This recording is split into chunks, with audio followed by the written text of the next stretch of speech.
Welcome back to the CCT Series 5. We continue on with the playoffs. I'm T-Tam, and he's Mr. Blade, Wing Blade, and he likes his team fights with checkers, not spirits. I've been practicing that one for a long time. Wing Blade, how are you feeling? I'm feeling pretty good. It's really cold outside, but it's really cozy inside, and we have some good Dota ahead of us, so yeah, should be good. Isn't it the best time when it's cold and you can ignore the world and just come in here and play Dota and talk about Dota? That is the best. I'm glad that that's something all Dota players agree on. There's not very much else, but another thing all Dota players do agree on is it's great to be in tournaments. Let's take a look at the format of this tournament so far as we have head into the playoffs. We've had two groups, all of them having quick little round robin stage, split into two of them. Obviously, top three going forward to the playoffs from each. The playoffs is equally simple. Double elimination bracket. It's best of threes with the best of five final. Two teams invited in. That was Avulus. That was one win. Avulus already taking a knee. Guess what? One win did as well. Lots of upsets, but I'm sure you can talk all about that in the bracket. Yeah, usually when the group stage ends, you're like, oh, how good are these teams actually when they have to face off against the invited opponents? And generally, it tends to be a little bit disappointing. All the teams that look so strong in the group stage suddenly get crushed by the quote-unquote real teams. But not this time. Oh no. The group stage teams are actually really strong, and both Avulus and OneWin kind of got crushed. Yeah, honestly, I was really surprised about that more than anything else because, personally, I didn't think Dragons would be able to take it out over one win, even though they were our defending champions. Bastion UA still felt like they had some decent matchups against the Avulus side, just in terms of some similar styles from what they've been playing recently. So there was always that space, but even after they got banged out in that first game, it felt like, yeah, this is just going to be a quick 2-0. No, they turned around. Obviously, that's not the only playoffs that we have for ourselves today. The upper bracket's going to be Passion UA versus One Move, then Dragon Esports Club versus Navi Junior, not Mouse Sports. We're going to get that one right for you guys very soon. Lower bracket later on today will be Avulus versus DMS and One Win versus Mouse. But let's take a look at the schedule and the matches that we're going to be covering. We don't have to talk about that lower bracket. That's for peasants. Are we peasants? Potentially.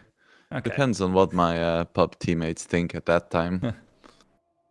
Well, I don't think you're a peasant, because that would make me feel like a serf at that point, or something even worse. I don't know what it would look like, but we've got Passion UA and One Move that we're going to be covering off Wingblade, Avulus and DMS soon afterwards in there. Mouse Sports versus One Win, and Navi Junior versus Dragon Esports will be left to the rest. But we're starting things off with Passion UA, who did have that little upset win. One Move, though, have been really impressive.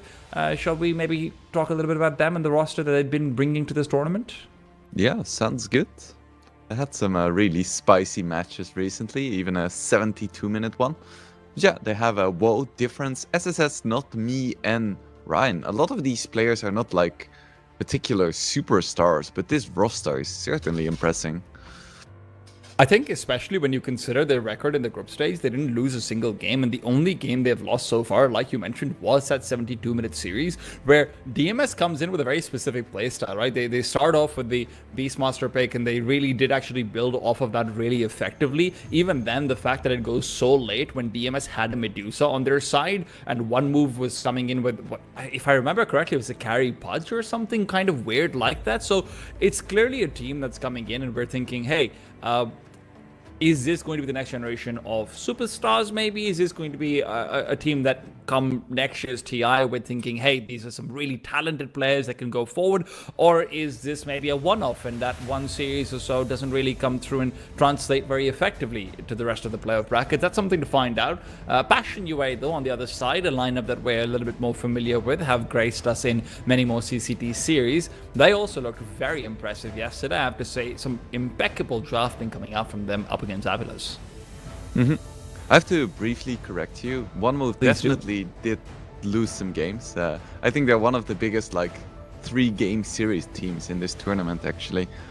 The only team they didn't 2-1 was Dragon Esports Club. That's the only team they 2-0'd. All of the other teams they went the distance against, which I think is kind of funny, because they are the undisputed strongest team in the group stages, but still, even the worst teams in this tournament have taken a game off them. You know what? This is why you're here, Wingblade, to tell me I'm an idiot sometimes, because I won't lie to you. I read forwards, I'm like, yeah, that means they didn't lose a game, right? No, but that, of course, this means they didn't lose a series, so still technically uninterrupted. But Fashion UA, however, they did lose some games. They did look a little bit shaky at times as well, but that doesn't mean that they didn't come together yesterday in that series win versus Avilos. Yeah, for sure. They're a team with so much heart. I love watching them. I mean, is there anything in particular that when you're keeping an eye out on these guys that, you know, young teams obviously all come in with different identities. Some of these teams that are more international, sometimes they can be all about the mechanics. They can be all about, you know, like you're looking at Maus, sometimes missing some of the synergy that maybe you're hoping that they would have. But Fashion UA really just brings it all together. It feels like they're a team that's very much on the same page and comes into things with a lot more preparation for draft phase than maybe some other teams do, in my opinion. Sometimes, though, it doesn't go too well for them. It had some really awkward things going on in yesterday's series, but you know what? Today's series up against One Move, I'm curious about who your sort of spotlight players are and what you want to see coming out of them. So for Passion UA, I kind of love the double F support duo, Fernandes and Flacco. I don't know, it always seems like they're having a lot of fun in their game. So I'm going to be keeping an eye on that. I mean, they're incredibly mobile supports, right? You see them doing so much in the early laning phase as well. Very often, Passion UA are actually trying to still prioritize getting those early rotations out and some early duels. They really use those gates to the max. And sometimes they overuse it, right? Sometimes they can end up missing out on timing windows where in the first 8 to 10 minutes, sure, they are well-intentioned in what they planned, but those intentions don't always pan out. And against One Move, that's something to be keeping an eye out for. Obviously, I've had my ear talked off to death yesterday off air by Teltris telling me, oh my god, why didn't they nerf Dragon Knight? Have they nerfed every other carry other than DK? Is there anything that the patch in particular is going to be bringing new over here that you're looking forward to? It's obviously a very minor patch, but anything for you? Well, I know one thing we're probably not going to be seeing, Okay. and that is Luna, because that hero kind of got removed from the game. Ice Frog thought that Shadow Fiend, yeah, we can slap him on the wrist. Dragon Knight completely fine, but Luna, me and all my homies, we hate that hero. So I can almost guarantee you we're not gonna see her. Luna's been one of those heroes that obviously has also been just sort of flicking in and out, and when she's in, she's all the way in. It feels like a hero that's very hard to tune to get to be on the fringes of being picked, right? It's unlike the Gyrocopter carry, which has always been, no matter, it's either in the meta or it's right on the fringe, you can always consider it. It feels like a difficult hero to sort of get right, and I don't blame them too much for that, especially because everyone knows Ice Frog spending all his time on Deadlock. Guys, come on, let's be honest about this, but no. Nothing too out of the ordinary over here. I do appreciate that a lot of the banning coming out from One Move is focusing down onto, you know, the supports that did so much for Passion UA. Like you said, it's a double F combo that you have to be worried about. The Visage as well yesterday was looking a bit spanking. But the TB start off, Passion UA bring in a carry that is, at the best of times, hard to maneuver around. A carry or an offlaner these days. They have some flexibility. I think that's such cool tech that they found out that you can actually just play this hero as an offlaner. I would actually, when I first tried this, when like I saw the post on Reddit, I got flamed so hard. The people weren't ready for this, but it works. Did you feel like it's a slasher's way type of thing where you're just yelling around trying to use salves on people? Is that the situation when you pull out a Terrorblade offlane for the first time? That's kind of what it felt like, but then it actually being good surprised me. I'm sure it surprised everyone else as well. I mean, listen, that's just a curse of life. Sometimes you lose even when things are good because your teammates are bad, and that's the only reason why that could be the case. But it also gives them a lot of flexibility, and this is something that Passion UA, even in yesterday's drafting phase, were really prioritizing. It felt like they were opening things up for themselves, even past the first 3 or 4 picks, where there was a lot of flex potential, right? You saw that Bristleback being floated from maybe being a 4 to a 5. A couple of times we saw it being pulled out in a 1 as well. Visage was similar. So I do like some of One Move's ban because of that as well. The immediate counter, though, is going to be the Alchemist coming out from One Move, another hotly contested hero these days. Alchemist is another hero that is just such a strong carry right now. And he got some slight nerfs, but nothing like super significant that would suddenly make him not good anymore. So I would expect to see a lot of Alchemist contention today. Well, let's see if it ends up still paying heed and paying true. I'd love to see a bit more of the support side coming out from One Move, and there's that Tinker coming forward as well early on. I see you making a face, Wingblade. Is it just because of sadness of having to cast a Tinker, or is it because you're surprised? We don't see that much Tinker anymore, so I think it's interesting that they pick it up really early. And to me, this kind of signals that they do think it's a carry Terrorblade. I think Tinker is quite good against carry TB. And I guess One Move has played quite a bit of Tinker in the past, but for the past like month or so, not that much. Well, what made them so strong with the Tinker before when they were using it? Why were they making it such a priority for themselves before? Well, one of the reasons was that the hero was absolutely broken. That helps. So everyone was playing it, and then if you have a good Tinker player, well, that kind of adds up. But One Move, even when it wasn't super meta anymore and everyone and their nephew was picking it, they still went for it. And just like that early mid-game teamfight zoning, and then the scaling that Tinker has is just really strong. The only thing he struggles against is like really early aggression and quick BKBs, and that is not something that Terrorblade offers. So it's a good pick here. Fashion yesterday pulled out this Tuska and they paired it together with a Murta. They, tried to get that calling shards combination going for themselves. It didn't really work for them.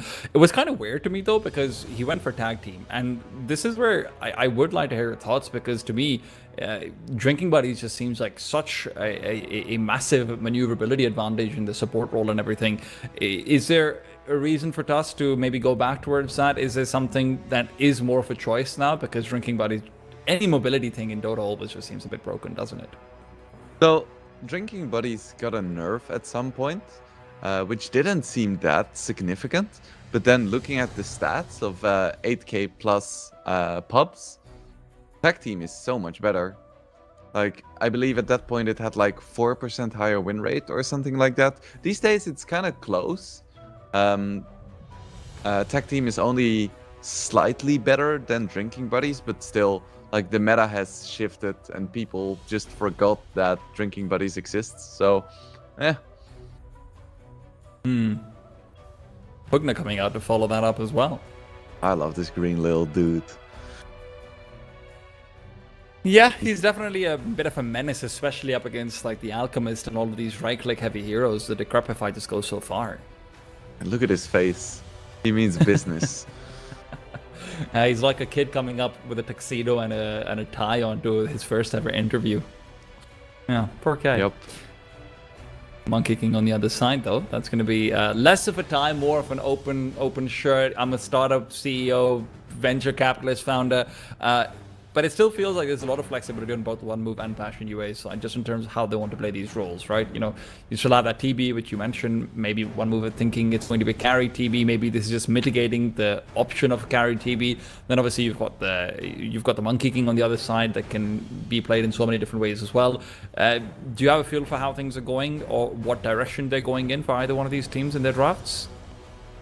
I think it's unlikely that this Monkey King is carry. I think Alchemist carry is pretty locked in. So it could be mid, could be 4. It's quite an intriguing Monkey King pick to me, because usually you pick it early if you want to play it as a carry, and you pick it really late if you want to pick it as a mid. But they just go for it right smack bang in the middle, and now they pick up a Muerta as well. So this basically locks it into the mid lane. And Monkey King is a very matchup dependent hero. If you're playing against something like a Dragon Knight or something, you're gonna have a fantastic time. But if the enemy picks something like, I don't know, Viper or something, yeah, good luck in the next game.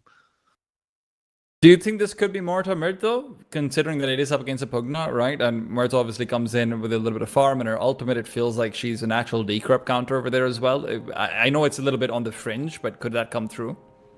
It's a cool idea. I don't think it's gonna happen though. It's something that people just don't really play. Yeah, Muerta doesn't really care about bottles. So she has a little bit of like staying issues in lane. She doesn't like create that much space because she's really dependent on hitting those what are they called? Dead shots? Dead shots, yeah. Yeah. Deadlocks. No. Dead shots. Icefrog told us all along. And that doesn't always work, so it's like, she can be mid, but I don't think you want to go for it, even if it's a counter to Pugna. It is interesting though, because I mean, you're looking out towards Passion UA, and they did play that Murtha Tusk combination before. I didn't think it worked out very well for them, but Doom then comes out on the other side. And that's never fun to play up against, but this does sort of lock the Terrorblade into position 1 now, doesn't it? Yeah, I'm not surprised. Passion UA have played it as offlane, but it just seems to fit them a little bit better as a carry. It's interesting though, because Yawai, when he's like sort of playing these high activity carries, he still feels like he's very often he was dying a fair bit up against Avilus early on as well, be it the Morphling, be it the Drow Ranger. Yawai was not a guy who was staying alive consistently, and he was actually taking some of these fights, and it feels like in the Terrorblade that's going to be punished so much more. So I'm surprised that you're saying that, you know, it suits their playstyles more in the 1 position. We'll see if he's still gonna be active on his Terrorblade. I doubt it. But it is Yawai, like you said. He likes being active. He likes abusing the gates a little bit. He likes to run in. He likes to farm a little bit too aggressively, you know? Well, we'll see he's just how a he plays boy playing Dota. Yeah, exactly. You know, he loves the sound of like gold in his ears when he clicks a creep. It makes sense. You know, it's a carry player. What can I say? Yeah, these damn position 1s, they just can't stop farming, right? How dare they? This is still leaving Passion UA in a very incomplete draft as far as disables are concerned. Obviously, you've got the Doom and the Reliable. Decrep is like a soft disable if you're using it on an enemy carrier or something like it. But beyond that, where's your hard stuns? It does feel like you want a little bit more of that coming into it. And that's what that puck is here for, right? That's what that puck is going to be providing. A lot more of that AoE control. You've got yourself that Dream Coil. It obviously...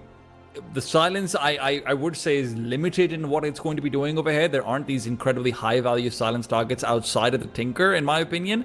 So this isn't a perfect buck matchup, but there's also not that much to catch him out either. And this is a really cool Dusa pick. Because Dusa is one of the only carries who truly doesn't care about getting doomed. Because her having HP regen doesn't really matter at all. She's all about the mana. So switching around that Alchemist to the offlane and just picking the carry Dusa is a masterstroke. How do you think the Alchemist offlane fares out though, right? Because on the other side, you are playing up against the Terrorblade and everything as well. Obviously, you want to be shutting him down. It's not like TB is a hero that can't go late. In that offlane comparison, Alchemist versus Doom, who's bringing more to the table? Yeah, I think Alchemist should do pretty fine here. Because Alchemist doesn't really care much about reflection or anything like that. He has to be careful about the Metamorphosis timings, because he's quite a low armor hero. But all things considered, I think he should still do fine, and they might even have a little bit of kill potential. Okay, let's see. Because, you know, for me, just looking over towards it, even if Doom on the Medusa isn't the best of things, Doom can just give you so much in terms of an easy ultimate to play around. It's not like an RP where you're relying on mistakes from the other side. It feels like you can set up for team fights very easily around those timers as well. And that does also mean that one move will have more spaces to try and exploit them, but it also just feels like it makes your lineup easier to execute. And for young teams like Passion UA and like One Move, ease of execution does come down a lot too. So I'm interested to see. Obviously, you can say the same about the Alchemist as well. Very reliable stun, lots that you can get done. But at the end of the day, the game is where this will be decided. Yeah, and both teams already smoking up. Are we gonna see some action tea time? I doubt it. It doesn't feel like it. They've already got their wads down. You already see Passion UA trying to flock away just a little bit more. And although Rene will be revealing their positions, there's not really much else over here for it. I got my hopes up for a moment. I'm sorry to do that to you. Plus, a level 1-on-1 move is actually just really strong, isn't it? With especially with the unstable concoction and everything, it just feels like it's hard to fight into. 30 seconds to Yeah, both lineups are pretty spicy, actually. The only heroes who kind of suck are Doom and TB, but Pugna, especially Tusk, Puck, these are some strong heroes. Well, the strengths of those heroes will have to come down to the laning phase. But speaking of that laning phase, Is there going to be an initiation over here? Can you find out UI? He will be stunned up. Double You've got stun. the double stun as well. And now the dead shot follow-up. UI is going to be taken down. That's not a great start for things. If you asked about whether UI is going to be dying a fair bit, I think you might have your answer. Yeah, I think we cursed him. Or How maybe is it he a cursed caster's curse himself. it's not a caster's curse if we say it'll happen and then it happens. Yeah, let's give UI some agency. He died all on his own. That's true. The Puck versus Monkey King matchup as well, not something that we've really managed to discuss so far. I think Puck should have a perfectly fine time. It isn't the worst matchup for Monkey King, because Puck's damage is kind of limited, so I don't think Puck can really force him out of lane necessarily, but it's still ranged against melee. And Monkey King likes playing against melee heroes, because then he can proc his passive and actually stay in lane. Mako might have to be a little bit careful over here on this top lane. He's taking a lot of damage, and although he won't be going down, this is a very aggressive lane. This is what you were talking about, right? That Alchemist Mortal lane does feel like it brings a lot to the table. And there is a reason why players generally don't lane two melee heroes together, because it's just so awkward. We see Flacco, he's just running up to try and deny or harass, and he just gets shot.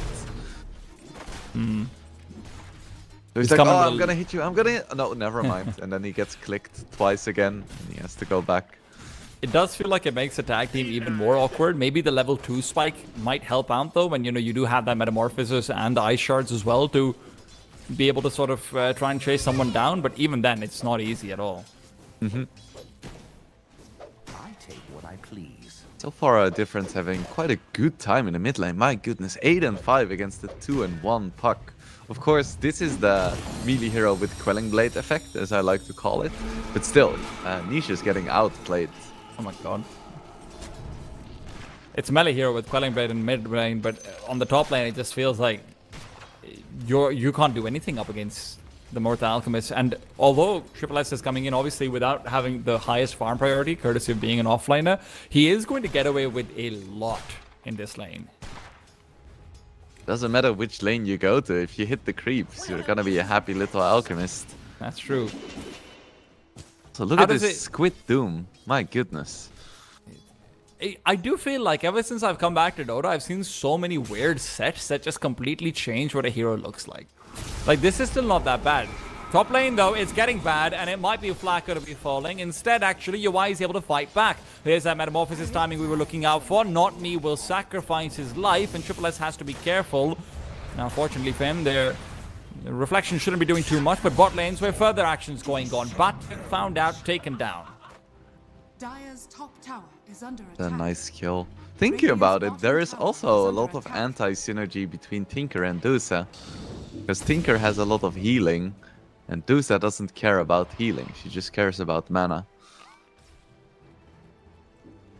Well, maybe that's one silver lining for Bastion UA, because most other things aren't going too well for them. Yeah. Yeah, that's very true. At least they got the one kill top. That's nice, you know. They're probably really happy about that one. They might, you know, celebrate after the game. After the game, okay. Is this something to celebrate in the game? No, they're Razor focused. Alright. Well, let's see. I don't know if Razors are focused, but I they think they certainly are. Like, you don't have much else to do as Razor. You're just trying to zap someone up, focus them down. Unstable Concoction being charged, the dead shot pushes away UI, and it's followed up with a bit more damage. Now, UI has to be careful without that Metamorphosis. He doesn't trade the best, but it's not too bad either for him. The problem is, the Alchemist does also just have so much extra HP because of the Bracer and the Gauntlets. He doesn't even have one of the Gauntlets in his pocket yet. Yeah, he's a very tanky boy for sure. The classic offlaner situation of, hey, I'm just gonna buy some bracers.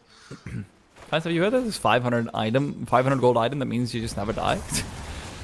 It just one, it's like the +1 armor in patch notes. You just cannot die. It's like the -1 intelligence that Lion just had. It's like, oh, I guess he's the stupidest man alive. Yep. You think Troll, Ogre, and Huskar are stupid? Oh no. Ogre's got 2 hands. He can't be stupid. I know how this works. True. Look, now Not Me on the top lane could be in some trouble. There's where that problematic tag team Ice Shard duo comes in, but you also have to be worried about the silence on UI. SSS doesn't have a chance to be able to chase up here. He really doesn't bring enough damage, so UI is A-okay, but he's always being kept in that problem territory. The problem is, who's going to be ganking? Monkey King? Not really. It's gonna be a little while before Monkey King becomes active on the map. And right now, I don't think he wants to leave the mid lane because he's having way too good of a time. 15 denies. That is pretty much the same as everyone else combined. He's almost got a full level difference with Niche as well up ahead. Difference is level 6 and just a bit, and Niche is only about that 5 mark. And sure, he's one creep wave behind, but it's still something to be concerned about. Yeah, he just really wants to make me look like an idiot for saying that Puck is favored. What does Passion UA look towards now, right? Like, what's that next timing? Because it does feel like their lanes aren't going the way they want to. Short Hair Blade's doing all right, but it's still contested with a Medusa who is feeling pretty free farmy at the time being. So what does Passion UA look towards as their next timing? I think it's the Doom and the Dream Coil. Monkey I King think has a those are haste the big rune. spells. Monkey's starting to rotate away. Flacco could be caught out over here by Not Me as well, while Batric's still taking their duel in bot. So this could be a double kill across lanes if they finish off Batric as well. But Flacco's demise would have been guaranteed if not for that good snowball away. They'll have to dive now in this top lane. We have to keep an eye out for it. Flacco goes down. And haste rune being put to good use. Poor Flacco. He tried his best. At least his carry survived.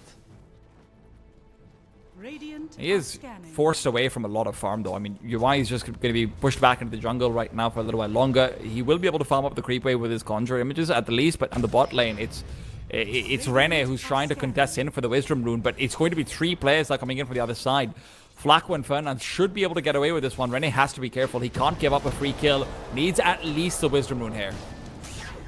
Batric though, he's been gone on, will not be going down. Wisdom Rune taken away by Flacco. If Rene can get a kill, that'd be nice to have. Fernand should be able to run off courtesy of that Fairy Fire as well. Now Difference comes into play, but he's already used the Boundless Strike, so there's nothing else for him to add. Niche has joined the fray, but his ultimate is going to be unaccompanied by an orb. He can't use it offensively, so in the end, it's just all it's a lot of brouhaha for not a lot of nosh. Yeah, very anticlimactic there. Have like 8 heroes in the bottom lane, and then no one dies. Well, that's life sometimes. Oh, interesting. Difference. Mid lane, Difference should be going down over here. The TPs might be too late, and because of the shards, he will be blocked off regardless. There's that quick little Nether Blast to finish him off, but Not Me has to be careful. He's walking in, yes, and he's got decent HP, but Niche can still try and turn around if they overcommit. They have to be careful. 8-minute rune is now what they're looking forward towards. The Puck will be able to get the illusion as well, so he'll heal up. That's a big win. Yeah, well played by Passion UA. Nice decrep as well on the Tusk to make sure that Monkey King couldn't get his passive to proc.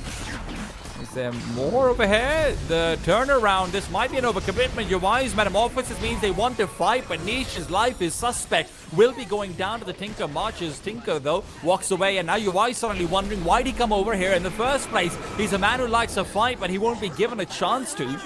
Taken down, and Passion UA, where they find a quick little advantage, have it all turned around on them. Yeah, that was a big mistake fighting there into both the March of the Machines and the Acid Spray. That is not something you want to fight into, especially because they were standing on the low ground as well. Just really awkward positioning. It doesn't get worse than that. And this is the thing about UI, right? Like, these deaths will really affect him while the Medusa's free farming away. UI, every time he uses his Metamorphosis as well, that's another, what, 2.5 minutes where he feels like he has to play so much more defensively on top of it all. Yeah, he really just needs to farm right now. Oh, well, he's not going to be given that option. A fight's come in again. It's Flacco to be putting himself in the line of fire. Should be going down, but the decrep delays. Puck now into the fray. Still, fighting into the March of the Madness is not easy. Niche able to run off, and the Alchemist will be chasing no one. The kill on the Difference might make this worth it for them, but Niche is still not away just yet. A dead shot that could be lined up. Notme's planning for it. Very nicely done, but Nietzsche just pushed uphill, moves back in with the waning rift, gets the orb off, but there's the immediate defense matrix to try and dissuade. Puck will stay alive. It is a mid-hero going down on the other side. If he can get the rune, this is not bad. Yeah, they killed the Monkey King again, and stopping his momentum is really important Oh, no. for Passion UA. Oh, He walked into the DD rune. He didn't have phase shift. He just got dead shot. yeah, he got sniped. He Rip. also already Poor used the Niche. DD rune, by the way, so it's not even like he'll have that when he respawns. Dire's Oh. bottom tower is Life under is attack. just misery, huh? It is. It really is. Not for the Medusa, though. Life's pretty good for him, actually. Oh. But so is it And for the for the Alchemist. Alchemist. Juice! I mean, he's the real carry, let's be honest. He's gonna have Blade Mill plus Radiance at a timing where most people would not even have their Radiance. I mean, if he decides to go for it, but I think he should. Do you think it might be a little bit over farmy if he's going for the Radiance with the Medusa on his team as well? I think he can fight perfectly fine with the Radiance because he already has the Blade Mill. And he can just farm the other side of the map. I don't think they're gonna be lacking for map control with this lineup. It also just doesn't feel like they've got Passion UA have got the levels on the support to be able to threaten those early pushes with a Pugna that can actually provide it. So you can't build up the pressure to punish that greed over here either. Ooh, he's going for a pipe though. They just really wanna hit a Bot timing. lane.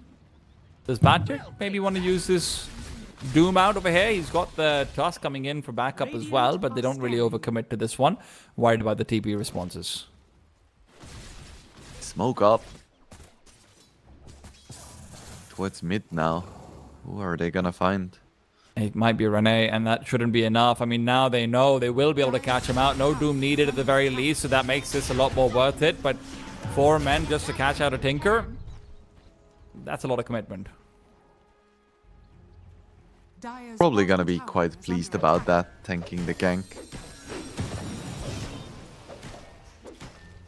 It's the best justification for dying as a support. Hey, it's for you. It's for you all along. It's gonna be an Invis rune onto Niche. Maybe they can use that to set something up. Well, right now he just wants to farm up a little bit more, right? Finish off that Witchblade. It doesn't feel like Niche has been doing too well in the net worth department, and that's not just because there's an Alchemist and a Medusa who've been free farming away pretty much. This is also, you know, you feel like with the kills difference, where he's been able to get a few kills now on a difference as well, where he's, you know, not been doing terribly. That early laning stage is really coming back to show the advantages that the Monkey King was able to get for himself. I do think that Puck skills a little bit better in this kind of a game. The Monkey King is super momentum based and he doesn't farm that fast. He really wants to keep up the aggression, and now that he's died a few times, he is struggling quite a bit as well. The bright side for him is that he possesses Dusa Radiant's and middle Alchemist. tower is under I mean, attack. he's a position 4 right now, pretty much. Yep. That's in terms of farm priority, but right now Batrick is their priority. Going in, they've got the calling as well. Easy does it. And this should be a tier 1 conversion on Radiant's top of it top all. tower is under attack. Alchemist is going for an Aghanims immediately, by the way. Or who's gonna give it to? Probably Dusa, I would say. I don't know, man. Radiant's top tower is I'm not sure over here, but there's a follow-up onto the Pugna as well, while Terrorblade keeps on attacking away. Fernandes is the one under question, and he doesn't have any answers. So this could be maybe a bit more damage onto the tier 2 as well if they would like to commit. The Metamorphosis has already been used, and they're worried about the TP responses. Dire's bottom tower is under attack. Radiant's middle Gonna be tower Wisdom is runes under very attack. soon. Radiant's See a structures big are fight here fortified. in the top lane. No, never mind. Passion UAs. Oh, they are gonna go into Ryan. And, well, he's gone. Difference should be able to trade it out. Flacco's happy to give up his life. He's just making sure he runs as far away from the Terrorblade as he can and takes him on a merry chase. Can I buy some space? Yes, I can. It's real estate market, and I am shopping. Yeah, Juke's right into vision. Powerful play. It's called asserting dominance. That's what it is. Yeah, that was one Wisdom rune for each team, right?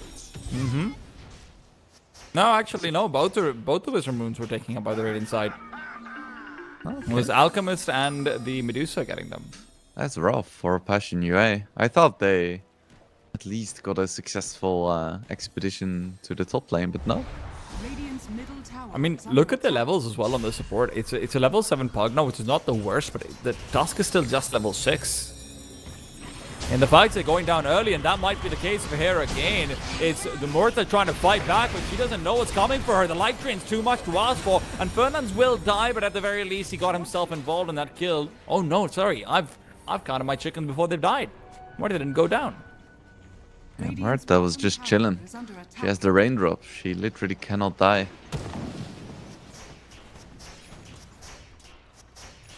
Oh, that feels bad.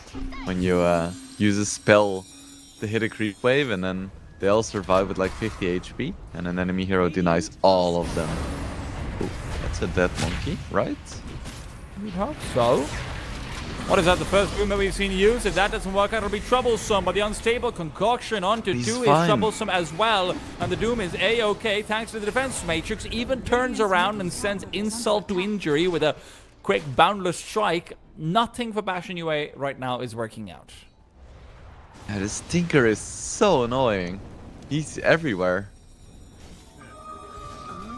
And Monkey King wants to re-engage. You do me, I strike you. That's just how it goes. And with a stun follow-up, Triple S is always here to guarantee the kill. And while the heal on the Doom is nice and pretty, the calling would have guaranteed the kill regardless, not even needed. Alchemist gets it done with the acid spray. Now that Yuai has come back into the fray, though, he has to be careful. He might have the Metamorphosis, he might have Flacco, but getting a kill on the Triple S is just not possible right now. Yeah, he's so tanky. Insane. Dire's bottom tower is under attack. I don't know what you do about this, Alc.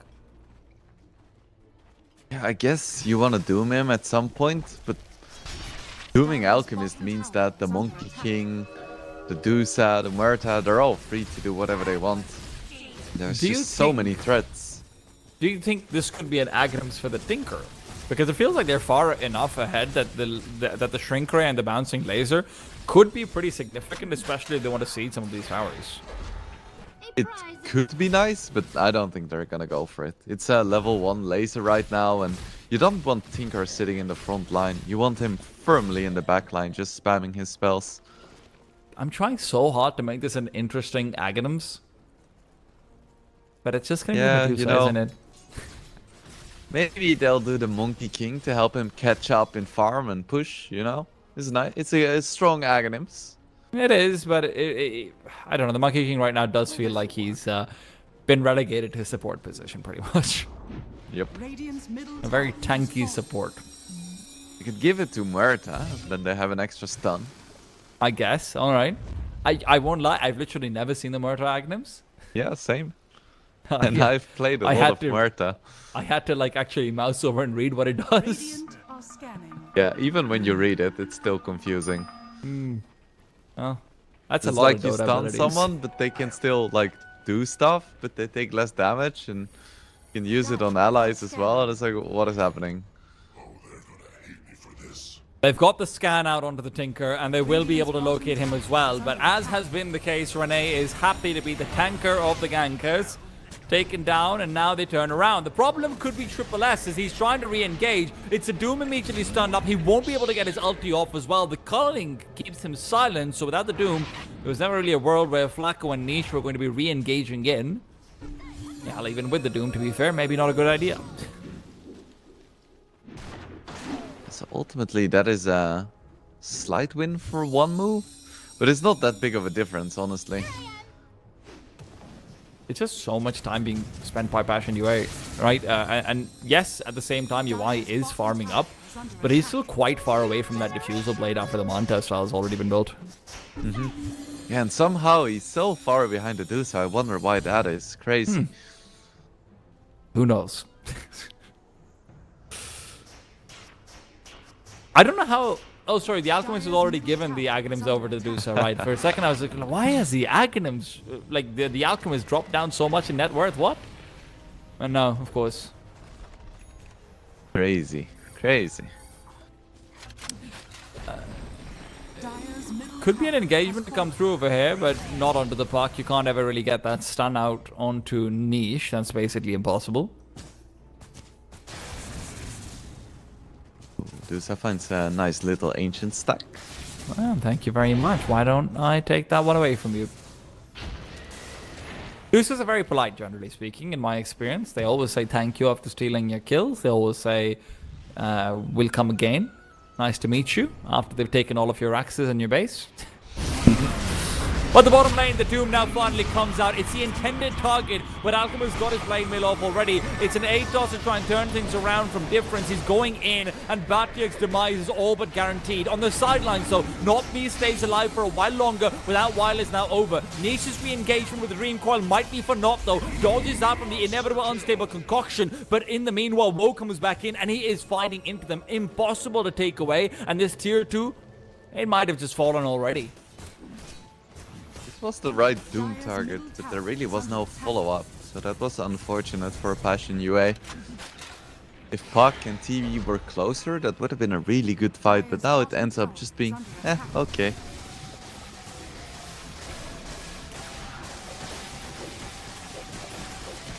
I mean, for the Terrorblade as well,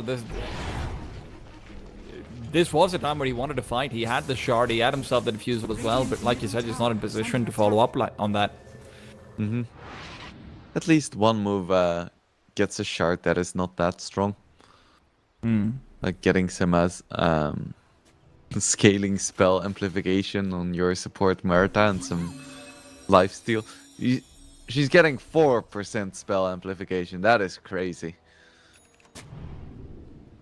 It only applies on her, right? Like, this isn't a universal spell amplification, just making sure. Oh, there's the 8 toss coming out. Seems like there's a million of those, but on the other side, Bugner's just trying to fight back in with the Life Train. And it is enough initially, but the culling now comes out. It's like a bad chess match where everyone knows it's not going to end, but we're very interested in how it goes. Radiant's bottom tower is under attack. Yeah, I think Muerta got very excited there about being able to still hit Pagna. And then realized that she's not gonna win the fight if he's life draining, even if she is attacking with bonus damage. But then luckily Pagna got silenced. Well,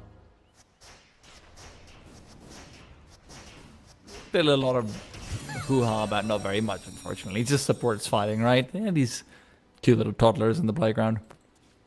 So the narrative so far has been that one move is winning really hard and that it's so difficult for Passion UA to do anything, but at the same time, it's just a 6k lead, and this is against an Alchemist, so that is kind of to be expected. So all things considered, this game looks pretty even. The problem is that I know that dismissing the 6k lead because it's an Alchemist is natural, right? But also at the same time, it's an Aghanim that he's given to the Medusa. So it's not like your typical Alchemist game where the net worth falls off. This is scaling net worth in a lot of ways because it's a position 3 Alchemist. But you're right, it's not like Passion you are out of it. It just feels like a lot of the moves that they're making aren't necessarily always the best put together. No, that is definitely true. And they still need to prove that even despite the lead not being super big, they can still win fights. And so far, all they've been doing is kind of delaying. Yeah. I mean, when you look over towards the scoreboard, the concentration of kills outside of the 2 deaths on the Monkey King, which were both in the laning stage, I believe, or very soon after the laning stage, rather, all of the deaths are on the supports. So you haven't really been winning any fights at all in these first 23, 24 minutes. And you have to start turning that around, but they've decided we don't want to take fights in the first place. It's just going to be the Bugna who's cutting waves out on the top lane. He might be caught out of a hair by not being, but we've already seen that matchup never really ends in anyone's favor. That said, though, Monkey King is making his way over as well. This Martha should be going down of a hair. This time she's called in... Rather, I've got it wrong. The Pugna should be going down of a hair. This time she's called in support, and it'll work out for her. Poor Monkey King is actually not having a great time. He had a decent start, but he just has 10k net worth now at 24 minutes. That's pretty bad. The thing is, if you look at his last hits, he's got 130, but at the same time, Medusa's sitting on 325. Alright, Alchemist is on nearly 200. There's not really that many more last hits to get in the map at 24 minutes. Yeah, that is true. Poor guy is just trying to get some farm with a Dusa and Alchemist and a Tinker in his team. Because Tinker is also one of the greediest supports. This is definitely a lineup of greed from one move, but they're making it work. Dire's middle tower is I'm under just a little bit worried because they're not really pushing towers that fast. And I think if this actually goes late, then it's Passion UA's game to lose. Because the tricore of TB, Doom, Puck is extremely strong. Radiant's Puck also has an Octarine now, by the way. And with the TB almost at the Skadi, he just needs to buy it and pick up the recipe. This is when they want to start fighting, but they have to be careful to actually do it together. You need the follow-up available on that Doom, and that Doom's not gone for a Blink Dagger. He's now building into a BKB as well, so it's not going to be the easiest coordination. Oh, big kill. There goes... That's a big streak. If I were a Passion UA, I wouldn't be too worried, because Monkey King right now is just like a creep. Alchemist is strong, but he isn't really gonna kill someone, so it's all about the Dusa. So as long as you maneuver around, make sure that Dusa doesn't get into the right position, you're gonna be perfectly fine on the map. Because they don't really have great kill power on one move. Let's be honest, Alchemist has completely stopped farming after he's gotten the Aghanims. Difference is, in no man's land though, he's trying to turn around upon the Doom, who doesn't have mana to be able to get off the ultimate. He gets off the Lotus, but will he be dooming anyone at all? We're yet to find out. Bartek running off into oblivion, but in the meanwhile, the rest of his teammates are still fighting. The calling keeps Yawai low, but he's not taken down. Muerta's attempt at trying to salvage this fight will be for nothing. Yawai stays alive. Yeah, I mean, even with the Aegis on Dusa, she just cannot kill everyone. Well, she's gonna try. Coming over to Fernand, the Decrep just goes ahead and buys some more time. Niche re-engaging over here, though, is interesting because you won't have UI. He does have Sunder up in 10 seconds. That's the timing window that he's looking for. That's when he can actually really start to fight again, but by that time, one move will already have backed off, and we can catch out that replay again over here. It is so much damage being dealt by the Wukong's command, but the Monkey King just doesn't have farm. Look where Dusa is right now. He had to run to the fight. So really nice timing from Passion UA, going for the fight there, knowing that Dusa couldn't be there. And the thing about the Alchemist it's even. played is that we're now getting to see what happens when he starts giving up all of the farm to do so. Which is that he has kind of fallen off, right? Like he's... Dusa was on 16k when Alchemist was on 11k. That's when he'd just given her the Ags. He's now on 12.5. He's not farming. And that's a conscious choice, but that now also means, like you said, this is becoming a 4 Protect 1 when it was never meant to be. This is why I would have liked to see the Radiance, because he still would have been able to like gift Aghanims, but also stay relevant himself and be a kill threat.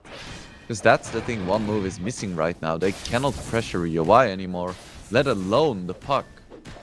Like, I don't see Niche ever dying in this game. Niche is also building into, I believe, a side device. It could be a Shiva's as well. I just see the Mystic Star queued up. Not sure what's on his... Yasna? Oh, well, we're going to see in a second.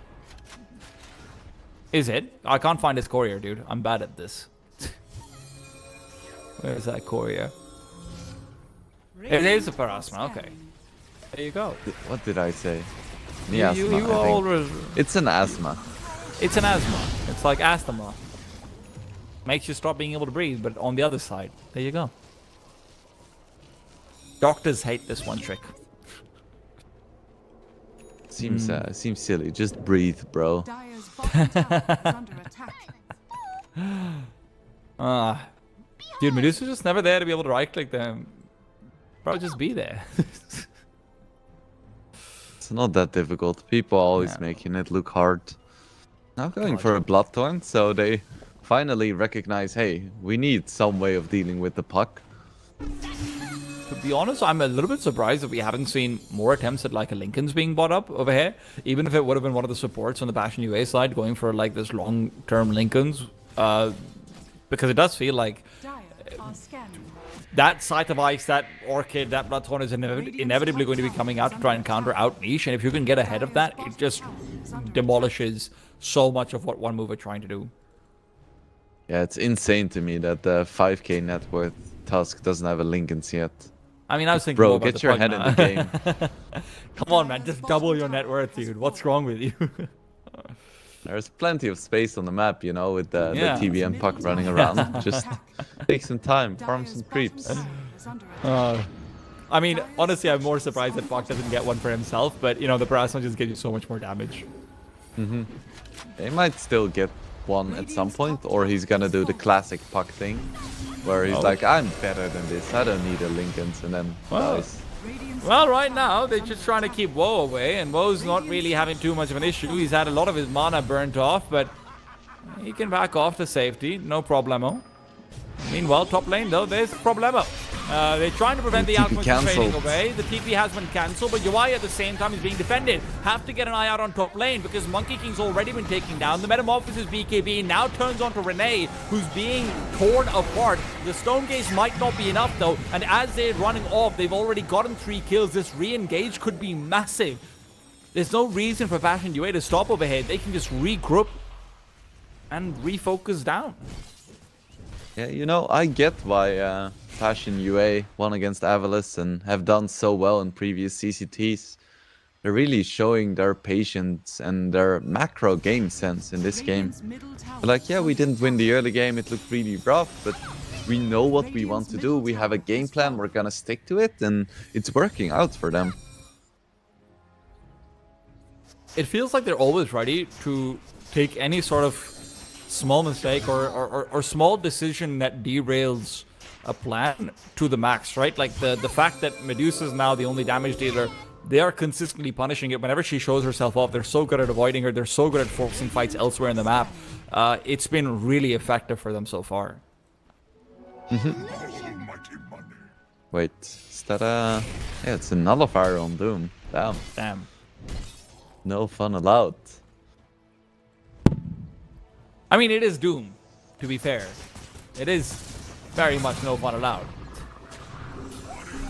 Smoke up, and they will be looking for Niche over here in this bottom lane. Niche is already orbed away, but there's where that Glepnir comes in to keep him off. Phase shift, blink out, not silence. Jaunt is ready, will be able to move away as well. You cannot chase down this Puck unless you start with the silence. Yeah. There's just no chance.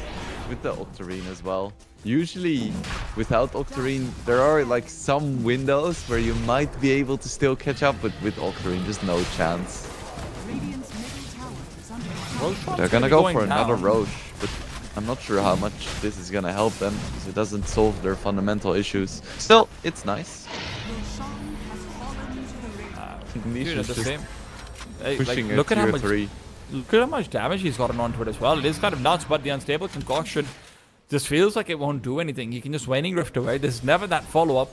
And I know that Medusa Blink Dagger is definitely one of those niche things, but it feels like that's the only way you're ever going to get to this Puck with the Orchid, because no one else has one. Right? The Alchemist hasn't been able to build into that. He's just not got the farm. Yeah, it's definitely, or should be his final item. The Swift Blink. Alchemist, by the way, in the past 10 minutes has had about 20 last hits. Yeah, it's rough. It's rough. Doom has a way better time with his Midas and his Devour. He's just cruising. Always helpful. It's one of the few heroes that feels like it can not really keep up, but at least compare with the Alchemist in terms of accelerated farm. But then when the Alchemist is, you know, sort of chosen to take a step back like this, Doom just feels all the more powerful.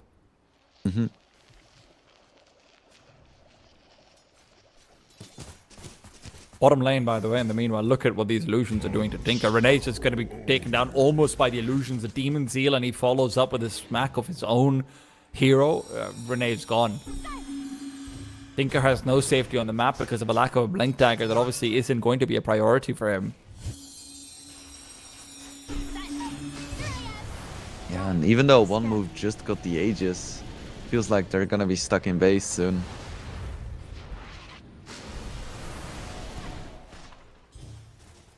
That's the only way they're going to get a 5 versus 5. They have to plan for a high ground defense. Passion UA are consistently running circles around them. Radiant are Have we scanning. seen a single 5v5 almost all game long? I don't think we have. Yeah, I think so too. Like, every time it's, you know, someone coming late. Initially, in the first part of the game, it felt like Passion UA were the ones who were destroying it. Now, one move just can't keep up. The power of the puck is really showing itself as well with how he's keeping all of the lanes pushed in constantly. Yeah, and he has the Yules now, so the Orchid doesn't even matter anymore. Yeah, good luck dealing with him. I mean, the Nullify being built up for the Alchemist is there, but again, it doesn't seem enough. And Difference has his 25-minute items. There you go.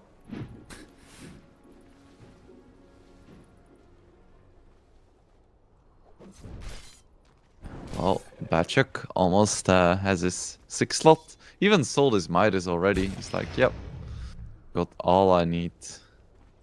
I guess that's the power of the Doom. Like selling your items full price pretty much. You have 2 minutes now on the one move side to try and get a fight.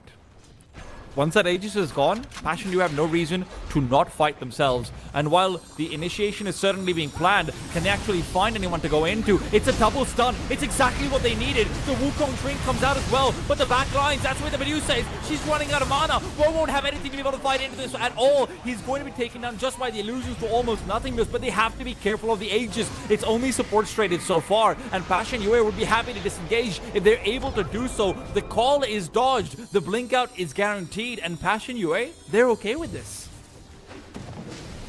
Yeah, they did have to use their meta, so UI is probably gonna go back now and they're gonna give one move a little bit of space. Because despite their lead, you don't want to fight without meta, but yeah, they trade Tinker for Tusk. Just having a good time, didn't even use their Doom.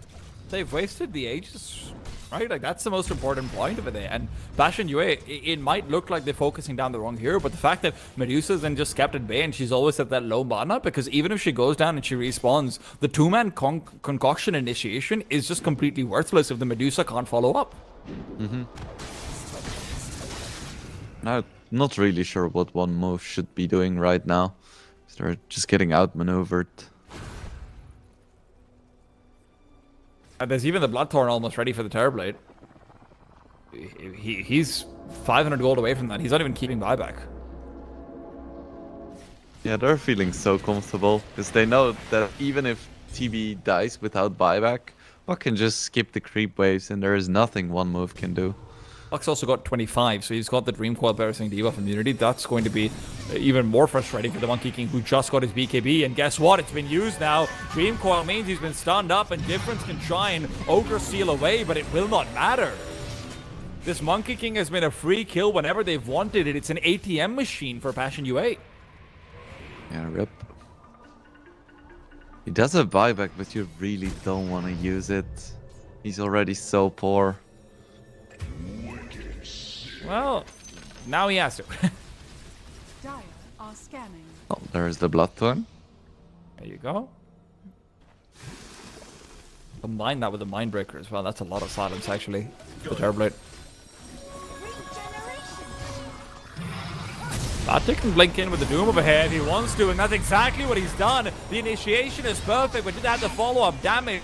UI not nearby, but they still got the Dream Coil, and Batik's feeling confident. Walks uphill, into them they go. The Yule Scepter onto the Medusa will keep her at bay and save the day for Fernand. Reinitiation now planned, but the Inferno Blade isn't enough. Ro's been given everything he wanted. Targets on targets, but maybe there's too many of them. UI forces him away. The buyback still not yet used. The Alchemist will need to. The Monkey King can respawn. The Glyph now expended, and UI just wants to do one thing. Bash on buildings. Whoa, trying to re-engage back in. The Manta Dodge not quite catching it. The reinitiation from the Inferno Blade. Ro's going to be running out of mana over here. He has to be careful. The reinitiation with the concoction will find nothing. BKB turns away the stun, and while Flacco tries desperately to dodge, he's again happy with giving this up. Passion UA have forced out so much for only a Tusk. At least they got a gem. That's nice. I don't think it's really gonna help them, but it's a nice little moral victory. I mean, look at this fight. I mean, look at how comfortable Passion UA feel walking uphill as well. Obviously, a couple of players already being dead will be helping that one out, but the Alchemist felt like he was safe at the footsteps of his base, but that just wasn't the case. Dusa now with a Parasma as well. Okay, I haven't seen that one too often. What I would do to have a sight of ice on this Medusa right now. Yeah, it feels like she needs a Scythe of Vice, but she also needs the Swift Blink because she's never gonna be able to use it otherwise. And she also kind of needs Daedalus to actually deal some damage and maybe a Rapier. Would But she also like some unfortunately, fries with that? She doesn't have 11 item slots. Well, we do have a hero that's got 2 different, Radiant like, are scanning. ability panels he can switch between with Kez. Maybe that's the next thing for Ice Frog. Hey, give someone 2 different inventories that they can move in and out of. Yeah, they should make that. Maybe make it like wolf. No, actually bear themed. That seems nice. Yeah, feels like maybe, you know, you could win TI3 with that. Oh, Well- poor Tinker. That's Oh, life. poor Tinker. Middle tower. That is life. You need to be here, but Woe's not nearby. Woe doesn't have a TP either. This Medusa is going to be irrelevant to the defense of the Ancients, and that's exactly what the name of the game is. Immediate use up to try and evade what Woe's bringing to the table. At the very least, the Stone Gaze will pop, and Difference comes back into it. The Wukong's command still ready, but the Doom's already used on the Alchemist. He's forced away, won't be able to get any more of those concoctions off, even after the BKBs expire. And although the damage on the UI is good, he still has the Sunder. He's going to be able to use it. Woe's mana won't help him there, and the reinitiation from Flacco, it's the revenge of the Tuskar. No buyback. We are done sacrificing. No buybacks, and GG is called. Radiant's middle tower is under attack. What a game by Passion UA. At the start, we were so pessimistic because it looked so good for one move, but looking back, was Passion UA ever not in control?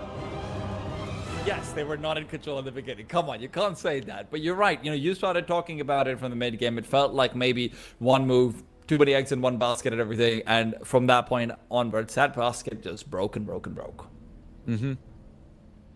Yeah, I'm very pleased by this game though. At the start of the game, I have to admit, yeah, I thought it was just gonna be a quick game. Just one move, running away with it. We're gonna get a 2-0. We can just, you know, go home early, even though we're probably already home. But no, we actually got some good Dota. Love to see it.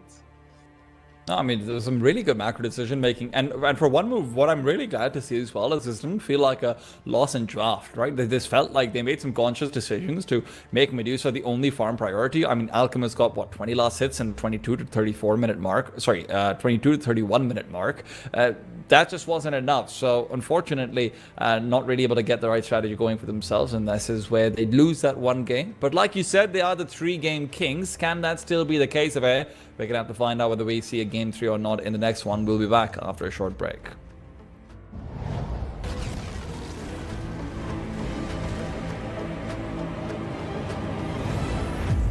Okie dokie. Oh, Oh, hello! Goodbye!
It's drafting time!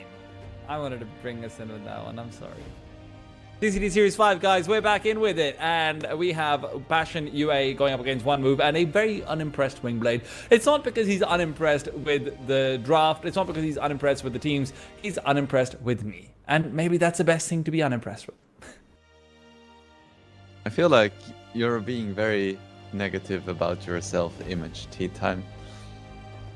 That's Can I be not the negative case about at other all. people's self-image? That didn't work out for me last time I was doing Dota.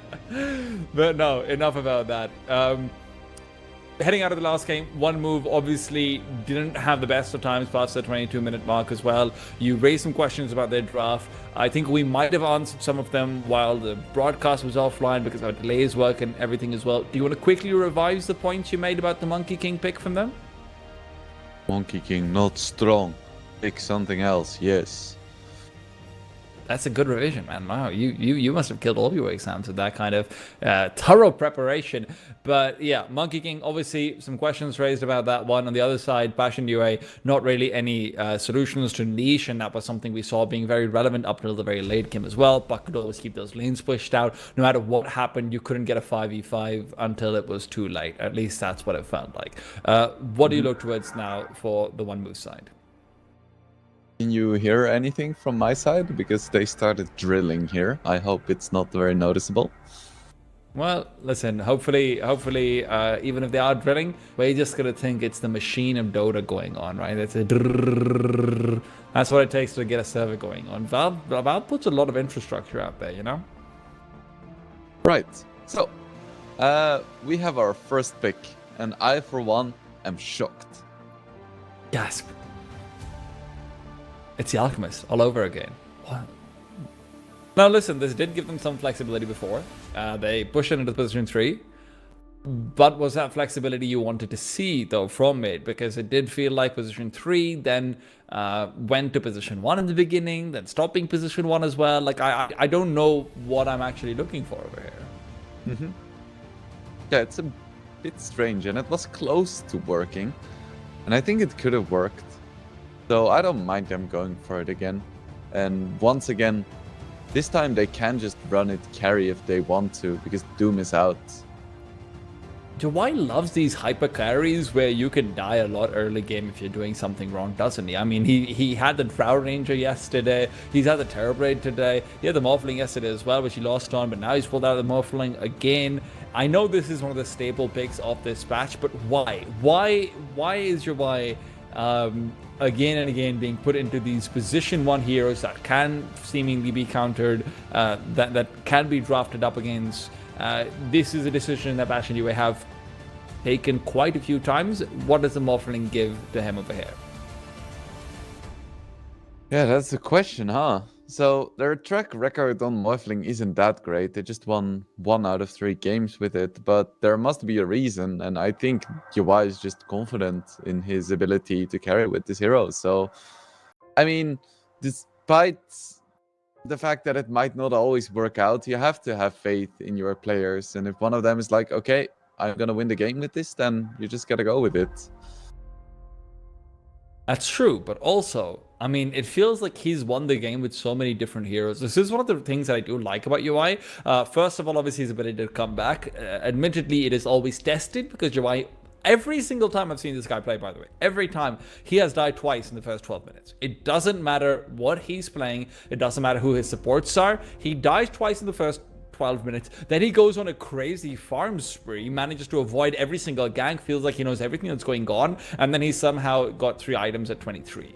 Right, so it's an interesting player. So for him to be picking out a Morphling, which is obviously very farm reliant and isn't necessarily the best at fighting early for me, it is interesting. What do you pair together with that though? And what do you try and counter that out with if you're One Move?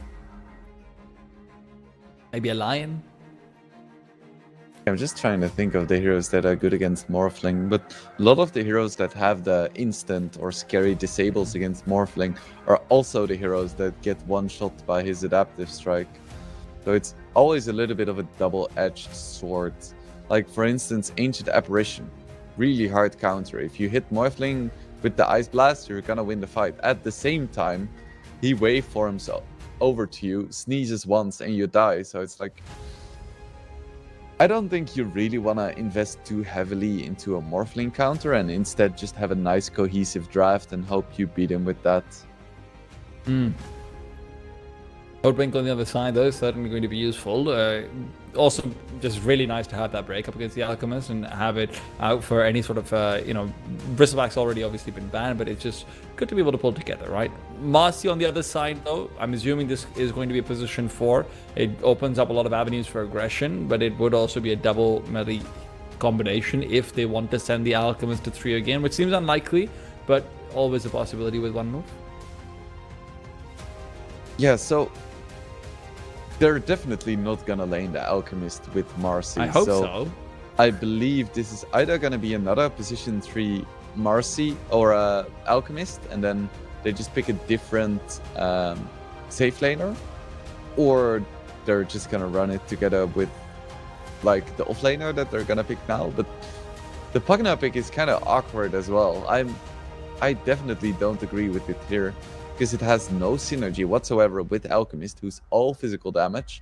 And it's not great against Morphling either, because Morphling doesn't care that much about decrep, because he buys a Manta style, and if you decrep your teammate, they just get blasted. So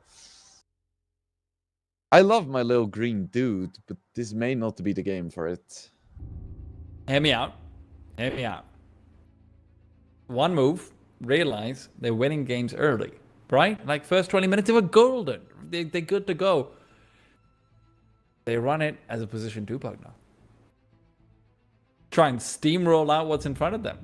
Sure. Lane dominator, get yourself those nether blasts up early. Make sure the Morphling isn't too relevant. Very good with the life drain out against the Morphling as well. If nothing else, if you're leveling up early on, build a Dagon, screw it, go full pub.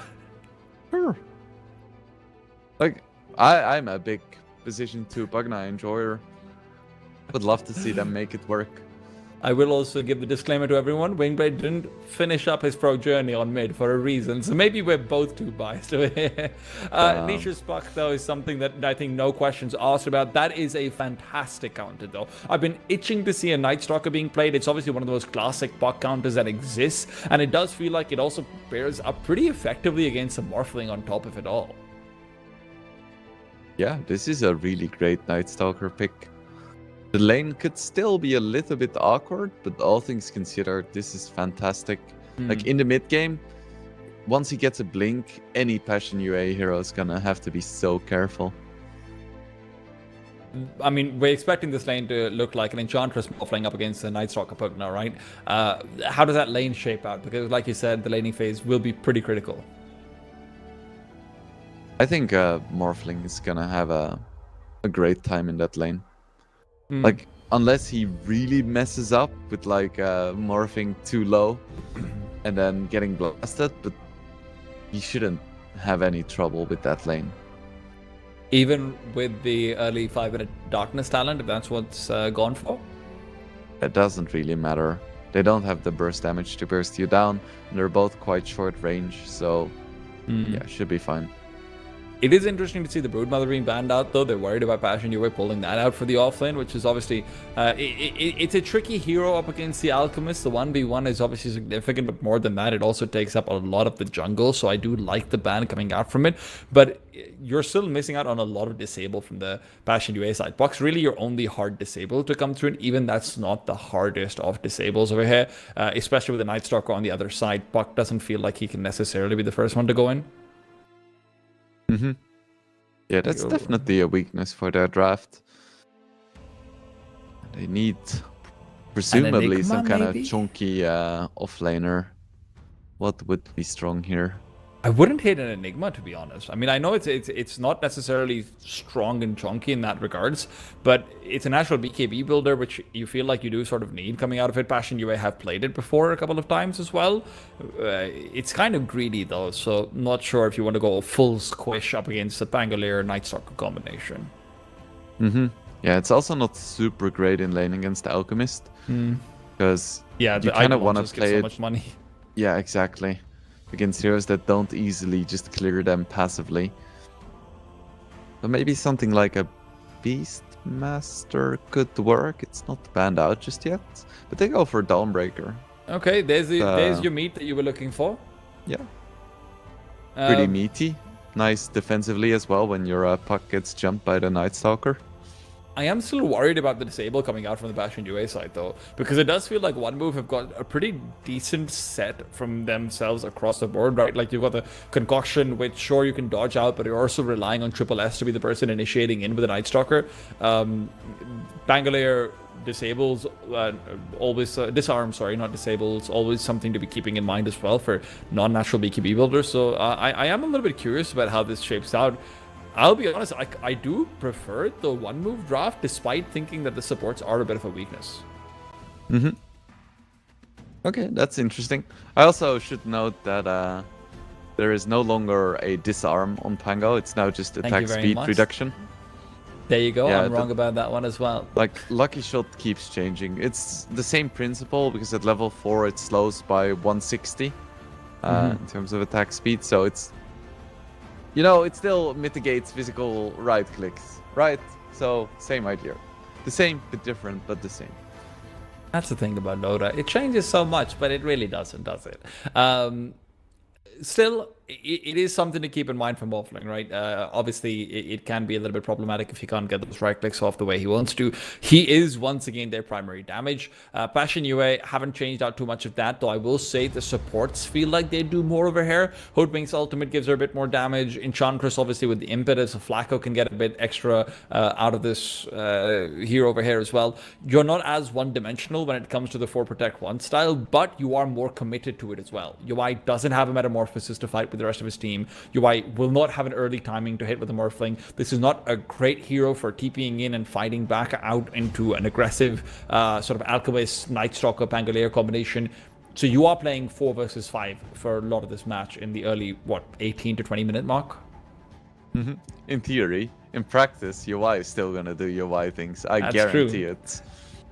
That's Like, also you how he could- gets those deaths, though, to be fair. True. I feel like you could give him an anti-mage or a Naga Siren and he's still gonna just dive tier 2s at 8 minutes. You know, it's UI. That's why we love him. Funnily enough, I mean, Passion UA did, I believe, draft an offlane anti-mage, or was that Navi Jr.? It was one or the other, I can't remember. And that was a hero who was having fun diving nice and deep as well. So, hey, maybe we do get to see more of that, you know, diving anti-mage eventually. But still, in theory, in practice, let's find out what in-game is going to look like.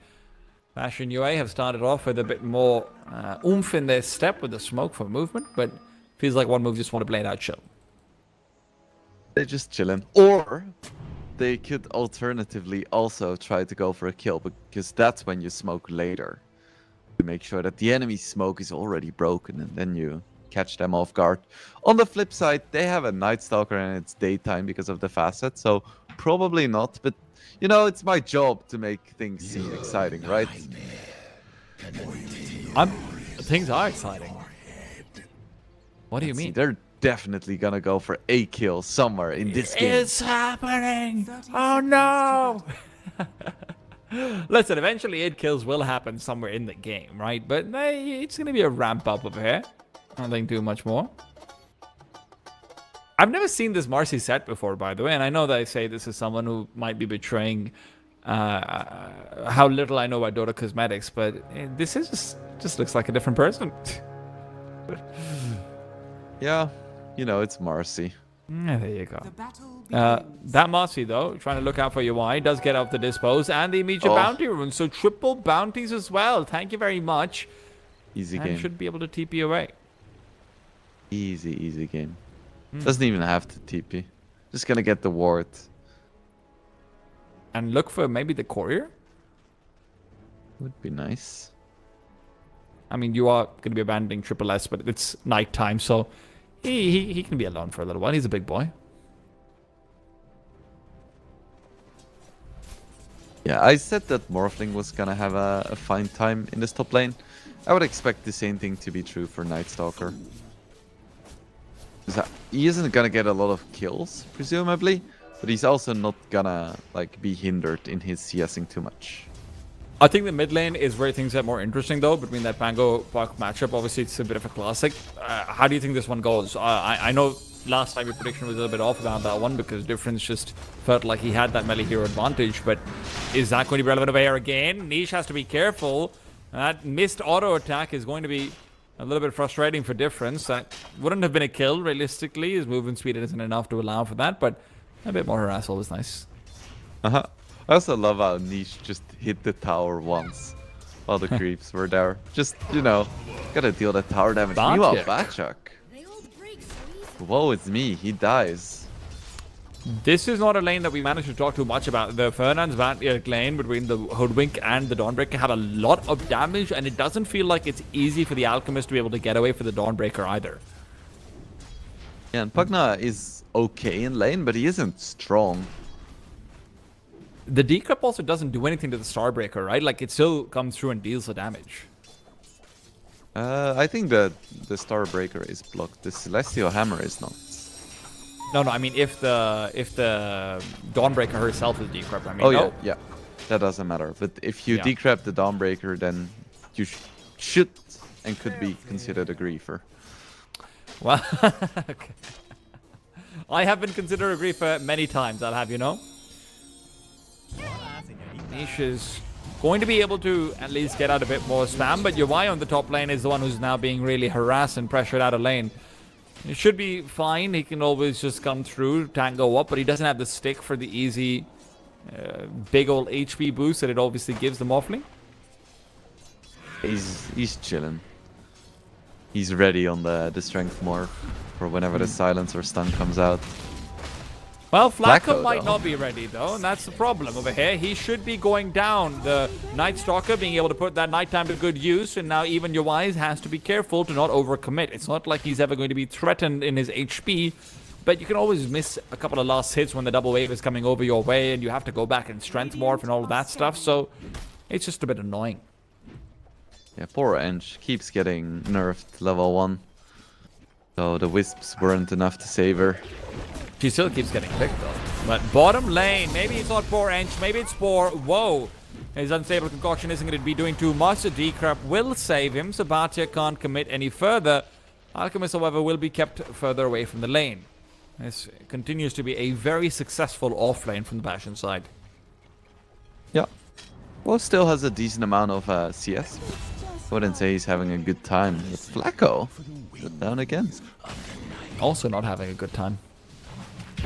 Radiant's top tower is under attack. The thing over here is there is going to be a Why? place where not me needs to be careful about the extra damage that's coming out from the Morphling, but until the Enchantress can maybe come into play with an impetus of her own, a little bit extra damage to be able to keep the Marcy low, you're never trading kills, it feels like. You just can't do that for that first 5-minute mark. Dire's structures are fortified. Yeah, very true. But at least no Yawai is farming. You know, that's all that matters in the entire game. In all of Dota 2, actually. Yawai is That's farming. true. TI is going on, it's okay, UI is farming. Curious to see what Batchuk is gonna go for in terms of items. Lately, we've been seeing all kinds of different Dawnbreaker builds. Well, Ooh, right difference. now, I mean, difference isn't going to go down without, it feels like, what should be a rotation coming out from any of the supports, and none of the supports really want to commit to that rotation. I'm lying to you guys. I'm actually just a liar. Yeah, I was Difference about to overcommits say it. that is a risky thing to say right now Yeah. when he's walking around with like 200 HP against the puck. I really thought he'd just back off over there. You know, try and I think, swashbuckle away, but he didn't have mana, maybe? I don't know. He missed his shield crash, so he didn't get Oh. the shield, and puck capitalized. Well, bot lane, it's going to be a capitalization. Decrypt's already been used. Bartek really wanted to push forward for more, but he's going to be forced away. The full map reveal coming through, not really the most useful right now. It is one of the most fun innates, though, I have to say. I think it's really cool to see how teams actually work around that as well. Yeah, I love it. It's definitely underrated. Just map hack for a few seconds every Yeah. 5 minutes. And with like Night Stalker and a few other heroes who can switch like day to night and the other way around. You get a lot more value out of it too. True. Like every time Phoenix uses his ulti, you get global vision. Fernand is coming in over here. They've got the Dream Core. This should be an easy Acorn Bushwhack Oh, combination, but nice. immediately the Quelling Blade to take down the tree, and Difference is going to be able to live courtesy of those fast little hands that he's got. Very nice. That was he was definitely quick on the fingers. Yeah. Impressive. Не хочу тебя типнуть. Gotta say, Batyek, for all of his attempts at the bottom lane, is not really been able to do too much about the last hits for the Alchemist, because he's just been able to go back to the jungle as well. It's become so much easier to farm this Alchemist up. But he has to be careful. The Bushwhack now comes out, and they're in pursuit. The Celestial Hammer damage will not be enough, and Woe can once again fade away. Silver, the ultimate, though, will not have an easy regenerative time. And Bachak is gonna have his ulti after this creep wave. But that's gonna make it a lot more difficult for one move to get any kind of kills, especially before 10 minutes and the next night. Or I guess it's a bit longer than 10 minutes. Do you think it's going to be a fast Blink Dagger priority for the Night Stalker over here? It feels like that's what they want on their team to be able to make things happen. Yeah, for sure. I don't see what else he would buy. You just need to get on top of the puck. Woe is getting so greedy. Just going out, getting a quick little soul ring out as well. He's not... Will he get level 6 from the double camp over here? I I don't don't think know so. how much XP that should be. It'll be bringing him close, but probably not quite there. Top lane, though, there is the Invis rune from Niche, but it feels like with the Radiant already having spotted it out with their ward, one move just has to play further back and be comfortable with just trying to play behind the towers. Radiant are scanning. And this rune But will be they're finishing up. still gonna Recoil try to now go for used, it. and in they go. And with the help of the Dawnbreaker ultimate, it'll be a stun onto Not To Me as well. Now the problem is Difference. He comes in with a Rolling Thunder, and as he continues to try and push this Dawnbreaker away, the puck still proves to be a menace. Niche not taken down, and there's no counter kills other than the supports, which, well, isn't really a counter kill. And it's just an additional death out for one move. Under attack. Meanwhile, Rene might be another casualty of war. Is another word out? Oh no, Niche, Niche niche. overcommits. Difference might be able to get this trade over here as well. The problem is going to be that Jaunt and the Orb is back though, and Difference just doesn't have the damage. Radiant's top tower has been denied. Last game, Niche was very strong on the puck Top from lane. the mid game on, but this game, he's already a menace. Now, what do you do when you haven't beaten him in lane? I don't know. Suffer, I suppose. He's almost neck to neck with the Alchemist as far as net worth is concerned. And a lot of that comes down to what Batyek's been doing, don't get me wrong, but that's still so impressive. Well, Why running around on 1 HP? Flacco's been caught in the top rune. This should be a free kill, and the Swashbuckle Shield Crash will guarantee it. It's a small win for Difference, but he needs those.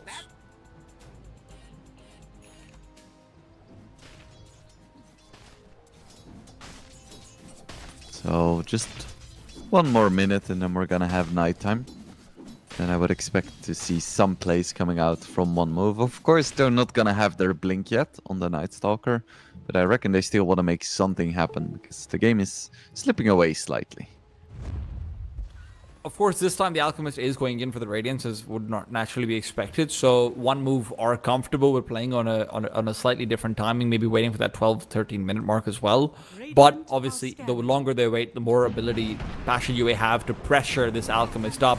And Woe wants to fight. He doesn't want to wait for this Radiance. They've come back in with Triple S as well. The Dark Ascension means the Dawnbreaker should be falling over here. She's got nowhere to go, but maybe Difference can be the finishing move they needed. A quick kill on Tabatyek is useful, but Rene keeping Puck out is even more so. Fernand's the second kill found. And with that, it's a nice little rotation to counter out what Passion UA was planning. Radiant's bottom tower Yeah, is perfect under timing attack. there. That's exactly what they needed, and this is gonna buy a bit more space for the Alchemist.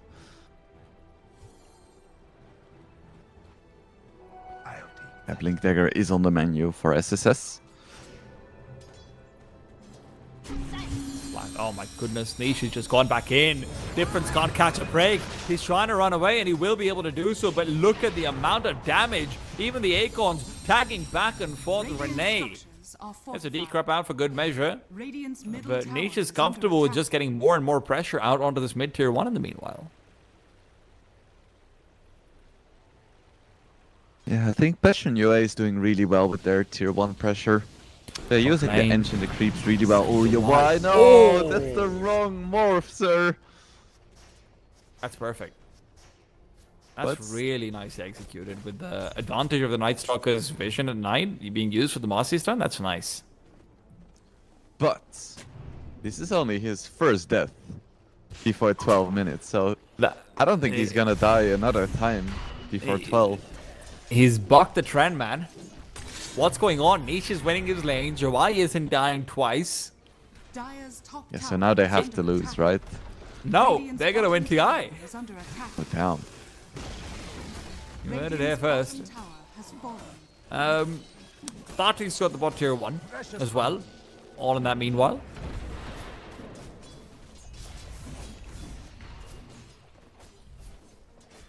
All of the tier 1s have now fallen.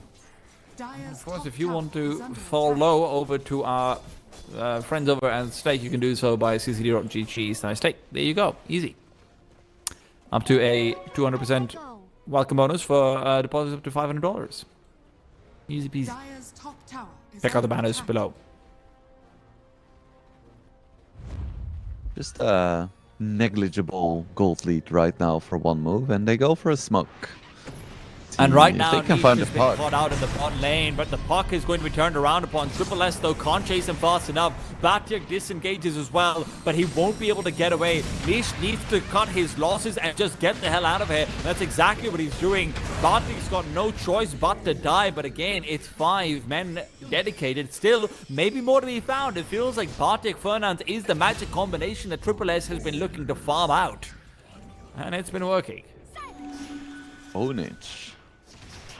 One move has been making it work in the past few minutes.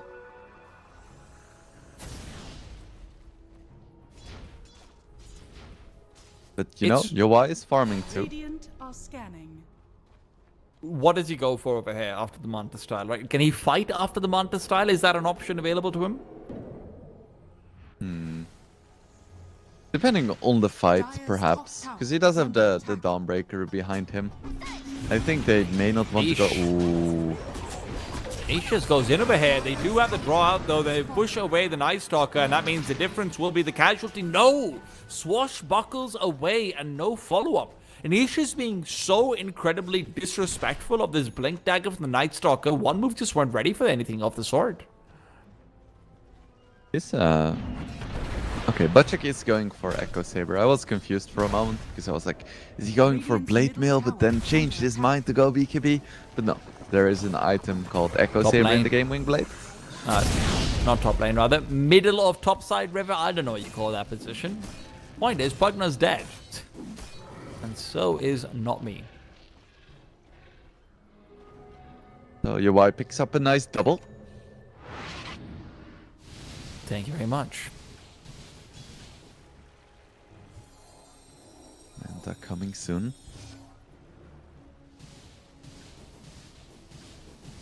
One move's negligible net worth lead becomes all the more concerning when you remind everyone they do have an Alchemist who has a Radiance now. And it's a very fresh Radiance. You're expecting acceleration soon. But again, your problems are not going to be solved by adding an Alchemist to the mix. Your problems are Niche is untouchable right now. And sure, you're trying to find him. They will get the rebound as well as the Dark Ascension. Maybe with the Marcy ultimate, that's what they needed. Turns out I am Niche's worst enemy. Because every time I say he's untouchable, he gets touched. Yep. Mid lane, though, Yui's also found Renee. Yeah, your timing is impeccable, T-time. Thank you. Thank you, man. It's in my name. That's the only place where I get any timing. Dire are scanning. Yeah, I wonder if Niche is gonna go for something like a Yules, or if he's just gonna try to play his way out of these Night Stalker ganks. Oh, CS Lul. I feel bad for the Hoodwink. I just noticed Fernand's net worth. Isn't having a great time. He really isn't. Man, should have just invested in real estate or Bitcoin 10 years ago. Silly man. To be fair, he could have invested in Bitcoin a month ago and he would have still made a killing. It's almost at 100k. But enough about that. Difference gets a Rolling Thunder off. Is there a turnaround in plan, in place? It might be attempted, but really the problem is niche, as it always has been. He pushes forward. He's got the shield rune as well, feeling extra comfortable, trying to pressure the issue. And Rolling Thunder been used. You've got the kill onto the Pugna. There isn't a Dark Ascension. Is this a tier 2 that can be sieged? Yeah, I doubt it. I doubt it. They could try to put on some pressure, but they're not gonna siege, and there's gonna be damage, but there's not gonna be a death tower. I guarantee it. Woe's got himself the Manta, he's got the Radiance as well, but the Waning Rift pullback will buy a bit more time. Time, though, has run out for the Enchantress, and as Niche is pulled back, turns out he's not got a clock either. Now Woe wants to pursue forward, but there's no one to find over here. The closest nearby enemy would be the Dawnbreaker, not the Dawnbreaker, sorry, it would be the Yuwai Morphling, who has run the hell away. Starting to get a little bit worried about Niche's presence in this game. Yes. Because Puck is quite a momentum-based hero, and his farm is still okay-ish, but he cannot keep dying like this. He could be en route for the Night Stalker as well. What is the plan for difference? He's still very far away from his Aghanim Scepter, so you're not going to be having that extra shield crash just yet. Extra attack shield crash, rather. This is a weird ward. Which one? The one in the river. Listen, That you ever Rain wanted just a ward played. like that? It's undewardable. That's what it is. But quick little dream fall initiate. It's not going to be the Solar Guardian onto either one of them. They stand at the edge of the coil, stay alive, and Renee makes sure that there's health for difference to be able to shield crash up and turn this fight around. Now comes in Triple S. He doesn't have the silence already. Use the fear, and Magic will once again be the sacrifice. They simply cannot win these fights, and with Woe still in pursuit, Flacco's target number 3. And that was such a nice delta split by one move, dodging the Solar Guardian on both heroes in a different direction.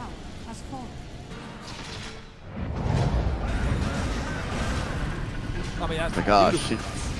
Split up, guys. And then Pango survives. Some nice healing from the Pugna. Bacek overcommits. Of course, UI still gets another kill. One move is looking very good right now. I feel like we might just get a game 3 once again, because of course it is one move, the best of the full series best of 3 team. They give you your money's worth. They're in it to make sure you are entertained.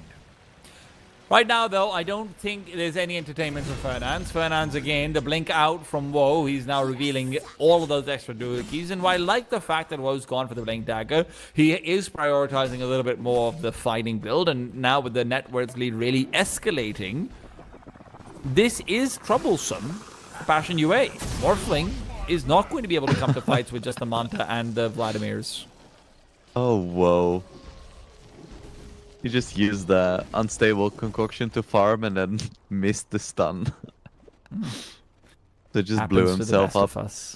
He paid like 160 mana to stun himself for 3 seconds. Very impressive. Some people pay a lot more than that. Oh, it's actually just 100 mana these days. It's a stagflation, deflation, I don't know. Manaflation. The opposite of inflation. It's a power creep, right? Everyone gets more powerful, everyone needs less mana, everyone has more intel except for Lion. Poor Lion. The plan is simple. Let's get Roshan. One move. We'll be able to get this one out very, very quickly as well with the Alchemist Acid Spray. There's no reason or no ability for Bastion UA to contest this while Nighttime's still up.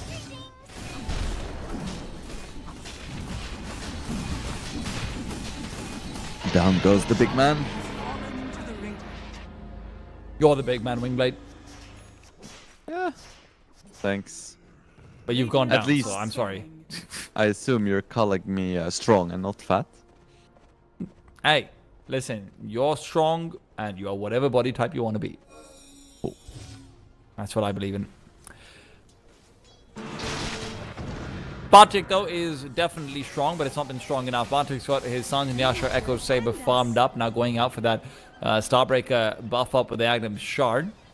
It'll be giving him a little bit more survivability with the debuff immunity, but also at the same time, Passionate UA's issues have not been that Dawnbreaker can't survive for those extra 3 seconds. The issues have been that it doesn't feel like they have the damage to put anyone down. I would have maybe liked to see a BKB instead of the shard. The shard isn't gonna help you when Night Stalker jumps you. BKB is just so much to farm in for, though, right? That is true. Feels like to try and survive this Aegis, the next 4 minutes of nighttime plus Aegis, you need something. But Bartik doesn't have either one of them so far, and the Blink Dagger forward from the Night Stalker. Triple S can't get vision fast enough, so it will be safe for now. Is under attack. Niche almost has a BKB. That is gonna help a lot for him. It is one of the worst feelings in the world as a puck to go BKB. I will say that. At least he recognizes when it's necessary. Yeah. He isn't gonna get away with like using himself or something of the sort. No doubt about that. Smoke now committed from 1 move. They would really like to make something happen with this one. And right now, Fernandes is really their only potential target. Dark Ascension used as well, and Fernandes continues to be the squirrel who died so others could live. Sad tale, but that's not the tale that we're telling right now. Woe re-engages in, and Flacco goes down to squirrels and Bambis falling a piece, and they'll have a tier 2 tower put next to them in their grave. Are fortified. Dire's middle tower is under attack. You know, UI is not dying. That's good. And Niche won his lane. Maybe you were right. Maybe this isn't a TI win coming out from them. Radiant's Yeah, top I hate tower being is under right. attack. I hate That's you being not right true. too. I'm lying. Radiant are scanning. As in, we all know you play too much Dota to hate being Dire's right. middle tower is under attack. You have a Morphling 4-star.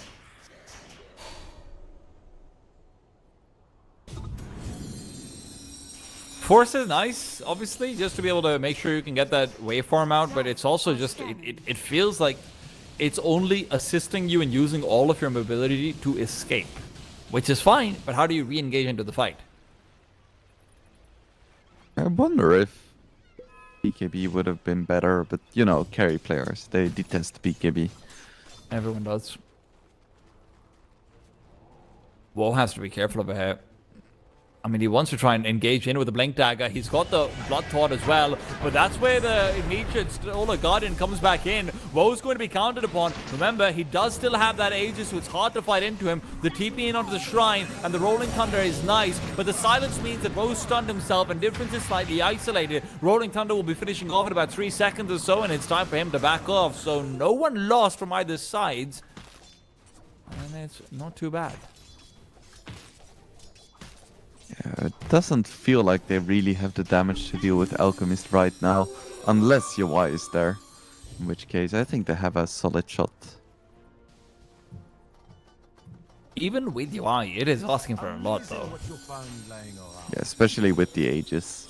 That ain't happening. A prize. They're still gonna try though. I don't think this is the right call. Well, right now they're going on to Triple S instead. They've forced him to use his BKB, and Fernandes is... I just feel bad for Fernandes, man.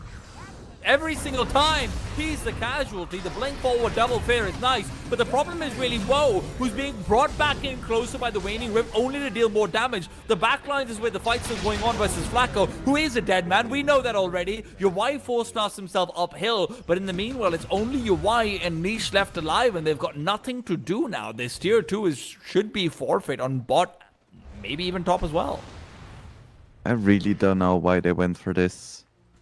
It's nighttime, Aegis is still up, they don't have a lot of burst damage or reliable disables, and then their smoke broke and they still kept going instead of going back. Yeah, just not the play.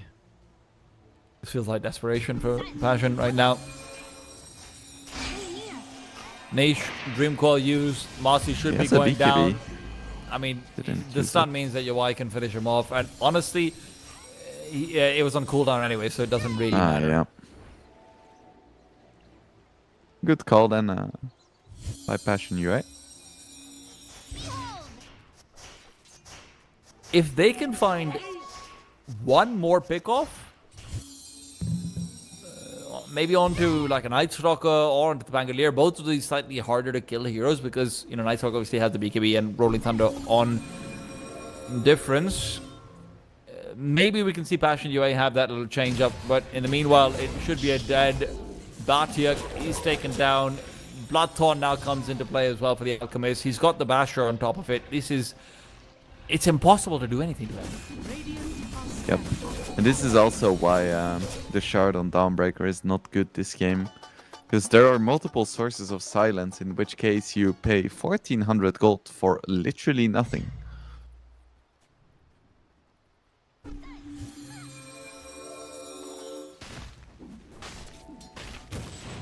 CSS almost has a Basher as well. The other issue is, Wingblade, is that we commended Nisha's BKB. He's had it for a bit now. You can't do anything with it. And he needs it, don't get me wrong. There's no alternative to a BKB in this game. You absolutely need one as a proc. But what do you do with the rest of the team not being able to provide damage? Yeah, that is a good question. I don't think Passion UA has the answer. Because it's not like Flacco's building up the cash and he's, you know, sort of converting that really annoying carry-esque Enchantress support. That's not happening. Yeah, if anyone is gonna be a carry, it's gonna be not me. Hey. That's a Marcy, guys, just in case. It's also me trying to make it into a bad joke. Dire are scanning. It's difficult.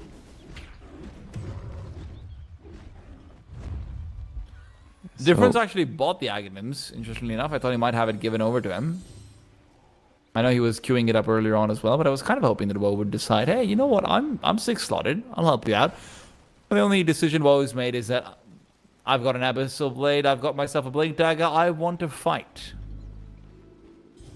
Yeah, let's see if they can find someone here. It's gonna be a long Roche respawn. Maybe they can find Puck. There is an Abyssal Blade on Alchemist. Ooh, No. that was close. Dust out. Yeah. UI is still gonna go for a BKB. Despite also having a Hurricane Pike. I think it's a good call. Again, though, where's the damage? Yeah, no Kanda or Deadless or anything on this Morphling. And I know that Kanda's been nerfed or anything, but it does still feel like it's one of those easy build-up items with where even the Phylactery and everything can give you just a little bit extra oomph to be able to take down, you know, maybe be more of a threat to these supports who don't have a BKB on Pugna, maybe be more of a threat to being able to maybe get the quick elimination on Night Stalker, anything at all like it. But instead, it's Triple S who's planning on trying to maybe go uphill over here. He knows what's going on. In he goes. BKB used from Niche with the Rolling Thunder immediately afterwards. They just want it for the damage and nothing else. Niche will be having a real tough time over here to actually get away. Trying to face shift and drawn away. Woe is just waiting for him. And elsewhere, it is not me to finish him off. Wherever he went, he was a dead man. It didn't matter. Yeah, even the BKB couldn't save him. And this time he doesn't have the Octarine core, so a lot harder to play yourself out of situations like that.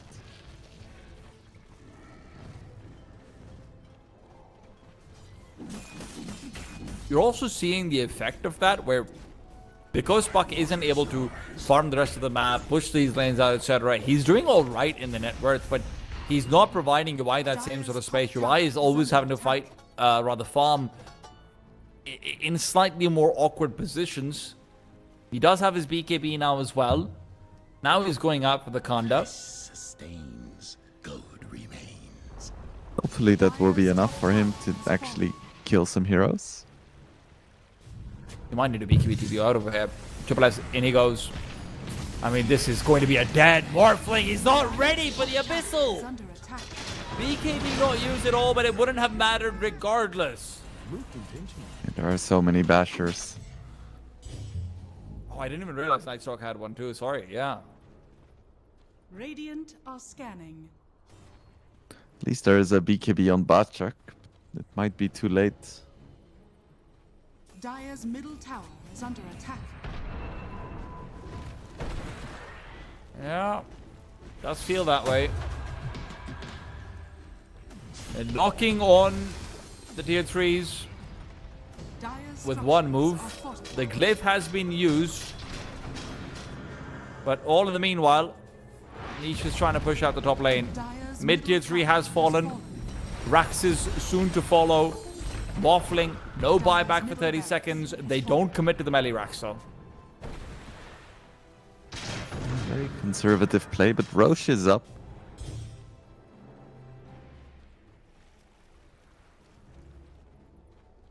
See what they can do with another Aegis.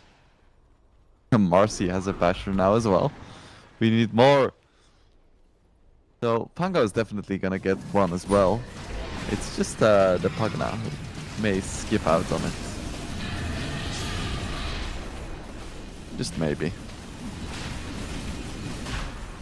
This also isn't the most oppressive net worth lead, right? Like, it's not like you're looking at a 25, 30k lead or anything like it. Bash and UA have done what they can to try and stay relevant, but it always feels like their net worth is materializing in these extra defense items. That's the power of the Night Stalker. So this net worth isn't just about, hey, one move is 14k ahead. One move is 14,000 gold and 4 offensive items ahead as well. So the damage scaling is not the same. And unfortunately, where we do see another fight taking place right now, it'll be on to the Pangolier. Difference is saved for a while by the Decrep, but will end up going down regardless. This is a very important fight because Alchemist and his Aegis are not nearby. You have to mitigate costs if you're one move. If Triple S re-engages it, that could be a problem, and he's realized it as well, but he's still thinking about it. Some good kills for Dire's Fashion bottom UA tower there. is under attack. They still haven't cracked the Alchemist, so one move probably still gonna be feeling quite good.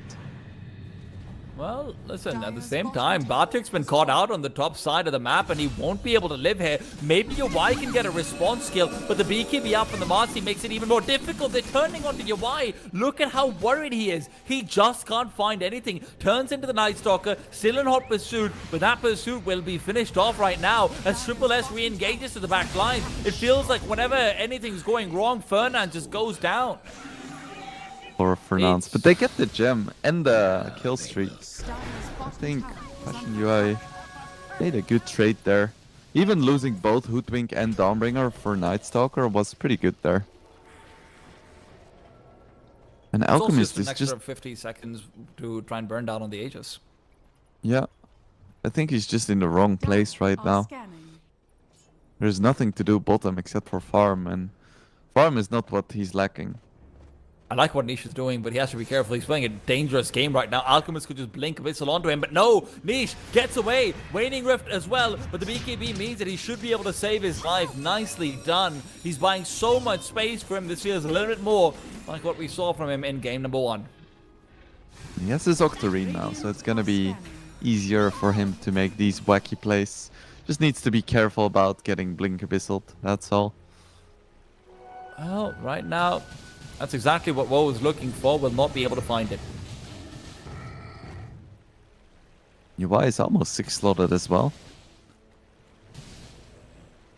Yes. What does he go for next? Maybe Skadi? But yeah. Was Butterfly, then changed his mind to Skadi. So good against Pagna and Alchemist. Dire's bottom tower is under attack. Well, you probably want to start moving back to your bottom lane. This tower is going to go fast.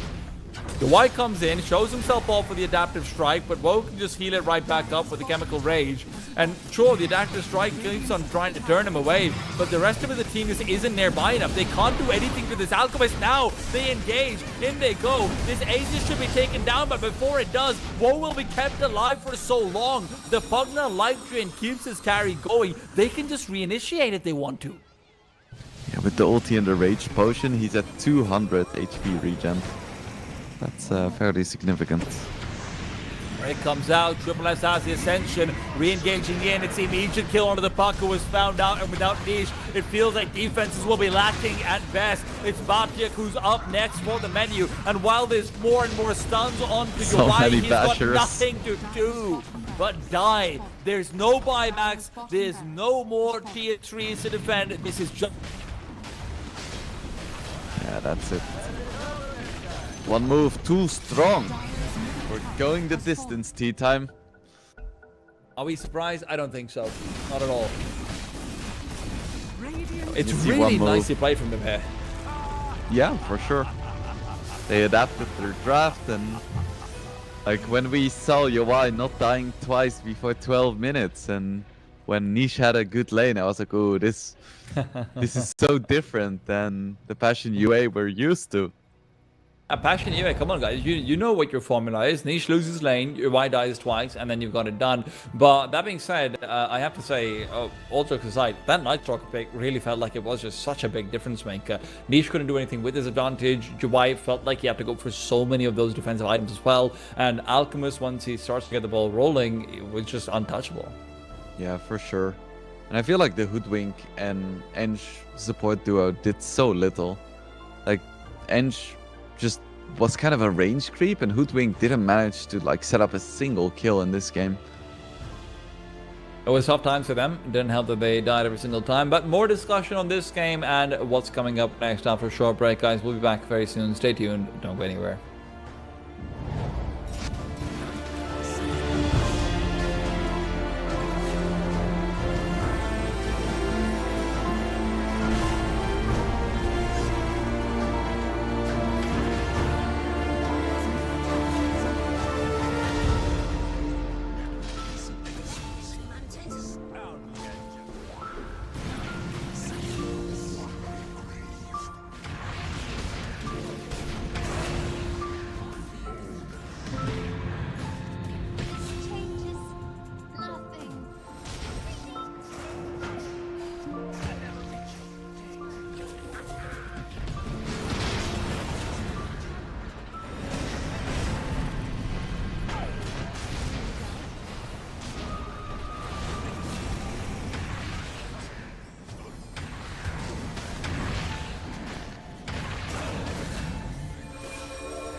Is it going to be the triumph of the 3-game Kings one move, or is it going to be Passion UA to break that streak? Let's find out on T-Tom. He's Wingblade, and we are in for a great old series as we continue on in the upper bracket of the CCT Series 5. Yeah, and judging by the previous 2 games, it should be a good one, right? First one was really interesting, right? Like back and forth, great swing and momentum, great decision making. Second one, it just felt like, to be honest, I don't want to put it down just to the draft because there was a lot of very good execution as well coming up from one move, but it did feel like a big outdraft. A little bit, yeah, for sure. If they played perfectly, but they still have won, probably. But yeah, Dota has never played perfectly, and draft is just such a big deal. Yeah, there's no doubt about that. Interesting to see one move banning out Nisha's puck in the first phase. That's some serious respect if I've ever seen it. I actually don't think I've seen a puck first phase ban in a very long time. Yeah, it's interesting as well, because it wasn't like the puck did super well in the last game, but suddenly they're like, oh, cannot play against that shit. Like, screw it. You know what? He's just really good on that hero. We don't want to deal with that. On the other hand, though, for Passion UA, nothing too out of the ordinary. Just the Beastmaster taken away. As well as the Doom, you know, it's expected. No Dragonite bans so far, though. And that's interesting. Do they opt into that over here? I think one move doesn't favor it that much. But Passion UA has played it quite a few times recently. They also have first pick, right? So they can actually just go from the ban into the pick of a hair for themselves if they'd like to. So you can go for the DK to start things off, but then one move is obviously expecting that. It's hard to plan around the DK, though. It's just so strong right now. I wonder if they're gonna first pick it, though. Have you seen it a lot in first pick? I have seen it a lot in first pick, to be honest. That's the only time I ever see DK. If he's not banned, he's immediately first picked. Interesting. But now they ban it out. Okay, fair enough. And they go for the Terrorblade immediately as well. So this worked for UI early on. Maybe feeling like he's not getting enough damage over here. I actually thought this might be an Alchemist ban into a DK pick, which I'm surprised that isn't the case. Yeah, so they're gonna play against Alchemist again. But in game number 1, they beat it. I beat a position 3 Alchemist. True. Triple S looked a lot more comfortable. Position 1 TB can work really well against Alchemist too, depending on the rest of the team. That's the thing, right? Like, obviously all of that extra damage is going to be very helpful coming out from him. Good to see the Pugna ban as well early out. That can be very frustrating for the Terrorblade to work up against, especially if it's just going to buy Alchemist the extra time that he needs to be able to get his ultimate up again. And that small little timing window there is. And of course, Pugna Shard instantly kills all Terrorblade illusions, which is also a really big deal.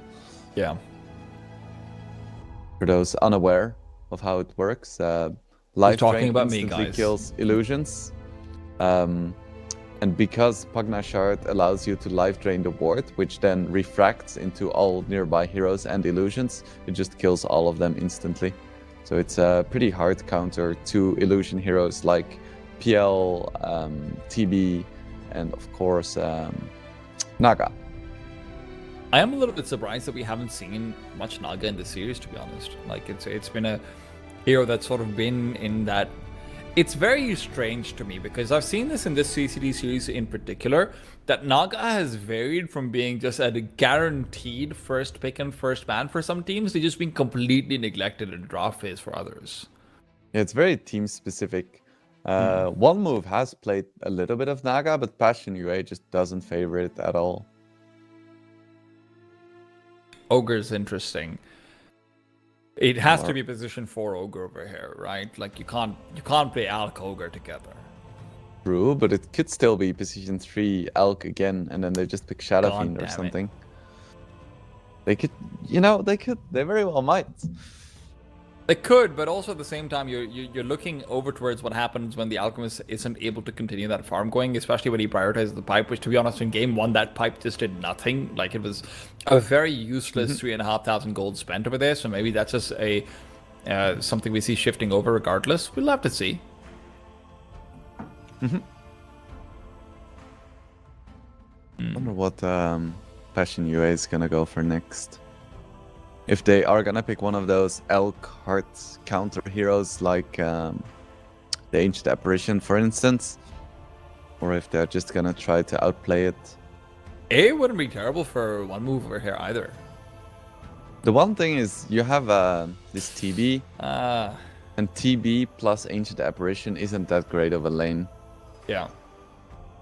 I don't like the Hoodwink pickup, to be honest. I don't think I've seen it really do much in any of the series that we've casted of Hoodwink being there in the CCT series. I know it's a hero that can provide a lot, especially if you're using it to preemptively counter out a Bristleback pick, because obviously you haven't gotten that ban out in the first phase, and you are worried for one move going for, you know, even a position 3 Bristleback, which does feel like it does decently well against the Terrorblade to me.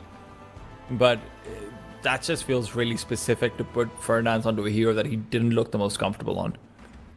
Also, Hoodwink plus Passion UA is 70% win rate this month, so maybe we just haven't been looking at the right games.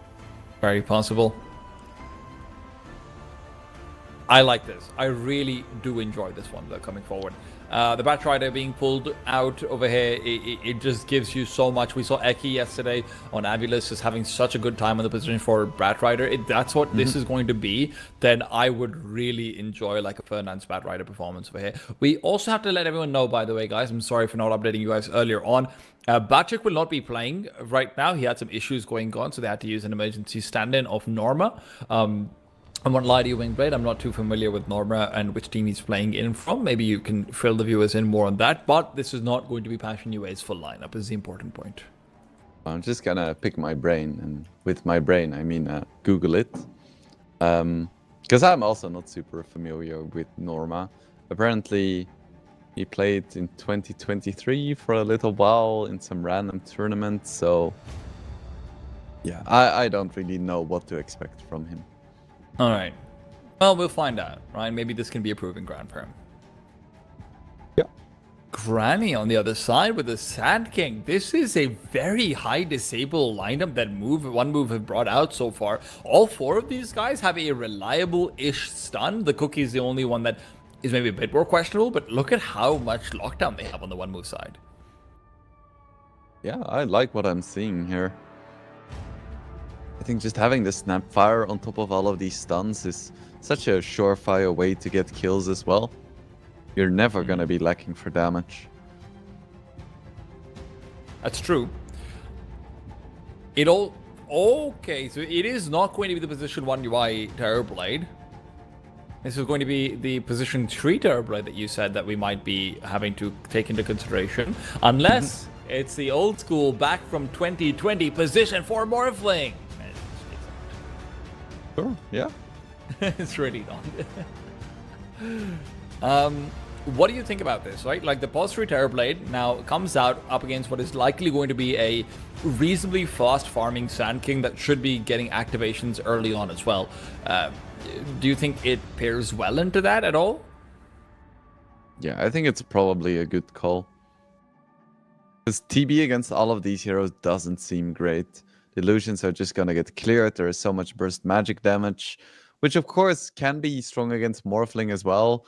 But he is probably gonna get a Lincolns at some point. He's probably gonna get a BKB at some point. So I would expect him to fare a little bit better against this than a TB would. And of course, TB in lane against the Alchemist is quite nice. Storm Spirit ban out as well as the Invoker. I think Storm's probably partially... I think it's to counter out what they thought because of the Night Stalker ban, actually, from Bastion UA. Because, right, Puck's already taken out. What's the other hero that comes to mind? It's either Storm Spirit, Void Spirit, or Earth Spirit, one of the Spirit heroes. And from the bunch, Storm does give you a lot of initiation if you don't want Batrider to be your only one in the early 12 to 15 minute mark. I guess, but they have so many stuns, and I would be more worried about getting Huskart than getting Stormed. I won't lie to you, I have no idea how a Huskar plays in the current day and age, so I guess I'll take your don't word for play that. it. Yeah.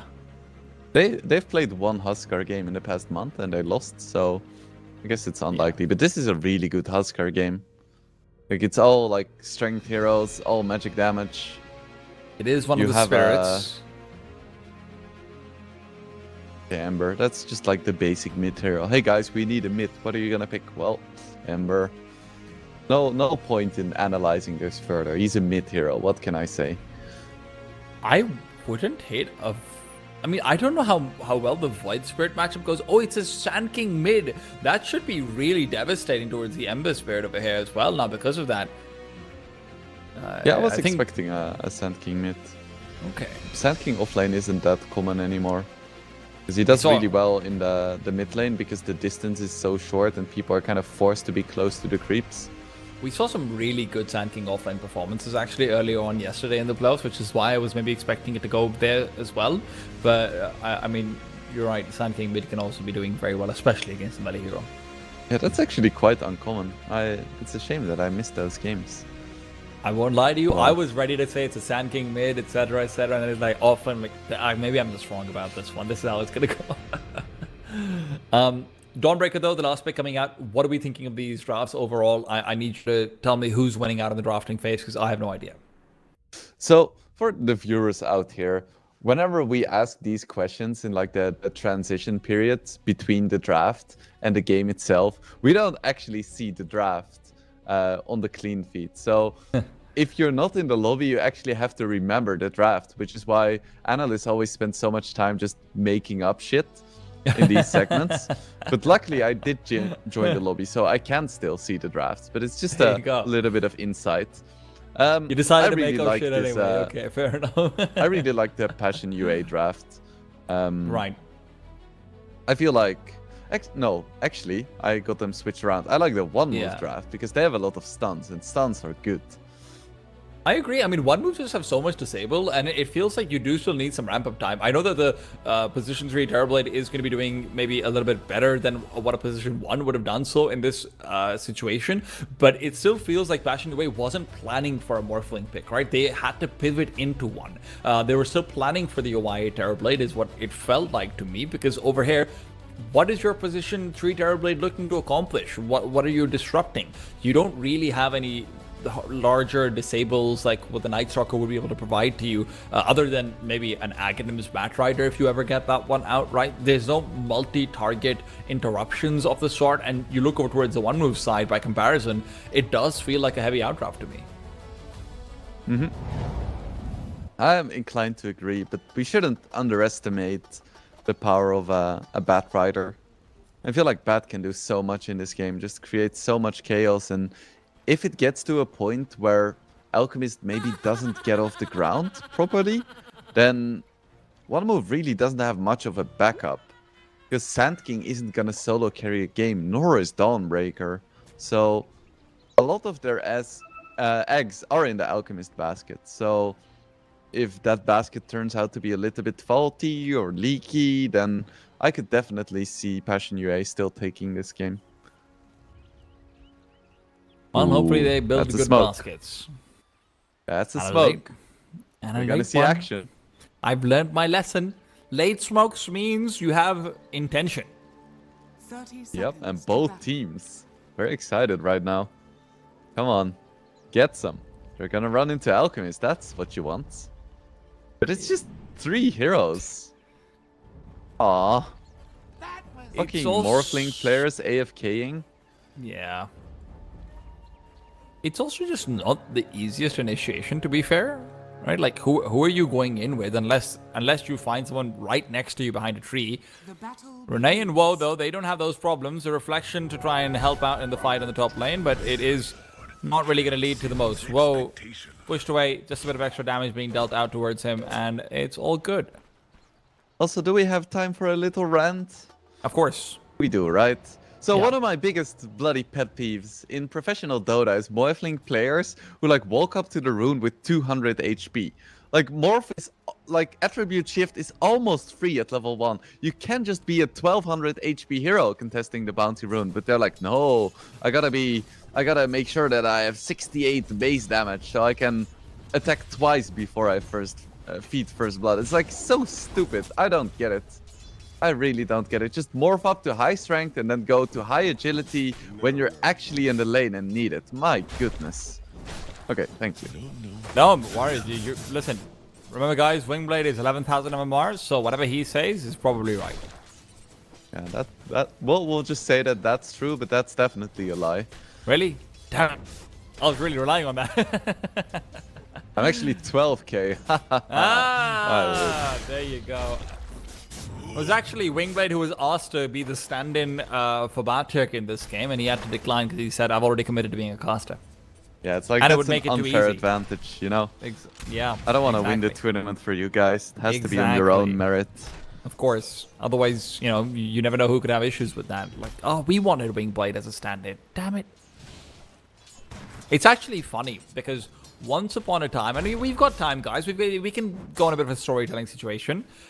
Once upon a time, back in a very old Star Series tournament, VP actually had someone have like an issue. They fell ill or something, and NS was called down from the caster's booth to go and play with VP because NS used to be their old captain as well beforehand. So Nice. it was literally that situation where he's called down, he has to put his mics down, he has to roll his like nice collared shirt sleeves up and everything, and then he walks back over to the player room. And we also got first blood while we're telling stories. Ooh, it's a tippy tip. Always good to see. And it's Fernand Fernand is- dying on his hoodwink Yeah, again. he's used to that, right? That's what I'm saying. The classic. Well, Woe in the meanwhile is trying to get a little bit more action out up against Norma. It's decent damage as well, but never really any follow-up, and Norma's pretty okay with it. So, DBs with bracers. Who would have seen this coming? not me, man. Not me. For the uninitiated, by which I do mean me, what does Norma look to do with this position 3 Terrorblade in this game? Well, what you generally do is you max Reflection, because Reflection is a really good spell before people can dispel it. You kind of run at people and you buy a pipe, so you're really strong in the early mid game. And then you transition into like building carry items. And of course, you still have the utility of the Sunder, and one of the big reasons why TB Position 3 got popularized was because it is one of the only ways in the game you can heal a doomed target by swapping HP. Right. So that was a big reason. But it turns out that TB, if the game goes late, just becomes really strong anyway. So if you mitigate his early game weakness by maxing Reflection and buying a pipe, then you're just really strong at all phases of the game. There you go. That's the thing about Dota. It's a game that keeps on giving more confusion. Yep. Well, in the meanwhile, looking out towards how things are going in the mid lane, Niche is doing pretty well. I thought Sand King might be faring a bit better, but in fact, it is Difference who's taking a bit of a back foot, even losing out on the water rune. No, he So does. close. Actually, he does. Sorry, my bad. Niche does manage to get the water rune. Difference loses out on it. Difference did go for the moving sandstorm as opposed to the sand shroud. That used to be the weaker one, then people started using it, and now it got nerfed, so now it's the weaker one again. Thank I God don't it even was know what's the happening anymore. bot lane, though. Flacco? Flacco doesn't know what's happening either. He's just being attacked by a big old jetpack grandmother and a blind Dawnbreaker.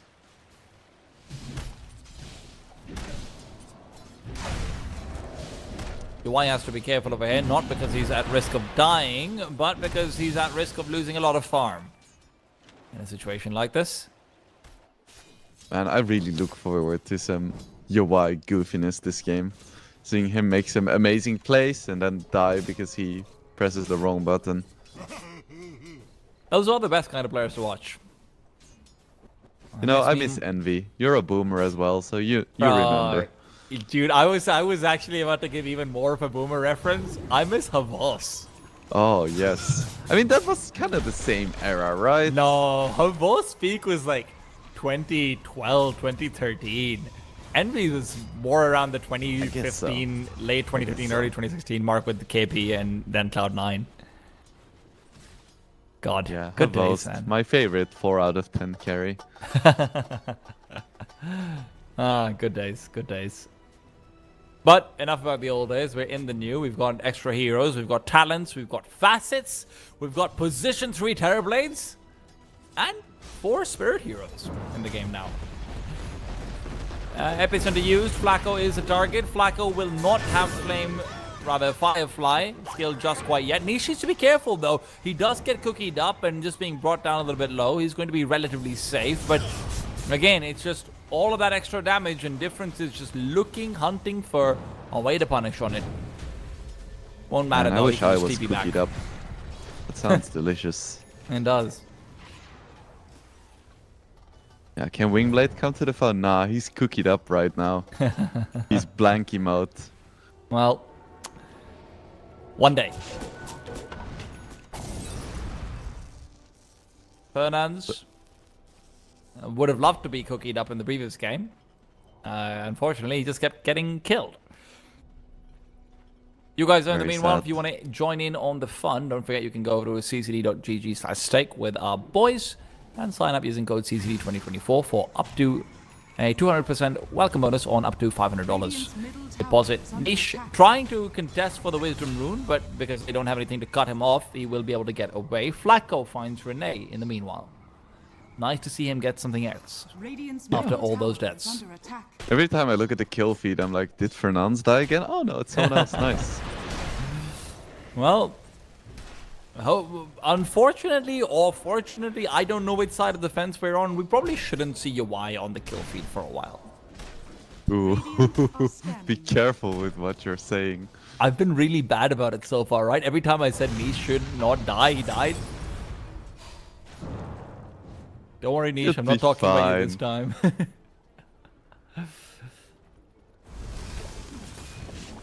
The Alchemist all in the meanwhile, if we get a quick check out over towards him in the top lane, he is taking a lot of damage. Should not really die in this position, but he's going to be annoyed. No, Niche comes in, and that's where the extra bit will be all too useful. Triple S tries to come back in with the Solar Guardian, turn it around on the Terrorblade. Norma's got the gets it. Sunder, though. That's the problem with the Position 3 TV. It just gets that Sunder so early. Middle tower is under attack. Not ready for it. Ends up being a 2-for-1. And both the players dying on the one move side, cores. And the kill on the Alchemist before the Radiance is always so big. You know, Yes. Niche was just chilling. Sauntered over, slide of face, searing chains out.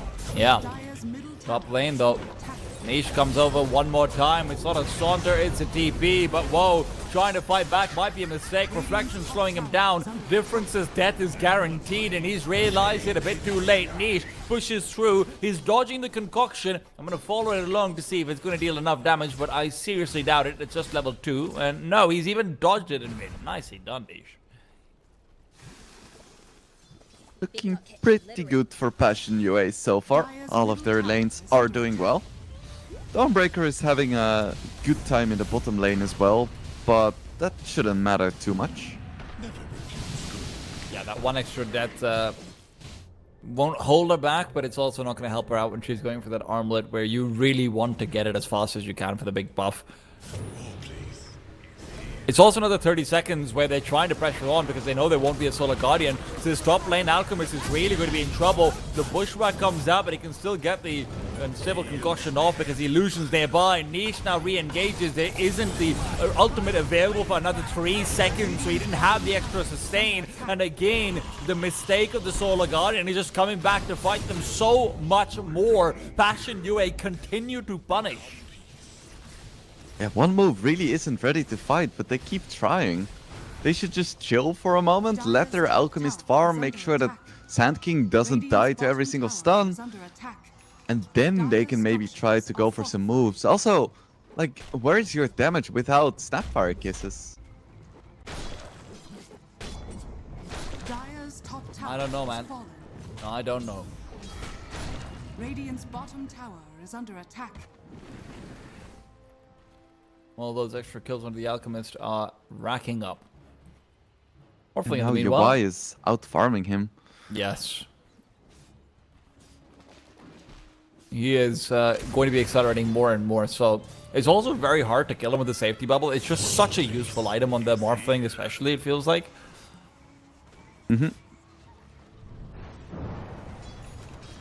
Is he still gonna buy flats, or does he? He already has the Vlads.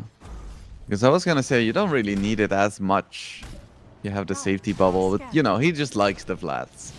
I cannot blame a man for liking a Vlads. We all like Vlads. It's the cheapest aura you can get, which gives damage and lifesteal. Also, the only aura that gives damage and lifesteal. Which makes it the cheapest, automatically. True. I was actually going to say it's the cheapest aura you can get, but then I remember the Basilius, so didn't want to lie about that too hard.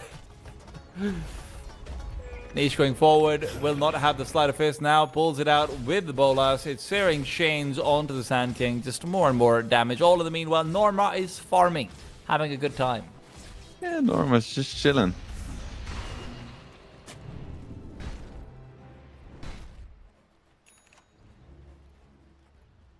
That is also the thing about offlane Terrorblade. You can't really fight into him that easily, but he is still like hyper carry in the late game, depending on his build. So if you leave him alone, that's also not very nice.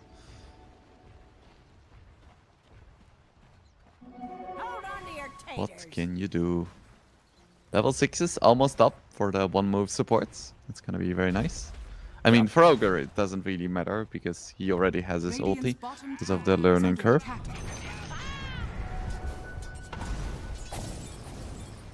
The granny is what makes a difference, so. And they're looking to make a difference onto the top lane. Norma is their target. Concoction to follow up on the initiation, but it is a Solar Guardian that should be providing all of that extra bits. In the backline zone, not me, being caught off. Niche will find him, take him down. Fernandes, are you back to your old business? Yes, you are, Fernandes. He should be falling. GG as well, just for good measure. In the meanwhile, good stun onto Niche will not be putting him apart. It is Rewind, brings himself to the party, but it's already ended. The police have come through already. I think Norma would have survived there if he had his cloak already in his inventory, but alas, didn't have it just yet. Gonna be a tough cookie to crack, haha, when he has his pipe. Dire's middle tower is under attack. Radiant's bottom tower Did Norma is have under the attack. cloak in his backpack? I think it was just in base. Okay, that's not too bad then. Niche is really hoping they can get an initiation, but UI pushing forward, turns into the Ogre. Might have dropped his IQ, but also drops down the Ogre. So hey, all's well that ends well. That extra bloodlust as well coming into play. He's going to be very Dire's happy. middle tower has fallen. I do like the blink first from Difference. You see a lot of Hive Mind SKs just mindlessly going Bloodstone every game Radiant's bottom tower without has fallen. even thinking about it. That sounds I think- personal. Yeah, I just don't like Hive Minds, you know? That's what they all say. Do they? I hope so. I hope no one likes hive minds. You know, phrasing it like that, they all think that, you know? Niche in mid lane could be the target. They've got the epicenter, they've got the stun, and they've got so many stuns. Niche wasn't ready for it. Maybe thinking back to his days as a puck where he could dodge things out. This is not one of them. Radiant's middle tower is under Yeah, well, attack. he is well and truly dead. Yeah. They made sure of that. Thing is, he respawns pretty quickly. It's still early days, and that's another 100 seconds for the Solar Guardian and the Epicenter to be on the sidelines. UI's already shown how willing he is to push and make something work. This could be another window for Passion UA to commit it on. Pipe's also ready for Norma. Pipe is up. The big ultis are down. They could try to go for something, but I don't think they want to go for a tier 2. So the question is, what do they go for then? A fight. Initiation coming out. Niche catching him off. Will be able to find himself the first one, and the Batrider lasso. Is that the first one we've seen? Feels like it, but it's still a death on difference. The Snapfire kisses trying to force them away, but now she needs to run away. It's a pushback to keep Woe occupied, but Woe should be able to disengage. The problem is Triple S can't say the same. No Celestial Hammer available. The double stun will certainly help, but the Searing Chains are still here. Armlet buys him a little bit more life, and Celestial Hammer will come through, but Niche can continue to chase. And that's exactly what he's doing. Goes forward, quick little chains. Bolas one more time, and not me. is going to be able to get off to safety. Niche again with the chain. Yeah, this arcane rune was such insane value there. Dire are scanning. Take a look at the replay. Let's count the sleight of fists there. Okay, that's one. I'll keep count. You can do the rest of the commentary. All right, I'm good okay, at counting. I'm not, so I'm glad we complement each other. You might have missed one because I did skip that over in the replay, but I have to say, why feeling like he can get involved early on, it's just his natural state of being. He looks so much more comfortable playing in the Morphling like this.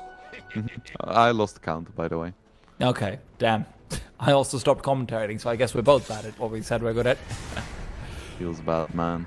Lincoln, you've got the Burst Strike, you've got the Unstable Concoction. It's a great combination, but they're consistently only finding one kill from all of that. A subtle burn. Fernand's going for a Rod of Athos. He doesn't seem to be a Gleipnir enjoyer, just a casual Rod of Dire's Athos. bottom tower is under I'm sure he'd enjoy a Gleipnir. I don't think he's just going to get one. Dire's bottom tower has fallen. I wonder. Ooh. Well, I Hello. wonder what Triple S is planning on doing. Celestial Hammer will not get him far away. It turns out there's another hammer. They're all very celestial out here. That's the benefit of a Morphling.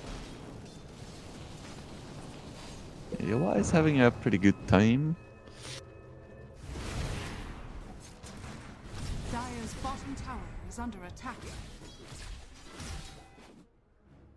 Oh, Norma is going for a quick shard, getting that demon zeal up. it does just give you so much when you don't have the Metamorphosis. The reason why it's nice is because you have enough health regen with the pipe to basically just use it on cooldown. When you're a carry, you don't really want to use that HP because you don't get it back that quickly. But as an offlaner, you have no such weaknesses. Flacco right now has gone in though. He's got himself a lasso, and that is going to be countered on. Difference is Epicenter Burrow Strike on 2 means Flacco's dead, and Yoai's not feeling the healthiest either. The problem is not me, as he is being chased upon. He doesn't have mana, he doesn't have a 4-star, he doesn't have anything to get away with. And again, 2 quick casualties while the lane is already pushing into middle.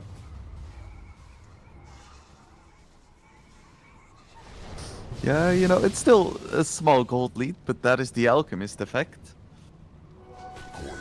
We don't like the Alchemist effect. Dire's middle We tower don't. is under attack. But he doesn't have the lead on the one move side. It's a thing, right? And an alchemist who's even is an alchemist who's behind. Yep. Oh, it feels so bad when you're playing Alchemist and there's the break creeps. Oh, it is worse.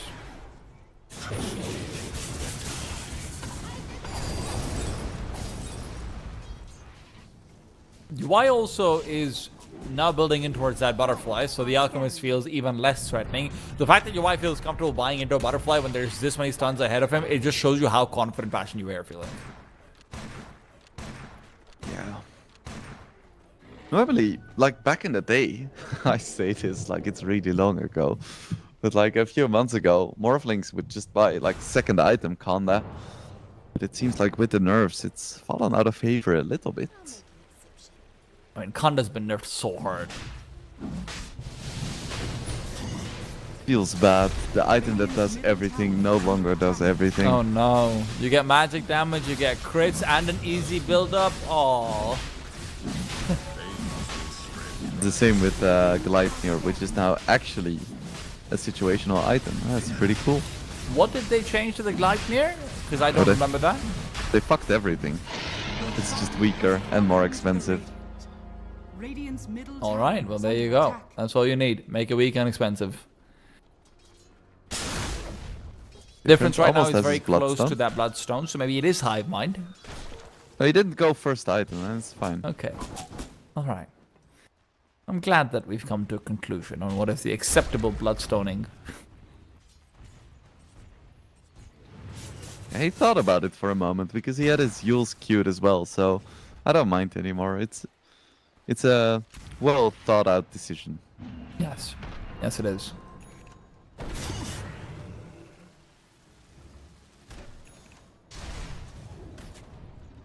Triple S right now is also going in for the shard. I think he just recognizes that the BKB is never going to come out. There also aren't as many instant stuns, so it does feel like there's going to be a lot more for that shard star breaker to be able to get done in the situation. Yeah, I think it's a lot better this game. Dire's structures are fortified. Oh, Dire's wow. top Pops tower the is under metamorphosis. attack. It's only a level 2-1, so it isn't like the biggest spell, but still. Solid. I mean, look at the amount of damage that he's dealing to this tower, regardless. Just as an offlaner who has 0 damage items, he's got 3 strength items, with the treads being on strength as well. Dire's top tower is under attack. I mean, it's impressive. Smoke now up for one move side though. They've got one real target they can look to isolate. It's Niche. Beyond that, fighting into the rest of the Radiant side does feel difficult. Yeah, they really only have one move. Well, the scan does give them where Niche is, and then Niche gives them where Niche is as well. But you don't have the right heroes nearby to be able to catch him out, is the problem. Niche will know he's been spotted, know that the Dawnbreaker showed herself off, and this is just a lot of wasted time for the Dire side. Nicely timed TP as well.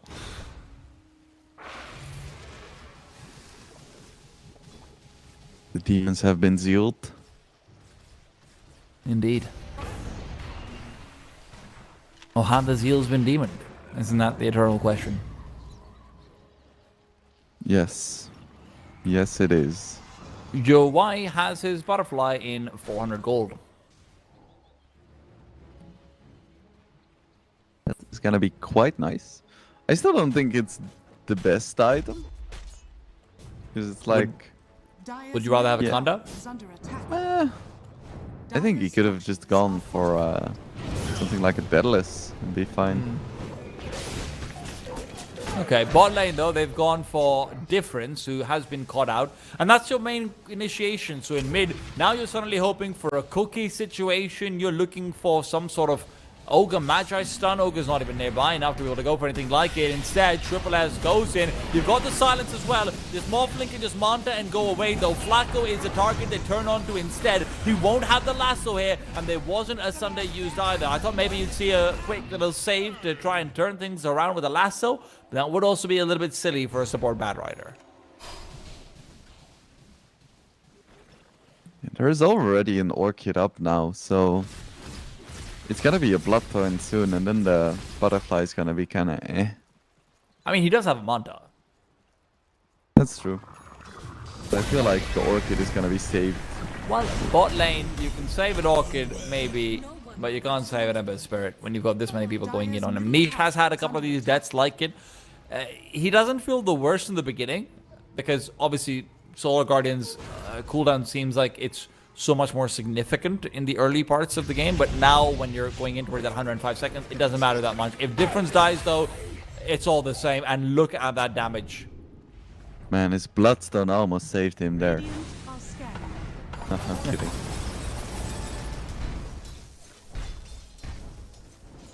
It's a rough game for him. Hasn't really found his footing. The lane didn't go great, and afterwards... Like, he doesn't feel like a mid right now. He feels like a stun.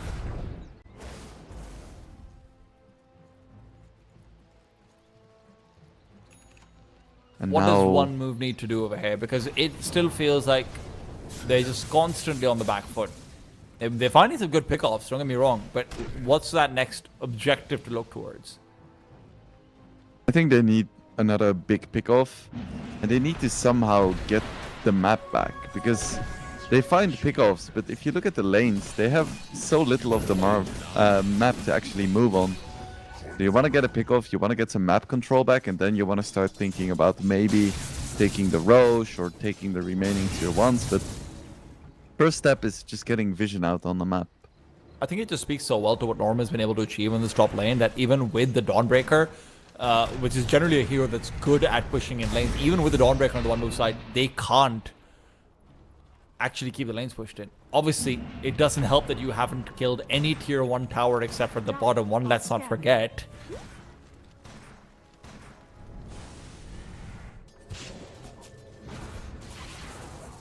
Renance is going for a Gleipnir this game. He is a Gleipnir enjoyer after all. There you go. Ooh, and we have the Midas on Ogre as well. Farming time. Not farming time right now, it is fighting time, it seems like. The smoke being intention for just that. Maybe a counter gank over here. Niche reveal, but he gets the chains on two. In he goes to three. Is he ready for this contest? Yes, he is. The BKB activated, Ogre deactivated, and Flacco reactivated as he pushes forward. Finds Triple S. The difference is turnaround now comes in. Roll needs to get the damage through, but he's been sundered up. The concoction will be able to keep Norma from being taken down, but Woe just can't outfight his demise. The Solar Guardian trying to keep them alive. Great double stun, but Norma still gets one more before falling, and it's Hawaii who will be taking them all apart. A triple kill, looking for the Ultra, but he's hunting for Oblivion. It's a Burrow Strike that he's trying to land in, the waveform downwards, and the auto attack should be enough. Not me, might be mobile, but what can he do when there's this big blue boy running after him? There we go. He does get it. Took a while, but he gets it. I feel like One Move took a pretty decent fight there. I would have expected it to go Dire's worse. middle tower has fallen. I mean, they tried. They just couldn't deal with the Niche BKB's issue, right? Like, Niche manages to actually get his BKB off, manages to get a couple of these sleight of fists out. It continues to push them away. The Sand King turnaround as well didn't feel like it had many legs on it, even though he comes through and gets a good timing on the epicenter. When you've already lost out what a lot of your supports can provide because the cookie's already used, you don't have the kisses available towards you, you don't have the follow-up stuns with the Ogre, it feels like you can't restrict the mobility and the healing that Passion you have built in with the Morphling and the Terrorblade Sunder. In the meanwhile, though, Yeah, it's another one. Rene, there he goes. Radiant are scanning. Ooh, and Yobai is a DD bottled as well. And Ember caught out. Ember will be able to BKB up, and Niche this time over, maybe even thinking about the turnaround. There isn't the tank ability on the Alchemist that we saw in the previous game. Woe is realizing that the hard way. Yobai continues to impress on this Morphling. And this fighting water body, this Bruce Lee wet dream is looking good. Yeah, it's gonna be a relatively slow Roche, but it doesn't even matter. They can just straight up walk up to the high ground. Alchemist doesn't have buyback. Still a Dawnbreaker DD. doesn't have Dire's buyback. middle tower is under attack. This is just Rax. Dire's middle tower has fallen. Yowai can even just look to go in over here and get one more kill while the Alchemist is in here. Look at how fast he takes them down. Difference is trying to re-engage, but One Move, the 3-game Kings might be beaten at their own game at the rate this is going. The Raxes are gone, Dire's middle and One Move feel fortunate. They have tier 2 left on the bottom lane. They don't have the lanes pushing in either, otherwise this could have been another tower.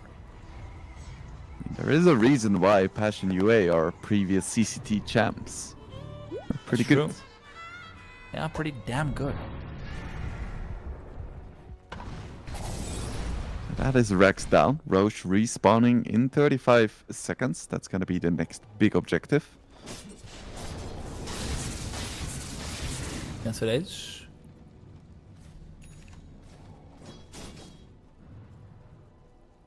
And now we can see TB is also approaching carry status.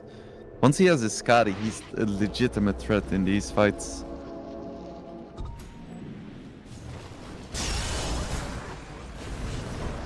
Well, The freebie? it is indeed a freebie. Aims to see. I don't know what One Move can do anymore. It feels like they're waiting for a mistake from Passion UA rather than being in a position where they can make a play.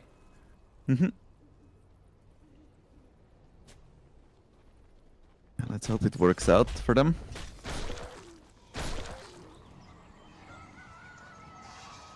A nice map hack. Yeah, Just to and see that Passion UA is at their doorstep. it's like, I see everything. What do you see? I see enemies winning, actually.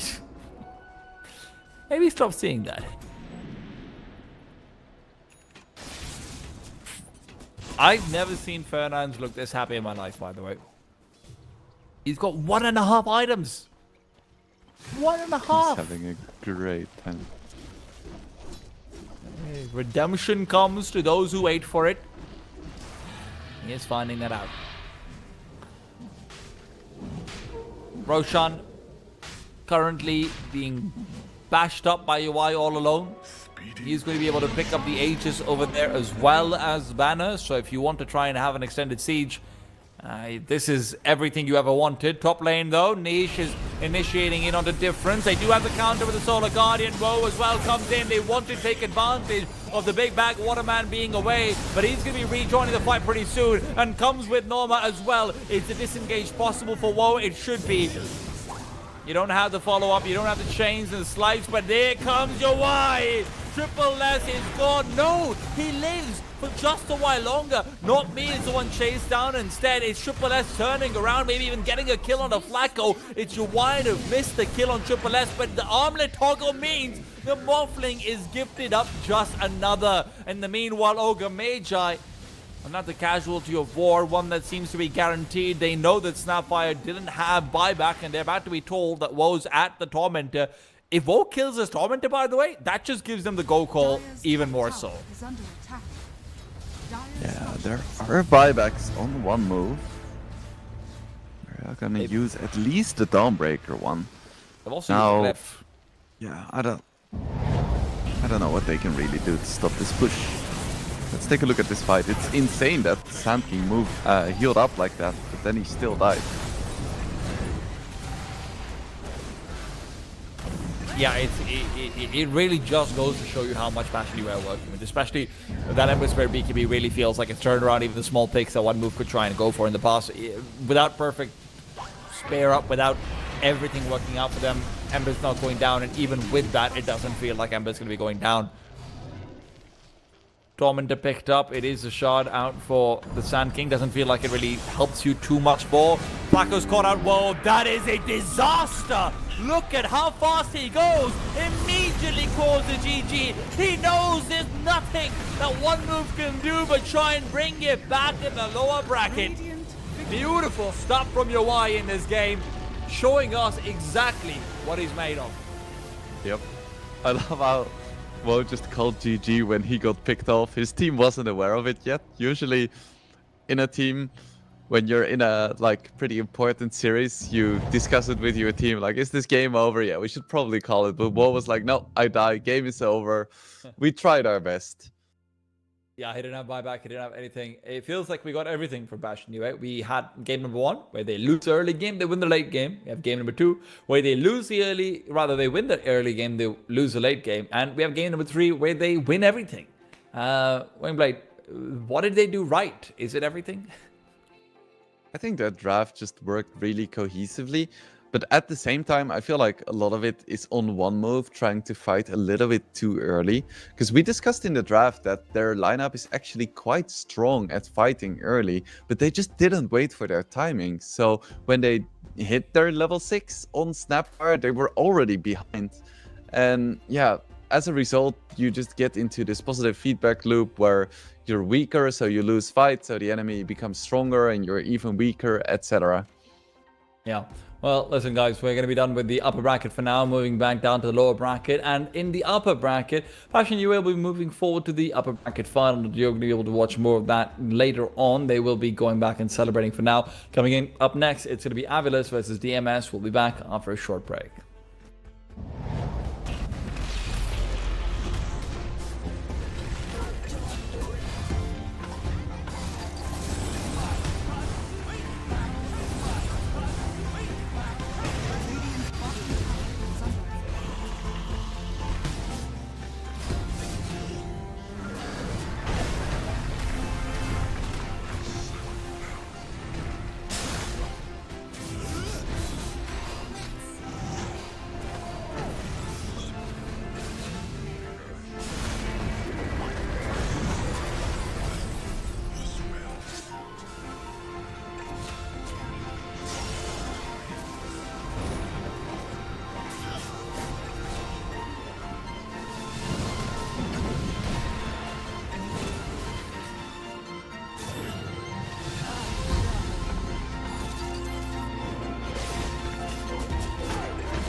Welcome back to the CCT Series 5. I'm Tea Time with Wingblade as we head into the lower bracket. It's always treacherous domain whenever you go down to the lower bracket. It's also always sad because you have to say goodbye. Wingblade, do you feel sad?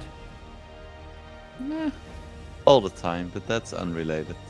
Ah, well, fair enough. Okay, I guess we don't have enough time in the pre-show for this, but we do have time to take a look at the brackets and see exactly where we're standing right now. It's Avilus versus DMS that we're going to be taking a look at. And listen, I don't think anyone expected Avilus to be down here, especially after what they've been doing recently in online Dota with some of the heads and the scalps that they've been taking. But if Passion UA have shown us anything today, it's that they're a serious team that's here to play. Oh, for sure. Yeah, I love watching them as well. DMS, on the other hand, though, listen, they obviously had a very good group stage as well themselves, but still being taken down by one move, the team that we just managed to watch as well. So it's time to find out from the four of these who really is 1, 2, 3, and 4, I suppose. So between the two of these teams, it's going to be interesting. For me, we're starting things off with the easy ones. It's Avilus. It's the talk of the town recently. Soneko's leadership has really taken this team so far. Yeah. Of course, Soneko, pretty divisive player in his own right. He is undoubtedly very talented, and he's managed to lead a lot of successful squads. But there are also some talks about reasons why his squads haven't stuck around for a long time, every time. So we'll see how Avilus does. Obviously, they're all very talented. They're all very experienced. Stormstormer, of course, is an ex-teammate of mine, so I always love watching him play. So, yeah, Avilus is a roster I'm very excited about. Absolutely. I mean, especially when you add in sort of what Eki can get done on a couple of these more farm-hungry supports like the Batrider as well. This is a team that comes in with a very specific identity, with its own signature picks. It's really fun to keep an eye out on. DMS, on the other hand, though, I will be perfectly honest with you over here, Wingblade. I am running or flying a little bit blind in this regard. I'm going to need you to give me some intros for these players. Tell me what this team is all about and what to expect coming in to this series. Well, DMS is a roster that I personally wasn't as familiar with, obviously, because I haven't played with any of them. But I feel like throughout the CCT, they've kind of proven themselves in a way. Of course, they have some of their players are a bit more experienced. Like I believe Melojul has been playing ever since before I even started, and then they have some other players. Like I believe his name is pronounced Niav. Position 3 with the kanji characters who are just way more young and fresh to the scene. Right. So I feel like that's always a good combination to have in a team, like the old guard teaching the new kids. It's obviously it's tried and tested. Shigetsu as well, right? You're looking out towards a player who was given chances at top-level organizations, a player who was given chances at Na'Vi as well, but it's never felt like Navi's been able to really strike gold other than maybe with their current junior roster. Shigetsu cast away, and now he's trying to make his way back up in this DMS project. It's a very interesting combination of players who have experience, who might have been slightly rejected by the scene, and rookies coming up together. So you're right. This is the formula that Dota has been relying on for time immemorial. But you're going up against a very, very hot team as far as Avilus is concerned. How does this matchup develop? Yeah, that is the question we have here. So, despite Avilus not looking so hot in their last series against Passion UA, I would still probably call them the favorites. Because, Passion UA is a team that has won the CCT before, so it's not like they're a weak team, and losing 2-1 to them is it's nothing to be ashamed of. And I still think Avilus, despite losing against Passion UA, are one of the favorites. Look, of course, that's to be considered, that's to be kept in mind. Passion UA have been looking fantastic. But in this matchup, right, I mean, we can't just look at names. We have to look at a little bit at styles as well, what kind of things that DMS has been sort of bringing to the table. And when we look out towards the group stage and what DMS was sort of picking up and how they were trying to prioritize their lanes. Obviously, their only loss with DMS was also up against Passion UA, so it feels like that's something in common. Everyone is losing to Passion UA right now. They might be just a sleeper pick for the entire tournament, and not so sleeper, but given the status that, hey, they're not an invited team, they're not necessarily a team that everyone knows. As far as I'm aware, I think all 5 of their players don't even have Wikipedia pages. Yeah, I just checked that one as well. So, you know, this is very much a definition of an unknown team taking the world by storm. But when you focus down into Avilas, it's still a team with pedigree. It's still a team that has all of this LAN experience, all of this recent LAN experience as well. Might not have been getting top placements at Wallachia, might not have been getting top placements at Dream League either, but this is the kind of tournaments where if you're going there, you should be expected to sweep up this CCT event. Yeah, for sure. And I'm so curious if they have what it takes, you know, to go all the way again. Because at that point, you know, they're just like CCT legends. Hey, we're going to have to see. Of course, legends need to be made based on their opponents, and we have to find out who opponents will be if there ever will be that grand final rematch or even in the lower brackets. So, Avilas and DMS, coming back towards them and seeing what we can actually start to expect from this combination. DMS yesterday, going up against One Move, did struggle a little bit in the second and third games. I'll be honest, it's a 27-minute game versus One Move. They got rocked in that one. Third one was a bit more competitive, but even their initial win, I mean, 73 minutes for a game where you have a Medusa, it felt like they had an advantage for a lot of that time as well, but they just couldn't really close things out. This wasn't the cleanest win you've ever seen.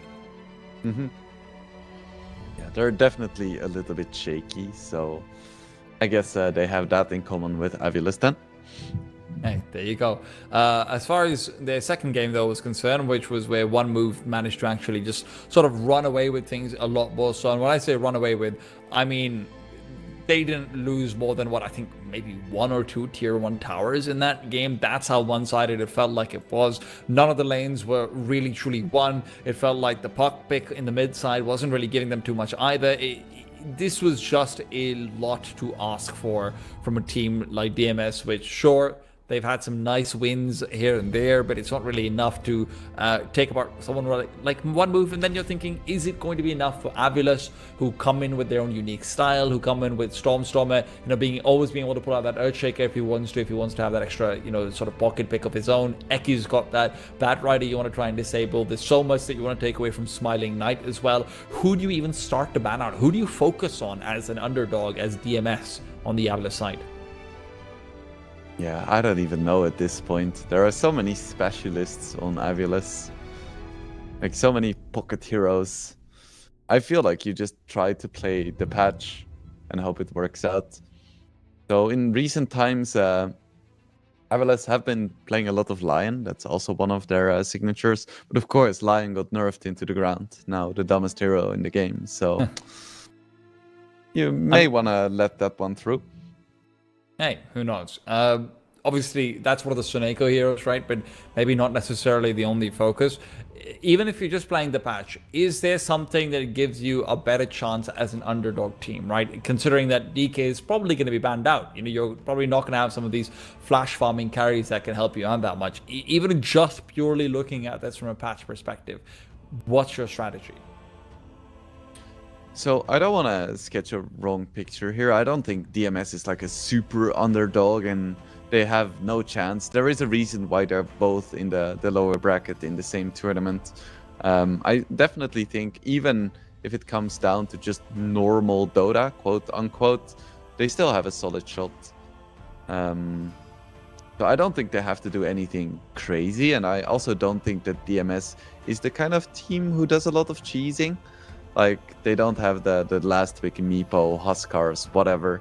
They tend to just play the patch, and they play it well. So I think they should stick to their guns. Listen, I'm going to push back on what you're saying of Wingblade. You can't say that Avulus isn't a super favorite. Sure, they might both be in the lower bracket, but look at the kind of heads Avulus is taking. Look at the expectations on Avulus based on the tournaments that they're playing. They are a big favorite. Now, that's not to say they're not a head you can take off. DMS can absolutely win this one out, and there's no question about it. We've seen what Passion UA managed to do with some really effective late game macro, but even that was Passion UA having to overcome what felt like the brute force of Avulus and a lot of what their individual players could do. This is very often a team that will be looking mechanically better than you. You have to rely on better macro more often than not, and that's not easy to pull together. DMS are pretty big underdogs, and I'm with you. Maybe you should be playing your own game. Maybe you should just be playing the patch, but it's not going to be easy for them, that's for sure. So, are you willing to predict a 2-0 victory then? I am willing to predict an Avulus 2-0. There you go. I'm here, and I will say this as the guy who's been wrong every time I said Niche will not die. I acknowledge that. I admit that. I own up to my faults, but this will not be one of them. I do think that Avulus should be 2-0ing this one away. DMS, it's going to be a tough time for them, an uphill battle, but they start that uphill battle with some pretty straightforward bans. Chen, Nagasarian, Alchemist, DK, lots of those current metagame champions, and then on the other side we have TB and SK taken away. Champions, that's a So I don't even play risky League way of to Legends. My phrase God, it. I don't even know how I got that one out. I've been playing Dota for 21 years. Yeah, honestly, I don't mind League. I just I've find never it funny played to it fan the personally. flames sometimes. Yeah. Well, listen, 21 years, and I'm not quitting anytime soon. That being said, though, Avulus for them right now, I would really love to see an early prioritization of supports. I know we've really started leaning away from that because it feels like, especially with 7.37E, there's fewer super viable carries. But it does very often feel like, yeah, that Shadow Demon that, Suneko can pull together, it does so much for them. Yep. I feel like every Avulus draft is either starting with Lion or Shadow Demon. It's all the same. Suneko's good at guaranteeing his own heroes initially. Well, it works. Yes, it does. DMS on the other side, though, this is something that they probably should be expecting. The problem with the Shadow Demon is there's really nothing that feels like can take advantage of there being a Shadow Demon on the other side. It's just, and I know you never pick to counter out supports, but you're always thinking, hey, maybe I can farm down these supports. It's a weaker support. I can take them apart. Maybe angle towards a late Storm Spirit because I know they like to go for these Lion Shadow Demon type things. It doesn't really work versus Shadow Demon, it feels like very often. Yeah, nothing works against Shadow Demon. Yeah. He's got the saves. He's got the purges. He's got everything. There's so few heroes where you're like, my hero, doesn't, like when you're playing Shadow Demon and you're like, my hero doesn't work because they picked this hero. No. Yeah. I guess Beastmaster is okay, especially in lane. Could do fine. But then, of course, there is the disruption save for any Roar target, so you just cannot win. What makes Beastmaster so good against the Shadow Demon in lane? Well, Beastmaster really struggles against high damage ranged heroes that can kill his animals. Shadow Demon doesn't have the highest damage or attack range, and he relies a lot on Shadow Poison. But while you're Shadow Poisoning, if you're getting hit by a boar, you're still not gonna have a good time. When you say his animals, are you talking about his supports? Because I know that's how all you offlane players think, Wingblade. Don't make me think that I don't. Well, we'll just leave that in the middle, sir. Well, let's find out what those animals are going to be picking into. Obviously, the Beastmaster combination coming out with the Hoodwink was also quite useful for them before. Scaled quite well into the late game as well. That's how they managed to take that first win out versus one boof. Neko, on the other hand, though, Tusk is the response ban. Taking away Tusk some of that extra damage. He's a favorite of a DMS. Avulus doesn't pick it that often, just every once in a while, but they ban it almost every game. Right.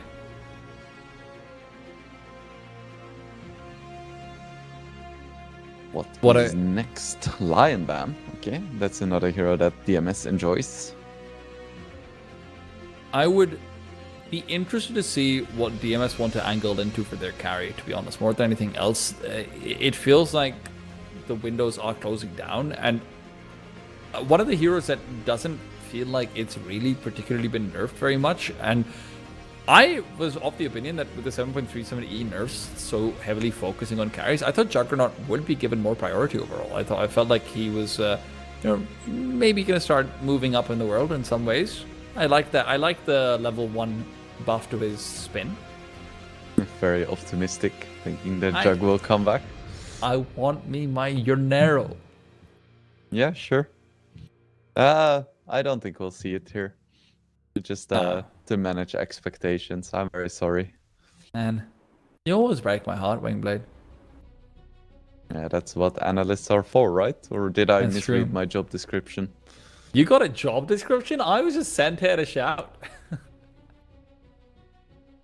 Yeah. So, anyway, what are DMS gonna pick now? Tea time. Go. Juggernaut. No, of course not. It's not going to be Juggernaut coming out over here. Listen, I would like a Hoodwink, to be perfectly honest. It's just a very safe thing to pull out. And yes, it's a bit risky when you're worried about revealing your entire offlane early on. But when the Shadow Demon's on the other side and you are aware of the extra damage that you can pull together with the position 4, I wouldn't hate the Hoodwink. To be honest, I just don't like this hero overall, but just in terms of having a hero that can provide a lot of threat, the Muerta position 4 over here wouldn't be terrible either, in my opinion. So why do you hate the Hoodwink so much? Is it the No, I hate the ethnically Muerta, ambiguous not, accent? I hate the Muerta, not the Hoodwink. Oh, okay. Yeah, I don't mind the Hoodwink. The Hoodwink feels like a bad Wind Ranger to me, and I am a big lover of the Wind Ranger. So I know I don't mean bad Wind Ranger in terms of how the hero is played. I just mean just like an evil version of the Wind Ranger in my heart. That's what the lore is. But no, they instead opt into the Ogre Magi. Okay, so they're picking Shadow Fiend. Interesting. Is that a guarantee? Is it the Wingblade certified Shadow Fiend pick coming through? Yeah, I'll put my career on the line for that one. Wait, you have a career? Oh my god. Are you talking about your pro career or your analyst career? No, just my kids bouldering training career.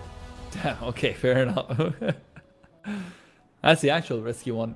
At the same time, I mean, we've obviously talked a lot about what DMS is pulling through over here. For Avilus, how do they build up into the draft? Well, Invoker is still in the pool, and Stormstormer is still in the team, so that seems like a solid option. Dawnbreaker is still around as well. I think Dawnbreaker is one of the best heroes against Beastmaster, as you can globally respond to the roar really efficiently. What else is there? Could go for an early Earth Spirit as well if they want to. They could go for a Doom if they'd like. Gyrocopter will be the pickup then in the end. Avilus has, I think Avilus played a position for Gyrocopter yesterday as well, and obviously that's always something you can easily flex into or away from, so it's still leaving themselves a lot of openings in this draft. That's one of the things they actually struggled with versus Passion UA. It felt like in the drafting phase, very often Passion UA had many more options than Avilus did going into pick number 5, which sounds weird because obviously Suneko is supposed to be the super experienced captain. They also take the Hoodwink both for themselves and away from DMS, but in doing so reveal that this is going to be a Gyrocopter core. Yeah, so no more flexibility. They're committed. That is something that does kind of scare me though, to be perfectly honest. Just the lack of flex potential always feels like you are giving DMS a lot more room to try and just create a draft that's going to counter out the Gyrocopter. And with a pick like the Earth Spirit, there you go. The Murtha comes out, buddy. I didn't have this much confidence in myself, but got it right. It does, however, mean that the Shadow Fiend can't be picked up. So if that's something they were angling out towards, Avilus has a chance to ban it over here in their last 2 bans. Yeah. So, can you give me? I'm not right about this at all. Yeah. You also mentioned the Stormstormer Earthshaker. Yeah. So what is the final 2 picks gonna be? I'll just sit back, chill. Can I see the bans first? Because honestly, I think... you can predict those too. No, you have to predict the bans. I'm getting the picks right. You got to do something over here. Come on. Oh, but the bans are so much more difficult, man. It's unfair. I don't want to do my job. Okay, so it's a Shaker mid against an Air Spirit. No So surprise yeah, with another definitely Morphling, yeah. the Morphling ban makes total sense. Was about to say that. Yeah. The DMS, they need a carry. Let's look at all of the carries that are still in the pool. TK is banned. Alchemist is banned. Monkey King is an option. Doesn't seem super great to me. Shadow Fiend. They're still gonna pick Shadow Fiend. It's difficult to sort of see a great frontliner for them, though, in my opinion. I know the Beastmaster can still get it done a little bit, but when you have what's likely going to be like a lot of focus on the Magnetize early on, I don't know how well the Beastmaster synergizes into a Magnetize in that regards. I'd really like to see a tankier frontline carry being picked, but I don't know what that would look like at all. Maybe a Juggernaut? Yeah, the tankiest hero in the game. Enigma ban is definitely a little bit of respect out to Avilus. It's obviously a hero that they've been opting into a lot for Zibba. And I mean, even in the offline department over here, go ahead. I did call the Shadow Fiend. You did call the Shadow Fiend. We did mention it could be banned as well. So there you go. And I did mention the Dawnbreaker as well. Pangolier pick up in the end. Okay, so is this going to be a Pango mid or a Stormer mid Earthshaker?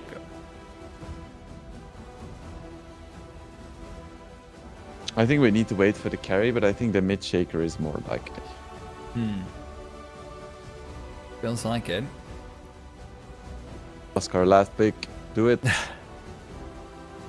What's good against the Pango in lane with the Hoodwink? Quick. There is no quickness in me. That's true. I was gonna say Morphling, but then I remembered that the Morphling was already banned, so I don't know. We man. did see a Drow Ranger yesterday coming out, and you definitely need a range hero over here. Could do so. That's true. They also did opt into the Dusa before as well, and it gives you that tankiness in the front line carry as well in that regards. That's definitely a possibility. Oh, what we It's gone away? I think it's gonna be Ursa actually. That It seems is an like a Ursa. nice pick. There Oh you wow. go. Wow. Crazy. It's like you knew. Wow, what a surprise. So just to recap for everyone, DMS pulls out the Ursa, Murta, Earth Spirit, Ogamaja, and the Beastmaster. Avilus brings together the Pangolier, Earthshaker, Hoodwink, Gyrocopter, and Shadow Demon. It is going to be a position 3 Pangolier. Zibbe will be on that. Stormer, no surprises, is on his Earthshaker. Yeah, no surprises there. Also, your memory is amazing, Tea Time. Even though we Thank don't you. have it on the screen, you just remember it like that. There you Amazing. go. There you go. Don't you love lying to people? It's just the best, isn't it? Yeah, I lie all the time. Yeah. You know, do we have time for anecdotes? There you go. We've got time. You know how this one goes. So I specifically love lying to children. You know, as I mentioned before, I give bouldering training to kids, and some of the kids are a little bit difficult sometimes. So you would have kids fighting, and then you have to like set them apart, right, and have a little chat with them. With kids, they're very like particular about just situations in general. So they're often like, why do you talk to me? Why don't you talk to little Johnny boy? He was kicking me. And then that's where you pull out the lying card, because then you're like, yeah, but I already talked to little Johnny boy, even though you didn't, because then they finally listen. And that is how you raise your kids. Have you considered being a Dota coach? Because it feels like you could really put that lying to children and coaching Dota role together. You know, I have been in the professional Dota scene for a long time. First as a player, then as a coach as well. I've done that. And now as a caster, and I feel like I'm kind of done with dealing with children, aside from in my bouldering job. I feel like that's a solid amount of children to have to deal with in my life. And it's all I can take. I thought you were about to say aside from dealing with me, but hey, there you go. That being said, we're going to be getting into the game, and as we do that, I want to know from you, who do you think has the better draft? I'm gonna say Avilus, because I think they're most likely to win, and it's gonna make me look good. There you go. Best way to do it. It's It is always going to like, be interesting "Ooh, to who see do you what think this- has the better draft?" And then you always just say the team that is favored to win, and then it looks like you understand the game. There you go. Dude, I'm spilling all of my secrets here. I'm not gonna Don't get tell rehired. everyone. This is the problem. You're going to make everyone fight. Every single analyst in Dota is going to be fired because of you. It'll be like a recession. You had the .com bubble 30 burst. seconds to battle. You had the 2008 housing crisis. Now you're going to have the giving away Dota 2 analyst secrets crisis. Yeah, you know, we're not gonna lose much. Well, listen, right now for DMS, they are hoping that you are wrong. And let's see whether the hopes will be coming out or not. I'm curious to see how Shigetsu's Ursa actually managed to do in this lane. Especially the double melee is never fun versus Bangalore. But if he starts off strong, well, that'd be nice. Zibber, shield crashes away though, so he'll be okay. In the meanwhile, pretty favorable. Triple bounty. Yeah, pretty favorable bounty rune So, split for the Melashul Dire side. managed to effectively dodge everyone with his border smash. That's impressive. Fun. Till the end with his learning curve. Truly very dumb. No skills whatsoever. What can you do? I love that that is literally true about Ogre Magi level 1. He is really dumb and he has no skills. It's a low skill hero. What can you do? Now, I do think a lot of this game is going to come down to what both the safe lanes can do. Melajul shouldn't be faring too well versus Stormstormer for my money. Never fun to be playing a melee hero up against the Earthshaker. But he really shouldn't die either. Yeah, and Earthspirit is one of the better melee heroes, I think. So you can just kick him away, you can secure creeps pretty easily, you're tanky enough to not immediately die. It should be fine. And he's probably not gonna win, but he's not gonna get wrecked. Yeah. Maybe that's all that matters. It's the friends you make along the way. Yeah.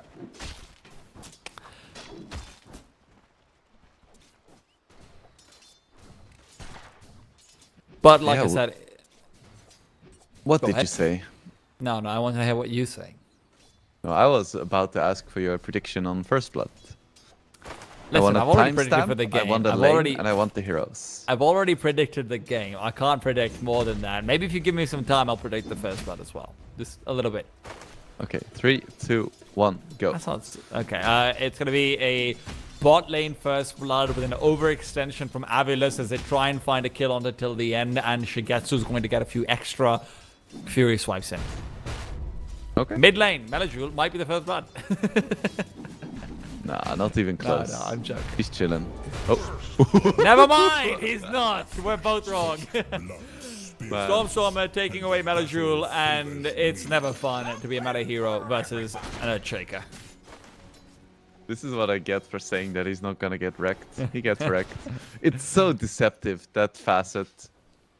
It really is. You're like, It's oh, I'm also- fine, and then a body gets thrown at you. Yeah, it's really just the unexpected nature of it all. It means you can sometimes really underestimate the damage that the Earthshaker can also bring to the table. But that being said, top lane, the Freak, his only goal is to be able to stack up some levels and be annoying. Yep. And Gyro is one of the better carries against Beastmaster. I spoke about how Shadow Demon isn't that great because there is no animal clear. But Gyro is really good at that, which is why we're not seeing the animals at all. Bot lane, though, that's a bear. He's an animal, and he is tearing apart the squirrel. So it's animal on animal cruelty. Ezeki will be the victim of it. Feels like Hoodwinks just die a lot whenever we're casting them. Maybe we're the problem. Yeah. There's quite a lot of animals in this game. It's true. However, mid lane. Never mind. Do- I thought for a second Stormstorm was about to have a big outplay, but never mind. Do we classify Hoodwink as an animal? It's a squirrel. Yeah, but it's like, it's this uncanny place where it's like kind of humanoid as well. So, okay, Hoodwink, perhaps. So, Mid next up, lane, oh my god. Melajul. This is what I mean. Stormer just having a good time. The tip to the teammates, Neko not going full BM, but listen, it's not going to be any less frustrating to see but bear on your screen.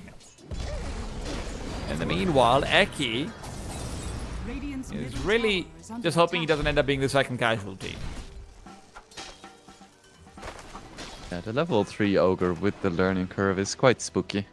But still, Ziba is doing okay. Just a little heads up, by the way. We are going to have a level 6 Earthshaker when we have a level 4 Earth Spirit, if I'm not mistaken. 15 denies tends to do that. And 2 kills. It's rough. So, yeah, Stormer also has triple the CS that Melajul has. He's just playing this so incredibly well right now. That's my boy Daniel. I remember I was a mid player for a while when he was also a mid player, and we used to be in a team together, so we played a few 1v1s in pubs. And first I played Lina against his Tiny, and that was a really bad matchup because I couldn't get a single CS, you know, because of the trees and the base damage. I was like, this is a shit matchup. So next game, we switched the matchups, and it was still a bad matchup. Even though this time I was playing the Lina, or I was playing the Tiny and he was playing the Lina. So I was like, hey, this doesn't make sense. So it turns out that he's just a pretty decent player. Hey. And that's why you're on the mic, he's on the mouse. Everyone ends up Feels where they bad, belong. man. It feels bad for him. He doesn't get to be heard by people. He just gets to be seen. Bot lane, though, Zibit trying to continue to just pick up what he can. He knows that the job right now is in the hands of both Gyrocopter and Storm. As long as the Pangaea can just, you know, do pretty decently, he's okay.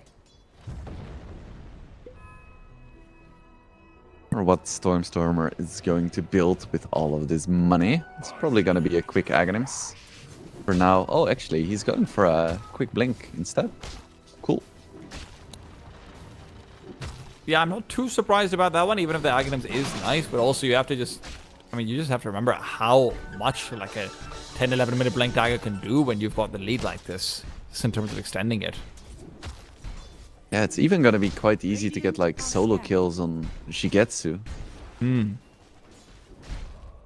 We'll see. And that is the only lane that still, you know, holds some immediate promise in it. Yes, the Beastmaster is doing all right, but a lot of those last hits, you know, you can see as we switch over to the network, they aren't really reflected because of how many of them are just jungle cramps. And right now, as the contest for the Wisdom Rune comes out, there's 3 versus 2. Smiling Knight suddenly regretting the disruption will even the odds for just long enough. But with the Fairy Fire used, it's going to be a living Magi. Eki now comes in to rectify that situation, and the Freed's temporary respite will be ending. Smiling Knight pauses as well. That doesn't feel very good at all. Yeah, the missed death shot really hurt them there. They could have killed Smiling Knight so much earlier. Well, such is life. We get the G, so let's see if he makes it out. I don't think so. Even Eki picking on both of those. Fortunately for them, silver lining is that you don't get the extra XP on the Gyrocopter. Yeah, very cool. I mean, Jaro is definitely the least scary core right now for Avilis. Mm-hmm. Some tech issues going on the Avilos side, clearly.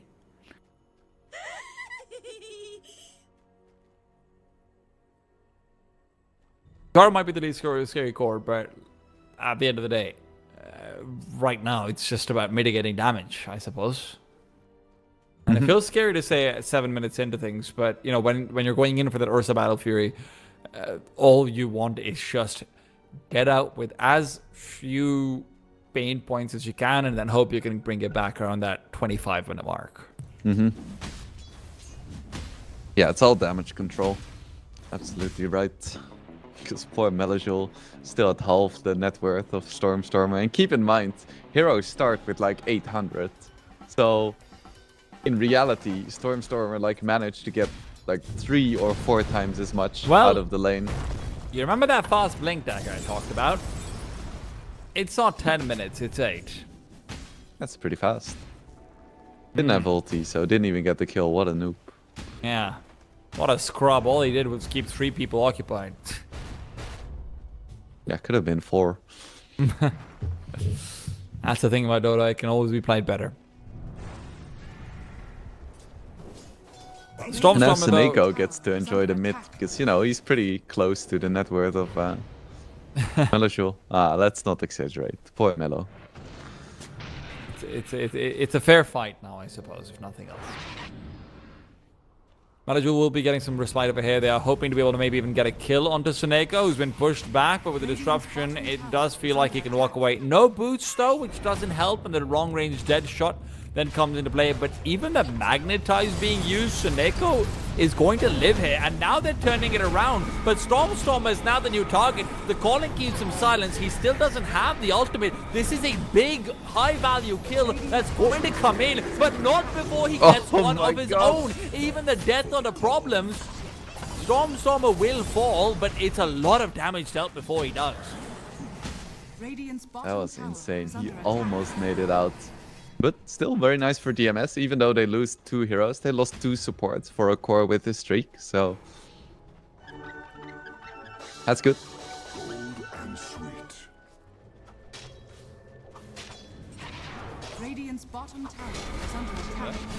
Silence up already, and he's going to be able to get away, perhaps. Yes, he is. Another missed dead shot. That is rough. Well, Problems has been living up to his name. Seneko is now level 6. That's pretty big against the Ursa especially. If he's given more farm priority, we saw yesterday what he can do with an Aghanim Scepter early on this Shadow Demon as well. It can get scary. Problems? Is there any follow-up over here? No, there's not. Yeah, nothing of the sort.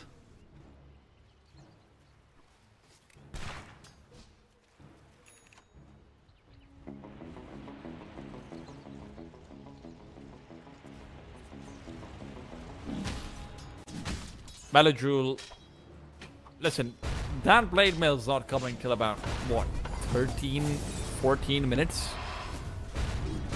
Do you try and get involved before that?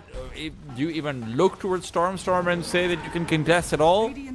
Or do you just give up 2 tier 1s and say, well, you know what, we're hoping for the Battle Fury in the meanwhile. We're doing what we can. We can't fight. I mean, if you see the right opportunity, you still want to go for it. Like in the mid-fight when they caught Stormstormer, you don't need a Blade Mill to be useful. Just needs to get some good rolls. Does feel like that Blade Mill will help a lot in just making sure that Stormstormer can't get turnarounds like that, though. Just so much damage on the Enchant Totem that he has to be thinking twice about. Storm's farm has slowed down somewhat. He got an 8-minute Battle Fury and then took 3 minutes to finish his treads. It's all good. DMS is chilling. It's just a 2k gold lead. It was like a 3k gold lead at 5 minutes, so yeah. They can make this work. For sure. Smoke up from Eki onto mid, though. Stormstormer wants to lead the charge now. He's got the Echo Slam out again, so this could be troublesome. Stormstormer making his way up top. Beastmaster could be a target, but he's playing it nice and safe. Melojul as well. He's pretty far back in the mid lane, now playing towards the bot side, so it doesn't feel like there's any easy targets over here. But what the Avilus side are trying to do. Arcane Rune now as well. He really wants to use this. In he goes. Echo Slam not used. And the stun turnaround might have been enough if there wasn't a Pangolier nearby. Zipper comes in and finishes him off. And with that now, you're right back to fighting times for that tier 1. And still available with the Echo Slam. Yeah, who needs Echo? Overrated. Overrated spell. Well, maybe he's going to need it right now. Never mind. It is overrated. You're right. He doesn't use it still. What's going on elsewhere? It's Zibber's Rolling Thunder that keeps till the end a little bit occupied. Will be able to juke around, but when the Rolling Thunder ends, Seneko will still snipe out the kill. We engage. Melojul wants to go in. It's Eki, and that's all they'll get. Radiant's middle tower is under attack. It looks like they did already clear out the big stacks here. The Heart and Ancient Camp, so that's nice. But still, it's just a 2k gold lead. Radiant's top tower is under attack. It is 13 minutes. Yeah, that's fine. If you look at the net worth as well, the Beastmaster is doing super well. And he is. But in the meanwhile, mid lane, Meladrul is not, and they're making sure that that maintains to be the case. Beastmaster is also going for that Aghanim, so again, it's a lot of these big items that they're trying to build up. Ursa's Battle Fury, Beastmaster's Aghanims. The power spikes seem like they're still quite far away for the DMS side. I think that is the case for Ursa. He's not going to be useful anytime soon, but once the Beast has an Aghanims, he is a... How do I say it? When someone is very strong. Ooh. Well, right now you say Roar and Gyrocopter dead. Radiant's middle tower. I was gonna say he's a beast. Oh. Well. I'm glad you didn't. Dire's top tower has fallen. Yeah, that would have been kind of cringe, Radiant's huh? middle tower is under No. attack. Cringe isn't the problem. Blinking, Echo Slam, finally, it's what we've been waiting for. Stormer just says, screw it, I'm going in. Maybe it's not overrated. Maybe it's just Radiant's rated. middle tower has fallen. Radiant's All in the middle meanwhile, though, they tower want to is go under back and attack. reclaim their own jungle. Woke up, Radiant's courier Blink still has ready. been killed. Courier gone as well for Nefrid. Stormer makes his intentions known, but they can't go up this hill. Of course not. That's not an option. And in the end, smoke is for nothing.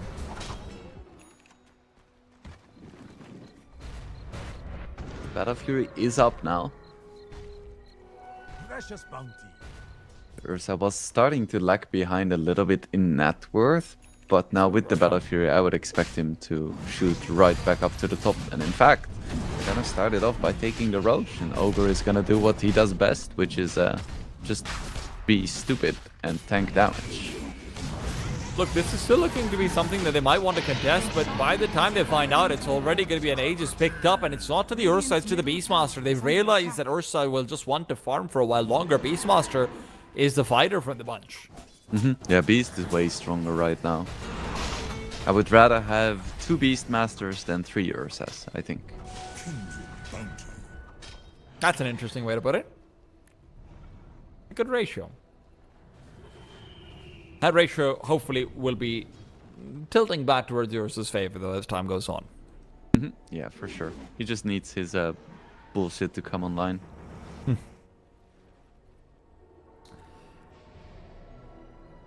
Is it just a Blink Dagger? Is that the only thing that Ursa needs right now to fight, or does Shigetsu still want more?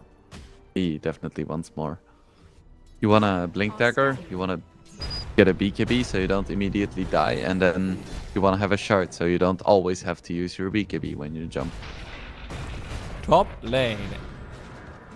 Looking for the Beastmaster, but Nefrit has been doing a great job of staying alive.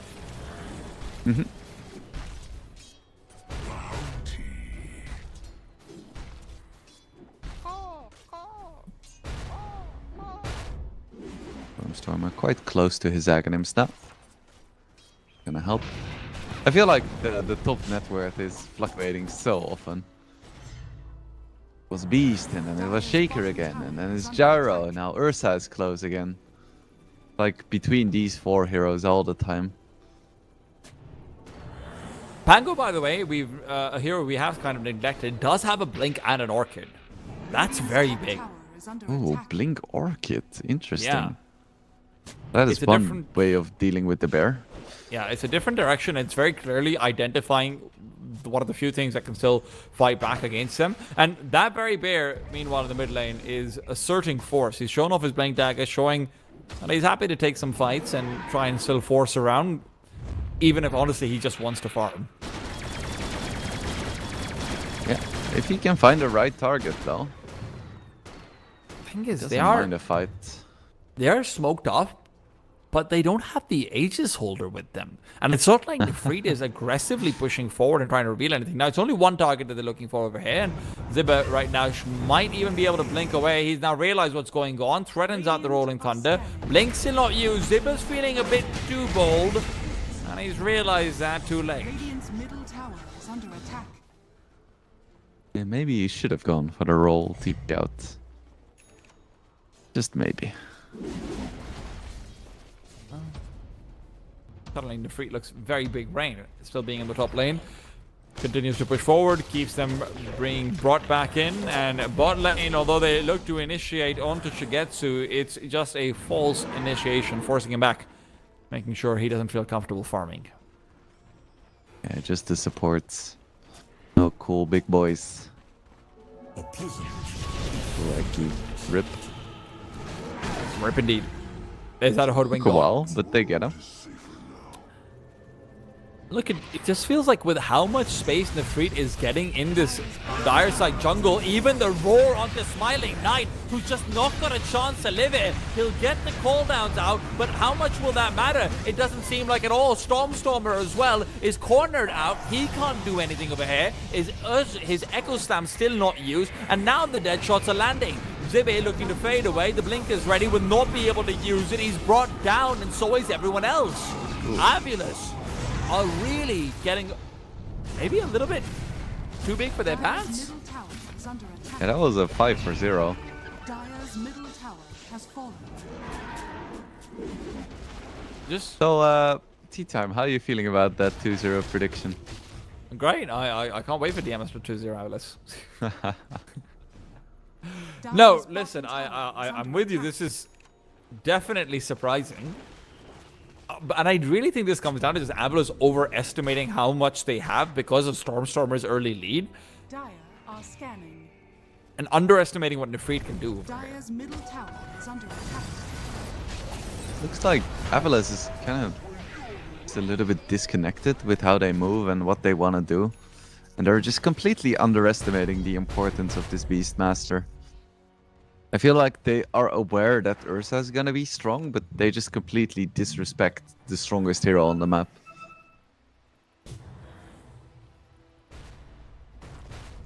Dire's top tower is under attack.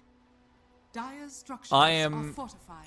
unsure about how Avalor tries to change their game plan up, because it feels like Stormstormer no longer has that lead where he can just try and have the entire world move around him. Yes, obviously this is always going to be a good hero in his hands to be able to try and get like a blink echo off or a reverse counter initiation, but you don't have an easy game plan to opt into anymore.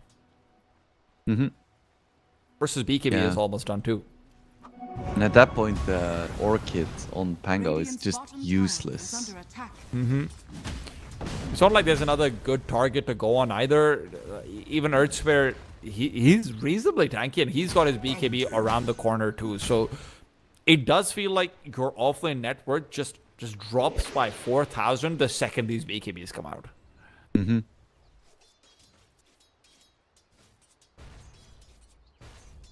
This is why I'm not a huge fan of this kind of build generally. Yeah, it's good against this specific hero in this specific situation. But like, afterwards it's so useless. Now he doesn't have any way to dispel silence on himself. He's not gonna have a Lotus Orb. He's not gonna have a Diffusal Blade. He's not gonna farm that fast. Just so awkward.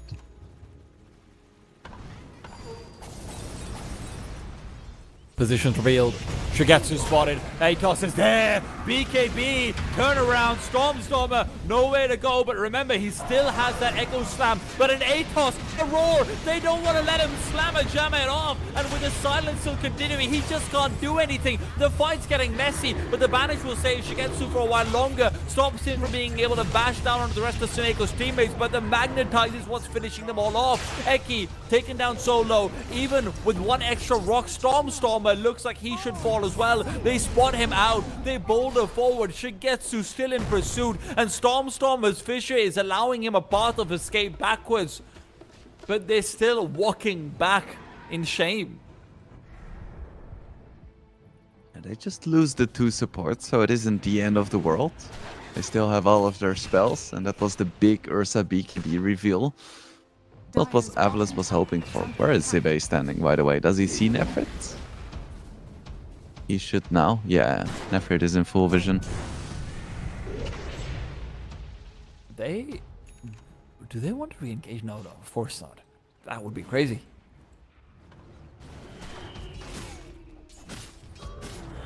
And you're right, it's not the most losses, especially if you can get a return kill onto Nefrit. He's easily the highest value target right now that you can actually take down because he's the only one without the BKB. Rigetsu though, guess what? He's got a response on a pretty high value target himself. Yeah, that's a big kill. 650 gold, a lot of XP as well. Storm just never went back to base, so Healy was always around on that half HP mark right there. That's cut off. Invis rune for Melajul. I think it's been spotted out though.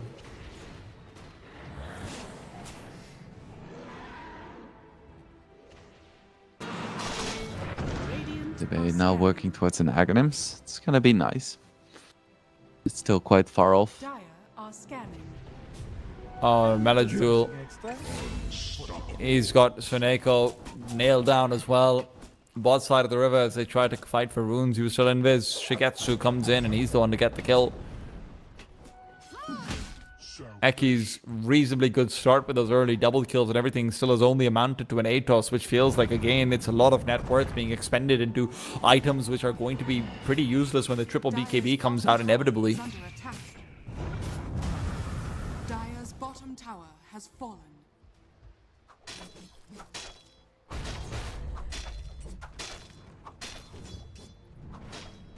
Zibe just 2,000 gold away from his Aghanims. But yeah, I don't think that's gonna change the fights. They just need more, and they need to have the right initiations. And now it's gonna get a lot harder because Shigetsu has 2 lives, so even if they manage to catch him off guard once, without his ulti, without a BKB, they still need to deal with him again. Radiant's top tower is under attack.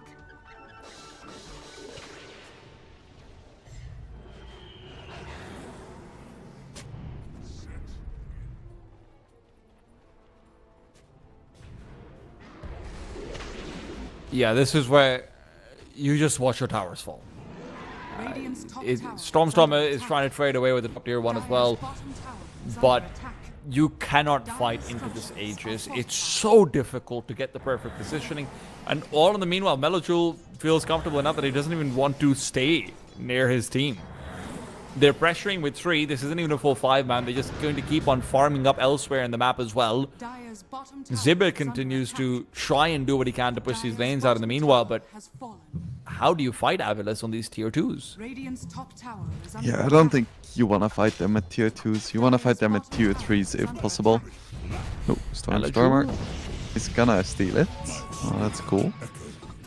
If that wasn't an illusion rune, that could have been scary. He doesn't have the BKB yet. Oh, and Ursa has his shard. He's about to have his Aghanim, so his bullshit is almost online. I hate this hero. Listen, you might hate it, but Shigetsu loves what he's doing with it.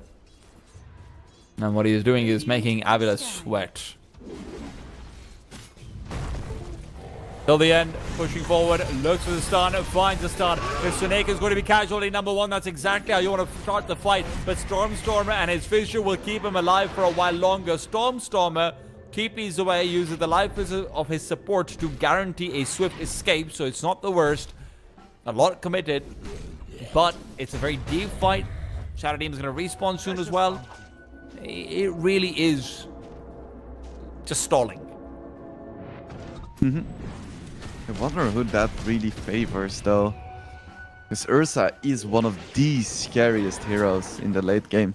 Because of your inability to lock him down. Well, Eki is scared of everyone, not just the Ursa, I can guarantee that. For good reason. He hasn't died that often this game, just 4 times. It's because he's scared. Storm might just get away ready. regardless, yeah. Yeah, he's fine. the blink enchant totem. Oh, Zibba's blink as well. Dodges out the roar. That cost time a bit too much. So Aghanims is up for Pango. That is nice. I wonder what he's gonna go for next. Oh, Nullifier. I was about to suggest someone going for Nullifier because it's really good against Ursa. I wasn't expecting Pango to go for it. Well, like he's got that 4-star found that is also pretty good against all of the... a lot of the disable that DMS is providing. Dire's middle tower is under attack. This is still only 2 heroes here. And Abulus at some point need to be able to commit and figure that out. But unfortunately, killing the Ursa is hard enough as it is without the Aegis. Yep. Yeah, this is gonna be the first time. Oh, it's gonna be close. Yeah, okay. He is gonna fall once. I doubt he's gonna fall twice. I don't know about that. Still have to watch out. This could be a big Echo Slam waiting to happen. The first BKB used. Melachul has pushed that one out. The roar out onto the gyrocopter. Smiling Knight's smile will cease to exist, and everyone from Abulus just looks to recede. There's nowhere to go, and Stormstormer doesn't know it, but he's underneath the water. They even just scored straight GG. Abulus, they just boom it out of there. That escalated quickly. Wow. What a performance by DMS. They got absolutely crushed mid. But their Beastmaster Nefrit just kind of solo carried the late early game, early mid game. And then from there, Shigetsu was like, alright, you gave me some time. Let me repay the favor. And it all just fell apart. They get a random team wipe and Avalus is done. Free just had so much control of the R-side jungle, even when Stormstormer went for that early Blink Dagger to prevent that exact sort of control from being established. That Blink never actually paid off. You never got like this great Blink Dagger in, follow-up big double kill in a team fight into a tower, anything like that. And with that being the primary advantage that sort of the Dire side was hoping to build around, Avalus just fell short afterwards, you're right. Ursa was given so much more space, and then immediately after, he just didn't have any responses. Game number 2, though, is where they will have to respond. Abulus might have slightly boomed out towards the end. They can't afford to do that again. Let's find out how the rest of this lower bracket will look for them after a break.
Welcome back to the CCT Series 5. It turns out that my 2-0 prediction for Avilas could not have gone worse, as it turns out that game couldn't have gone well for them. However, fortunately, I'm not the only voice you have to listen to. There's also Mr. Knowledge Man himself. It's Wingblade with me. I'm T-Time. I'm the dumb one. He's the smart one. Yo, go be smart.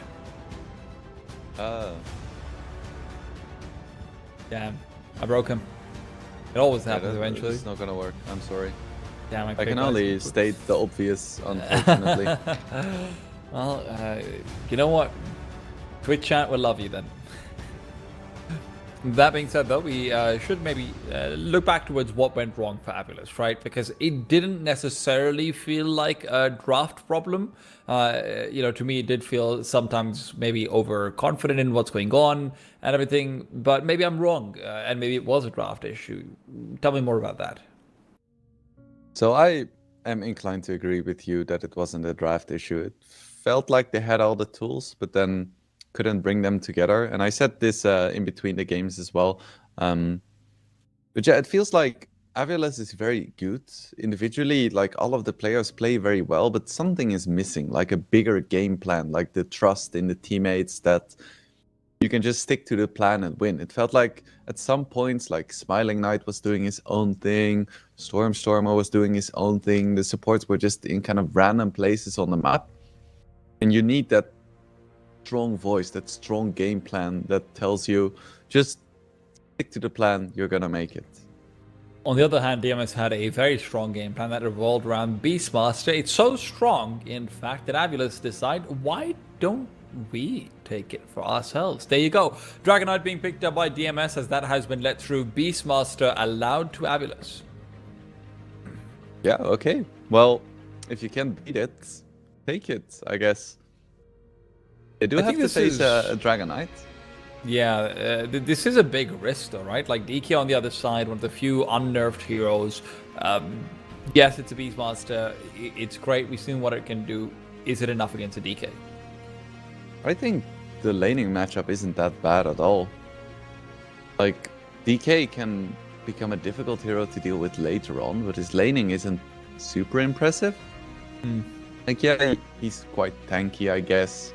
He has a melee range stun. But Beastmaster is really good against melee heroes. He can either go for his animals, and then you have a lot of kite against the DK, or you can go for Axis, which is magic damage, which is also great against DK. So I don't think Avilas are too worried about this at all. And they pick up a Phoenix as well. It's another hero who's very good against DK. It's also a hero that Soneko loves to play himself. Very often can end up being a little bit resource heavy on himself. Likes to, try and go over towards that late game Agnums and everything as well. And it's a reasonably natural vessel builder if you want to be pulling that one together too on top of it all. So it'll be interesting. I'm not worried about the laning stage for the DK. I think if there's one thing that hasn't changed about the DK from all the millions of things that have in the past 12, 13 years, it's that DK's never really been a laning phase kind of hero. It's more the late game that I raise eyebrows around, but obviously we also have to look over towards what supports will be with him, because you have to help him get to that late game. Yeah, for sure. And depending on the heroes he's facing, his late game might not even be that strong. Like, having percentage damage from a Phoenix is already really gonna help. The Lion comes out. It did feel like it would probably be one of the Shadow Demon or the Lion. Like you said, DMS likes to go for the Lion more. So, hey, there you have it coming out. Shadow Demon also, like you said, wow, you said a lot of good things, Wingblade. It is almost like you're the smart one. The Shadow Demon also isn't necessarily a hero that does all that well against the Beastmaster either. Yeah, it's not that Lion does much better, to be honest. It's true. But at the very least, he can stun them. I don't know, man. Like, you stock them, get the mana drain out. Yeah, pings, gotta drain the mana of those boars. Always nice to have. That said, though, like you said, it's very much going to be about trying to see what can actually transport this Dragon Knight out towards that late game situation. I will say the Earth Spirit in the hands of Melojewel didn't look like it was the most impactful hero. It was obviously doing a lot with the magnetizers and that, but it just felt like it was replaceable. It could have been anything else as well. I'd really like to see something. It could have been a melee creep with a good ultimate. You have to give him that, and mobility, which to be fair makes him a hero. So not a melee creep. I would like something that maybe is a little bit more defensive on the mid lane. Maybe you accept that Stormer on just a pure laning level might be mechanically a tier above, theoretically speaking, but the Alchemist now brought out on the other side, decent negative armor versus the DK, also accelerates farming very quickly, so you can out-farm the DK and try and come online before he becomes relevant. This is a big pick for Abydos. Yeah. Honestly, though, I wouldn't be too worried about the mid matchup for DMS. Like, Melojul just had a bad game. I don't think that he's a bad player or that they need to completely change their game plan because poor Melojul cannot stand against the might of Stormer. I don't think that's true at all. I think if you give him a 50-50 matchup, he's gonna do well in maybe 49% of the cases. There you go. Just the 1% that ends up bothering us. Talk to me more about the Alchemist pick over there, though, and how it does versus Dragon Knight. Shadow Shaman on its side as well. So I think that matchup is pretty decent, all things considered, especially because a lot of alchemists these days buy Bloodthorn, and Dragon Knight doesn't really buy Blink anymore, so you have somewhat of a farm and mobility advantage. I'm a bit more worried about the lane because you are playing against Bristleback, but at the same time it's a Bristleback plus either a Lion or a Pugna, and neither one is really that scary for you. And because you're gonna play with either a Shadow Shaman or a Phoenix, I feel like the lane is looking absolutely perfect because Bristleback can be scary, but Bristleback, especially early in the game, can still die. And Alchemist +1 is a great kill lane. Phoenix also just feels like it's a very good hero versus the Bristleback as well, on top of everything else. So there is that to consider. It's a support that can get away from him. The dive is ridiculously long range, and what is likely to be the Pugna with him can't interrupt that dive either. It feels like a lane where a lot could happen if things go wrong, but played correctly, it should just be a farm exchange, right? I think so. Also, I was expecting it to be the Lion together with the Bristle, because the Pugna has so much anti-synergy with the Decrep. And also, Pugna has no way of cancelling the Shackles, so I definitely think you want to have Lion up against Shadow Shaman. You know what Decrep is good against, though? The Poison Spray. That's true. Yeah. There you go. Plus, the other thing to keep in mind, though, is that Bristle lanes are very often just quite pushed in. So if you want to just continue getting decent chip damage out onto the tower, that wouldn't be the worst. Now, obviously, Al could be doing the same for himself, but maybe discussion on the mid lane would be a bit more prescient at this point. What does DMSN commit into for Melojul over here? Maybe a Puck? I wouldn't hate that, actually. Good control over here as well. Okay, Yield Faithful. Yeah, this is what I'm saying. Like, they're not too worried about it either. They're like, yeah, last game was a fluke. In fact, Stormer could just pick Earthshaker again. Like, that's a valid option. It is, but picking 3 melee cores, even if, you know, Beastmaster does have some range elements with the roar being longer range into the Bristle. Oh, Go never ahead. mind. Timber is banned. I was like, I was- oh, this is such a sick Timber game. But no. They pick up It's a Viper. Viper. Okay, so nothing beats a Viper in lane, so no matter what Melojul would have played, the lane would have been lost. But what's going to be interesting, though... Sniper okay, beats Viper. yes, Sniper does beat Viper, and I'm glad he didn't pick it. Let's just put it that way. I am, however, interested, though. How does Viper's break mechanism work against Bristleback? Because I won't lie to the people and say I'm fully up to date with what part of Viper's kit now provides break, if any of them. It's a Viper Strike. It breaks, Thank God. and it cannot be dispelled in any way, so there is no escape. Just a few days ago, we saw a Bristleback go first item BKB against the Viper, and then still got broken and died immediately. So I hope that Nefrit doesn't do that. Fingers crossed, but at the same time, I think Nefret's going to have a world of problems though up against this Viper pick. It's obviously catered to him, and these aren't the most mobile supports that can take advantage of Viper's slow presence in the laning phase, so it's not like you're going to be having the easiest gank potential over here either. This feels like everything will come down to Melajul's rotations and what Shigetsu can be farming up, if he can be given the space the way he did in the previous game. Yeah. Should be a good one. I don't expect a landslide victory from either side. Then again, I wasn't expecting a landslide victory last game either, so we'll see. Expectations continue to be thwarted over here. That's what's nice about Dota.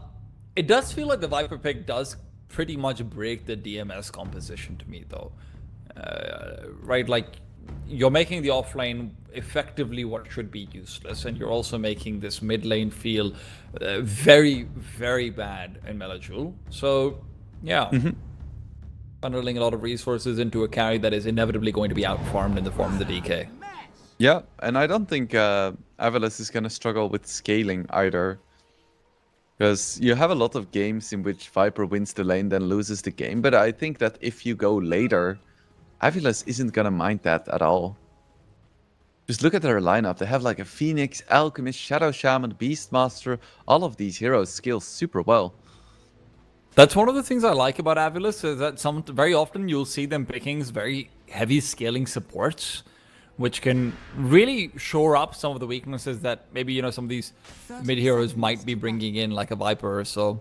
Just what I've been waiting for. So, are we gonna see any level 1 action? No, surely not. Also, the reason why I was asking about the Viper is because I was just hoping that it wasn't still the Nether Toxin, because I remember at the time when Nether Toxin broke and it was just the most painful thing in existence. You mean when everyone...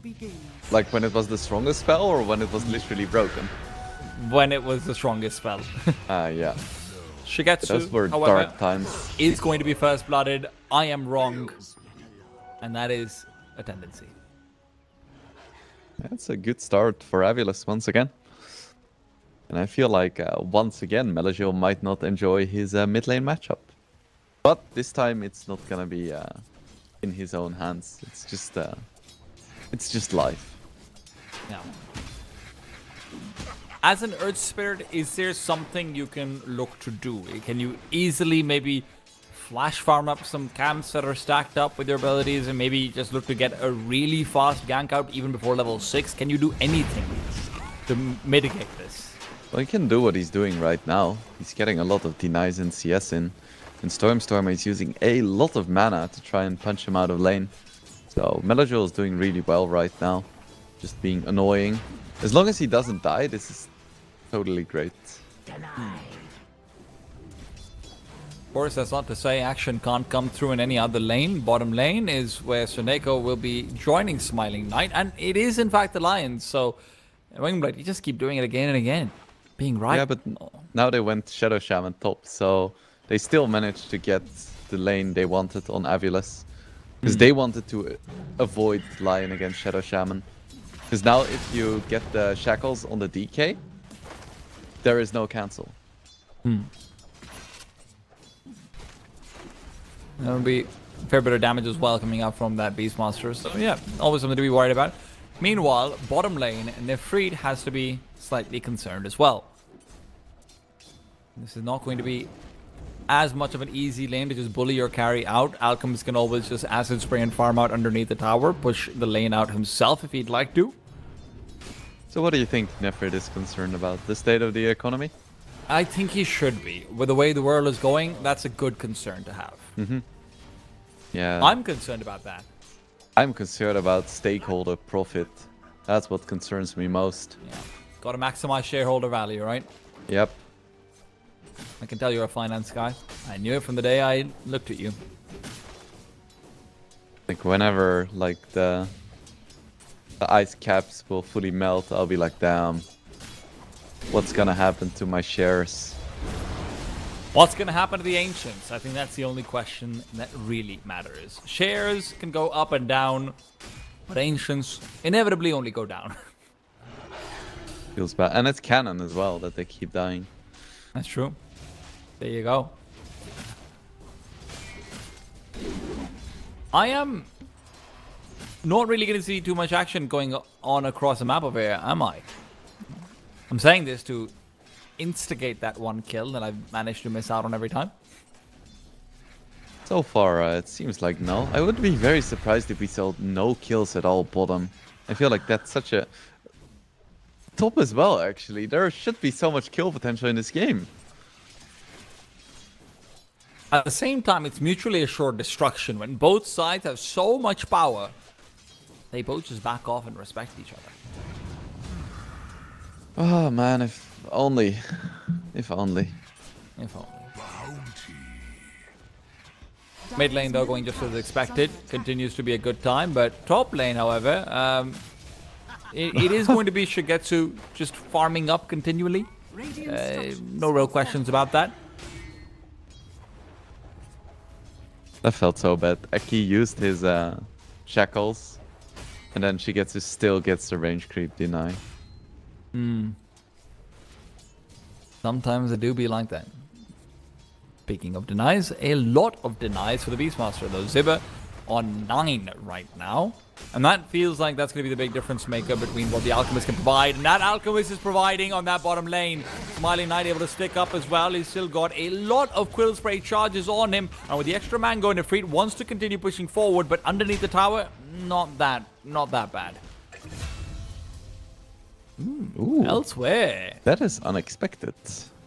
Well, it's traded kills. So 1-for-1 on just the supports. Yeah, no Earth Spirit needed. Indeed. That Spirit's just, in the meanwhile, dragging creeps back to his tier 2. He's doing exactly what he needs to. He's, listen, last hits-wise, net worth-wise, he's never going to be where he wants to be, but that's just the nature of the matchup. Top lane. Could Dragon Knight go down over here? They do have the slow, but no follow-up, and Zibba wasn't able to get ahead of him in time for the body blocks either, so he'll be A-okay. What do you think is going to be the build for Shigetsu? What kind of player do you see him as? Do you like an armless boy? See, you just keep putting me in these positions where you know I'm going to get it wrong. And I like it. To be honest, an armlet's really good for early fighting, but I don't even know if it's enough. I actually... I'm completely unsure about what you go, because in my heart of hearts, I want to say the Sanjin Yasha, because it does give you that extra mobility for, you know, being able to accelerate your farm a little bit as well, and it does feel like the status resist is really good against the Viper for me. But equally, you need a fight. Radiant are scanning. I think SNY is a pretty safe bet at some point in the game. I think most DKs opt for it at some point. Especially when, you know, up against a Viper, up against a Roar of the Beastmaster, it feels like a BKB is just useless here. And unfortunately, it's still necessary because the Shadow Shaman's still there, but it does feel useless. Yeah, it's one of those games where it's like, damned if you do, damned if you don't. Yeah. I think ideally DMS are relying on making all of their cores threatening enough that you just can't really get a good target for the Roar out, or for the or just for the Viper Strike, where you never want to use the Viper Strike onto the Dragon Knight, where you feel like the Roar, there's too many places to go to. But that'll come down to a lot of the mid-game skirmishes and what DMS can actually accomplish with just pure positioning.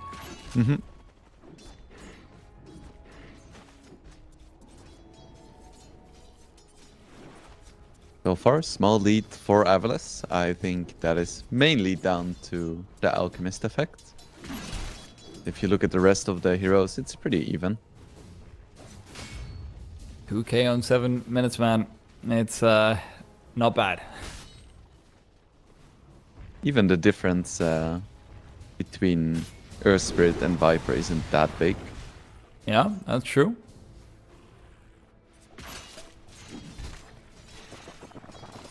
But in the meanwhile, Nefrit should be caught out. Oh no, the self-concoction as the visibility wasn't there. Nefrit just gets away here. Eki's shackles aren't quite long range enough, and all of these players who've come down to the bottom lane are going to be left disappointed. And you know who isn't disappointed? Melojoul on mid, who just got a free creep wave for the first time in his life. Yeah, that's rough. Viper isn't usually a ganker, and then also when it doesn't work out. This could be the difference maker. Magnetize in as well as the Hex. And Problem is trying to make his way over. The Shackles would at the very least keep Melojoul away. But this is still a very weak Viper. He cannot turn around. The Pugna Netherblast is not enough either. Melojoul comes out from downtown, takes the kill away. And now he's happy to take the knee as well. It's a 2-for-1. And it might be more. Lion now put to the question. Problem's trying to run away. Suneko does not have the Icarus dive. So at the end of the day, it's still a Viper casualty, and I feel like that might be worth it, even if it's a 2-for-1. It's definitely not the worst. It's not the best. Let's see if they want to keep trying to pressure really hard with this Bottom Viper. lane. Look at Smiling Knight. He's gone. Ooh. He's gone. A nice gank from the DK. Oh, but the turn onto Zibe could be... No, you're not going to be able to close the distance fast enough with the Dragon Tail, yeah. Radiant structures are fortified. They don't have Roar on Avulus, and they're setting up like they want to fight. There's no egg here either. Defending this tower is going to be as simple as asking for a TP, so Neko can't dive in from behind, and with the Pugna ward down, Eki feels scared. Now that level 6 with the early Serpent wards could have come into play, but only if he caught that play with the Hex first. I think the intention was not really to fight, but they just didn't want to give up their tier 1 for free. Because at this stage, the tier 1 still gives so much to the Alchemist in terms of safety and farm. Dire's bottom tower is under attack. Shigetsu is going for the Omnit, by the way, so has gone for the additional fighting priority. But all in the meanwhile, Smiling Knight is just picking up stacks that weren't made for him. I can tell you that much for free. He feels very good about this. Nefrit has to be careful.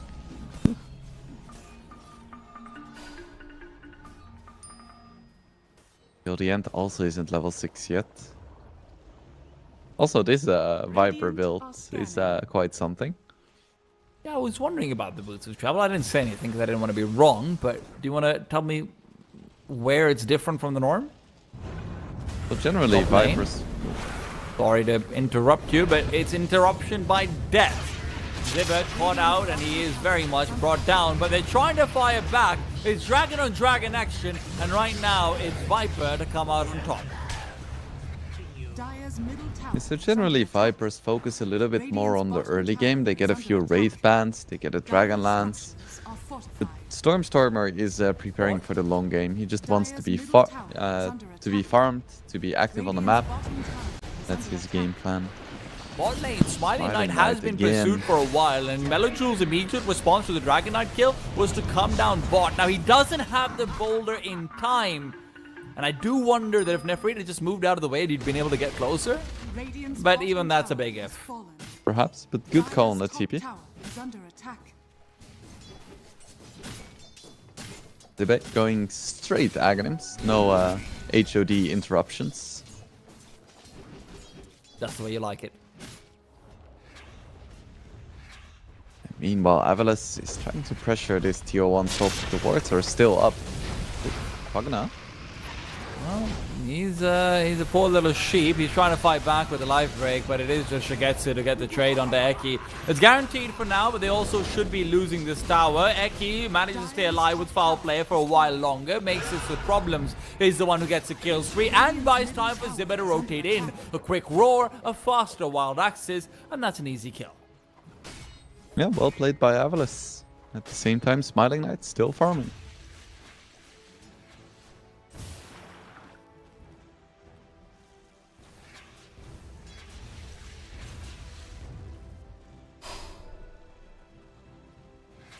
Stormstormer is still going for the Hurricane Pike, no surprises there. I feel like most Vipers just buy the same items.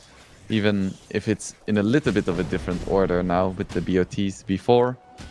Still gonna go for the the basic Hurricane Pike and then a Mage Slayer. It just feels like it makes up for so much of your lack of mobility as a Viper, and makes it so much harder to fight you on those outer tier towers. Are scanning.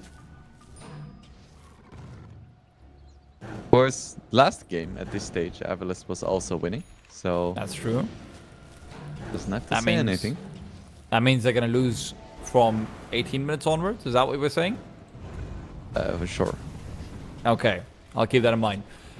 But now though, Seneko is going to be spotted out, but I mean I'm surprised he doesn't interrupt the dive earlier on, but just trying to get the TP, I suppose. That's all. Nothing really to do there.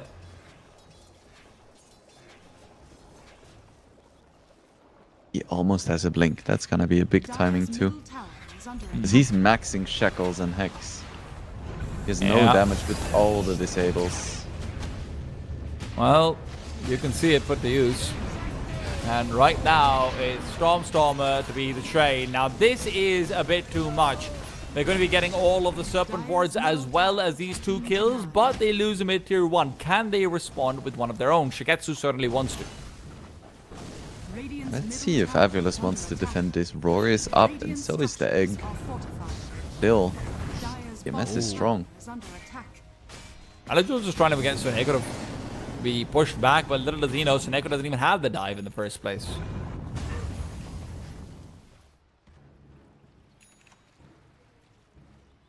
Smiling Knight is farming quite well, but Dire's bottom Shigetsu tower is keeping under up. attack.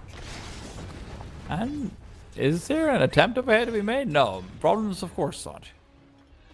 We haven't seen a Finger of Death kill come out so far for the Lions. It's not like we've seen a setup to try and burst down this Alchemist either.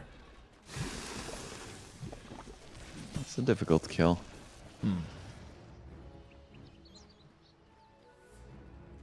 Like he's having the Blink Dagger delivered to him in the courier. This is where Avulus might want to make a move. You do also have the Dragon Lance available for Stormstormer, as well as the Value Cloak being brought out early on.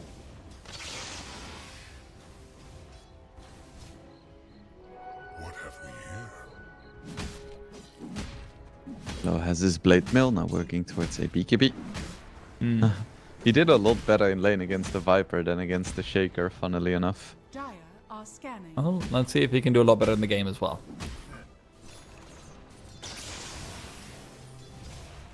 Listen, this is a very split apart Avulus right now. The Beastmaster is not having the same effect as what Nefrit was able to, and obviously it's against different heroes.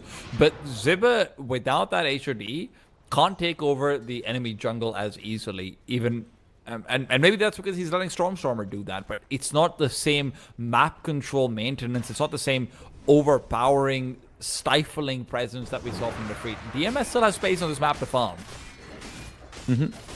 I'm personally just happy that he didn't go Blink Orchid. I'm sure he is as well. Bottom tower is under attack.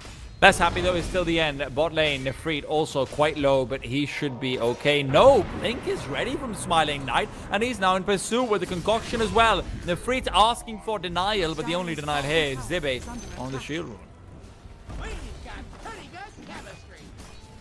Now a 5k lead. 3-1 tower should drop Dire's as bottom well. tower has fallen.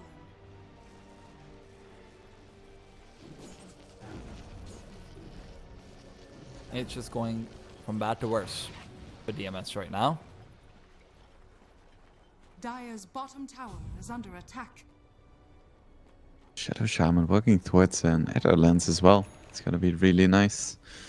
Radiant I like this are build. scanning. Just no arcane Dire's boots, bottom tower is no under attack. fluffy hats, no blood grenades, just straight up boots, windlace, blink, and then Ether Lens. The essentials. I won't lie, I instinctively am just waiting for the boots plus the energy booster to be converted into an arcane boot. But Yeah, those days those are were gone. the days. Yeah. Melajul is looking for a wraparound, and Eki is the target. It's a valuable target. We've already discussed how much the Shadow Shaman's been able to find, but not valuable enough for a 4-man commitment. Instead, they turn back, silence on Azebe. They've got the stun as well. Finger of Death might be needed, but look at that stun! The concoction onto 4! Smiling Knight is turning it all around. Shigetsu's not dead just quite yet, but Stormstormer is quick to rectify that situation. Metal Jewel limps away, and Nifrit is wondering, I didn't know we had Enigma against us. How'd we get Black Hold? Yeah, that was such a sick stun. If there was an egg there, that would have been a 5-man wipe. Unfortunately, it wasn't ready. Just look at this fight. It is... There's chaos everywhere immediately afterwards, and what looked like it's a great start for DMS. And this is supposed to be kind of a strong moment for DMS as well, because they just finished their Bristle Aghanim's.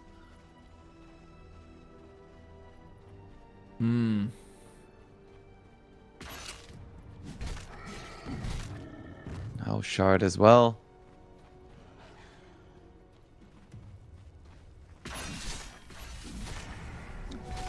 It is pretty strong right now. But is he strong enough? That's the question. And all of this. Dire are scanning.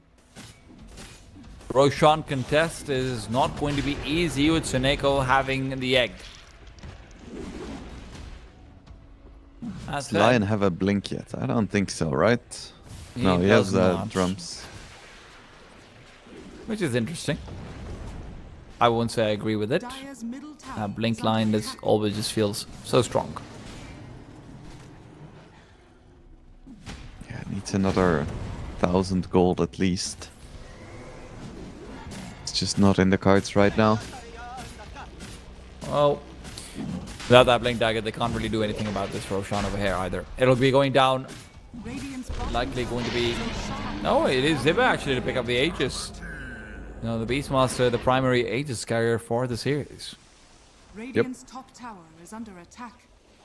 Yeah, Alchemist only has one ulti, so if he dies, he dies. That's true.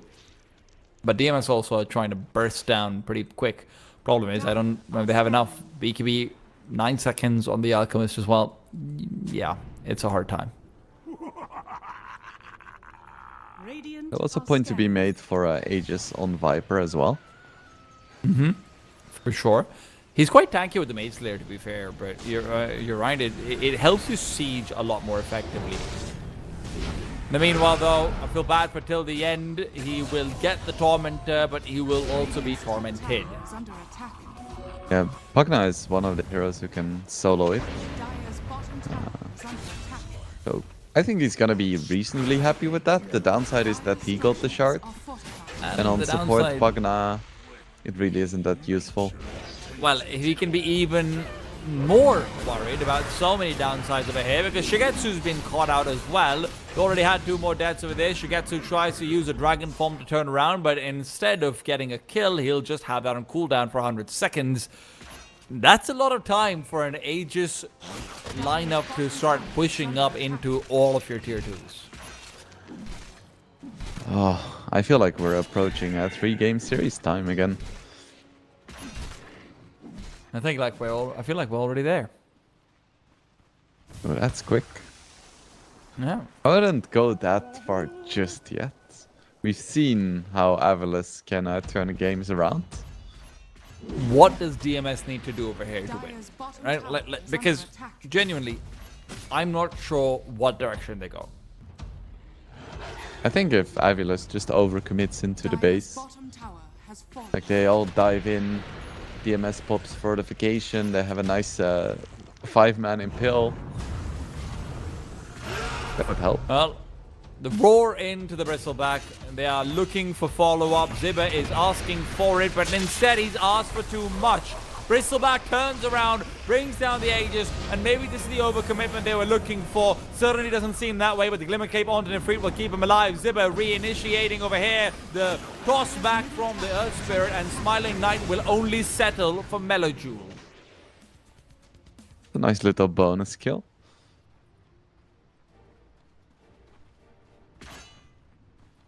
Yeah, this is where the push is gonna come. Tower is under Unfortunately, the Aegis is already gone. The reason why I spoke about potentially giving it to Stormstormer is because he is the most likely candidate to be hitting towers. He can just buy shards and be like a little siege engine.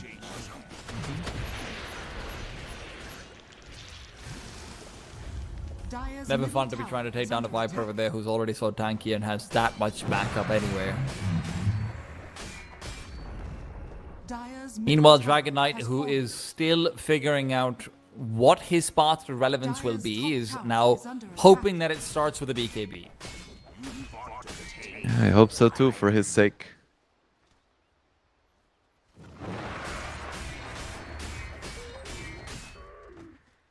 Just farming out the bot side of the map, the couple of jungle camps that Ice Frog's been so kind to leave behind for carries who are struggling. But it is elsewhere where the fight is initiated one more time. Onto Nefrit they go. They don't care about a Bristleback being turned around. They just want to keep the pressure up. Yep. DMS, they haven't lost all of their tier 2s yet, and their tier 3s are still alive too. So all things considered, it's like not too bad.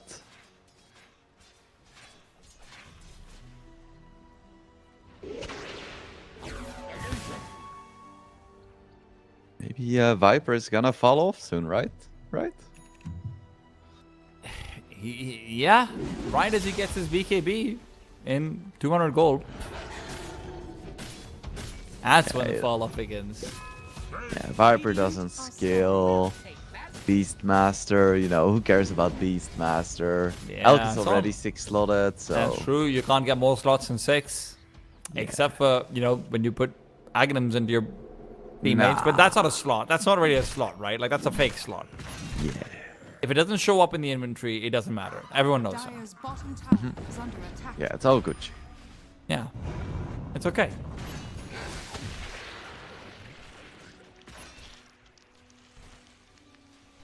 At the very least, Shigetsu has continued to be in the top 3 net worth. Now, that might not mean very much. But it's a statement time, that sounds ladies and reassuring. gentlemen. It's a statement that sounds reassuring. Uh-huh. Yeah, he's not far off. He's farming okay. Yeah. I wouldn't say he's farming well, but he's farming okay. That's Viper falling off, guys. Remember, he has to peek before he falls off, right? Like, that's the rule. First you peek, then you fall off. And if you guys want to peek, you could be peeking with our friends over at Stake. CCT.gg/stake, code CCT2024 for a 200% welcome bonus up to $500.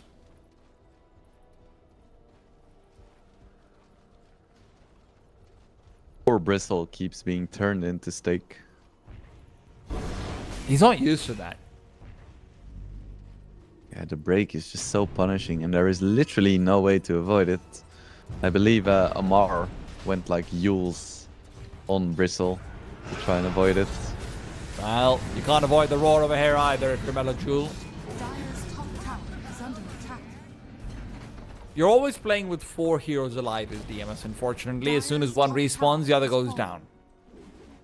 Yep. Almost a 20k gold lead now. I would expect this game to end relatively soon. No Well, Roche needed. I wouldn't be Oh too no, you surprised tickled the if you're right. Alchemist with your 4000 gold Aghanims.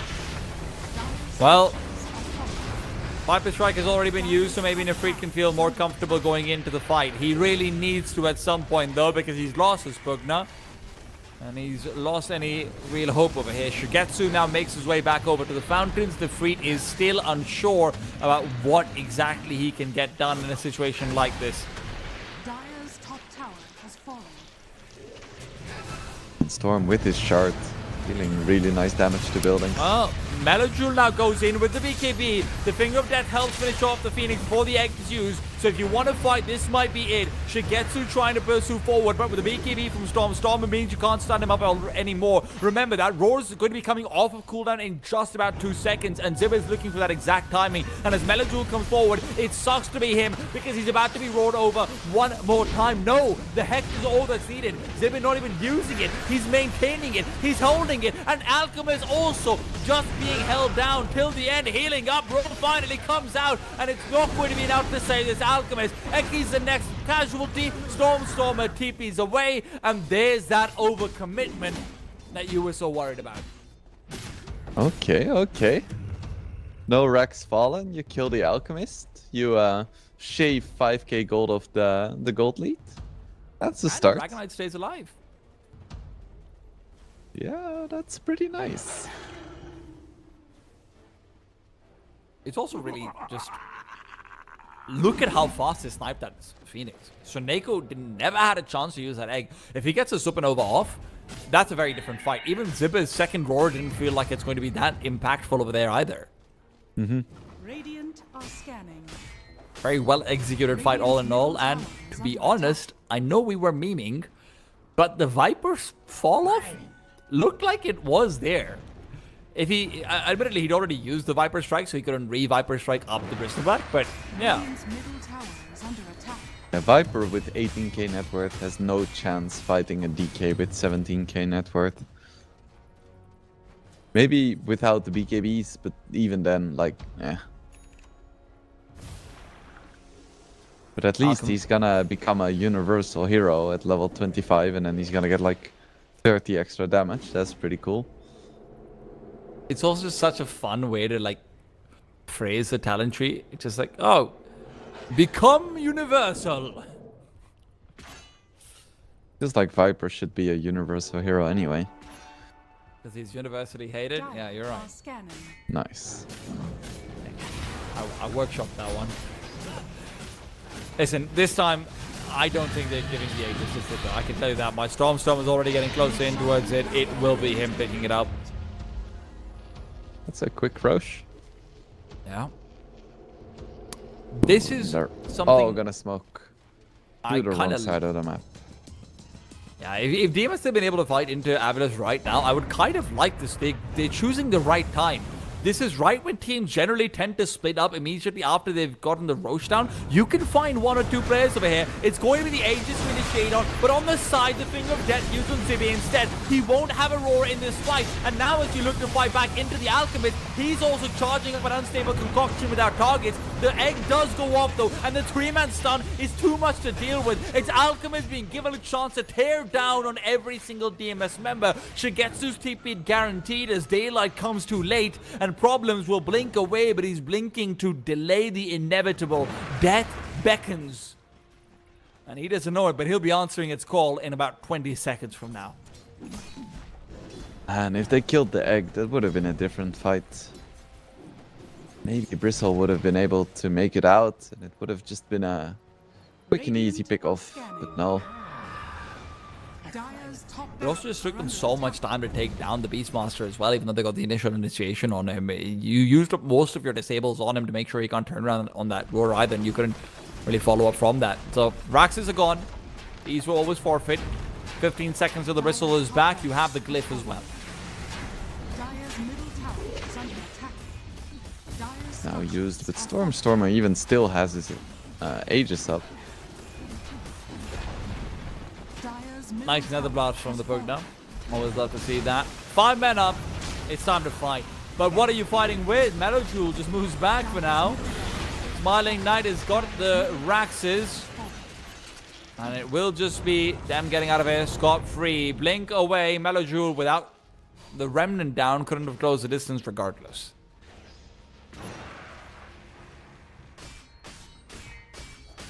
Does Avalis want to go for Megas here?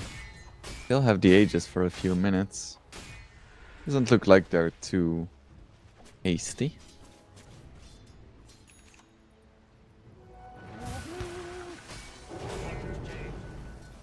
I'm surprised, to be honest, that they don't want to commit in for this one. Maybe just waiting for the egg, which just came off a cooldown? I guess Shadow Shaman had no mana. You do Didn't go like it. having a Shadow Shaman, generally. He didn't have Arcane Boots, that's the problem. True.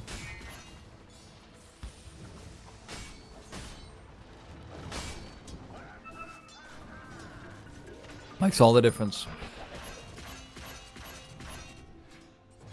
Now Stormer with a fresh Skadi as well. Getting ready to take down the final set of buildings. You Not thought an it's gonna easy be... push to force. Yeah, you thought it'd be hard enough killing the Viper before. Wait till he has a third eye. That makes it a bit more difficult. Of course, there are level 3 wards on Eki, so that could help with the siege. I don't think they have a Roche's banner left. Would have been nice too. No, it doesn't look like they do. The Freaks already had the Viper Strike forced out. If he can get away and they can re-engage within the next 15 seconds or so, that feels like their only chance. But how do we even go in?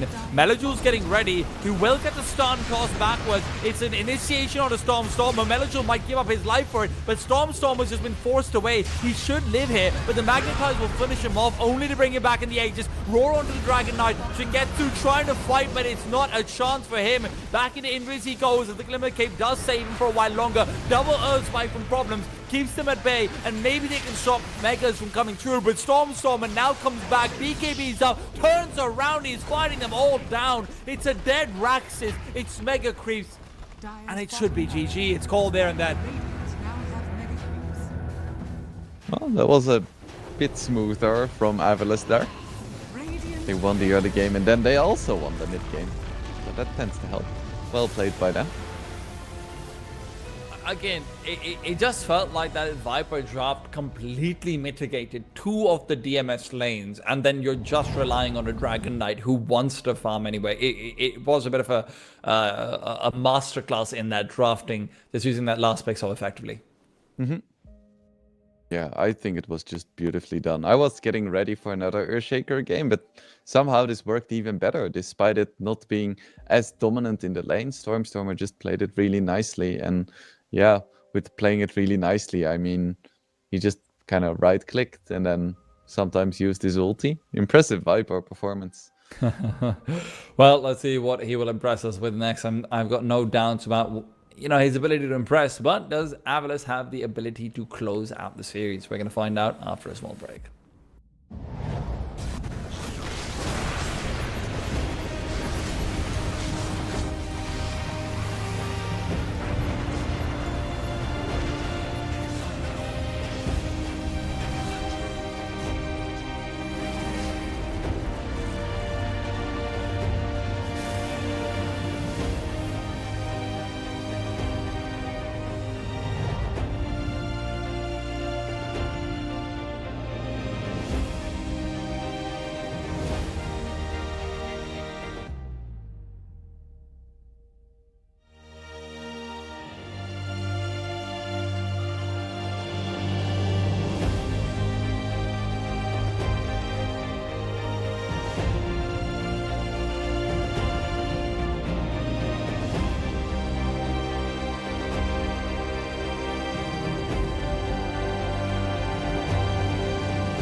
It's a day of 3 games, and that's exactly what we want to see. Avilis going up against DMS struggled in number 1, but a masterclass in the draft from Soneko in number 2. The Viper last pick means that they have been able to come to game 3. DMS now, is this going to be all about the drafting phase? Is this going to go beyond that? Let's find out.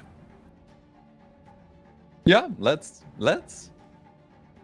As a reminder to everyone, by the way, this is a lower bracket game, so whoever loses here will be eliminated. For Avulus, you also have to remember what this means in sort of the grand scale of things for them.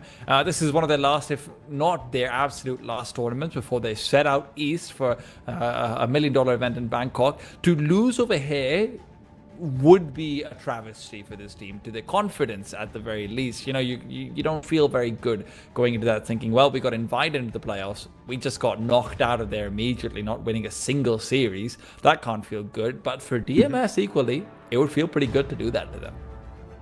Yeah, for sure. I mean, yeah, if I was going to a $1 million event and I just got like absolutely crushed in a tournament that has teams that are less accomplished internationally, I wouldn't be too happy. But of course, Avulus, they can still make it happen. They can still go for that miraculous lower bracket run.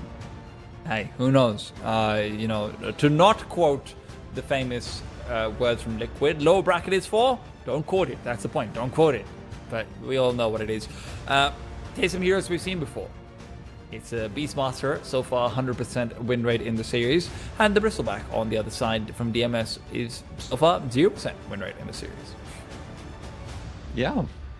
So I'm surprised that DMS gave Beast away again. It was less dominant than it was for DMS, but still, I felt like it had really nice impact in that game. I am curious about, I mean, surely DMS is just going to flex this one into a support eventually. With what you just saw coming out from Avulus, does Avulus have last pick again? Let me just check that. They don't. Okay, so at the very least, you do have last pick available for yourself as DMS. So, you know, you're not going to be swung around on with a random Viper in the end. You'll know what's coming for you. Yeah. I think this first phase pick of Bristle is quite risky. Because there are Bristle counters, they exist. This hero is not broken without compare. I think we figured that out from the last game, yeah. But yeah, they still go for it. Of course, you can still flex it between position 1 and position 3 and even position 5. I've seen that. I have seen that. I've seen a lot of position 5 actually from the Bristleback, which is why I was saying I think this should be flexed into support in my opinion, but you always have to pair it together with a very strong range carry. It feels like if you want to be sending it into position 5, we actually saw Passion UA bring out a really good Drow Ranger Bristleback combination, which worked swimmingly. The double slows plus some negative armors went really well. Do you want to walk? That's not allowed, sir. Well, you can walk just really slowly, just like everything is the Matrix and you've just discovered slow motion, or you can just be Zack Snyder in every single movie he's directed. But enough about that. Viper banned out, no surprises there. I think they've had enough trauma for a day. What about Hoodwink? Hoodwink's still in. Hoodwink has break. I'm not surprised to see the Bat try to pick. I think that was actually vital. You can't be giving both the Beastmaster and the Bat Rider out towards Avilus's offlane. That would be a bit too much. It would be a bit much. Fine. So, Avilus, what is gonna be their approach to this game? Shadow Demon? Who's surprised about that? Shadow Demon, Shadow Shaman. Potential for break as well. Like, I've seen games where Shadow Demon is played position 4, just goes Brown Boots into Aghanims, because from that point on, Bristle cannot play the game. It's even worse than Viper Strike. Well, you could also go for the Shadow Trifecta and go for Shadow Fiend as well on top of it. But again, Shadow Blade. And there you go. There you go. Keep the shadows going. I'm not surprised about this at all. I think this is going to be a position 3 Pango and a position 5 Bristle. The problem is your only lockdown that comes out is from a lasso. That's all. And it's changed up, so I am wrong. Yeah. Who knew it? Wow, what a surprise. So, Ogre. Yay. I It's love Ogre. Very good it's hero. still it is still a melee hero that you're sending down into what is likely to be a position 5 situation.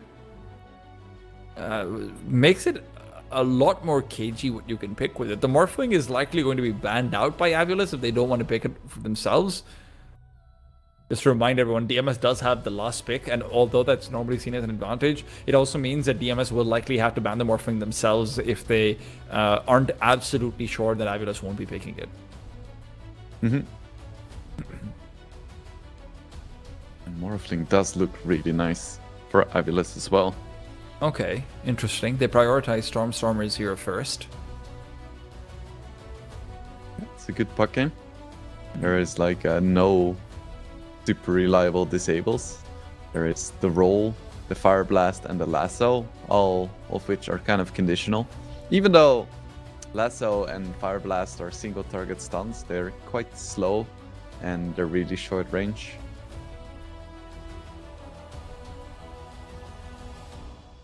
I'd be very surprised over here if we don't see the Morphling at all to be coming through. What else can DMS really go for over here, though, right? Like, to be honest, even the Shadow Fiend for DMS wouldn't be terrible. It isn't the best versus Puck, in my opinion, but okay, there you go. Shadow Fiend ban comes out immediately from Avulus. They're worried about that being picked up in front of them. I was gonna say, well, yeah, Shadow Fiend still pretty darn good. It's really nice with Ogre. It's exactly the kind of hero they need, but Avulus unfortunately agrees.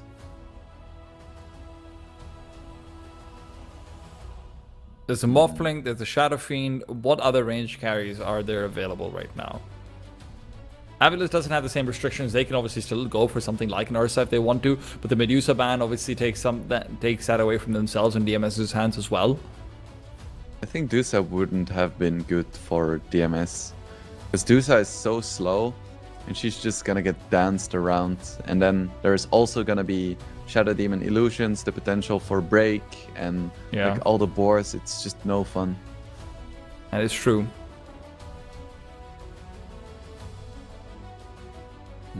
So what else is there in terms of ranged carries? That's the question. Of course, the Drow you mentioned is still an option. It's just not, it doesn't do very well versus, you know, the Buck as well as even the Shadow Demon. The disruption feels like it just takes away so much from the Drow Ranger because you're really relying on that, you know, one kill to be coming through while you then can sort of push everyone else away, reposition and everything. Drow's very much an in and out kind of hero from these fights, but it feels like the disruption really changes that around a lot. Not to mention, even just the diving hawks feel pretty annoying for a Drow Ranger.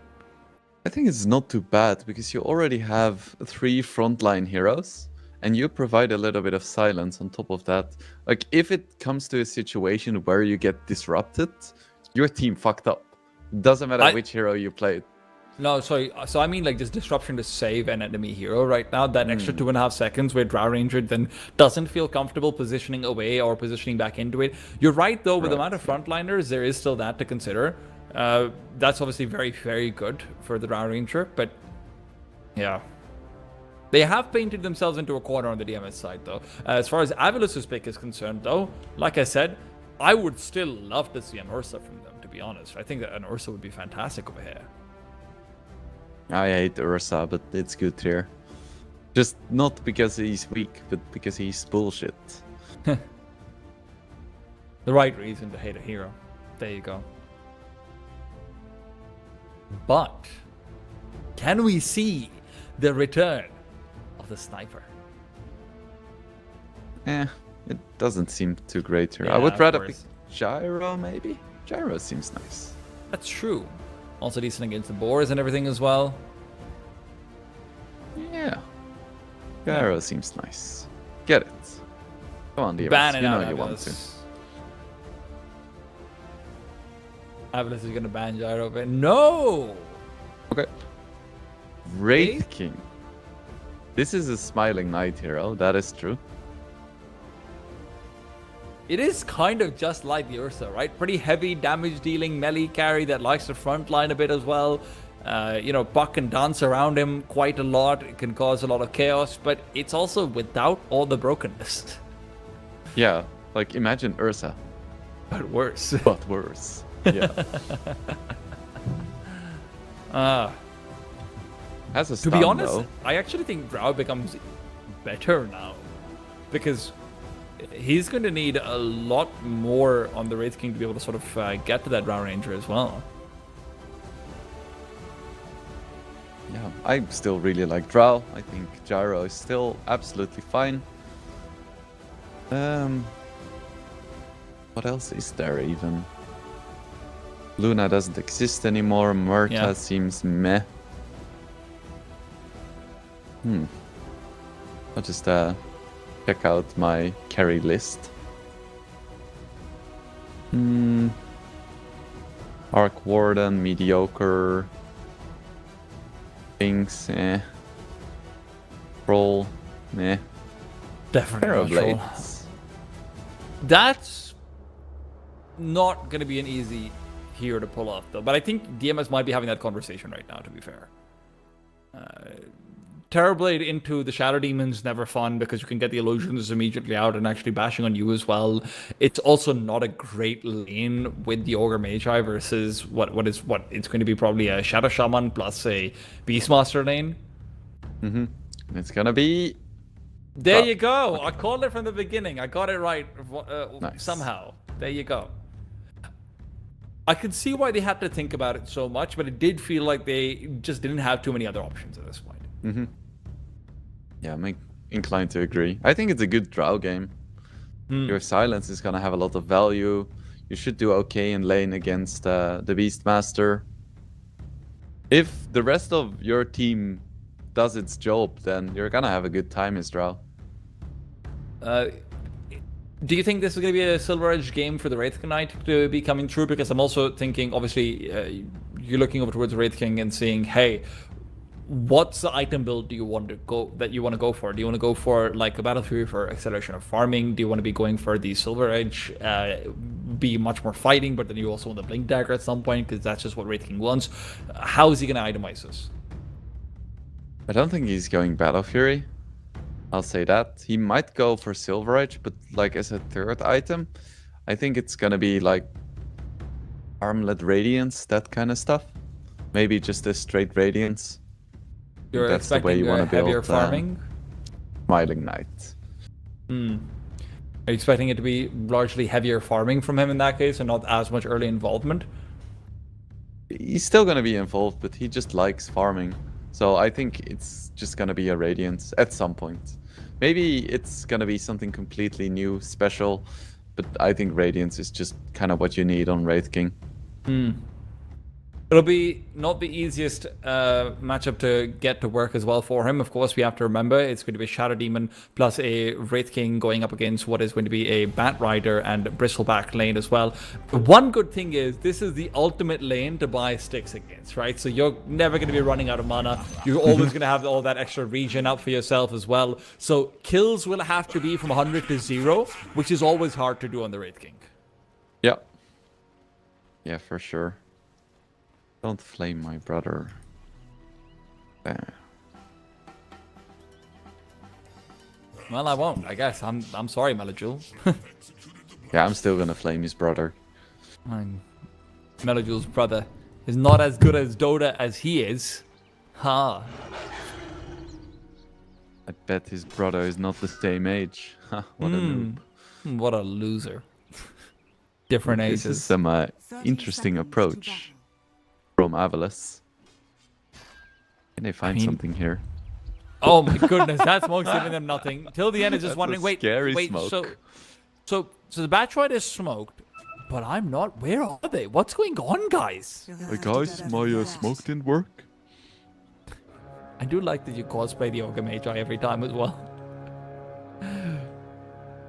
Yeah. Oh, we're what a hero. The battle begins. Well, Stormstormer looking for a rune they will be able to find. Gets it. By the way, You I feel was like saying such this, an annoying piece of shit when you do those kind of plays, but but that's also what Puck is. yep. I was saying this to Telchus yesterday, but doesn't Puck's, like this skin that Stormstormer has, doesn't it make him look like an Naga Siren a little bit? Yeah, a little But- bit. Yeah.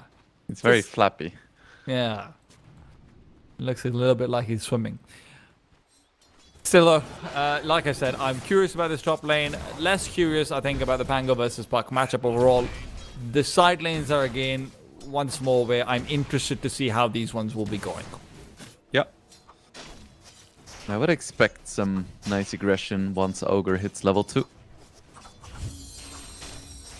You would hope so. Keeping Zibe down and out will be one of the keys to this game. Obviously, like you said, didn't necessarily dominate the entire map in the last game, but he was able to continue to be a threat in other ways most of the time.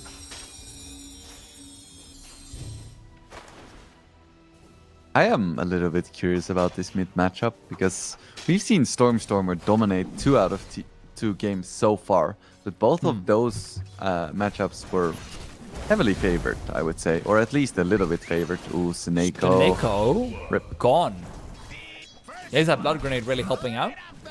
I'm sure this is just elementary knowledge, but the blood grenade does stack with the sticky napalm damage as well, right? I'm gonna confidently say yes, while not Alright. knowing for sure. Okay, thank you. I'm glad that you also made sure that everyone knows it's not elementary knowledge. I don't. It's like Batrider specific knowledge, and I don't really Indeed. play a lot of Batrider. Like all of his weird interactions with Napalm, where it's like Witchblade does work and Radiance doesn't work, and it's like I don't know anymore at this point. Tough hero to figure out. Yeah. Stormstormer, though, in the mid lane, he is not having as much of a good time as before. He also is going to be walking back towards that water rune because he didn't jaunt to one of those extra creeps. Yep. Makes sense. Oh no, he's gonna He's miss missed the flag bearer. Oh, It's the disaster. bad This creep. game And is no, he's over. even used the... He's already used the orb as well on top of it also. Yeah, he's Melajul mentally could actually- broken. Melajul could pressure him under the tower if he'd like to.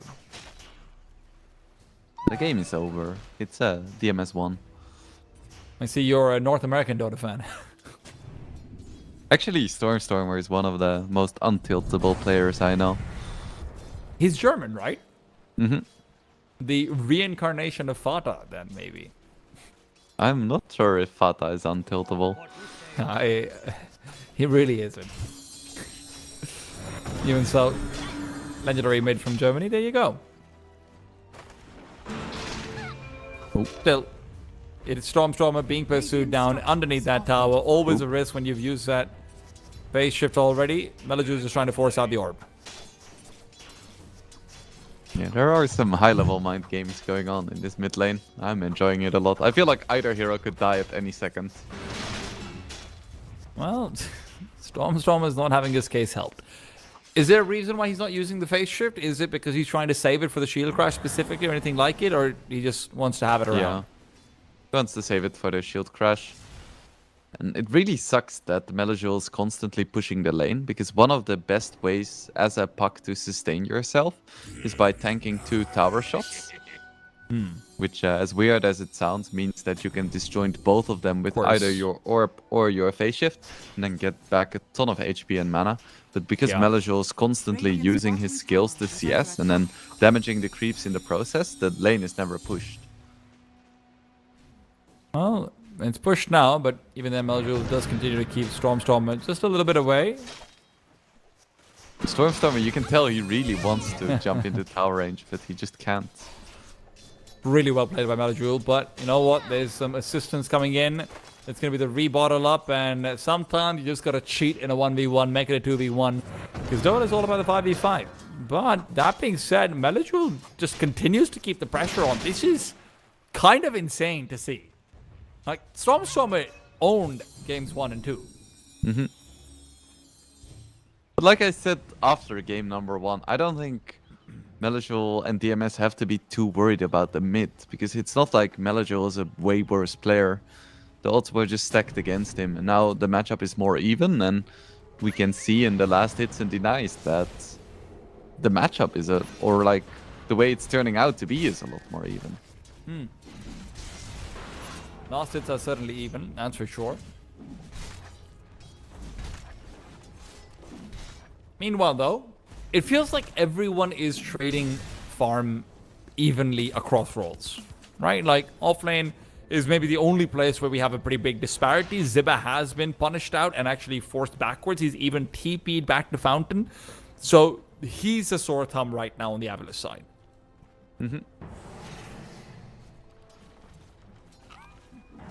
Poor beast.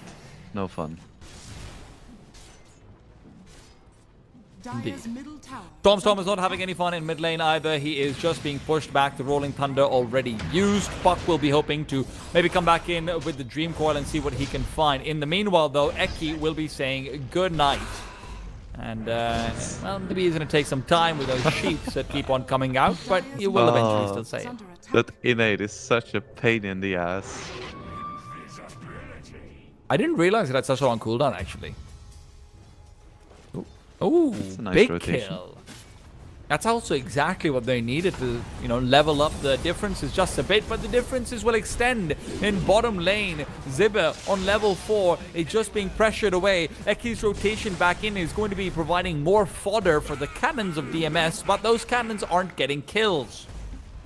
He's just getting pressure. Helps that she gets his only level 4. Dire are scanning. Scan coming out, okay. Radiant are scanning. But it's a nice Invis rune for Seneko, but he's gonna get it. Double wisdom, and Seneco's even going to try walking back into the Ancients. Will not be taken down, but that's still a big win. Yeah, very nice for him. Now DMS's supports are gonna struggle. I don't think they're the most level 6 dependent supports ever, so it's not the worst. But still, Bot lane, quite Drow sad. Ranger, Shigetsu's been caught out with the Hex and the Shackle combination. She will be taking down a huge kill, and even if Ziba goes down in response, he is more than happy to make that trade.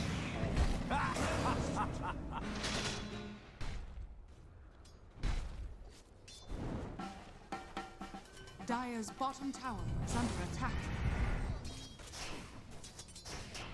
Dire are scanning. Eki, look at these stacks that he's getting on, by the way, in the Dire side Shangle. This is going to be a lot of juice for the Beastmaster if he'd like to axe it down. But Beastmaster is walking into a potential 3-man gank over here. Meliju's still stuck around.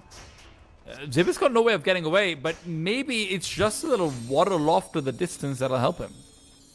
Yeah, the classic walk away from the gank. Unbeatable. Indeed. That's what my mom said, just walk away from the bullies. Well, look where you are right now. Yeah. You made it. You escaped. I'm the one bullying instead.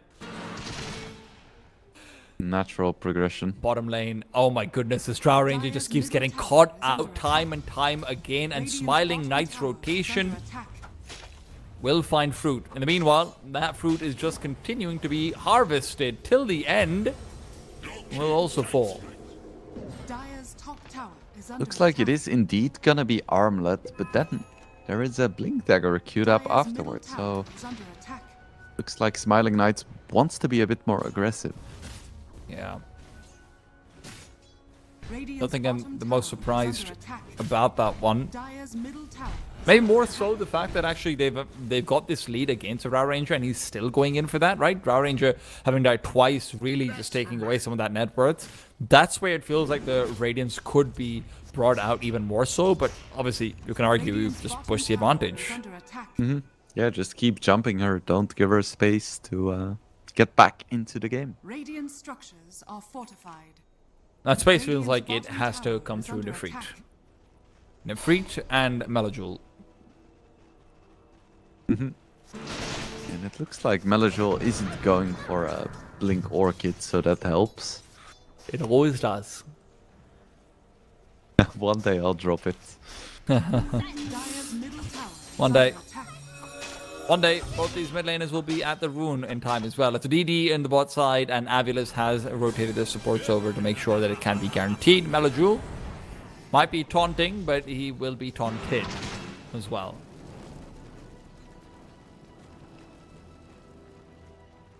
Problem still yet to have is level 6. It's Obviously just an extension of what was going wrong from that Wisdom rune and even the stacks being stolen. The bounty from Radiant the are shovel scanning. right next to your mid. That's lovely. Easy. He did have DD, so he didn't actually refill his bottle, to be fair. But it's a nice feeling.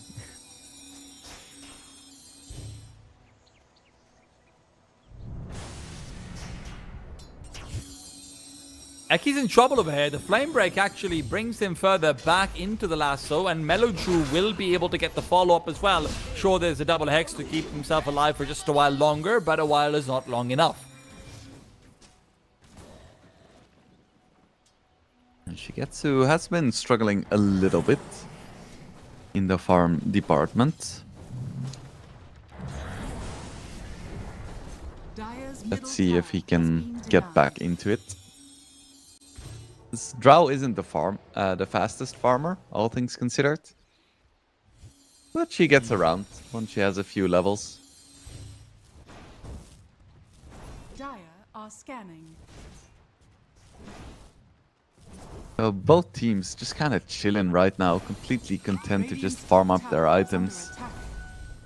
Almost all of the tier 1s are also still up, which helps with like keeping the pace of the game quite low, because maneuverability is limited.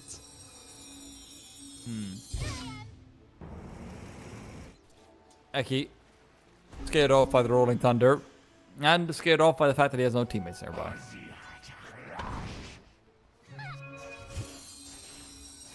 Look, the longer the time goes on, obviously the Brown Ranger will be farming up, but we also see Zibba closing the distance. We see Zibba becoming more relevant, and we see Zibba's Aghanims now getting closer and closer. Mid lane, though, is where the fight comes in.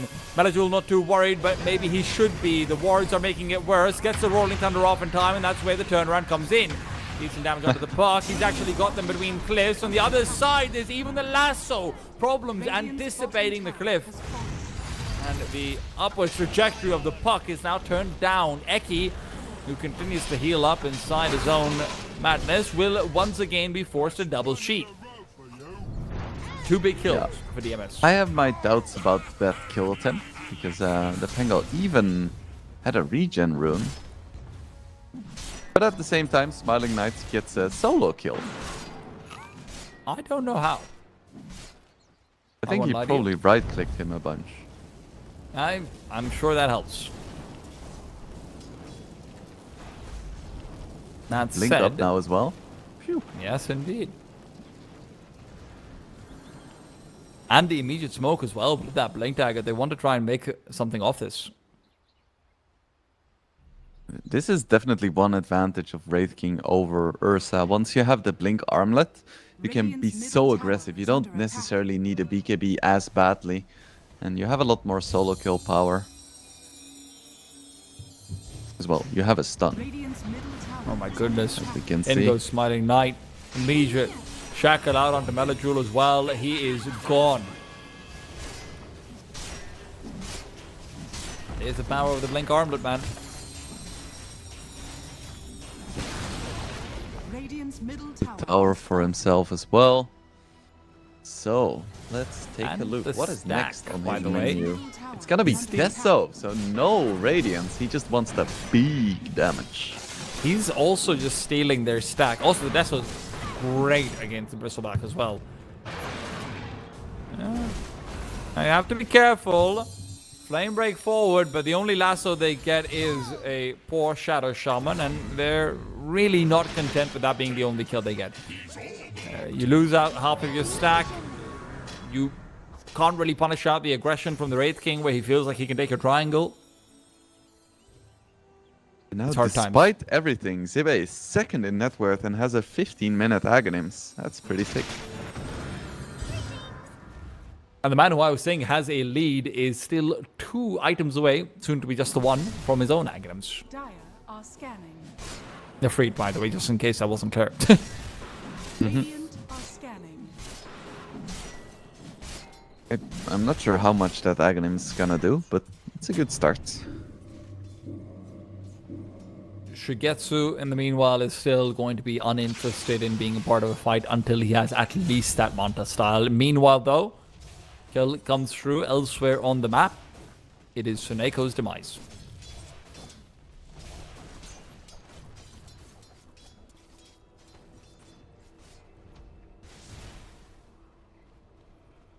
Ooh, and it's a Roche attempt. Yep, this is what happens when you have Aghanims on Beast. It's Roshan time.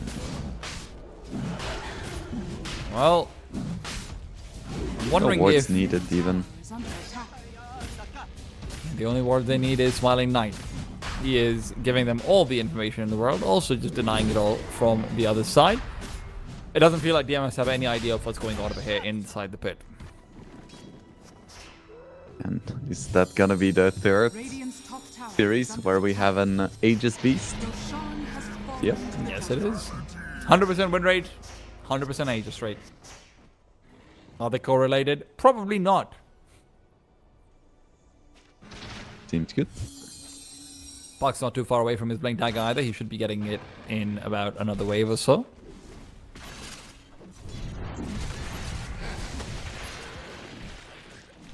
It's gonna clean up a few more stacks. Radiant's top tower is under attack. It'll help him get his Aghanims, but like you said, that's not your go condition.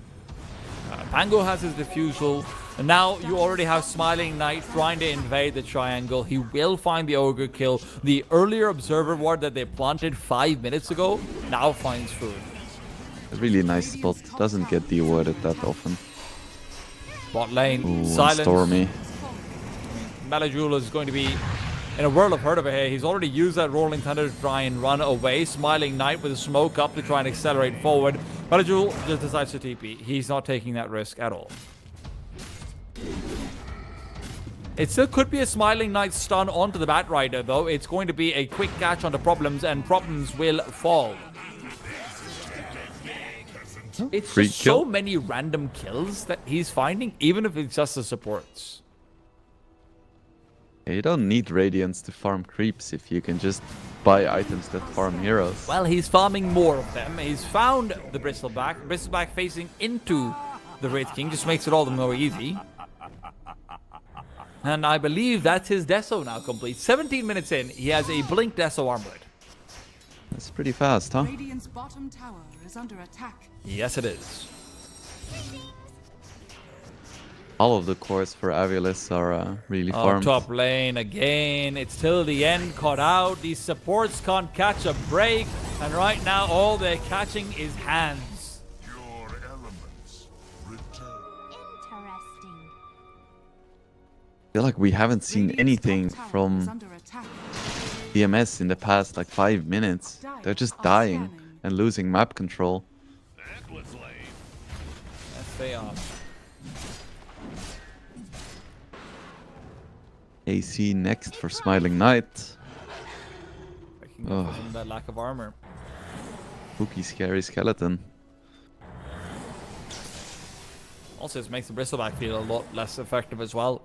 All that physical damage mitigation because he's Radiant's top got that tower aura. is under Oh, attack. Nifri, he's a target. Dire's bottom tower Dibba. is under attack. Blink Dagger at the ready. Aegis as well. Remember, he feels very confident going forward. If Light Shigetsu reveals himself, that's mistake number 1. And mistake number 2 is about to happen over here as well. Trying to fight in from behind Shigetsu into the Aegis. But Meloju's ultimate could still prove to be quite difficult. The Rolling Thunder forces the Aegis away. But remember, there's still that Dream Coil. Now it's used elsewhere. It's going to be bringing back the Bristleback as well. Puck trying to keep him at bay. It's the first kill onto the Ogre Magi. Maybe second onto Nefrit. But elsewhere, you see that lasso not really finding much at all. It's in fact found a creep.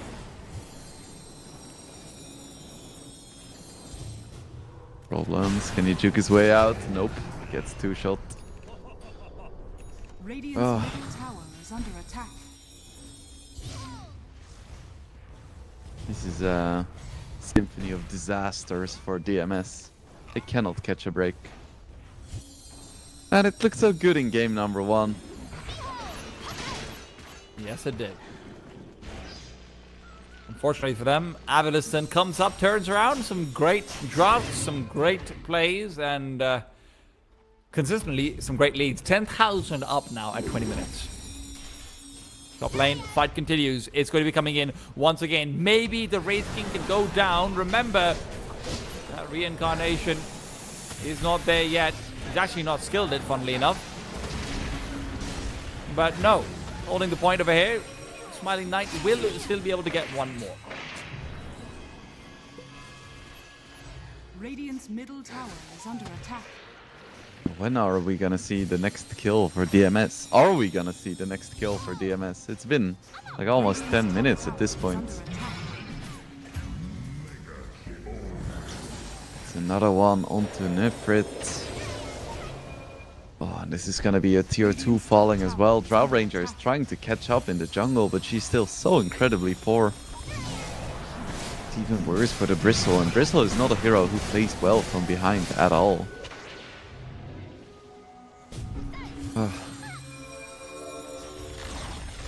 Radiant's top tower has fallen. Yeah. What can you do?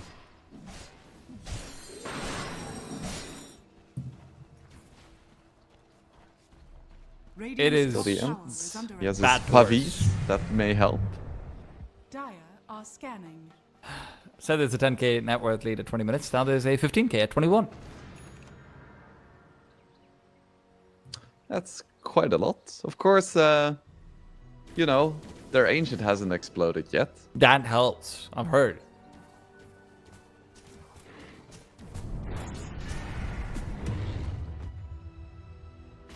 You know what also helps? Farm. Uh-huh. They don't have much fit. I love how Smiling Knight hasn't skilled his ulti yet. Radiant are So, scanning. for the viewers who are confused, it's not that he doesn't want his ulti and he picked stats over it. The reason just why a you don't facet. skill it up is because you want to save it for a situation where you think your ulti is actually going to save you. For instance, if you're level 6 and you get ganked by 5 heroes and you're all alone, you don't want your ulti because then the cooldown is just going to be wasted. So that's why he's holding on to the skill points. But it's just funny because he hasn't been in a situation where he's been close to dying. Stormer has. There you go. Damn it. That's a That's big a kill kill. to find, though. Yeah. That's a big kill, not just a kill. Pretty good. Do you remember back in the good old days when you had the 1-1-1 anti-mage and you just skill stats on top of that? Yes, I do. Same for Jug. Yeah, those were the best A lot of days. carries.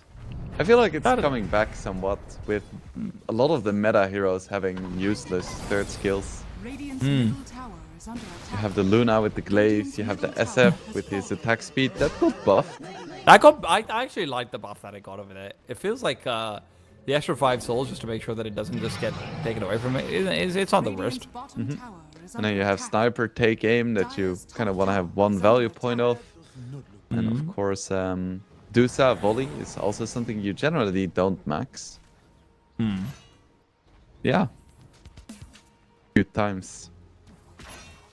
Time is a flat circle, I suppose. Always comes back to the days where burning anti-mage build goated will return. I believe. Who Smoke. knows? They're going to be smoking uphill into an Avulus that is letting Smiling Knight be the one taking the lead. Melojul goes in, and it's going to be a nice little lasso onto the Shadow Demon as well. Suneko will not fall though. That Dream Coil completely wasted. Maybe it'll be a factor. Suneko now goes down, and as the Nefrit turns around and is trying to fight his way out of this one, it's a roar to make sure he can't. Elsewhere though, it's till the end trying to disengage, will be able to do so, and it's a 1-for-1 all in all. Yeah, pretty good fight for DMS. Not even kidding. When you're 20k gold behind and you take a 1-for-1, even if it's a core for a support, that's totally fine. Yeah. Certainly helped that Stormer missed out the Dream Coil for sure. Yeah, you know, he wants to give us an exciting game. What a That's- friendly that's- guy. That's the great thing about it. Is there a point where the Drow Ranger becomes relevant again as a damage dealing carry? Of course, she's good at high ground defense, great at wave clear, all of that good stuff that allows you to buy more time. But what are the items she needs? Because Lincoln's Fair doesn't feel like it's enough. Yeah, she needs Lincoln's and then one. Like, if she had Lincoln's Butterfly right now, she would be a contender. for a useful hero. Okay, so she just had 10,000 more gold. Yes. Okay, fair enough. Aside from that, nah. Even if you gave her the full Lincolns right now, it wouldn't help much. Yeah, it does feel that way. There's also so many abilities to continue to disable her as well. Roshan's going to be going away. In the meanwhile, of course, Zibba might just want to let Smiley Knight have it this time, but no. He's decided, you know what? I want that Aces. Also the Roshan's banner as well. Don't forget. Another freebie. Been a lot of those. Ooh, problems. Makes it out. Bottom tower is under attack.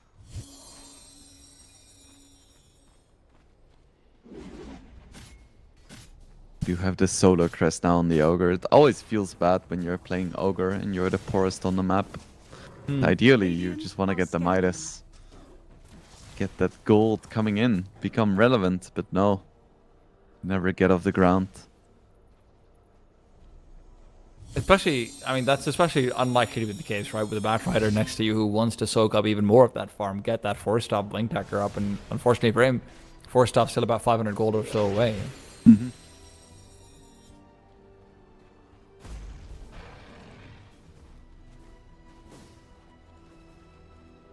Radiant's also going for Lincoln's.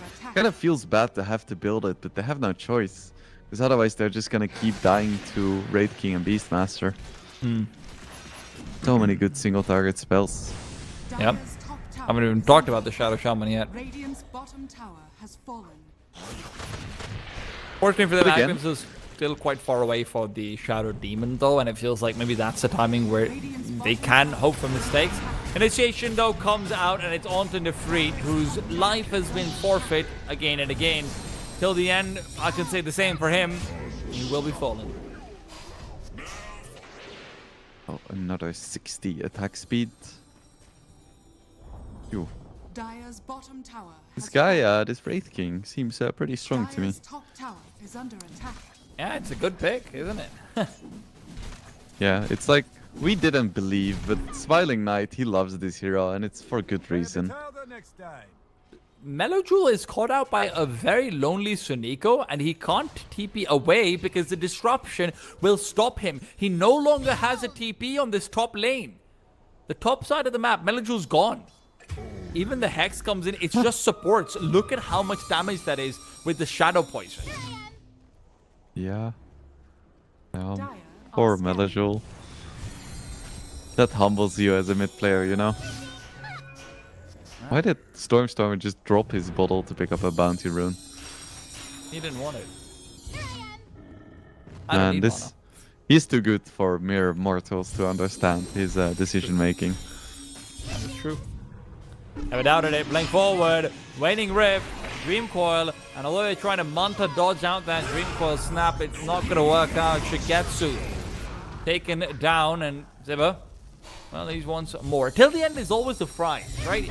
The burger is a bristleback. It's a Drow Ranger. It's a Pangoria. Until the end is the fries on the side. Yeah. As in, he's definitely feeding. There's not much you can do at this point. It's a 25k gold lead, although Stormstormer's trying to make it exciting again. So friendly. Ah. The GOAT, some would say. Barley Knight just walks up to the tier 3, having a fun old time. Will actually have to be a little bit careful because he does have his plate mill underneath. Now it's completed into the assault cuirass, so it's going to be doing a lot more. 9-second EQ have already been used, don't forget, so there is that to consider. But multicast everything, keeping him at bay, still heals up, comfy, and okay. Yeah, and he'll just hit a few creeps. He still doesn't have ulti, by the way. I feel like once you're level 18, it's fine to pick up 3 points in ulti, because then the cooldown isn't that long. But, you know, who am I? 120 seconds is kind of long, to be fair. Yeah, I guess. I guess. He also hasn't died yet. If he finishes the game without his ulti, that's kind of a flex. It is. I agree. You're like, hey, I'm playing this hero that is whose most notable feature is the fact that I can die multiple times. And I just didn't. There you go. You just build different. So Aviles have spent their entire Aegis duration just going for pickoffs and farming. They know I have an appointment after this best of 3, I think. Has been killed. Yeah, you too. All of the meanwhile, though, it is the Roar. Zibba will get 1, not the second. No, in fact, he will. Long range, Stormstormer comes in. GG's called. There you go. They heard about your appointment and they want to let you go. No racks taken, no ulti on Wraith King, and the game ends. Victory. Oh man, it's a clown world we live in, tea time. It's just as abrupt as Aviles' first GG. And maybe it's, like I said, time's a flat circle. It all comes back to this. Aviles do win through. They do beat out DMS, who, although had a pretty successful group stage performance, are not able to parlay that forward into the playoffs. DMS will be falling down the first victims of the invited team. Yeah, I mean, it was closer than at least you expected. So I'm pleased to see that we still had some nice games. Ultimately, Aviles just too strong. But, you know, DMS, they made him work for it, that's for sure.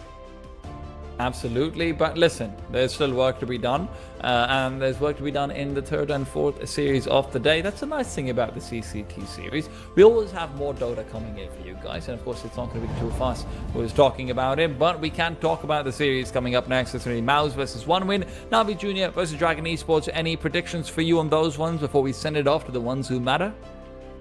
Ooh, I thought OneWin looked kind of shaky, so maybe 2-1 Mouse and 2-1 Navi Jr. too.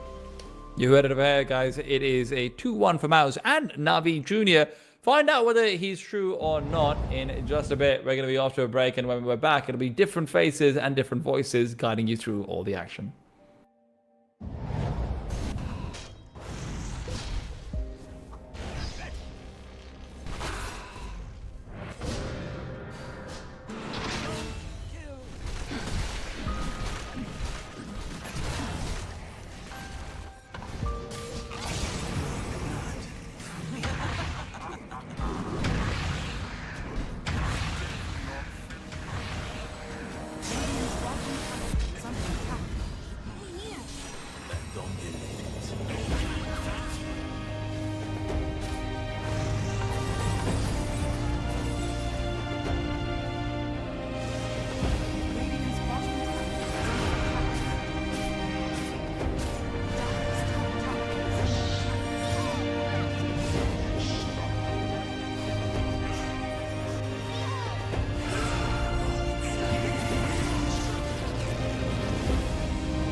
Welcome, one and all. We are here for some more Dota 2 action as we continue into CCT Series 5 with another matchup. This time, it's an elimination game between the side of Miles and the side here of One Win. And I'll be honest, Blue Scale. I did not anticipate that this would be the matchup we'd be looking at this early on in the tournament. I thought necessarily one of these two squads would be going to compete for glory in this damn thing.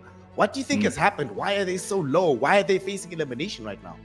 I honestly have no idea, to be honest with you, Snare. Like, it's a massive surprise to me as well. Obviously, coming into this, One Win was an invited team, so, you know, they're always going to have that extra bit of bravado to them. You're expecting them to do really well, but they lose their first series 2-0, immediately smack down. Feels really weird. Also, Maus, top of their groups, winning it 3-1, and they also end up losing their first series. It's a bit of a head scratcher in all honesty, but maybe it was just, we can chalk it up to teething problems, perhaps Snare, and they're gonna, I don't know, bring their A game. We're gonna have a really, really entertaining elimination match, but fingers crossed that's what we get anyway.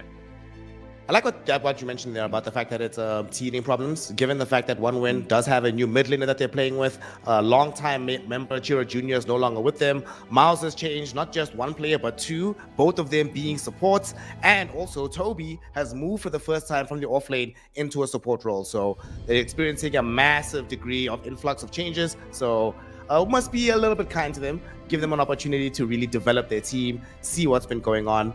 And speaking of what's been going on, some of the other results in our bracket have been quite surprising, if I'm going to be completely honest. Because like I said, I expected Miles, One Win to be at the very top. What I did not expect was just how good teams like Passion UA and teams like One Move were actually going to look into this tournament.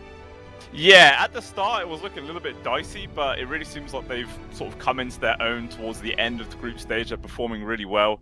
Like, even like Team Dragon Esports, for instance, you know, you go back not long and this organization was very just, they couldn't really get much going on, but they've been performing really, really well recently. Obviously, a few little adjustments to their roster, and even they themselves are turning into quite a scary squad. So, I don't know. A lot has been thrown up into the air in this CCT, which I absolutely love. You know, I've cast quite a few of them in the time, and sometimes it's been quite obvious on which team's going to win, but there's a lot of surprises here, and I'm liking it. Positive surprises all around. And of course, Miles, this is a team that has been on land before, but as spoken about, have experienced massive changes. The spine of the team, Olnit, Supreme, and Force still staying together, but Immersion and Toby making their debuts into this tournament. I wonder what you think about this. The recent patch and how it seems to have changed the laning phase in particular, and how heroes snowball in the laning phase.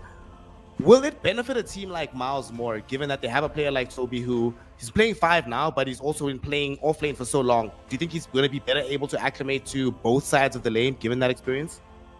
I feel like, yeah, all the people that have been around for quite a while, they're going to be more naturally adapted to doing these changes, but it's always really hard to say. Some teams just excel in adapting to them a little bit faster than others.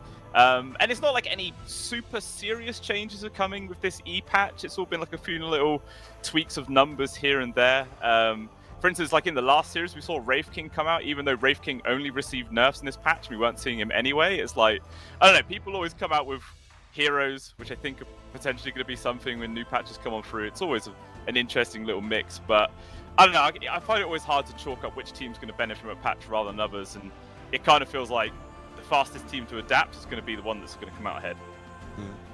Well, we're going to obviously be seeing that happening, that adaptation process, because this is do or die. We just saw Miles, now we're watching One Win. Whoever loses, this is the last time you're going to be seeing their faces, because they're going to be dumped out.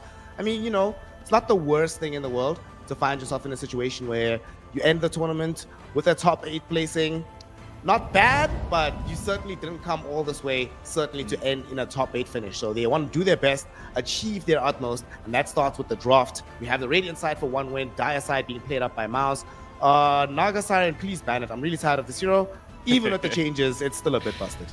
Oh yeah, 100%. She just does way too much, really, just from that support position. It's funny, again, it's one of those heroes you go back like a couple of years, the idea of playing Naga support would just feel so alien and ridiculous. It's like, okay, you want to give away free MMR and lose a game, you play Naga support. But now, it's the only way to play it. It just feels weird. Like, I can't remember the last time I've seen a carry Naga. Just does not exist anymore, which I'm fine with, you know? It mixes things up, keeps things fresh. Yesterday we saw support Naga turn into a carry Naga, but that was one of those rarefied situations. The game goes ultra late, you buy Radiance or whatever, but yeah, like you say, super atypical in general. Another thing that has become typical that was atypical a while ago, Terra Blade off lane. Have you been experiencing the scourge of this hero in your pubs as well? Actually, for some reason, I'm still yet to see it in any of my pubs. I don't quite understand why, because even like talking to other casters like Atomo, and he was saying it's just everywhere. He's seeing it all the time. But I'm like, I don't know, where is this? I don't know if I'm in some really weird kind of bracket where just no one wants to play it. I don't know, but I've obviously seen it done a few times in pro plays. It's really cool. I think it's like, I don't know, I see it win 3 out of 4 times in a way. That's like the rough sort of numbers in my head. But yeah, for some reason, I'm just missing it entirely, which I think I'm kind of happy with because it just sounds so weird. I don't want to play against that. Or with it. No thanks. You are fortunate, fam. You are fortunate. No. Play with it. Trust me. Play with it. You'll feel good playing with it. But playing against it, pretty horrible. Just like it's horrible to play against Naga Siren. Come on, Miles. Game 1, guys. I asked nicely. That's all I asked for. Just don't have this hero. But they wanted some team fight break. We wanted some laning prowess. We wanted to split push the map. Give us Naga. It's fine. However, I like this response on the Nyx because now, while the Naga is doing his split push shenanigans, you at least have tools to find vision on the original hero and on like one of the carries you actually want to hunt later in the game. Yeah, it's true. I mean, obviously you don't get any like sort of spike carapace procs against a Naga too easily. It's only really the Deluge, but it's hard to sort of calculate when the Naga's going to proc that, of course. So I'm wondering if OneWin are going to try and cater this into like some kind of global strategy. You know, maybe pick up a Dawnbreaker or something like that. And yeah, like you're saying, just try and find those cores farming off, maybe the backline supports as well, all that sort of thing. Which I always like to see when Nyx Assassin comes out because it's one of those heroes where it just either looks really, really damn good, or it's just like, what is he doing? He's just running around in circles doing nothing. But yeah, fingers crossed we get a really solid result from this OneWin Nyx here. To your idea, they already ban out this Dawnbreaker. Immediately they say, yeah, the potential for that is a bit too high. Other heroes to pair with it, I could imagine some Nature's Prophet, I could imagine some Storm Spirit. They don't necessarily have the best control for the Storm yet for Miles, but we'll see in the second phase if they can fix that. Usually it's like, Lion as the primary answer, but Lion Naga Siren doesn't feel like a very strong support duo. No, it'd be a little bit too squishy. Not much free control coming out there. I don't know. Yeah, it would seem weird. I doubt they're going to go down that route. Still looking for this next ban here from OneWin. Trying to consider what they're currently scared of right now. I mean, obviously the draft could still go in either direction for either team. It's way too early to really tell. So we'll see what main hero they're afraid of in this situation. Kind of hard to try and point my finger at just a single person. Okay, they get rid of the Beastmaster, so they don't want the lane pressure because they want to play for this Batrider. So I guess Batrider 5 for this game. This already feels for OneWin very all in on like the earlier tempo of this game. They want to make Miles very unsettled, constantly dive into them. I guess they want to exploit the timing before the Naga has a level 6. Just dive through Twin Gates, keep killing her off. If it works, but feels a little bit risky at the moment in sense of like if this Naga does actually get her levels, Song like really breaks the fights against these heroes. Yeah, for sure. Like at the moment, OneWin's like sort of ability to initiate or try and find pickoffs is really high up there, so it's going to really come down to whether Mouse can just respond to that. I mean, maybe it's even worth picking up quite a defensive support to try and go with this one. And obviously, if you've got Naga with it as well, it is quite awkward. Obviously, Shadow Demon would be a perfect choice, but that obviously being taken out in the first phase, because right, so Shadow Demon, in my opinion, is up there with the Naga Siren of just obnoxious supports, which is just too frustrating to play against, so definitely worthwhile ban in that regard. So we'll see what Mouse are going to pick up with it. Still chewing into this reserve time right now. Probably going to be like, I'd assume they're off lane and fellow support, but what that is anyone's question. How about some Hoodwink? Either Hoodwink, I would maybe say Abaddon in a previous era, but that would feel also super weak with Naga. But if you have Hoodwink, you get Bushwhack. You also have a hero that can somewhat scout vision. I think Hoodwink or Clockwork. Clockwork if you want more vision than that, and then Hoodwink if you just want more damage overall. Yeah, I mean, the only problem with the Clockwork is obviously the bat can always fly out the cogs, and you got so many AoE abilities to trigger Spike Carapace that can kind of get annoyed, but I like the idea of, having the extra bit of vision control of the fights. And the ability just to get into the backlines yourself, which is something obviously Miles are going to need to pick up eventually. Some form of getting onto those squishy people. Wow, Miles are really chewing into this reserve time. 30 seconds left at the beginning of the second phase. Maybe and they Willow will go for the Earth Spirit. Right, so we have our ostensible mid laner. It gives us a silence, it gives us a decent lane, great team fighting potential in tandem with the Naga Siren. Just solid overall. And nowadays, we are seeing some more of these carry heroes that are coming up that aren't necessarily the super long range cores. So having a hero that could potentially buy a Spirit Vessel or the Shiva's God could definitely be useful. For sure. They do even go for that Willow as well. Like I was thinking Willow is pretty good versus both the Nyx and the bat row in the lane. Just those brambles always frustrating for them to deal with, especially with initiation. So they do, yeah, that's a solid pickup. I like that one. I'm not sure what the response now is going to be here from One Win. Maybe they just want to grab their mid, obviously, just secure something that they could easily dominate the lane. You know, something like a Monkey King could definitely do that one, but then you kind of suffer with tempo issues from a Monkey King mid. It can be hard to recover, but it looks like they're going to do it anyway. All right, we'll see how it goes. Honestly, I love Monkey right now in the mid lane. And I think one of the reasons they go for this is that Earth Spirit, regardless of how his lane goes, wants to be able to move around early, and you definitely want a hero that can match him. You know, sometimes some of these other heroes, like your Embers, your Storm Spirits, Ember Spirit, like Earth Spirit can leave the lane at like 2-3 minutes, but Monkey King can actually follow him. One of the few heroes in the game that can do that from the mid roll. I like that a lot, and I like that they get this Pango because they could flex this. Put this Monkey King safe lane if they have a solid lane. Put the Pango in the mid or the off lane. I like what I'm seeing. I think One Win in the kitchen right now, fam. Yeah, I like it as well. It's definitely going to keep Mal's guessing. I mean, I don't like what they've done to Pangoliers Rolling Thunder, you know, the facet with the Thunderbolt. I thought it was absolutely amazing, and now all of a sudden the turning rate is slow as hell, you know? Yes. It's like trying to drive a car before you had the assisted turning. You're just like, you're really trying to struggle now, and I don't know. It feels weird. Here is an awkward spot. I feel like now it's like a 50-50 chance if someone goes for like the double jump or the Thunderbolt. Could really go either way, which is nice, you know? Have a bit of flexibility there. Hold on, let's have our first beef, fam. Blue Scale, are you a mid player who likes playing Pango, or do you play from the off lane? No. I am a support player, which dies a lot, but when Thunderbolt first came out, even before it got buffed, I was like, I love this facet. This is great. This is awesome. Even though I never played it, I love the look of it. Bro, Pango's been on top of the world for like 2-3 years. I feel like he's had his day in the sun. Go hit, be on the bench for a while, chill. Let some other heroes take over the game, man. Yeah, definitely. He is one of those heroes where he always feels relevant. Like I feel like Ice Frog's been trying for a really long time now to put him into a spot where he's not just auto pick or ban every game, but it's just too hard apparently. He offers too many things. It's very difficult. But this Enigma pickup's a interesting choice here from Mouse. Gives them a vast amount of team fight control. They got a lot of AoE coming out from this squad right now. Like every single hero has a huge AoE ult. I'm liking this. Might make these 5v5s for One Win quite difficult. This is honestly giving me some flashbacks. TI to IG versus Na'Vi. IG, high tempo, crazy amount of like skirmishing ability. And then Miles, they're the Na'Vi in the situation. They have Naga Siren, they have Enigma as well. Okay, there's some real potential here that could actually come out. One thing I like about the Enigma as well is in the event that they do flex the Monkey King into that lane, yeah, Boundless Strike is very good against the Eidolons, but in the early like 3 levels before Boundless Strike gets good, you can play really, really aggressively as the Enigma. I like this a lot. Yeah, I feel like they need someone to bring a bit more damage to the table, because so far it's all very slow. There's not really any sort of easy ways to find those kills early on, so it'd be interesting to see what Mal's go for. I'm kind of thinking like Ursa, even though he's not really a hero right now, but if it's, you know, the Pangolier in the offlane, even a potential offlane Monkey, he's going to have a good time. You can easily find kills. It pairs up decently with a Willow and a Naga Siren because they'd have so much lockdown. I don't know, I kind of feel like the bear could work, even though, like I said, I can't remember the last time I've seen an Ursa pick. A really long time. I saw Ursa last week at IESF a couple times, and man, I miss that hero. And I love that you're calling from here, because one of the things I used to love doing, I see Monkey King, I pick Ursa or Troll, and then you wait for him to Wukongs, and then you man up, jump into the Wukongs and say, now what? What's going on here, my G? Force him out of his own spell.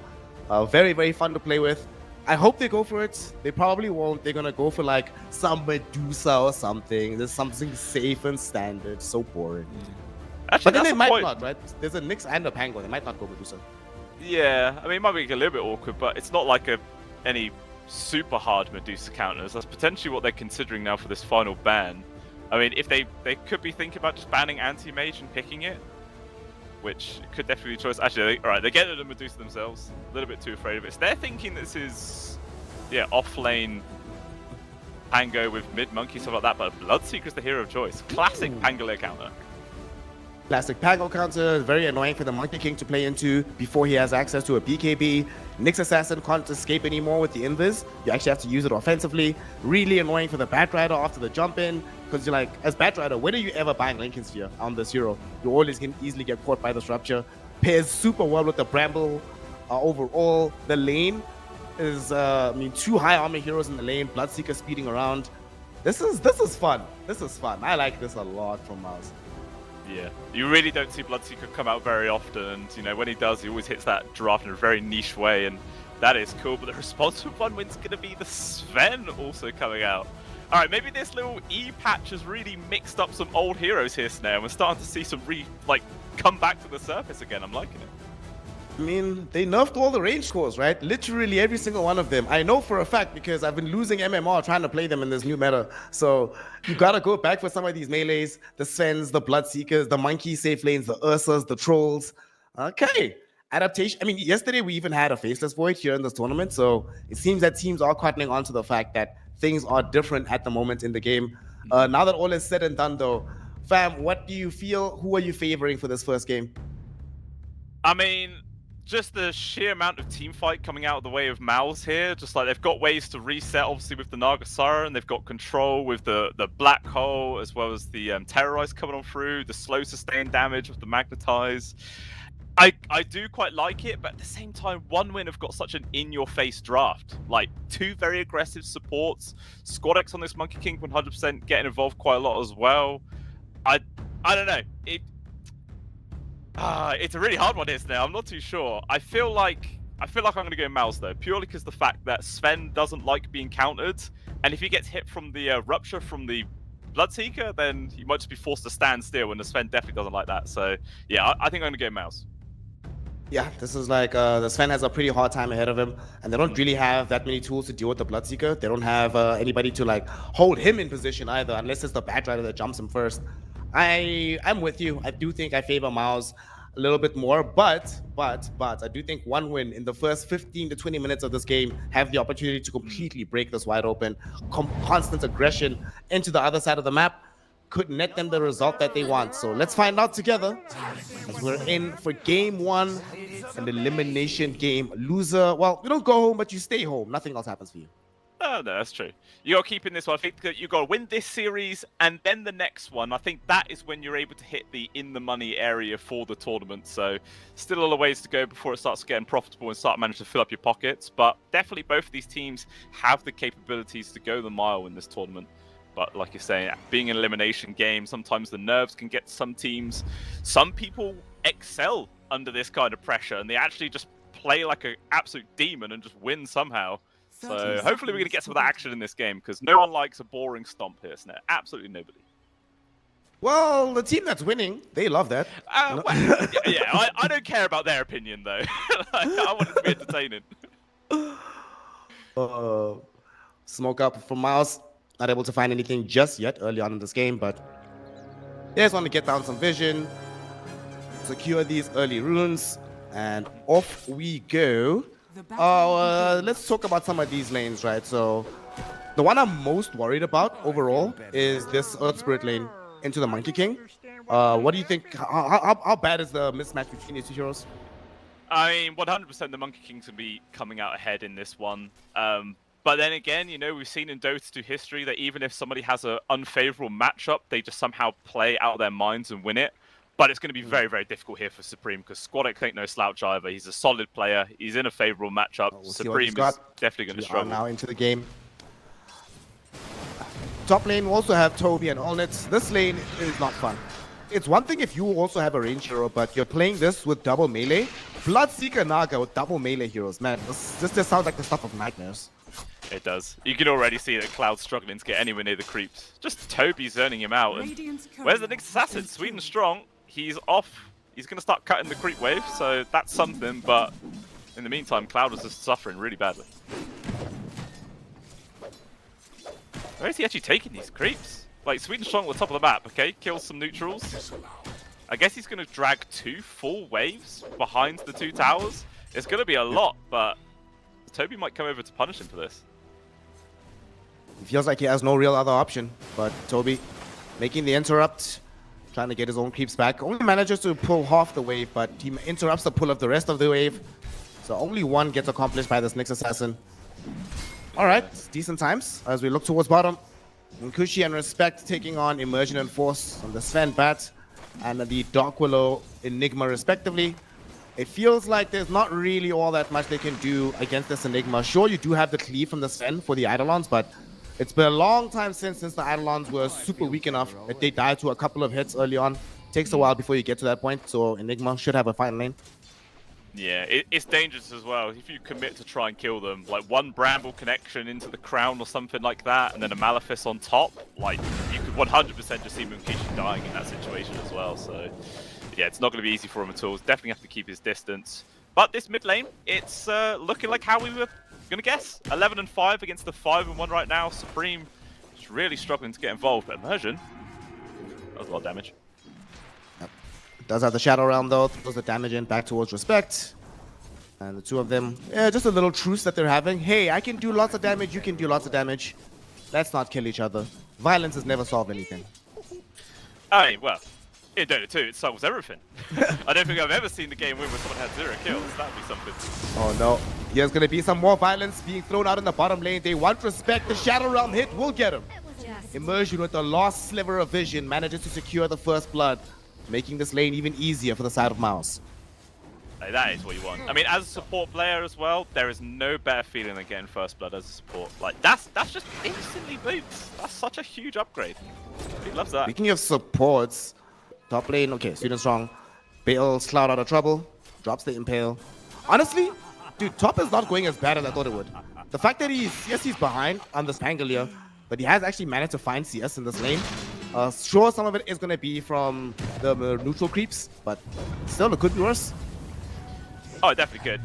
It's interesting as well. I think Ulnet on the Bloodseeker's gone 2 points into Thirst rather than 2 points into Bloodrike. You know, sometimes you see him sort of prioritize that AoE spell to try and zone out the enemy off, you know, core, but yeah, he's choosing to go more the passive route in this time. Maybe that's giving a little bit of space with Pangolier. Somebody needs to come make space for the Earth Spirit, man. He's being tripled up in this mid lane. Holy base. Yeah, it's going to get really hard. The thing is, though, as soon as you step away from either of your supports, the core left behind is in a real dangerous spot. Like, Force at the bottom could 100% die. He's on his own right now, but no one's going for him. Can secure the Water Rune. Make sure that Supreme has some degree of regen here.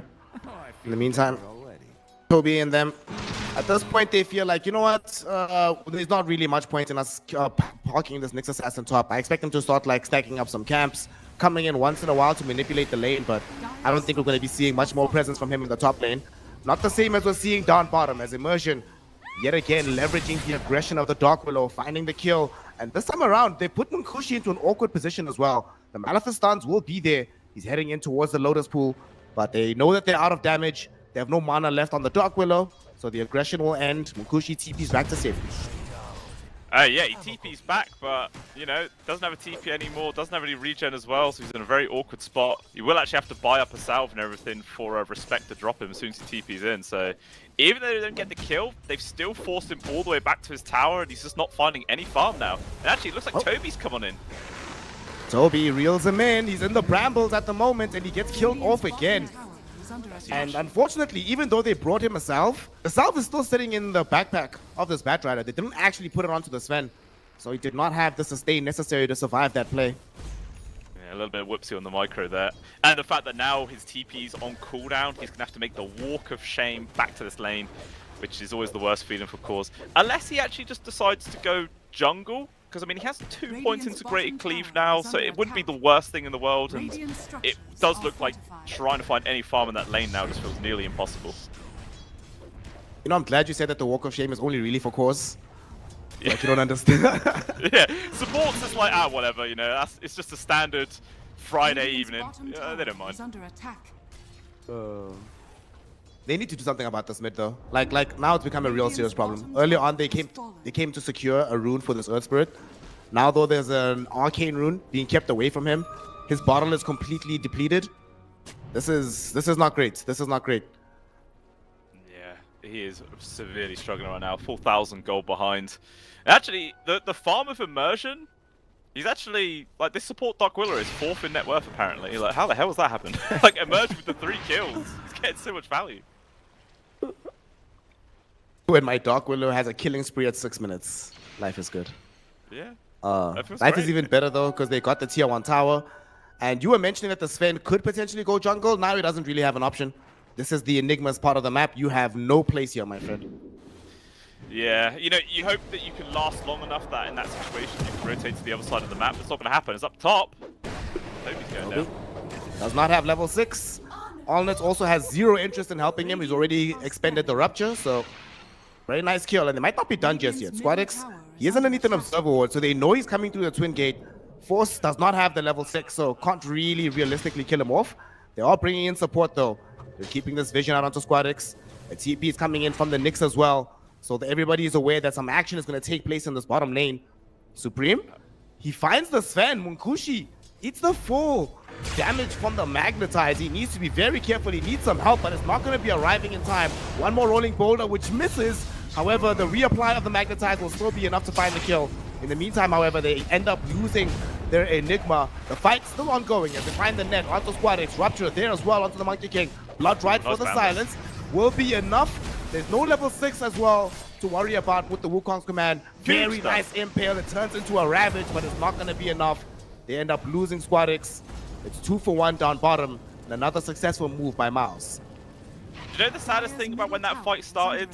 The Enigma needed 1 XP to hit level 6. 1 XP. It's a creep's toenail for crying out loud. And he, like, if he had that black hole, that fight probably would have been even worse for the side of 1win. So I think they're quite fortunate they made the move when they did, even though it still turned out quite badly. Very sketchy fight. Yeah, as a result, 2 for 1. 2 cores as well taken down. More space for the side of Mouse. Bump up their lead now to a solid 1k advantage. And immediately, you know, Force heads to the mids with all the Eidolon army. They're going to take down another tier 1. And 1win not look like they're interested in trying to defend it. Instead, they're hunting for Allnut on top. This could be a big kill. Should be able to find it. Hopefully, Squadix running him down. Impale will be there. And they did find the Silence Cloud. Ended up using the Rolling Thunder superfluously in that situation, but nonetheless important to get the kill, but more important to find this tower. They need to open up the map for themselves. Having lost 2 tier 1s already, you can't have the map shrink this fast, this early. Yeah, gotta make the space somewhere, and at least they will have that. And it looks like Munkishi's probably just going to set himself up at that top as well. Like, this will be his new home for quite a while. Unless Mouse also want to come here to try and reclaim their own jungle area, but we'll have to wait and see on that one. One thing I want to note as well, on the Pangolier, he did actually still go for the Thunderbolt facet, despite the slight nerf. But was immersion gets deleted. Easy money for Cloud. But yeah, going in for the Thunderbolt, it's despite the fact that the turn rate is definitely a lot worse. It's like a third of what it used to be or something like that. Still feels like it's worthwhile. We'll see how it obviously pans out. I've only seen it used a couple of times since this patch, and it is noticeable. Like, sometimes there's some number changes, and you're like, oh, I can't really tell, but you really can with this one. It's a huge difference. Mid lane, we'll see if Sweden Strong and the gang can make a big difference in this fight as they find the route out onto Respect. Everybody else from his team is abandoning him, and he just dies. I thought they were going to try and rebound into a fight on that one. They had the Wukong ready, they had the Rolling Thunder, but they decide to allow Miles to do the defense, and they'll try again in a few minutes. Yeah, I think there's too many people TPing in. Despite the amazing vision that 1win also had, they got an observer right in front of the tier 1 and behind the tier 1, so they saw absolutely everything. And I'm guessing with all the information on those TPs, it was just a bit too risky, especially with the Enigma being level 6 now, so you've always got that big scary black hole to think about. And not going to hit it this time. The mid, just trying to force Squadix out of here. Don't want this Monkey King to feel too comfortable, because so far he's having a good game. Despite dying at that bot, he's still top farm core. He's having a pretty decent standing. Yep. I mean, 1win are not that far away from hitting a pretty decent power spike. The Diffusal on the Pango, the Maelstrom on the Monkey King, as well as the full Echo Saber on the Sven. You can actually try and make plays with those items. So you just have to try and bridge the gap until they get there, and they'll do so with some kills. Going bottom, looking towards Supreme. They block the Rolling Boulder with the Rolling Thunder.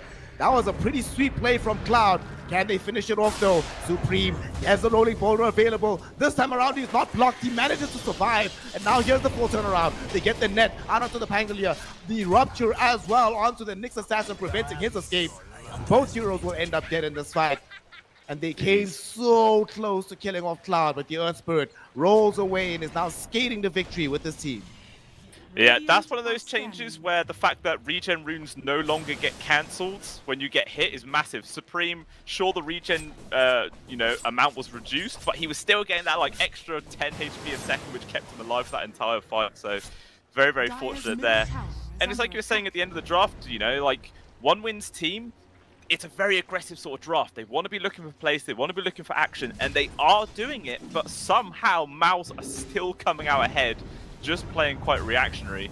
And yeah, at this rate, it's not looking too great for the side of the Radiant team.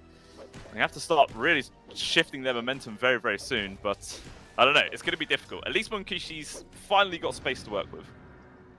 I also cannot believe the recovery that Supreme has made in this game. Like, from where he was. Oh no, they might recover even more. Squadix, they know that they've been scouted here. He actually jumps down. Supreme doesn't want to jump immediately on top of him though. As at the same time, Sweet and Strong was scouting the backlines. He saw the Enigma, and Enigma saw respect. They pop the drums. They really want to chase for the free kill. They don't want to have all their time having been wasted. Respect. Can he get out of here? And it looks like this may just happen. No. Unfortunately for him, Supreme finds him eventually. He's trying to Firefly over the Roshan pit. However, the Bramble Maze halts him in his tracks. They get some of the vision. No way, dude. No way. He's really making it work for this. That was a bit much, but like you said, that was a long chase, and at the same time, they're going to try to collapse onto the Bloodseeker top lane. Look at this. They find the jump. Bloodseeker falling lower and lower, but Toby bails him out. Song of the Sirens halts the aggression, sets up for the black hole, the flood ride. It's the full combo, baby. This was a mistake, and they will pay for it heavily. One win punished on both sides of the map. Great reactions from Miles once again. That was a proper patience from Zoe moment right there, if ever I saw one. Just the classic combination of Song set up into the black hole. There's literally nothing you can do in that situation apart from take your hands off the keyboard, say, all right, whatever, I'll just wait until I respawn again. Just once more, a perfect sort of response coming out there from Mouse. And obviously you can see on the replay the little ring around the roses that was going on there, but yeah, just really fantastic teamwork coming up from Mouse. I'm kind of surprised that they don't have more than a 1k gold lead at this point. I guess it's down to the start of both Squadix and the Sven, because although Munkushi got pushed out of the lane, there's one thing Munkushi has not been doing, and that's been showing up. My man has been very comfortable. Oh no, okay. He's been chilling, just farming, has his Echo Saber, not really being involved with anybody else, so I think he's aware that, guys, our plays aren't working right now. We're going to need some explosive damage in the mid game. Otherwise, we're just going to get run over. Yeah, it just depends if they can hold out until that point. That's the main thing. I mean, what's he got queued up next on this Bunkishi? He's got Sanjin Yasha as well as a BKB after that. He's still a long, long way away from either one of those items. So it feels like OneWin are going to have to carry on playing 4 versus 5 for the foreseeable future at the very least. To see if they can actually find anything out of that. They went for a smoke play but couldn't find anybody. And it looks like Mao's going to slowly shove this bottom tier 2. Actually not committing for it much, just respect showing himself is enough, although they're going to try and go for the kill. Let's see how much time he can waste this time. Alright, the timer last time was like, what, 15 seconds or something? This time around, looks like it'll be a little bit less, as they do manage to catch him. They kill him. Feels bad. Space Crade, you know, that's the thing. So ping that little voice line, put it in the chat. Space Crade, boys. Well, he can't create space because Enigma is the actual space creator. That he is. And it looks like they're finally going to try and push this bottom tier 2. Obviously, it is a catapult wave coming in as well. They've got 4 heroes in the area, so if there's ever time to push a tower, it will be now here for the side of Mouse. And actually, I say that, and the rest of the team are looking for more fights inside the jungle, and they'll just find another freebie. Okay. Oh, wow. Okay. Poor Nyx Assassin. Just chilling. Normally, he's on the his one own who side does of the those map. moves. Turns out that thought was wrong. Gets hard punished. Bottom tower is under attack. I mean, I still don't understand how it's only a 1k gold lead though here, Snare. Like Munkishi, sure, we haven't seen him for the longest time, but he's doing exactly what he needs to do. He's keeping his farm going. He's staying relevant right now.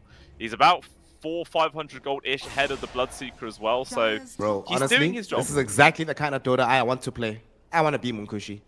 Just do this. Team, y'all go do your thing. I'll see y'all a little bit later. So you're a PVMer, I see. Yes. Dota's not fun unless you're playing 1v9.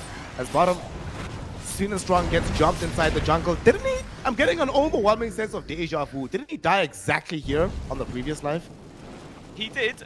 This time he used his ultimate though, but he still died. So, yeah, nothing gained at all. And they're finally going to lose this bottom tier 2 by the looks. Okay, I've been saying it for like 3 minutes now, but at last it happens. By the way, you do know about the whole thing in the Dota lore? About like the 4 fundamental forces, which heroes they are?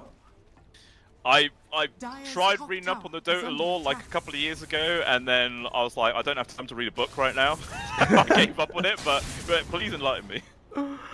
I'll tell you, if you see Respect survive, that's not okay, he's not gonna survive. On the bright side, he did buy his Blink Dagger already. Curse Crown stalls him out, he gets killed off. But Enigma is Gravity, Chaos Knight is the strong nuclear force, the Ezreal, the Keeper of the Light is Electromagnetism, and oh my god, I'm just blanking on the last one. Who's the weak force again? Io is the weak force. Yes. Okay. Yeah, I was like sort of like working down the hero list, you know, when I was sort of looking into it. I was like going alphabetically, click on each hero, sort of learning their backstory and everything. I think I got to like G, and I was like, oh my god, like it's been 5 hours, I'm giving up. So, I'm gonna go play a game. It's still fun though, you know. It's still fun. Alright, so at least it's no longer a 1k gold lead. Now it's a 2k gold lead. But still, the margins between these squads, not very high in the gold department. In the fighting department, it still does feel like MOUZ have so many much easier ways of starting off their engagements. And we still haven't found a comprehensive answer for the song. But now 1win, they're feeling a little bit more like they can fight. They want to reveal this Blink Dagger. Respect died without it being in his inventory, so they do not know it's available. Let's see if they can find the jump. They find the Naga Siren. This is perfect. No song available if they can bring her down. And they managed to do so. She's gone in the river. Big reveal on the Blink Dagger of the back. It is. And it looks like they're going to try and make some sort of play with this space. They're picking out the mid tier 1. I mean, it's basically dead already, but hey, it's a little bit more room for them to work with. Something less to think about, so they'll gladly snap that one up. And you see how easy it was for them to get rid of that net worth lead? It was 2k gold there for MOUZ. They've been spending 15 minutes building up a 2k gold advantage, and 1win takes that away in about 20 seconds. So, you know, that feels real bad if you're a MOUZ fan. I will say I'm quite impressed by 1win identifying the game state and just pivoting to just hard farming and dodging. They're like, guys, our aggression is not working anymore. Let's just hit creeps. And Sweet and Strong, his moves, dying those times in the jungle, end up vindicated because of how long it took them to bring down the tier 2 tower, which inadvertently created more space on the map. Now though, they're gonna try to bring down Toby. Rolling Thunder is out. Can they get him again? Bowling, the boulder smash will be there. All right, Thunder Strike gets the kill. Will they escape? I think they will, and that's another assassination on Naga, getting out scot-free. Yeah, very nicely done. The TP barely completes there for Cloud. Everybody else just splits off in different directions. Yeah, it was quite funny when the Monkey got that kill because he was still a tree. So a tree had a big stick come out of it and just absolutely blast the Naga Siren in the face. That was always funny to watch. But Munkishi though, this is dangerous. Force is found here with Black Hole. Full Black Hole committed. Spells from Supreme, who has an AD route to boot on Munkushi. Actually was able to kill one hero. Now with the Wukong's command, they want to try and turn this fight around. They did drop down the Terrorize. It bought a little bit of time, but not nearly enough. Supreme does manage to get out of the Wukong's command, but will not escape the swashbuckle as he ends up falling. And although MOUZ found 2, this time around the aggression is turned onto them. It seems like whoever goes first gets punished in this game. It does. And look again, see how easy it is for 1win to get net worth. They do one little move, and now they're the team that have the 2k gold advantage. Like, it just feels like MOUZ was so dependent on keeping this like little steady lead and momentum, but just a couple of little nice plays coming up there from 1win, and now they're looking like they're the team in control here. I think they were also pinging out to potentially go for Roche, which they might just do as soon as the Sven spawns, because he still has his ultimate up. He's close to level 18 as well. getting that Aegis onto him would be a big, big help. But it looks like Mouse will be able to get a Tormentor at the very least. Nearly kills him there. On the other token, though, one thing I'm very excited about on this game is no matter how late it goes, both teams are terrifying. Late game Monkey King, late game Sven, late game Batrider, late game Pango. The other team has late game like Enigma, late game Earth Spirit, late game Dark Willow. It's gonna be so fun to watch. Of course, Mouse, if they want to get to that late game, they'll have to stave off the aggression that comes from the Sages. As one win, as you said, have been able to open up the space, get that for themselves. Unfortunately, there is still a tier 1 tower bottom, so not the easiest way for them to immediately open up the map. And Mouse, they might actually intuit that after all of this, ultimate for the Sven will probably be down. Maybe they go aggressive in this moment. Yeah, they're going to try and regain control of that bottom part of the map at the very least. My thing is, like, what is One Win going to do with this first Aegis? You know, I feel like in recent history, when teams get that first Aegis, they actually use that to gain more control of the map and try and take down like at least 1 or 2 tier 2s. But obviously, back in the past, it was an Aegis to farm. You know, you just grab that, resume your farm, then you have the extra protection for your carry at the very least. And I feel like that's going to be the traditional play here from One Win. Like, the way they've been playing has been working out so far. They still need a couple more items before they hit that critical mass, and then they're going to be willing to take the fights themselves. Like Munkishi going for the BKB next, who has it up in 1700 gold. That's going to be a big, big help for himself. Getting a Tormentor as well is going to be a big boost forwards. Cloud's trying to go in for a blink as well. And what's actually the Monkey King building? Squadix. I think he's just had his own BKB completed, so they'll probably wait for the BKB on the Sven, and then we'll see One Win try and go for a play. By the time that is ready, though, they should be prepared with the full Shiva's God on Supreme. We spoke about this in the draft, the impact it can have on these healing heroes. Sven has a Mask of Madness. Monkey King has the Jingu, of course. Shiva's, especially considering that most of this damage output on One Win is pretty much all physical. Like, their magic damage is lackluster at best. The Supreme can really have a big impact here if he's able to situate himself in the middle of this big fight with the Shiva's God going on to everybody. Yeah, also, like, because he's saying obviously there's a lot of physical damage, I wonder if it would have also been worth going for a Crimson Guard, but no one deciding to. I mean, Supreme is really the only person that's worthwhile, because obviously the way it scales with strength forces a mediocre choice for it at best, so we'll see if they're going to go down that route. I think it will definitely work, but it's going to be a long, long ways before they get it. In the meantime, the first tier 2 for the side of One Win does go down. Munkishi just takes that one up for free. And you can see just Mouse are not interested in going up to that top part of the map. They're quite happy just sitting where they're sitting. Yep. Like that trade-off a meme. You get tier 2, we get to keep our jungle. Yeah. They're going for a smoke play now, though. Yep, they seem dissatisfied with this arrangement. They're like, we want you a jungle and a tier 2, so we're on the way with the smoke. We're going to invade the triangle. They do have some decent high ground positioning from Mouse. Who will be the one to initiate first? They don't really have good vision for One Win, so they don't know how to make this good jump. But Sweet and Strong, he finds that vision. He's on the high ground. He sees the Enigma. They want to bring him down. But first, they find the last 2 onto Allnit. They're dragging back this Bloodseeker. He does manage to TP out, though. At the same time, Sven was in the mix trying to find a kill. Everybody's just escaping in front of him. The Enigma got away. Dark Willow, though, will not have that luxury, as Cloud is credited with that kill. All things considered for Mouse, given how precarious that situation was, losing only a Dark Willow honestly counts as a win. Yeah, it's not too bad. Obviously, it cost them the 9-second BKB on the Bloodseeker, but yeah, I think they'll take it. That situation could be a lot worse. That was really well played from Sweet and Strong as well. Like, the Willow was about to, you know, get out of the stun and go into the Shadow Realm, but he spiked Carapace, just ran into the Bramble Maze, got the extra stun off, which allowed the lockdown, so they got that free kill guaranteed. Yeah, really, really nicely done by the Nyx Assassin there. And now this is extremely worrying here for Mouse. Like, their map is shrinking. They've lost 2 tier 2s already, and it doesn't look like One Win are relenting on this pressure. They're heading bot, going to take down another tier 1 and potentially the 2nd or 3rd tier 2. But Mouse, though, they're heading over in this area. They're going to try and fight this one, which they definitely should. They've got BKBs. They're ready to take a fight. Crucially, they have the BKB Enigma Black Hole at the ready. So they want to leverage this somewhere. Rolling forward, is this going to be Supreme? He finds the Nyx Assassin first. They're able to assassinate Sweet and Strong. The rest of his crew is sitting right now on the far east of the map. And Munkushi wants no part of this. Already TPing out. Cloud to follow him. Respect. Will he be able to leave as well? It seems so.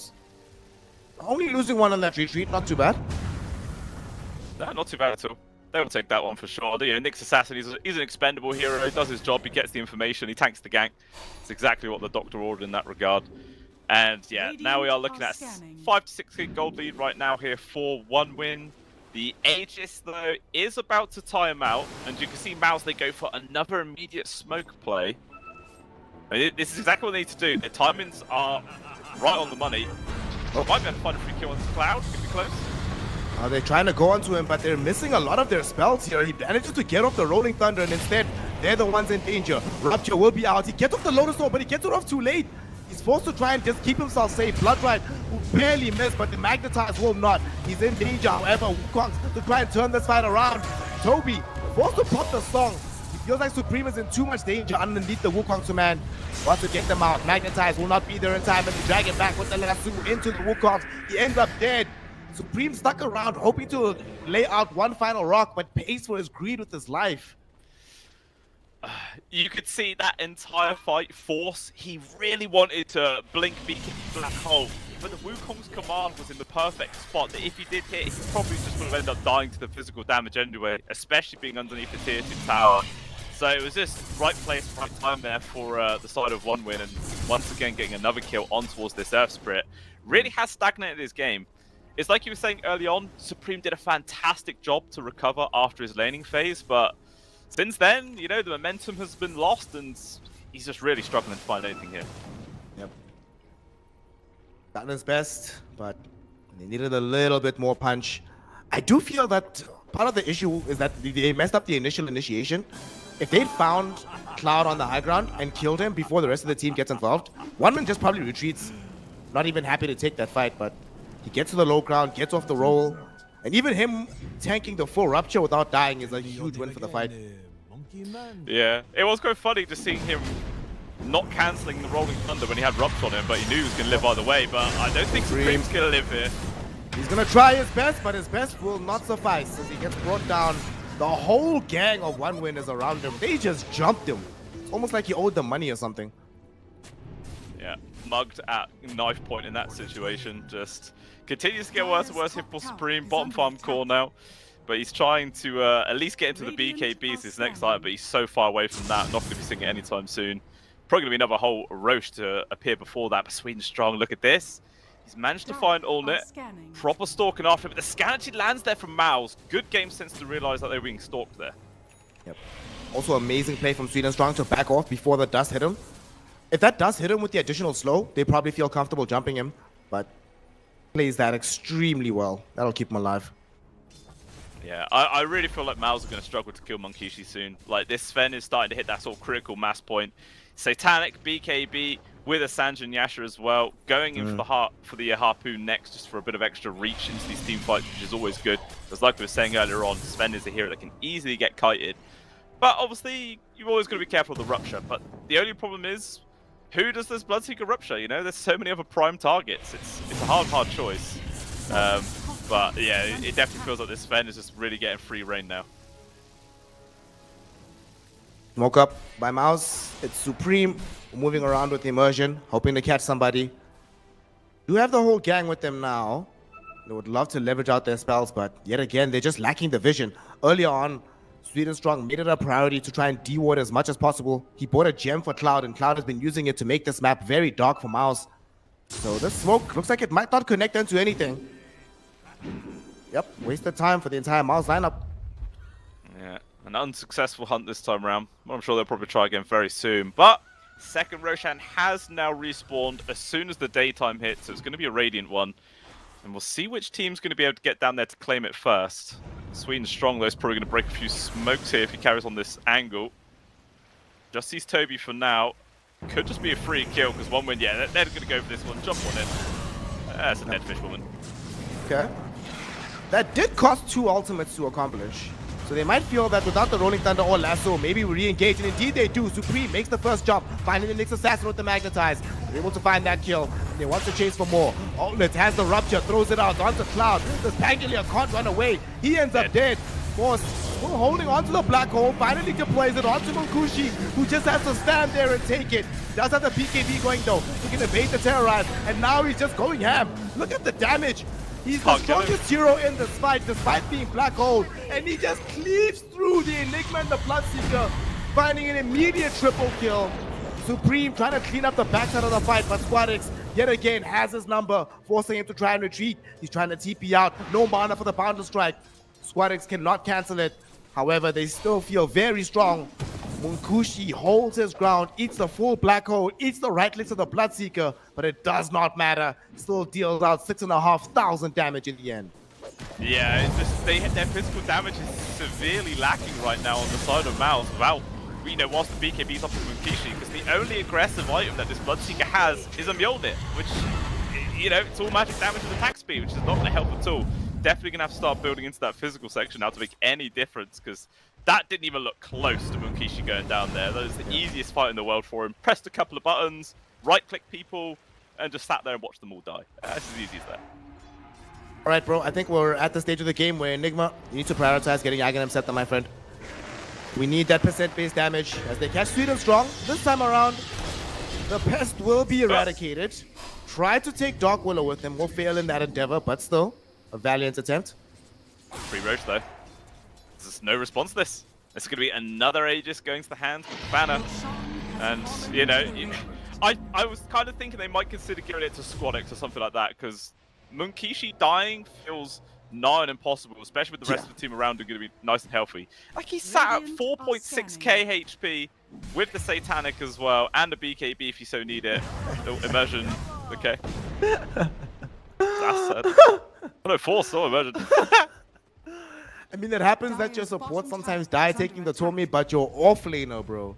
That's not supposed to be happening. Yeah, I just saw the picture appear on the left side of the screen, and I just assumed out of anyone, surely it would be the support that died. I didn't even consider the fact that a damn Enigma would fall to it. That's rough. And as a result, Munkishi, he just freely hits this tier 2, doesn't even have much of his teammates around, and he's like, okay, without an Enigma, how am I going to die? They did get a BKB on this Earth Spirit, but looks like they are insistent on one win of pressing their advantage. They have an Aghanim Scepter on the Monkey King. Sweet and Strong waiting in the wings to make a jump if needed. And Munkushi, with this God strength, he's hitting for 820 damage. All right, seems fair and balanced. And that's without the crit. His crit is in his backpack. He doesn't even have the crit in his inventory right now. Who needs it right now? Swap it out once the Aegis comes, but with the Roche banner there is literally nothing the Mouse can do. They're going to try and set up this play run out, roll on through, they're going to see what they can get. He's in, he didn't get off his BKB. The Pounder Strike, it hit him before BKB, now it comes off, but it's too late. He ends up dead, eating way too much damage. Toby popped the song to try and protect him, but Munkushi with his own BKB killed him through it. Miles will end up losing the Dark Willow as well as she dies. Too much easy damage, and now Squadix jumping back in. Does get ruptured, but it might not matter. Big black hole. Very nice black hole. But where is the follow-up damage? Olnet at the very least able to bring down the Monkey King. Force still alive for now.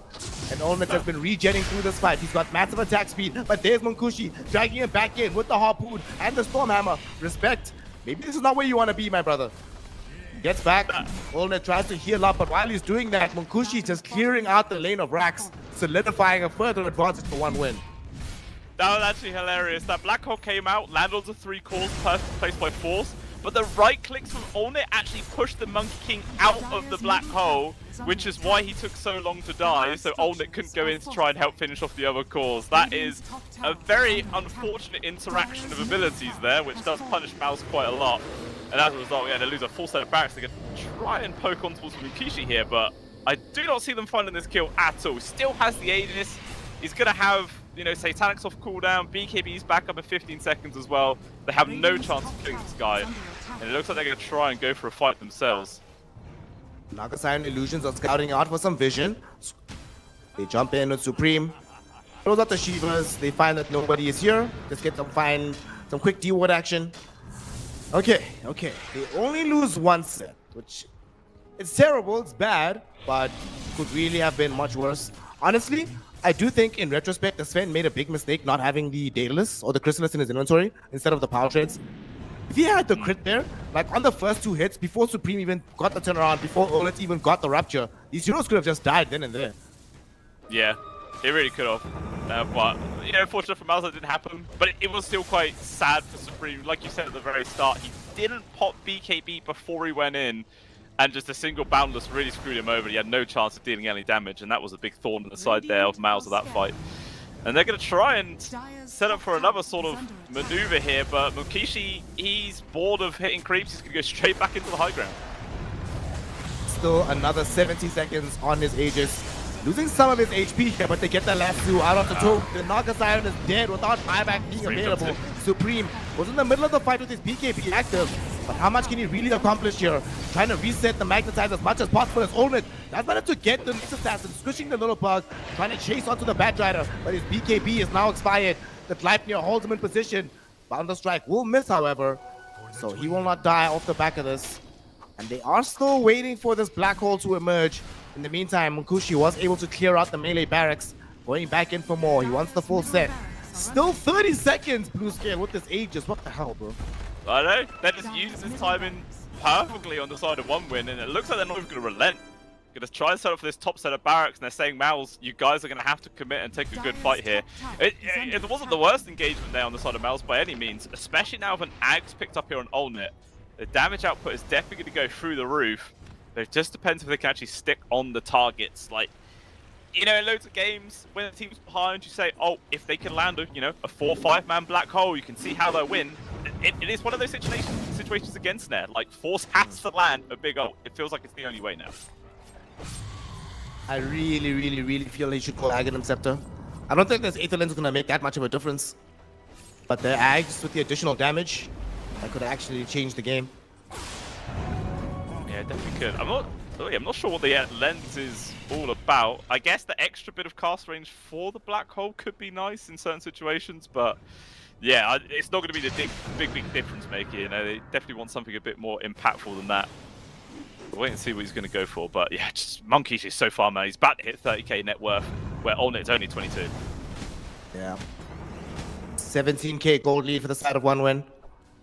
The Sven feeling very immortal, going for a Swift Blink next. A Swadex on the Monkey King, also going for a Daedalus of his own. The damage output from one win is just disgusting.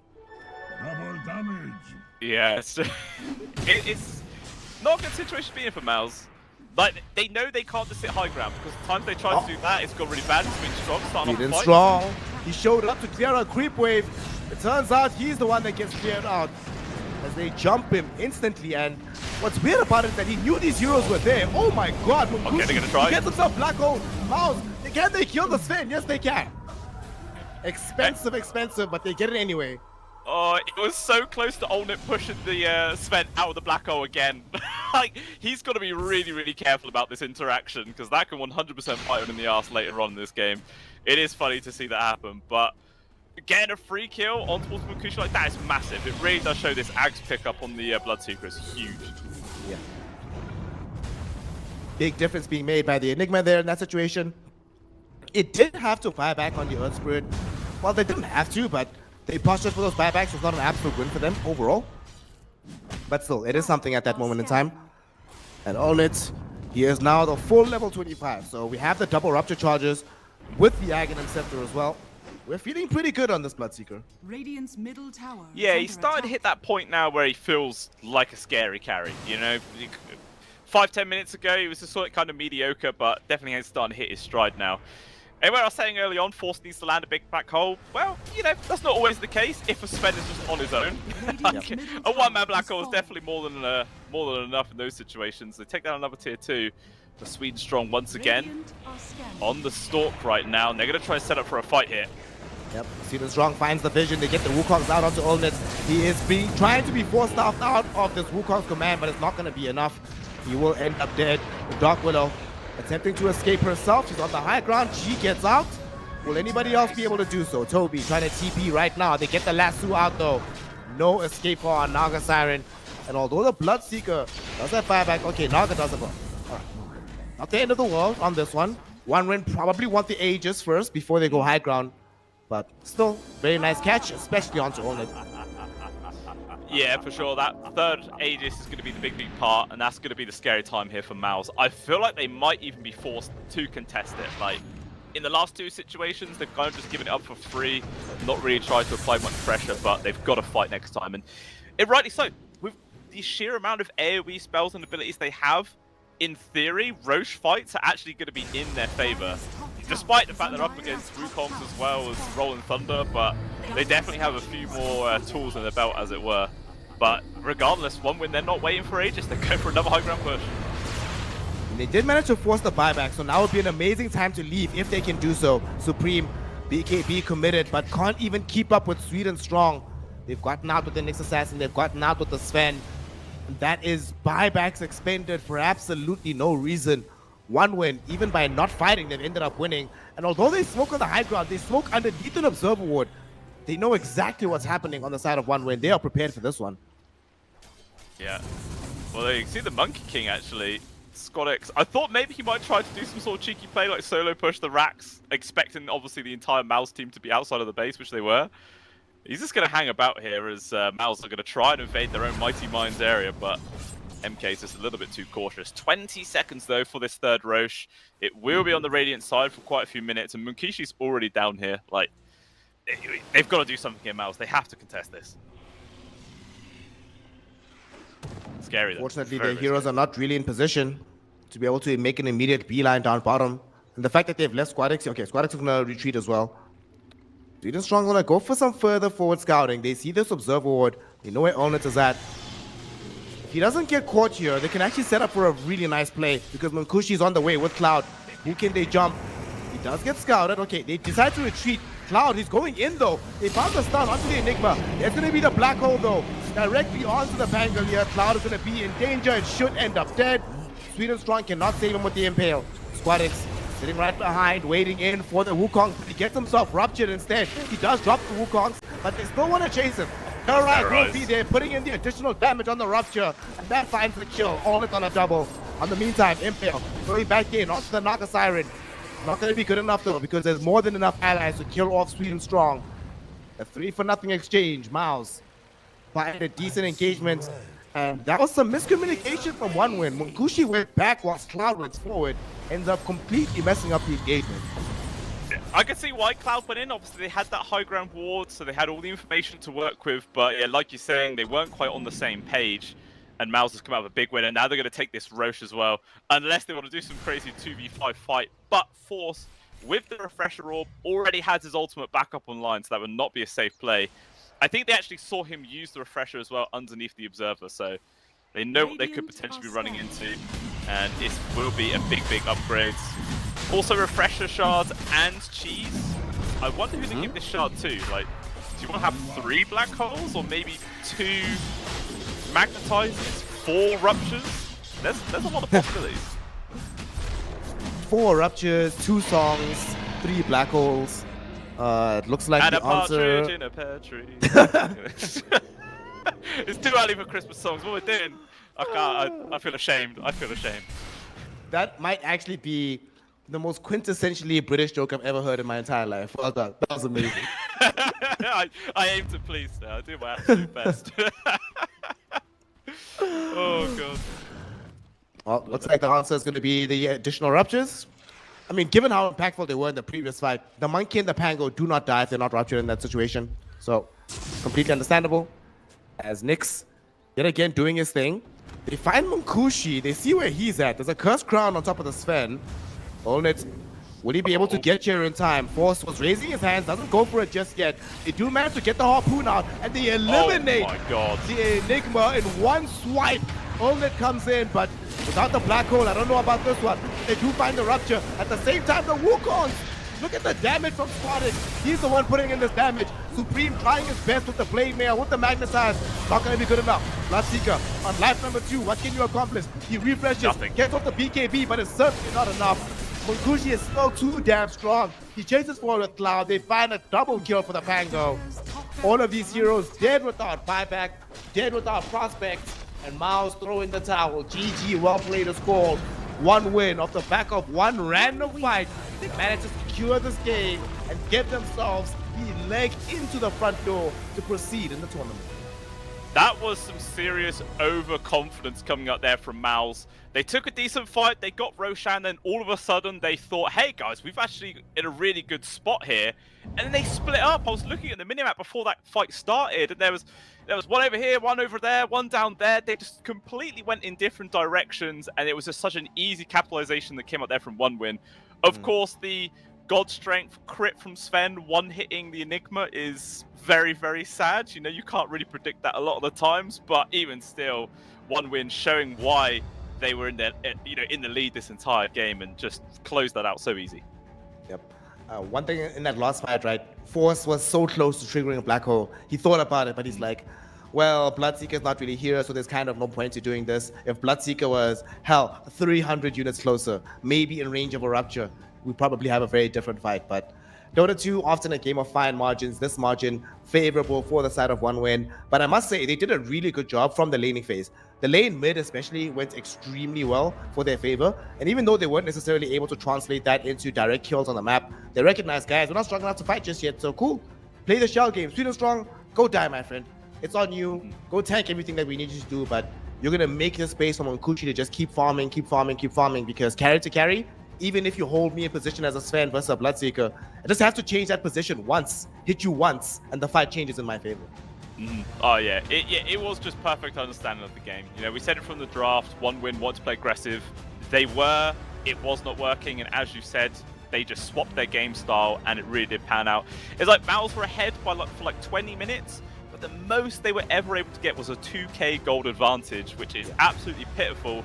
OneWin, they get a single fight win, and all of a sudden they're up by like 4k. You're like, oh, okay, well, that was a load of wasted time, it feels. And yeah, a much deserved victory there for OneWin for sure. And now it's Mouse who have their backs up against the wall, only one loss away from elimination.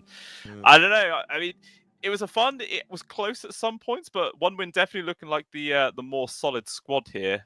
I'm wondering what adjustments they're going to have to make for game number 2 though, Mouse. Well, we'll see exactly what they have cooking up in their chambers here, because they need a win of their own to push this into a deciding game 3. We'll find out if Miles has that kind of audacity, that kind of grit within them, or if it's going to be one win, making this 2 wins and progressing through the lower bracket. We find out in just a moment here at CCT Series 5. So we're going to take a small break, go grab a glass of water, and join us for some more Dota 2 action in just a few minutes.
Welcome back, one and all, for some more CCT Series 5 action. We're going to be heading on to our second game between One Win and Miles, an elimination game, which sends one of these teams home and ends the prospects of progressing through this tournament.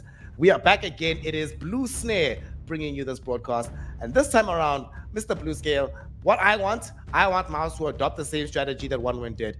If the aggression isn't working out, find a way to be able to scale into the late game. Because in retrospect, you look at their heroes, Earth Spirit, Bloodseeker, Enigma, yes, can be incredible late game. Earth Spirit with items can also be amazing, but it felt like they were really targeting this mid-game timing. Maybe you give up on that and say, guys, we're going to fight you at 70 minutes. Yeah, I mean, maybe they tried to transition that to in like the very end, but then it was kind of like they waited too long to make that conscious decision, and then they just like, you know, their base disintegrated around them. They had that one good win, sure, they're able to get Roche, but then all of a sudden they felt like they could just win the whole game, and they just died instantly, and you know, that was the game as much as it was written. But you know, we'll see what adjustments they're going to make into this game. This time round, Mouse has actually banned out the Naga Siren because One Win team obviously having the first pick, but it's going to be a first pick Invoker, which is very, very interesting to see. Yeah, this is a modern classic, the Squad X Invoker. My man really knows. In my mind, when I think of Squad X, I think of Invoker, Earthshaker. These are the two heroes that I think he really shines on. So very excited to see what he's going to be able to accomplish here. It also, what I find interesting about the Invoker, if this was 7.37D, I would definitely say, all right, I'm expecting like some Omni Knight or some other kind of hero to buff up a carry. And then you have a Shadow Fiend leading the line, sitting with an Alacrity, some Chen buffs, for example. But now things are different. You know, we don't necessarily see these range carries having that much success at the moment. It seems like these more active melee carries have more impact in the game. So do you still buff them up with Alacrity? Do you now maybe transition into playing with the damage of the Exorts? I actually don't know, which is going to be very fun to figure out. That's true. I mean, that's the nice thing about having the Invoker, right? It always has that flexibility on what sort of playstyle you're going to go for. I feel like not enough people just go for a hard Exort build, like you were saying. Like, it always feels like 9 out of 10 games, it's the standard Quaswek, you know, EMP Tornado is too good to give up on. But there are a lot of other games where you feel like they just have so much early lockdown that a Sunstrike can just find free kills left, right, and center. But, you know, Squadix, he is a very tremendous Invoker player, like you were saying. This team, they've played it 12 times in this current patch, and they've won 9 of those games. So they're extremely comfortable in it. Very, very solid win rate, and it's going to be hard for Mouse to try and, you know, make that number worse. 75% win rate. Okay, that's very impressive. That's very impressive. Well, they're going to be playing into the Gyrocopter right now. Presumably, this is going to be the carry hero in the lane. Could still be a 5 if Mouse want to flex it that way.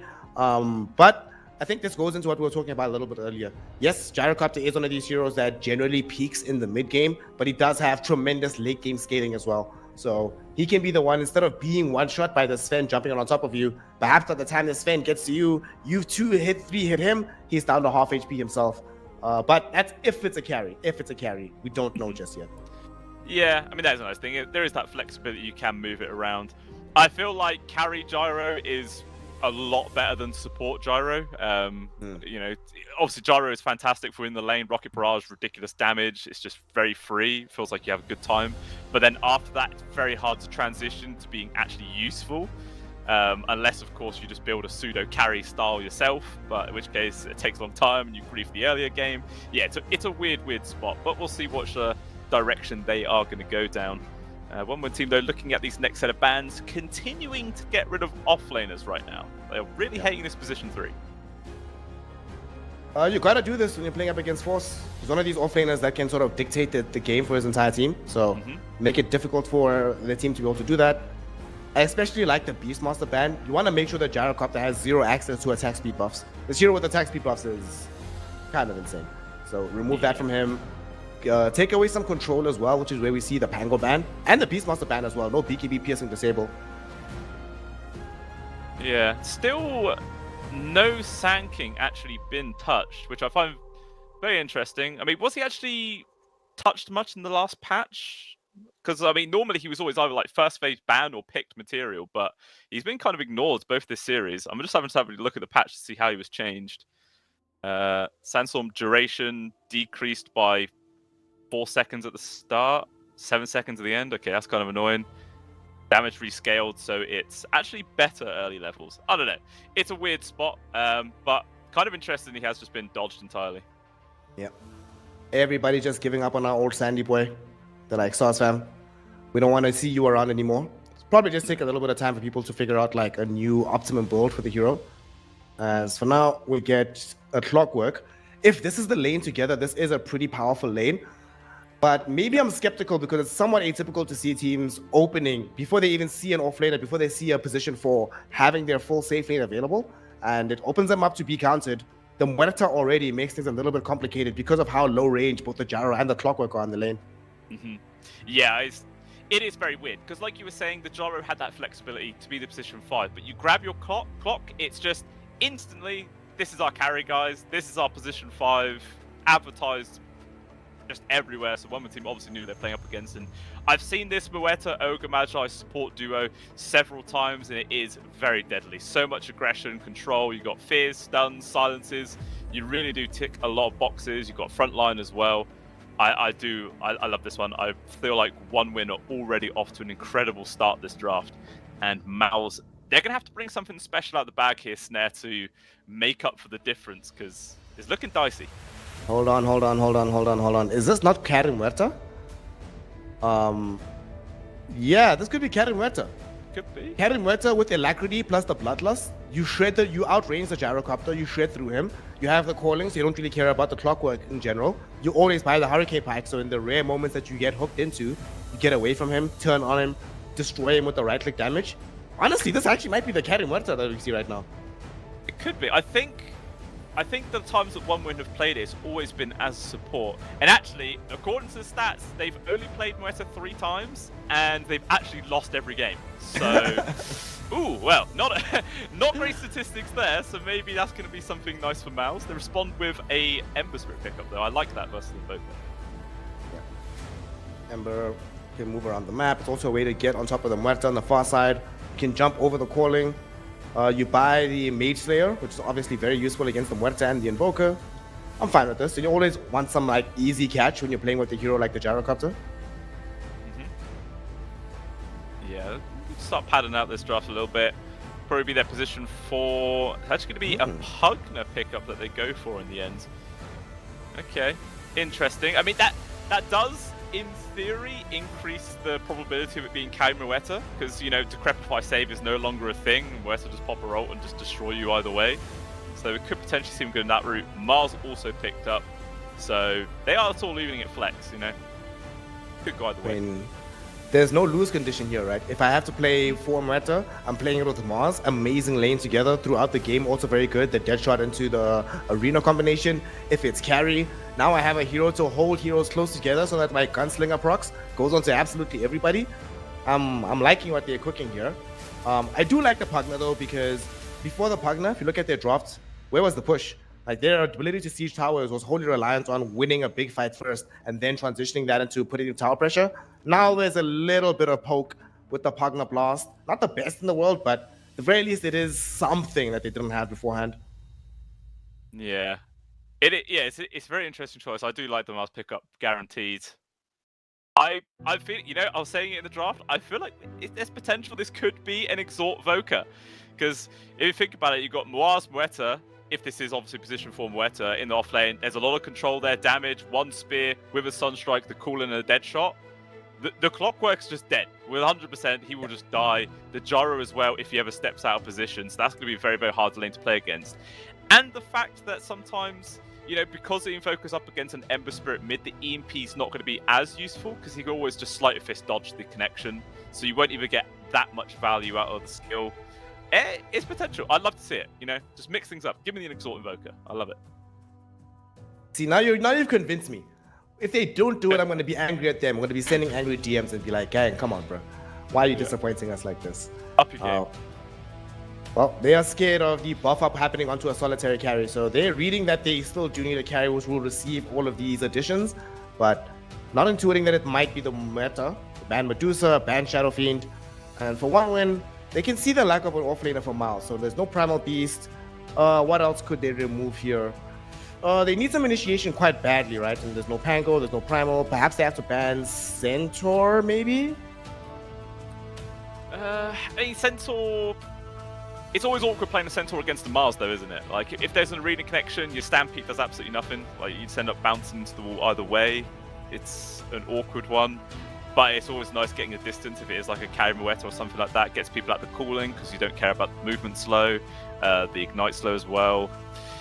So it could be a possibility. I was thinking maybe even a... Oh, Dawn, yeah. Definitely gives them sustain, a bit more AoE control. Even Tidehunter could be a decent pick here. The Watermelon Boy, it's been such a long time since I've seen him. I would love it though. Yeah, And he's they just been do ignored. go... Oh. Alright, so there's the range carry that they want to give all of this addition to.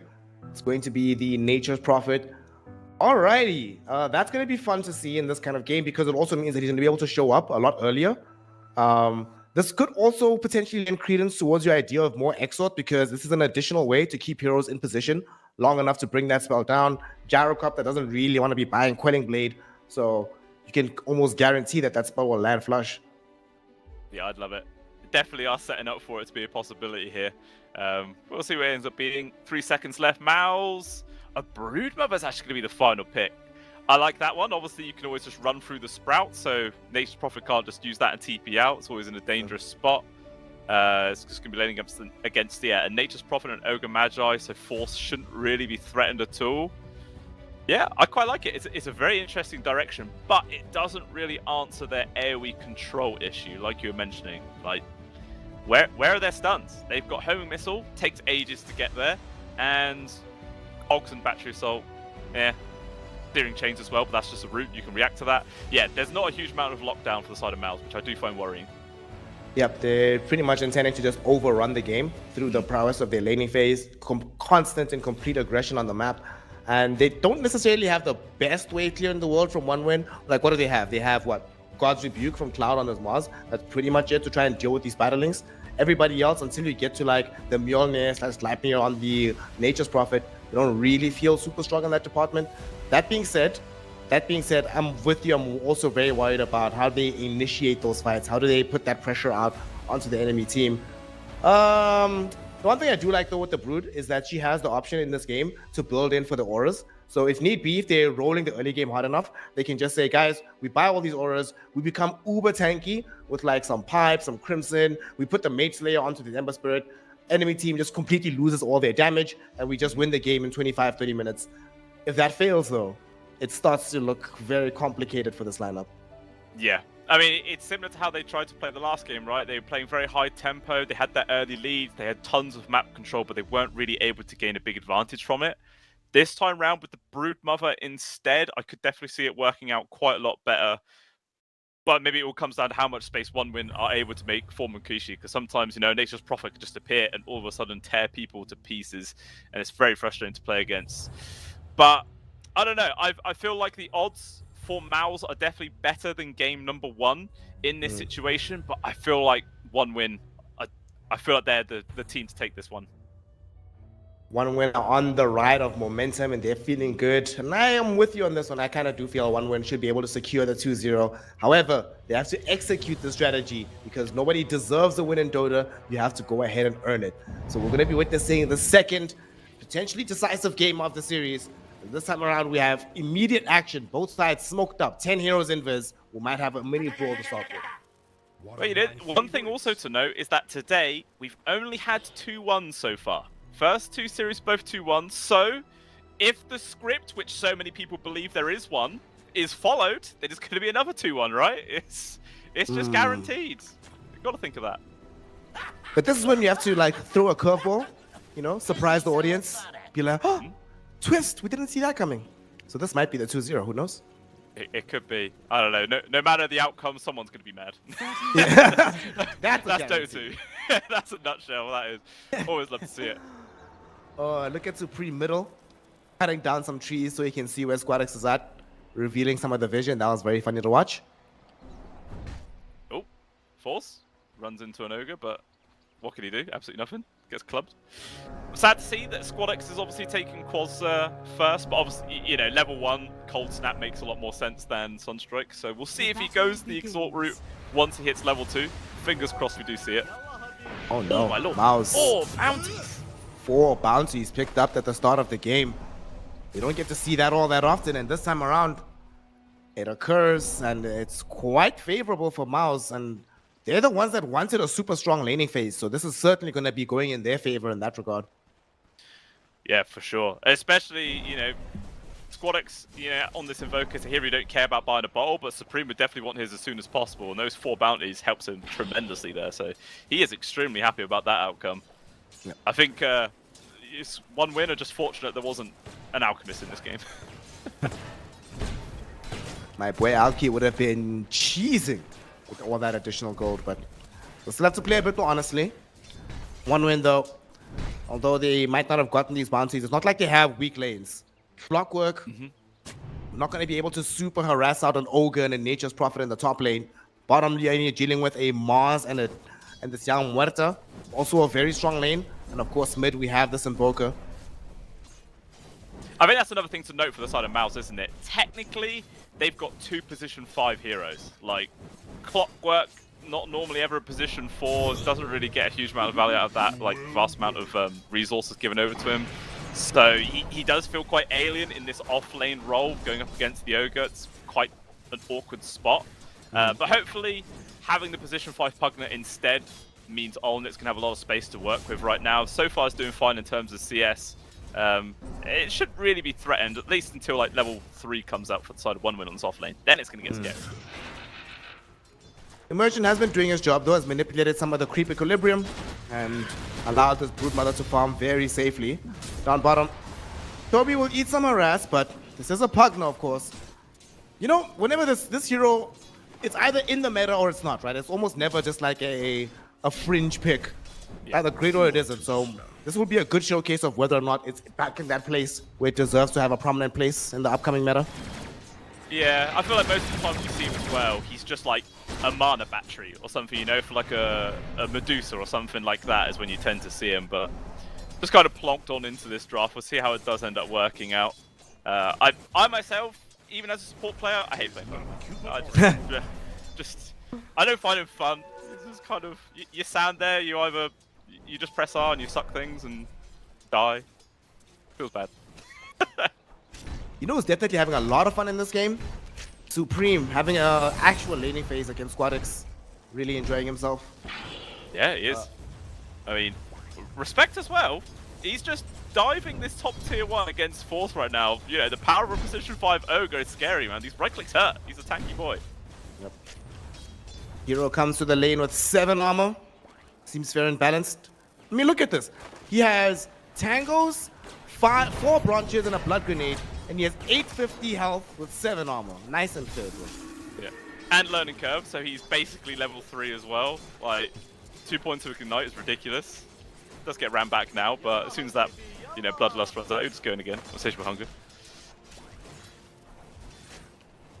Still, the overall Mouse getting the better trade in the CS department. It's primarily down to this matchup that they have middle, but even bottom, Gyrocopter doing quite well for Olnitz. They haven't been able to pressure the Mars and the Muerta that much, but by the same token, he hasn't been experiencing that much in his direction. Just farming away, trying to get closer and closer towards having that crit axe. He can go back into the jungle and really become a behemoth. Yeah, that's always the game plan for every carry, Joe. You want to hit those sort of main items and then you become scary. But up top, respect! Oh my! Nicely done. Immersion able to catch out respect. They find the kill onto him. Close to the tier 1 tower, no less. It's a very, very big grab. Amazing kill. And middle, another kill mate just happened here. Sweet and Strong came in to try and kill Supreme. Dude, Toby TP'd in with like a boss. He TP'd right in front of where the dead shot was going to land.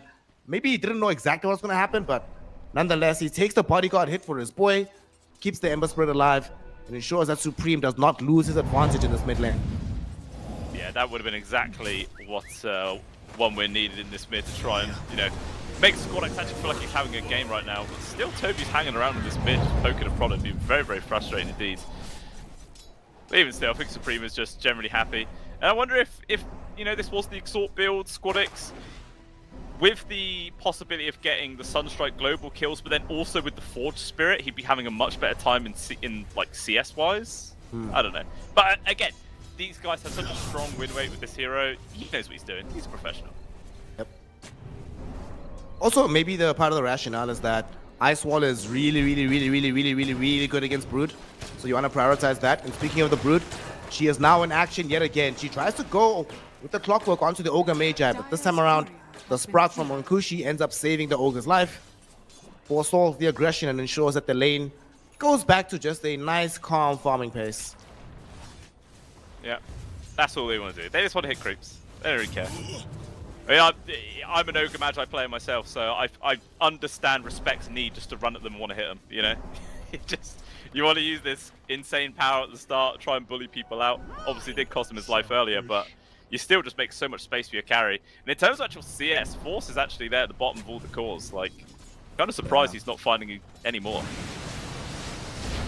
And they have now some aggression happening towards middle. This time around, the dead shot will land into the calling. However, with the help of Toby, there's enough damage to bring down Sweet and Strong first. And that's the second time that they've tried to apply aggression onto this Ember Spirit, but Supreme will not be moved. Him and Toby prepared to hold this mid lane with their lives. They don't even lose any of them. That's very true. I'm actually kind of surprised, like, Squadix hit his level 6 before the Ember Spirit did somehow. That was odd. Not sure that was going on, but yeah. It's a nice attempt. They're really trying to make the space, but just good rotations from this Pugler is making all the difference. Actually just completely leaving the bottom now. So the Gyrocopter is on their own. We could potentially see an aggressive play come up for one win to capitalize on that. They have the arena not far from now. Once they finish off this creep wave with the Mars, pretty much will have level 6. But I think you want a little bit more. Invoker could make an appearance there. Does have 3-3. So some decent strength in some of these spells. We shall see. Maybe he's going to wait until the Ember Spirit moves to respond to him. And speaking of Ember, he was playing around with this Muerta, fighting for the Wisdom Rune. Muerta unfortunately had the dead shot under calling, so she can secure it for her team. Yeah, it just feels nearly impossible for the Ember Spirit to secure the Wisdom Rune in that situation. Just too difficult. You can't even really time the Sleight of Fist, because as soon as you come down, there'll just be the silence anyway, and the dead shot is guaranteed land. It is awkward, but up top, they're going to get a free kill towards Munkishi there. This is going to be a big one. Well, they're going to get the kill. I'm not sure so it's going to be free or not, as they end up already losing this Broodmother. Immersion also caught within the Arena of Blood. Ends up losing his life too. The 2-for-1 exchange. Olnit came in, and while this was happening, they found a kill middle onto Supreme. They knew that Toby not there to help him this time around. 3-for-1 overall on the map, and they defend the tier 1 tower in the top lane. Hashtag worth if you're on the side of one win. 100%. They are definitely bouncing back in this game. It was looking like Mouse were, you know, leading the way at the beginning, but they've evened it out. Back to a 3-3 scoreline, less than 1k gold advantage. Just really is both teams showing that they're willing to bring the numbers. You know, they're willing to move people around the map to try and take the favorable fights, and so far so good. It's leading to some entertaining Dota. I'm liking it. Yep. 8 minutes in. Quite even in like net worth as well. There's only at 8.5 minutes 600 gold separating top farm core and bottom farm core, which, you know, all in all, it's not the biggest rift we've ever seen. So just shows how how close this game actually is. Radiant's middle tower is under attack. Would you see this Nature's Prophet just angling towards getting his Maelstrom? Certainly how you start the game on the 0. Should just be able to farm away. This is the kind of game where Mjolnir would be nice with the static charge, but Gleipnir against Ember Spirit Broodmother, that just feels a little bit too good to pass up. Yeah, just got to get there. That's the worrying thing, because his map continues to shrink. There's another aggressive move up towards the north. Like, obviously they were hunting for Mukishi, but respect there with the get down Mr. President move. Will keep his core alive. Very nicely done. We appreciate your service. We'll speak at your funeral, say some nice things about you. That's all you can do for your position 5. Just don't be angry when they die. Be grateful it wasn't you. Down bottom, Invoker. He's being led by the Gyrocopter's own courier. Betrayal by the chicken. They know exactly where it's at. Cold snap, EMP, calling drop down as well. This Gyrocopter will almost certainly die here. Invoker will be the one to claim this kill. They reward him for his rotation. And I can't believe that. Betrayed by your own delivery service. Sometimes it really be your own homies that go after you. Yeah, that is very sad. You know, it's like when you get a parcel delivered by UPS and it's all battered and broken and it's like, well, thanks, you really took care of my package there. Screw you. the bright side, they do manage to at least kill the Ogre. This will open up some space to pressure the tier 1 tower middle. I don't know if OneWin want to give this one up, and indeed they don't. They're already making their way back towards the tower. Invoker does have Cold Snap EMP. We'll need somebody else to be here. They see that Squadix has vacated the area, so it'll make it easier for them to get forward. Who's going to be the first one they go on? Tornado onto Toby. They get on top of him. Squadix jumps back in immediately into a silence, though. Toby's the first one to die. Squadix able to get himself out, and now they're re-engaging onto this Invoker.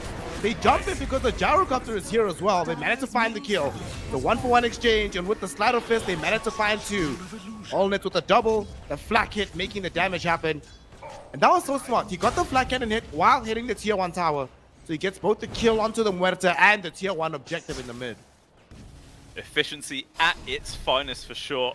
And it started off so well there for OneWin. Like, you know, they had a decent connection. They focused down the target. Obviously, it was just a position 5 for the Pugler, though.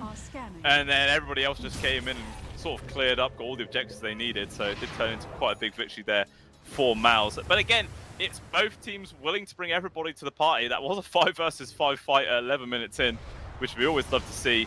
But still Mouse coming out ahead. I feel like they really need this Blake Dagger on Cloud, so they have the extra form of initiation. But he's still about Invoker 800 in gold trouble. away.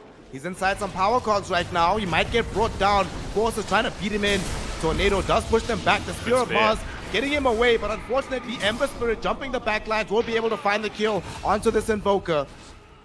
Nobody else will die. The Clockwork barely able to skirt himself out. The only casualty is the Invoker, and Squadix yet again suffering a casualty in these mid lane fights. Man, Force was on death's door right there. Like, this spider should be dead. But just was able to tank through everything, obviously swapping the power treads over towards strength as well, with a bit of extra tank coming through, really did help out massively. Probably the heals as well from the old Royal Jelly, you can't forget about that one. But yeah, just really well played, and if OneWin aren't able to do something about this spider, Forces really become terrifying this game and just potentially run away from it. OneWin, they're gonna smoke up. They have the arena at the ready, but they first need to find the first stun out onto this Broodmother. Ember Spirit, he pierces the backlines with the haste Drew, no less. He finds the roots out onto Cloud. Cloud already down to half HP. The Invoker is gonna be nearby, and Supreme won't back off. Seeing the cold, the freezing feet of this Ghost Walk, but still, you managed to stop the engagement. Now you can re-engage. You have the better vision, and they can see that the Invoker is alone. They see the Mars showing top. If he can get on top of Squadix, they can easily kill him. They show Tornado connect on the 2, but it's certainly not going to be enough. He will end up dead here. Very nice pick off by the side of Mouse. Yeah, too much lockdown. Just turns into a very free kill. But one thing to say is that this is kind of similar to game number 1, just with the, you know, well, actually, no, the roles are exactly the same. Like, it is all space created for Moonkishi. The Nature's Prophet is happily elsewhere farming, top farmed core by 7k. It does just kind of look like a repeat with different heroes. Yep. He is going to opt for the Mjolnir, so he gets a static charge in this game. I mean, there's a lot of poke damage from the side of Mouse, so certainly makes sense to me. And Mouse, yet again, wants to keep the tempo going. They go for a smoke. 3 heroes traveling as a pack. Who will they come across first? The only person right ahead of them is Munkushi. So we'll see if he's able to get back to a safe area in time. Sweet and Strong will show. They're not going to go for him just yet, though.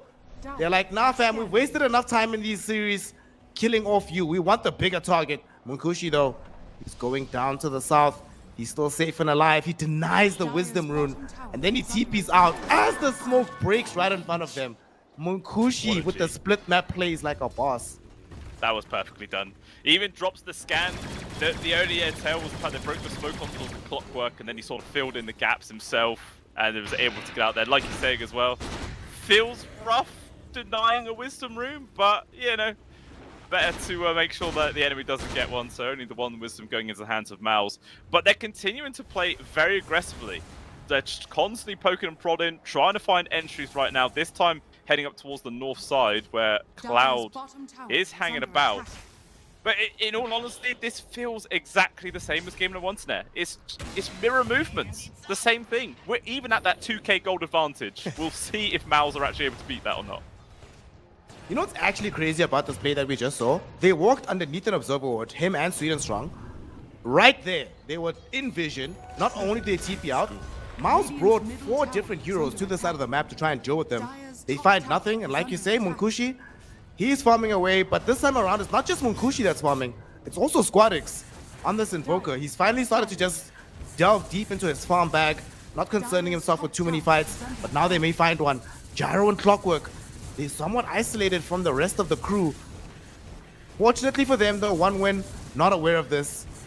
They had a scan or something, they could have caught them, but it's going to be favorable for them. 1 win. They get nothing, and this time around, it's Miles that benefit with the additional farm time. Yeah, managed to dodge that one at the very least, which is something. One thing I want to note is, so far, Respect does not have a Hand of Midas keyed. I mean, sure, you know, I understand as a POS 5 Ogre, sometimes it's worth just getting an item before, like a 4-staff or a Pavis, something like that.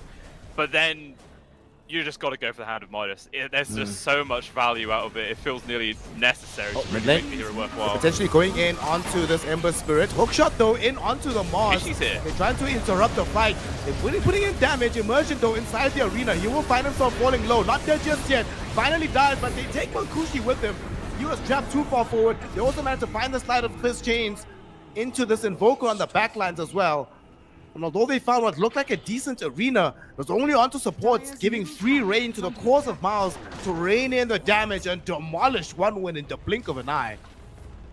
The biggest mistake I saw there was the fact that Munkishi, you know, the nice thing about having a Nature's Prophet is you can teleport yourself to a really good spot in the team fight. He just chucked himself straight in the middle.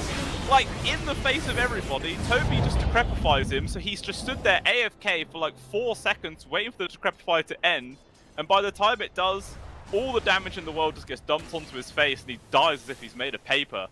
Yeah, very weird mistake there from Munkishi. Definitely something you can't afford to make too often, and he's just gonna have to go back to farming. He needs a BKB and he needs it soon. Gonna balloon the net worth advantage to 6k in favor of Miles. And they're going to start making considerations towards Roshan. They have Aghanims, they have Chrysalis on the Gyrocopter. They're more than strong enough to take it right now. Just need to make sure that there's adequate space on the map. And they might find it with the fight. Hookshot onto the Smalls right now. They're looking for this engagement. Jump in from Supreme. Doesn't even need to. They're leaving Toby and Clockwork to do the bulk of the damage. And the 2 of them will succeed in getting the kill. They're still chasing for more. Sweden Strong trying to run away from Supreme. Slight chains will be there. They force out the Pierce the Veil just for survivability. But Miles, this is the big difference between last game and this one. In the previous game, Supreme on his Earth Spirit, very difficult for him to make these easy kills happen. Now though, even with just the Pugner, Clock, Ember, very easy to bring down one of the tankier heroes on the map. Yeah, it does just feel night and day. Like, sure, in game number 1, they were technically ahead, they were able to use the space, but this time round, they're actually able to use the space that they are making. Yeah, finally up to that 7k gold advantage right now, all in a very, very tremendous start. And even like the build of Immersion, this Clockwork's going straight in for an Aghanim Scepter. Like, he just wants that double hook shot in the teamfight, double cogs, just to try and, you know, grab those backlines. And he's only like 1700 gold away from it, 18 minutes in. This could be extremely early timing. But they're just going to grab a free roast as well. Nothing that 1 win can do to stop this.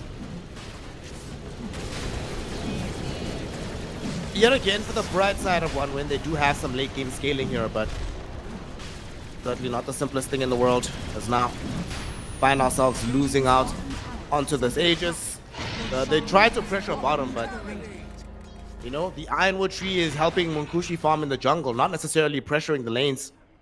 It's not like they can easily normalize this. The Squadix needs to be careful as well. They're gonna try and assassinate Toby quickly.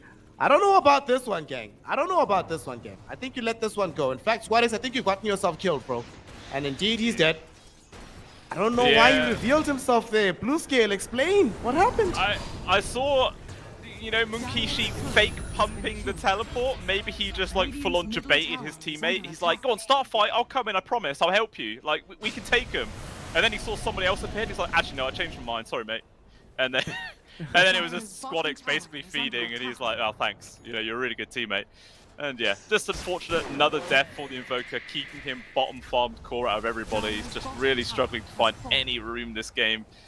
it's just getting really rough. And now we're going to see what Mal's are going to be able to do with this first Aegis. You know, we saw what OneWin did last game. They took down like basically every tier 2. So Mal's are going to try and do the same. Maybe not as fast, but could be another fight. Could be indeed. Yolet doesn't have his BKB just yet. Only has the Aegis for protection. Will drop the cooldowns. Connect only onto Monkushi. The additional rocket will fly in. But he does have BKB now. Not easy to bring down. They do decide to dive a little bit further. Here's the Veil. Well utilized. They put damage in onto Force, prompting the BKB from him just to maintain survivability. But he does have the Toby partner behind him. And now jump in. Clockwork. He went for the Mars. They force out another Arena. And even though he dies, now Arena is down. Cloud has been so trigger happy with this Arena whenever the Clockwork jumps in. I mean, I can't fault him for it either, to be honest. When you're this far behind, any kill can definitely help. You feel kind of safer as well, the fact that you saw the BKB on the Brood get wasted for absolutely nothing. And they're actually going to continue to poke right now. Not going to be able to find this kill, but they're trying to keep Mal's at arm length, you know. Again, this is space created for Mukishi to try and carry his farm, who he also has a 9-second BKB available now. I love how you made mention of that. Everybody else is there, but Munkushi elsewhere on his own little adventure, just farming. That being said, his counterpart on the gyrocopter is becoming extremely scary. The BKB is now complete, starting to track himself into a Daedalus. And if they get this tier 2 tower bottom, they can open up the Tormentor as well. Just feed more gold into the Mouse lineup overall. Yeah, I don't know how important it is for OneWin to actually contest this Tormentor. Like, the tier 2's definitely gone. And yeah, they're just going to send it right now. The Sunstrike will scout out the fact that this is going on. Deadshot attempted to steal it, but it will still be ongoing Tormentor. They could have maybe fought this, and they're going to fight middle. They see Clockwork here. They go in though with the cooldown onto the Invoker. They did find the Atos onto the Ember Spirit. They managed to find and kill him before he can retreat to join the rest of his team. So the trap was expended, and now Immersion trying to fly away here with the jetpack. Not going to be allowed to do so, as the right clicks of Squad X will bring him down. Mouse getting 2 kills on disparate parts of the map. Okay. Okay. OneWin is not done just yet. They're going for more. Ghostwalk in from the Invoker. Wants to maybe find Olnit. Take away the Sages. They're not going to come across him though. Force in the back. At long last, OneWin are able to claim some space on the map themselves now. Bit of breathing room here. And the only reason Supreme died there was because he was the last person to TP out, so he had the really long TP timer, and it allowed the Atos just barely to clip him in time before he died. Oh, Sunstrike! Oh! It's enough so to hit him, but not enough damage to kill him. That was very, very unfortunate. One more pointer to Exort. We would have seen a dead Gyro and the loss of an Aegis. Oh, 100%. Yeah, no, if this was the Exort build at the very start of the game, Snare, you know, maybe that could have been the kill. We just don't know. If it was the Exort build earlier, if his game was just going slightly better in general, he would have had the additional experience regardless. Game is hard. Our game is hard. But hey, it's leading to some entertaining Dota right now. It's not just a clean wash. Obviously, Mals are in the lead, but signs of life from OneWin is absolutely colossal right now. And just checking Respect, he's completely bailed on all the other items, and he is going to go for that Hand of Midas. What a guy. Love it. Yesterday, in one of the games we had from OneWin, in the OneWin series, no less, we had the latest, or third latest, Ogre Magi Aghanims, or not Aghanims, Midas of all time. Literally all time. It was amazing. How slow was that? It was 55 minutes that he got it. Oh, wow. What on earth is the point in that? Oh wait, I suppose you're like guaranteed 4 times. Well, not guaranteed, but I guess it's like faster value. But even still, that's weird. Hey man, it's about getting those tier 5 neutrals. Wait, one camp might be able to distribute all of them. You said that was the 3rd slowest. What the hell is the slowest? Like what? The slowest was at 59 minutes. If I remember correctly, 59 minutes 36 or something like this. Oh, okay. There's only I was thinking like, I don't know, 80 minutes or something off the top of my head. I was like, whoever bought that needs reported. Hook shot forward. Will this actually be able to net them a kill? They're going on to Monkushi, but he has BKB turning around with the right click damage. Look at this Nature's Prophet go. Unfortunately, though, he's being jumped at the moment. And even though he does bring down the Clockwork, his own life is forfeit in the process. Mouse make a big dive. Unfortunately, though, there's no tier 2 to claim. There's no Roshan to go sweep through. All they can do is farm off the back of this, which 1-1 will be very, very grateful for. Yeah, I feel like anyone was closer, that could have actually been turned into a decent fight there for 1-win, but Munkushi definitely showing that he can stand his ground and just kill people with relative ease, which is always crazy to see. Also for Force, you know, we were kind of thinking that he might go like that sort of aura build on this Broodmother, but he's just completely bailed on auras. The only one he has is the drums. Instead, he's just going like full aggression. BKB into the Sanjin Yasha, which I believe has on the courier, which will be coming out very, very soon. And yeah, he just wants to really be that sort of pseudo frontline damage dealer more than anything else. Gyrocopter, 400 gold away from having the Daedalus. No longer has the Aegis for protection, but is rocking with the BKB. Has Vampire Fang for some lifesteal. And he's next in going for the Satanic. And it doesn't seem like there's anybody building a Shivas or a Spirit Vessel, but now they're going to come in and just try to kill him. As they're smoked up on 1-win. 5 heroes heading forward. Cloud wants to find the jump. Little does he know he has the perfect opportunity. His smoke about to break, but he doesn't have the right angle just yet. Their Observer Ward will scout out Supreme. They try to get him into the wall, and they do. They catch him, they kill him, and he is down for the count. Beautiful grab from 1-win. They were close to getting the Gyrocopter, but that kill onto the Supreme Ember certainly much easier to find at this stage of the game. You know, I've tried to do the whole you cast a like you throw spear and then you cast arena to get the connection, but suffice to say, I am too shit of a Dota player to pull that off. So I'm very glad to see the actual pros do it, man. It's really cool to watch. Do enjoy it. But yeah, that is a massive, massive pick-off. Taking off Supreme, he's been a huge thorn in their side for the majority of this game. Unfortunately for the side of 1-win, he is actually the least farmed core on the side of Mouse. So, you know, the bounty, maybe not as much as it could have been, but it looks like that's actually a push coming their way right now. Like, Mouse, they want to pressure this even after missing their mid. Yep.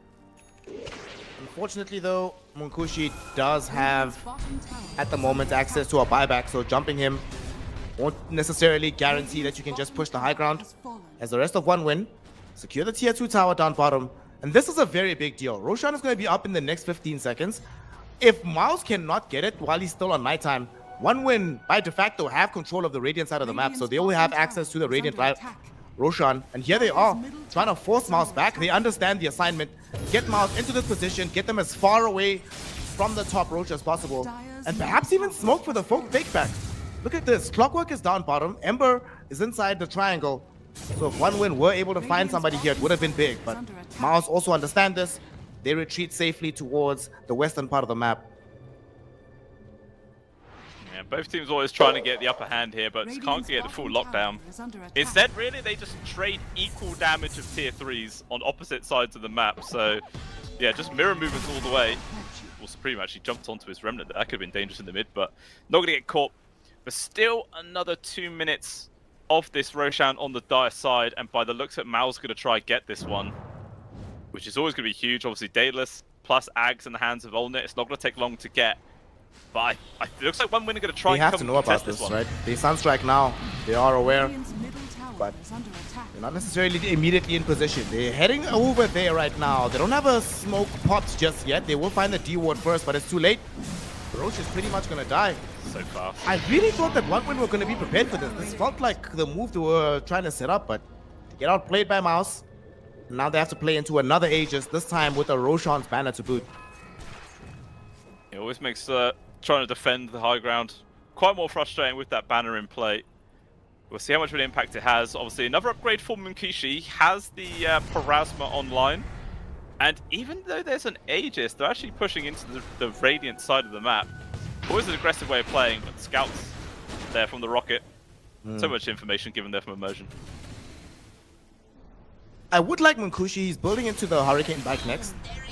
The frustrating thing about playing this hero, he does need the Hurricane Pike, does need Daedalus. He's nowhere near being the strongest he can be, but does provide them scaling for later. And even though they lost their Aegis, whilst they were losing their Aegis, they were shaving away at the gold lead. It's now back to only 2k in favor of Miles. Yeah, I just checked like the graphs as well. it's just been a very slow, steady downhill decline right now, going back into the favor of OneWin. At one point, it was a 78% win probability for the side of Mouse.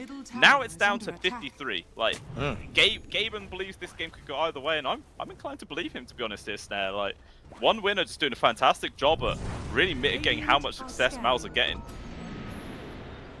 I must say, this must be one of the most annoying games of Dota that Mouse has ever played in their entire lives. Probably is, especially after how it This started. constant Like, it felt so split good. push. Nature's Prophet on the one side. We've got Invoker just throwing in these Fort Spirits through the lanes, shoving them out. This is so frustrating to deal with. But the Radiant top tier 2 actually lives with 1 HP. Like, if you look at it, its bar is completely empty. I don't have ever seen a tower on 1 HP before. I've seen an Ancient on 1 HP. In a comeback game, no less. It was epic. Yeah, that's why you just, like, thank the Lord that one day Ice Frog introduced, like, an extra 0.5 HP regen on your Ancient, you know? Rule changes like that. It is huge. Mars are smoked up, but yet again, this is another massive movement from the Mars lineup, which is not really finding anybody. They're not farming in the interim. Yet again, they're losing out in the gold lead on the map. In fact, the gold lead is now completely normalized. And this smoke hasn't been able to accomplish all that much, unfortunately for them. And it looks like they're even going to lose control potentially of being able to aggress the triangle. They have an observer ward. They started the courier heading in and out, so they know not to be afraid. And now they're going to smoke.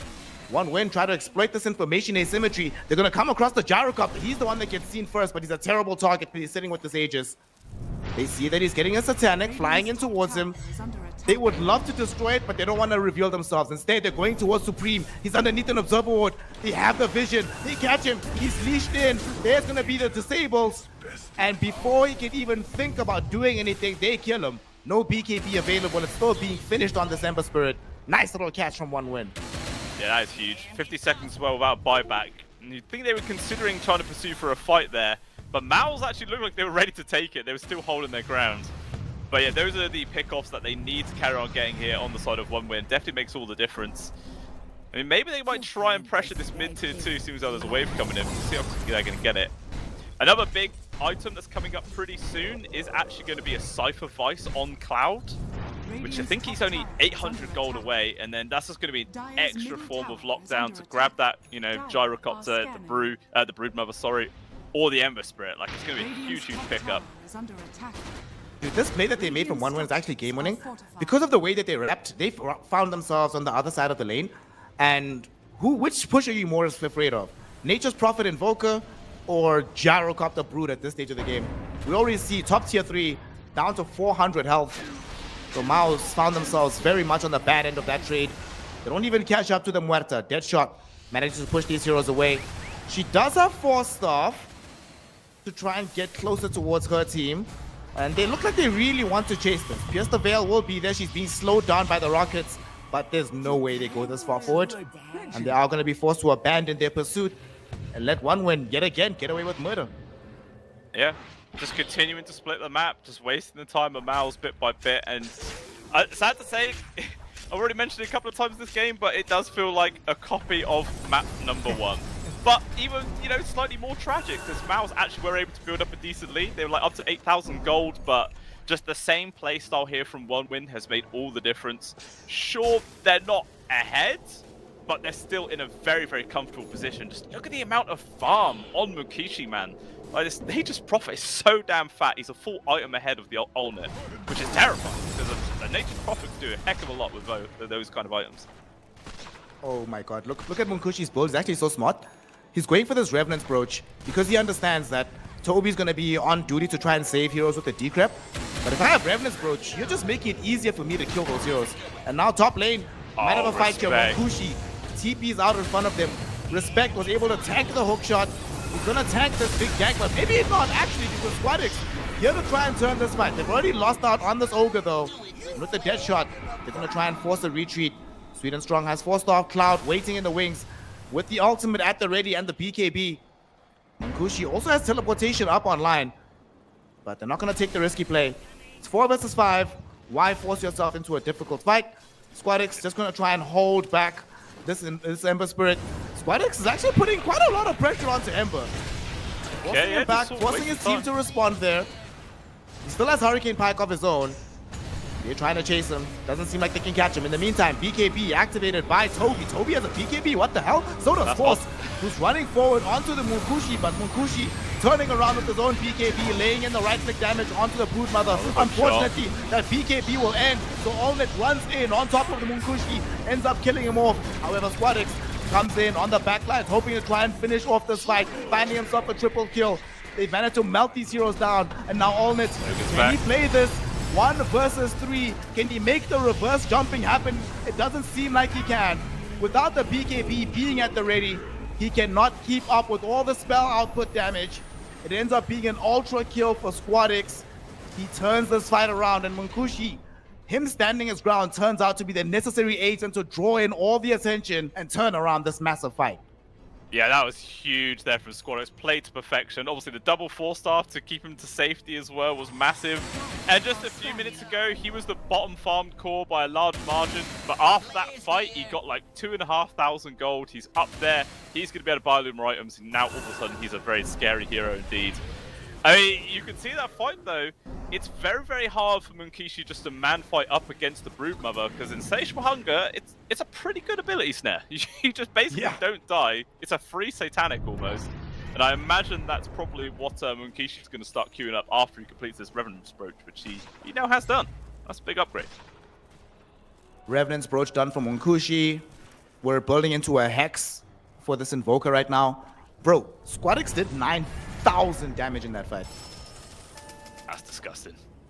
I mean, Quas Invoker. Like, he's gone more into the Exort now, but still, that was incredible to witness. Yeah, I suppose, like, Mal just tunnel visioned on towards Munkishi. Like, they probably could have killed the Invoker much sooner, but they just really wanted Nature's Prophet dead. Allowed Squad to kill the space, but maybe they will fight. Nature's Prophet? He actually ended up taking the bait against Toby, but no, who's baiting whom?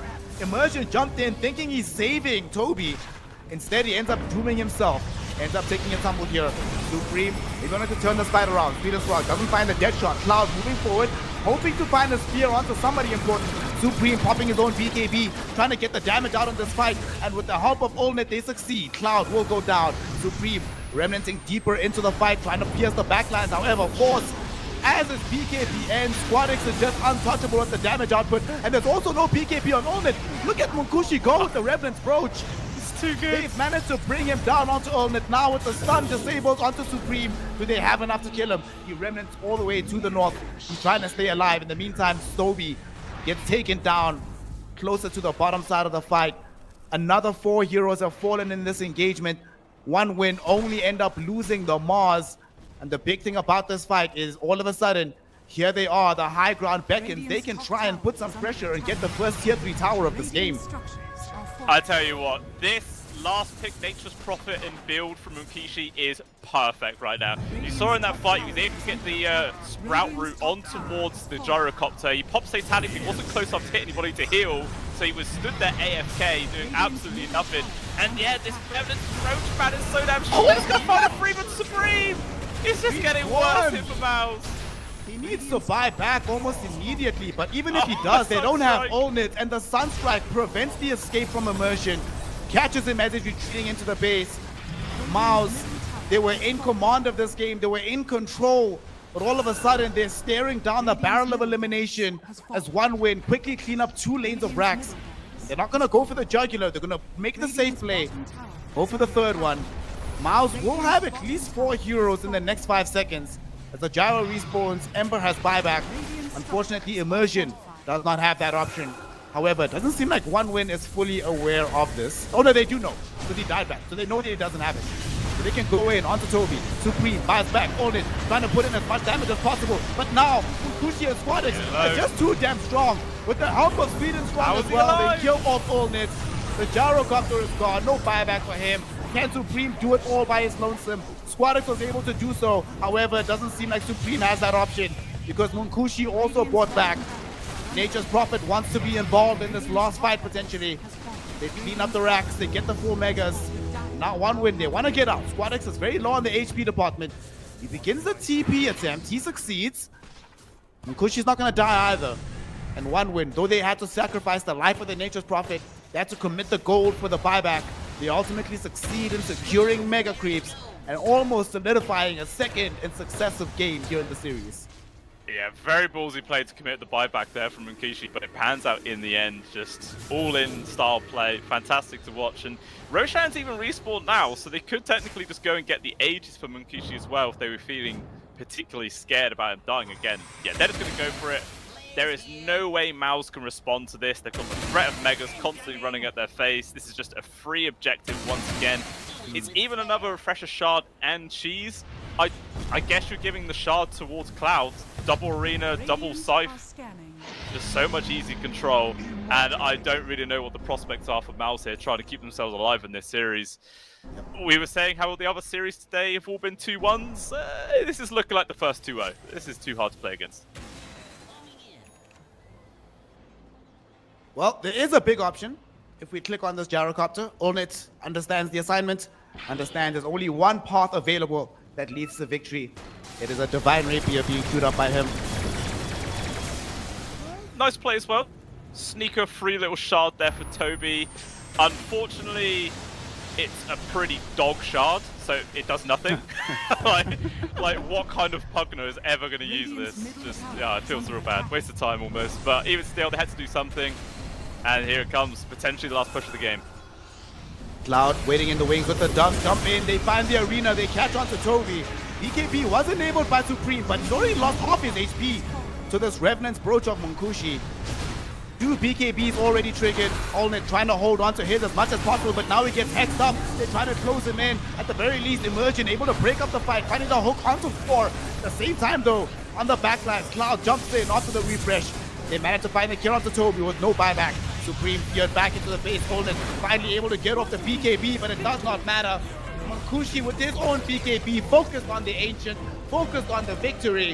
1 win turns into 2 wins. GG, well played is called. Miles eliminated from CCT Series 5. That was a very nice showing there from 1win. Behind in both game number 1 and game number 2, but they just showed they had a clear understanding of how to play the game, and they got the victory in the end. Just tremendous stuff. Well, I want to say that last team fight is probably one of the saddest interactions you've seen. The gyrocopter pops the Satanic, but then the Pugner think he's helping, decrepifies him, and all of a sudden he's like, I can't hit anybody in the hill! Why have you done this to me? And then he just ends up dying anyway, and then the game's over, and you probably feel very, very mad and upset about that one. As like you said, that is now Miles out of the running here for the CCT Series number 5, and yeah, I mean, 1win, they earned that. They really did earn this series. Yep. This is one of those situations where sometimes your opponent is not better than you, right? They don't have more experience than you, but you outsmart your opponent. That was a very clear strategic victory coming in from 1win in both games. Like you mentioned, it was clear deja vu. And what I imagine happened is 1win is like, guys, we know that these guys can be very aggressive early. They stall off mid-game. Let's try to play for the latter portion and see how strong we are then. And the fact that it works back-to-back games tells me that 1win was very, very prepared for this series. Definitely. I mean, again, the second game, a lot better for Mouse. They were actually able to build a lead, but then all of a sudden their momentum just stopped. They weren't able to find any more kills.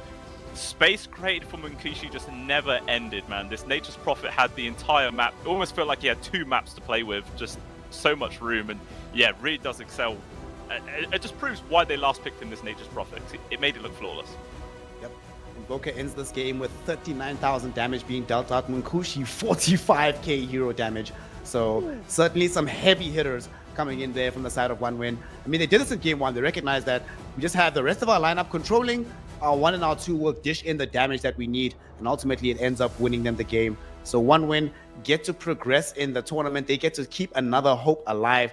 Unfortunately for them, it's not like it's all sunshine and roses. Your reward for winning this series is playing, I believe, against 1move. That doesn't sound like much fun.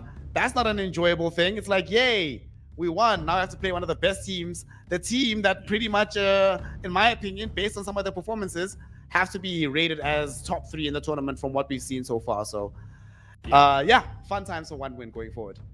Oh, definitely. I mean, it's kind of thing, you know, you're going to have to play them eventually. So just get it over and done with, you know, just get the fight out of the way. I mean, especially after that series that they just played, though, the nice 2-0 against Mouse, they're going to feel super confident going forward. So, and to be honest, if they carry on playing the way they did in this series, 100% they can take that one and, you know, push themselves further in the CCT. So that's going to be an exciting one for sure. But like you're saying, One Move are no slouches at all. They obviously came out of their group stage 4-0, so very, very scary team to come up against. But fingers crossed, that's going to be a very exciting series. Very exciting. Well, that series is going to be happening tomorrow, so that does give One Win and One Move an opportunity to rest, find their feet, and figure out a strategy for their upcoming matchup. We still have one more piece of business to conclude for this evening, which is our final upper bracket semifinal. And this one is going to be a banger as we have Dragon Esports Club taking on the side of Navi Jr. I was mentioning One Move based on the games I've seen is in my top 3. My other 1 and 2 slots are occupied by Passion UA and Dragon Esports Club. So I'm really hoping to see them vindicate what we've been seeing by giving us some more very impressive Dota. Of course, that game is going to be coming up in just a few minutes. So that gives you at home an opportunity to make a cup of tea, get some fresh air outside, call your mom, remind her that, hey, what's up? I still love you. And of course, follow the channel as we're going to be back in a few minutes with some more Dota 2 action here for CCT, Dragon Esports Club, Navi Jr. You don't want to miss it. So we'll see you soon to continue the action.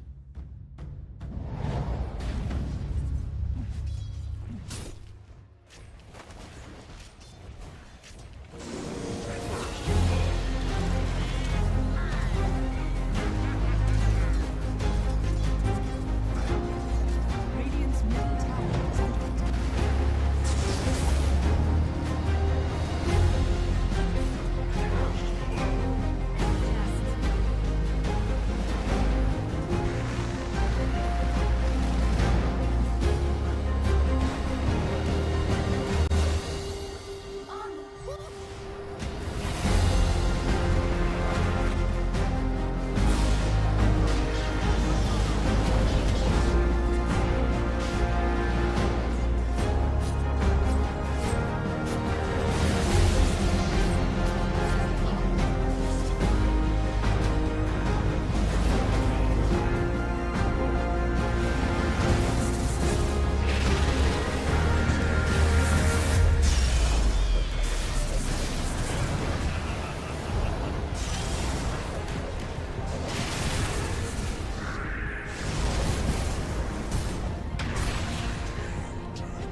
Welcome back, one and all. The Blue Snare Boys are returned for one more matchup, this time in the upper bracket. We will be determining our second upper bracket finalist. This time the matchup will be Navi Junior and Dragon Esports Club.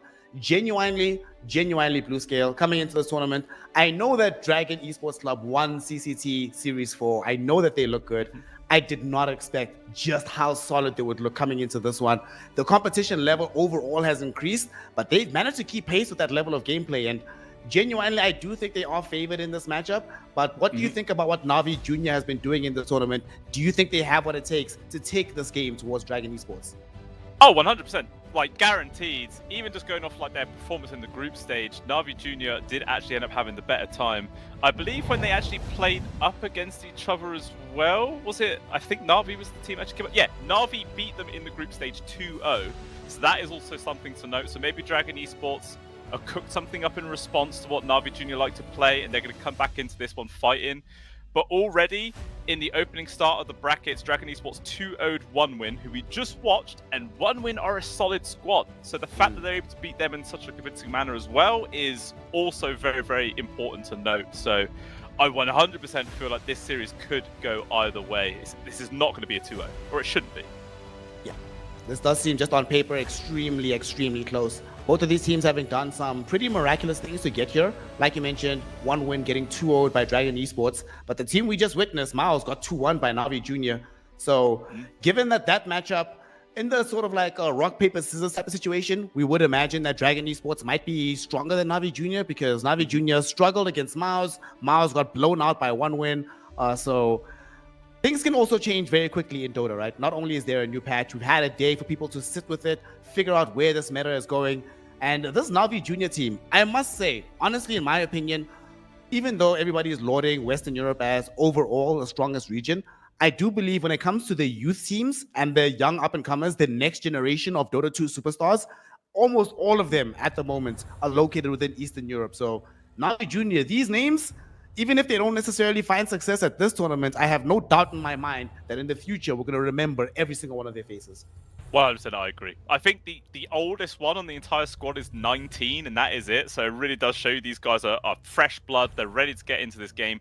And even that being said, I still remember a couple of these names. They've been around for a few years, despite the fact that they are still so young. So, you know, they started playing Dota probably when they were like 15, 14, something like that. Started the grind, and here they are on a pro team competing in a tournament with some serious money on the line. So they've definitely made it in bounds, and it is fantastic to see them here. And like you're saying, hopefully we get to see them a lot more in the future, as obviously they are the future of the game. You've got to have the fresh blood coming in, and they do perform.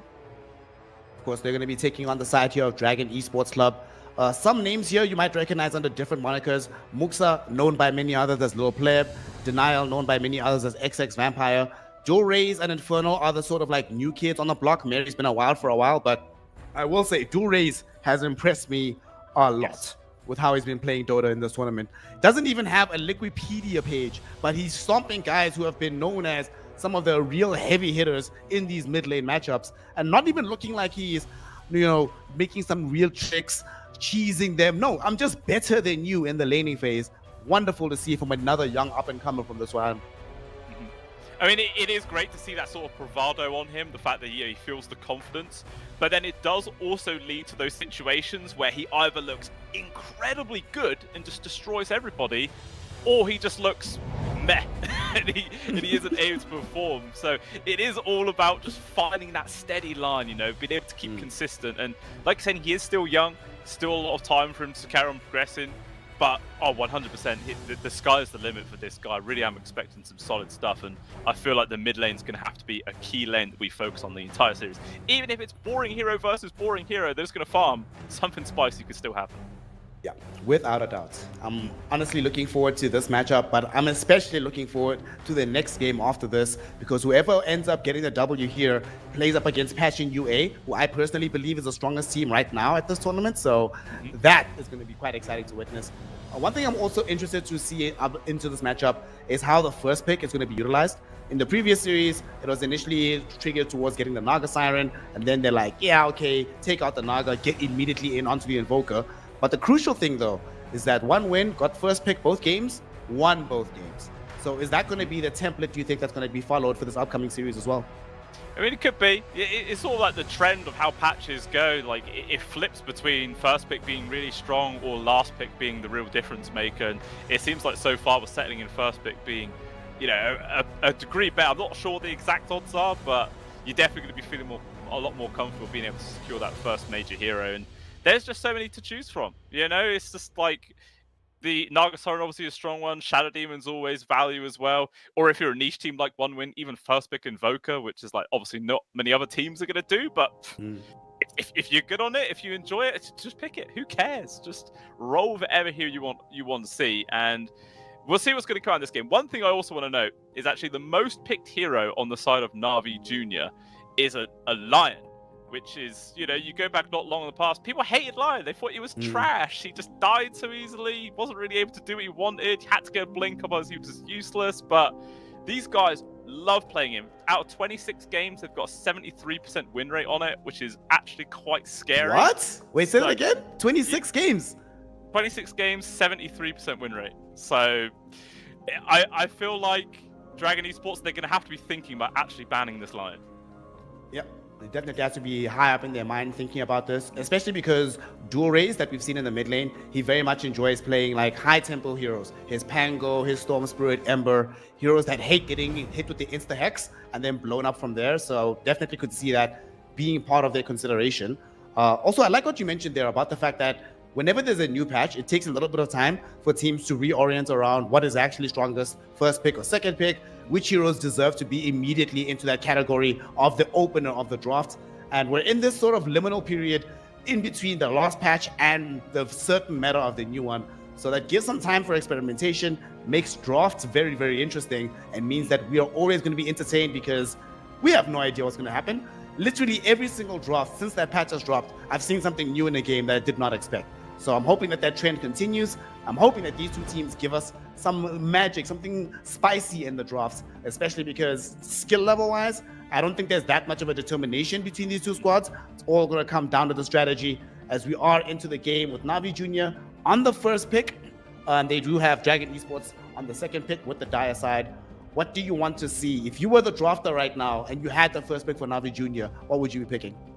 Well, I think if I was doing the draft, I'd be trying to get a lot of fan service out there, give something entertaining. So first pick me Pudge. Give me the Pudge, the big fat man with the hook. It's not exactly a strong pick, but who cares? No, probably in all serious there. I feel like for Na'Vi Jr., just considering stats, they could very well be thinking this Lion. But like we were saying in the previous series, Nagasaran is still really strong, despite, you know, a few little minor nerfs. But sometimes Nagasaran position 5 just doesn't even fit the playstyle of certain teams. Like, I mean, you compare the fact they've played Lion 26 times, they've played Nagasaran 8.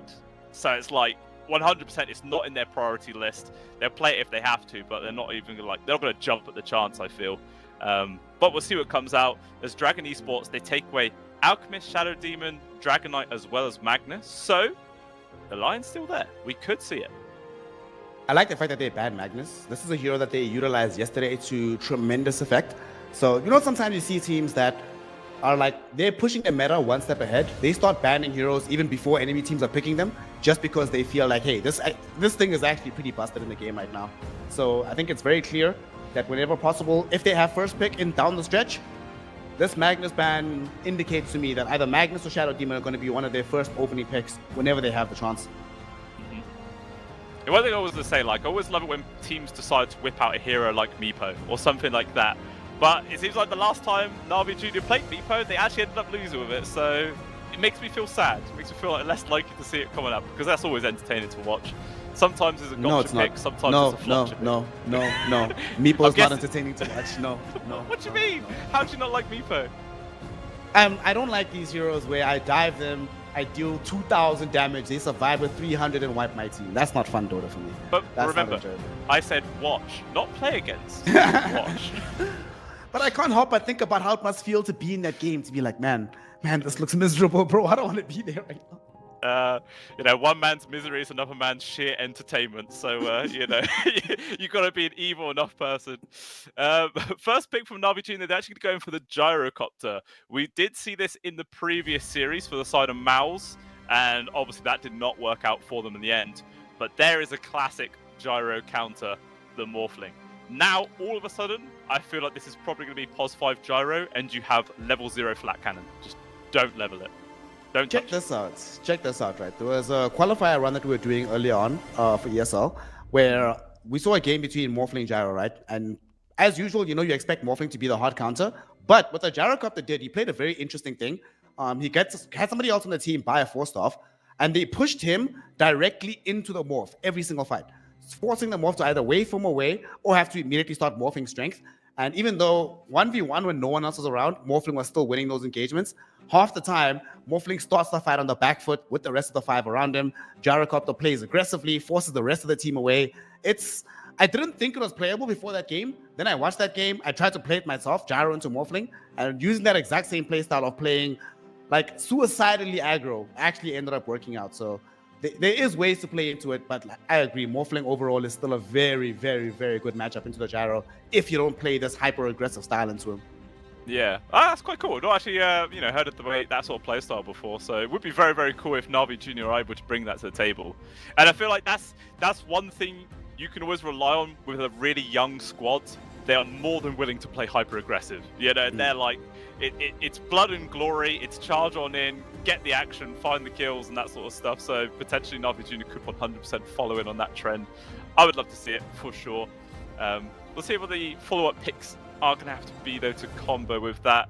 The Invoker and Pugner were the bans of choice there for the side of Na'Vi Junior. Meanwhile, Dragon Esports, what are they potentially going to get rid of now? That is the big question here.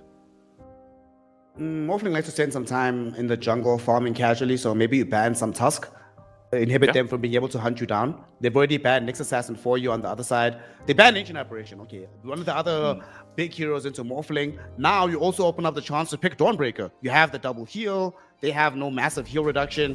Maybe they can still pick Earth Spirit, but Spirit Vessel can only apply onto one hero at a time, not to everybody.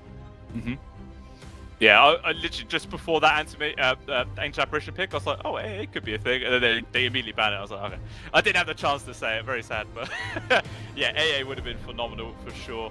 And we'll see what they're just going to full up pick before it. There's still the Sable, Naga Siren or something like that if they wanted to go down that route, but they actually decided to go in for the Phoenix instead. So not normally a threat on its own. They have to pick some kind of AoE control to go with it, or at least apply some protection to this egg. Because so far, Gyro is actually pretty decent versus the Phoenix, because you can flat cannon, hit the egg, and hit the entire enemy team at the exact same time, so it's not even that bad of a counter. Yep. The only thing you really worry about is Fire Spirits, but outside of that, it's not that big of a deal. And you get BKB, obviously, to help ameliorate that. They come back for this Lion pick. This gives them some instant initiation. Phoenix, Morphling both hate being instant disabled. Gives you that burst damage, so you can actually kill you don't have many disables right now, but you desperately want to kill these heroes before they get off their critical spells. And like you mentioned, of course, this is just their bread and butter, going for this Lion. Presumably it's the Lion Timbersaw lane, and I think you already know that you're playing into the Morphling +1, whether the +1 is a task, whether the +1 is a clockwork. Either way, you should still be able to have a reasonable time in the laning phase of these heroes. For sure, yeah. I feel like immediately as well, the Morphling is now thinking, I'm going to have to build a Lincoln Sphere probably. I'm going to have to waste money to get that protection because the Blink Hex is just too strong against you. Never feels good having to waste like 3,000 gold or more or whatever the hell it is. I can't remember off the top of my head. I'm a support, I don't buy Lincolns. But yeah, it's definitely have to think about that one. But a Mars pick to go with the Phoenix, that's such a classic counter. Egg into the arena for the protection. It's going to be very, very hard now for Na'Vi Junior to deal with this one. They don't have any clear forms of disengage, like a Centaur either. So, yeah, it'd be interesting to see what route they're going to go down now to try and deal with this combo. I like this. We do still need a little bit more damage because right now it's only the Morphling that's provisioning that for the team. Dandelion Esports Club, they are playing with the second pick, so they'll wait until they get the mid laner. Pick up the supports for now, and they get the Muerta. So they have some options to flex between, do we want Muerta to be the 4 with the Mars? Do we want the Phoenix to be there? There is a non-zero. If this was, let's say we hid the team names, right? And instead of Dragon Esports Club, I thought it was like some Bet Boom team. Honestly, under those conditions, this Morphling could also go mid. we could see the Muerta be a carry and another support be what picked up at the end of the day. So it can still be a little bit variable. I doubt it from Dragon Esports. I haven't seen them demonstrate that, but it is still potentially in the air if possible. Yeah, I feel like now as well, I feel like this would probably be more likely to be position 4 Muerta. I feel like it just combos in the lane with the Mars a little bit better, especially against like an Ogre Magi. You've got extra forms to control so much damage. You can actually potentially find the kill in that lane. And generally when you've got a Morphling lane either way, you're not going to be playing super aggressive unless of course the enemy team starts making mistakes, but it's hard to sort of rely on that. So I feel like that's going to be the natural setup there. But again, like I said, because of the flexibility that they can move to supports in different roles, Dragon Esports with the overall last pick of the draft are going to have the advantage there. We'll see what Na'Vi Jr. obviously going to pick up in response. Still unsure if this is going to guaranteed be even a Timbersaw off lane. Because, again, it will be fine against the Morphling, sure, but I guess some consideration they could put it mid, but they just don't know the matchup yet. I think on Dragon Esports, you probably decide where the Muerta goes based on where the Timbersaw goes. If the Timbersaw is off lane, Muerta has to be there with the Morphling. Because if it's just Phoenix Morphling, Timbersaw does not care about anything Phoenix does in the early game, and they just keep constantly diving the Morphling. But at least the Muerta can drop a calling, throw you back with a dead shot. But like you said, it could be mid on the Timbersaw. And for Dragon Esports Club, that's what they believe at the very least right now, because they banned out a Beastmaster, assuming that they need an offlaner still. And I could see that, right? Because they are a little bit light on the initiation department right now. Until they get a blink tag on the Lion, you're pretty much forced into just like Timbersaw jumping in and hoping his team can follow up in time.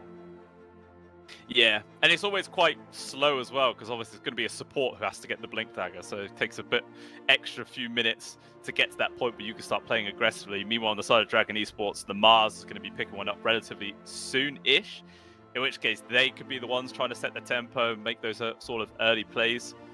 We'll have to wait and see how it goes. Dragon Esports take away both the Beast and the Tiny as their last bands. Tiny, obviously, more of a mid laner, so I guess they're just trying to edge their bets about which potential route they could have taken that down. Your Na'Vi Jr., it's pretty obvious that Dragon Esports are after a mid. That's one thing. I think their consideration for Dragon is they just want to inhibit them from playing quickly. Whatever hero that increases the pace of Na'Vi Jr.'s game, just ban those out. And they will, of course, see the pick out of the phase first, so they can curate the response accordingly. We had a Pango ban, and what other mid laners would be nice? They're probably not going to pick like Storm Spirit or Puck. They already have like the Lion, they have some Ogre. I mean, it is only Lion. I know it's only Lion, but I think you could actually still get away with the Puck. Puck's still very good against the Timbersaw in general, being able to get that leash on top of him, set them up for the additional damage. With the Mars, you know, you throw the spear, you break the coil, Deadshot can break the coil, Adaptive Strike can break the coil. I could still see a Puck being a consideration here for DEC. Yeah, for sure. Yeah, but like you're saying, the Lion really is the only threat for you at this stage in the draft, and maybe after seeing this last pick here from Na'Vi Jr., that Puck will look a lot more likely, as Storm Spirit was the last band. Like, again, like you were saying, similar kind of position as the Puck. Same heroes end up screwing you over to have those instant catch capabilities. We'll see what they're going to go for. And there's going to be the Sand King. Okay, he was ignored in the last series entirely, but this time around he finally makes it at the very, very end of the draft. So now it's either Sand King or Timbersaw mid. Luckily enough for Dragon Esports, heroes that counter one generally counter the other as well. So it's not too bad. Monkey King's already gone, of course, so not going to be seeing that one. How do you feel? Spirit? Yeah, could be. I was kind of thinking Underlord off the top of my head. Underlord. That's pretty pog. The dual roots onto Sand King Timber, Firestorm damage overall onto the, 3 strength heroes in the game. You have the Atrophy Aura to help against the Gyro. Yeah, that's actually pretty pog. I like that. What do you think? If you pick the Underlord, do you put him mid or do you put the Mars mid? I think put the Underlord mid. It's gonna, like, the Firestorm's very annoying for the Sand King or the Timbersaw to play up against. Night Stalker, though, is the hero of choice. So Mars mid? Or are they actually going to put the Night Stalker mid? I don't really know. That's an interesting choice. Okay. I personally hope that they put the Night Stalker mid. I feel like this hero can run across this game. Timbersaw doesn't like to play into the Night Stalker at some certain points of the game. Gyrocopter pre-BKB feels very lackluster. The same is true for the Sand King. At the same time, if he's off lane, no, put him mid. I think you put him mid. Let's see. They're still talking about it. Okay, Musha's on the morphling. That's very classic. Dude, they're not picking these heroes. Like, I actually really want to see this. They're holding on until the very last second. Is this some kind of like, oh, okay, I actually just checked the chat log. Apparently they randomed that. They weren't supposed to pick Night Stalker. They were supposed to pick Lina, apparently. Okay, they're asking if they can remake or something like that. I don't really know. That's funny. That is hilarious. This is giving me that TI reminder right now. Insania picking the gyro by accident. Oh no, that's hilarious. Okay, we're gonna be seeing whether or not we will have allowance for them to be allowed to remake the lobby. Admins. Okay, so apparently what the captain is having, he's playing from an internet club right now. So he's at the LAN cafe. He had some lag, so he wasn't necessarily able to pick just in time. That's, I don't know. This is very interesting because if they wanted Lina, great. What do you think? Do you think the admins will let this one go? What do you think?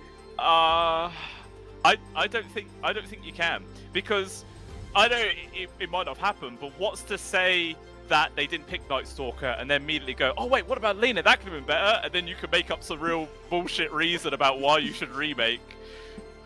I don't know. I feel like they're just gonna have to stick with Night Stalker and see how this works out. I honestly have no idea how that's gonna play up against a mid Sand King though. I don't think it's good, but who knows? Maybe Jewel Race can surprise us.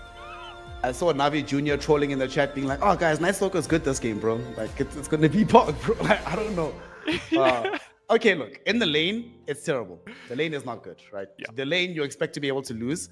But throughout the game, there are some things that the Night Stalker can definitely accomplish. You know, if he's able to find the build, find an early nullifier in a situation, being able to put that pressure, especially out onto the Timber Saw, if he gets that early nully.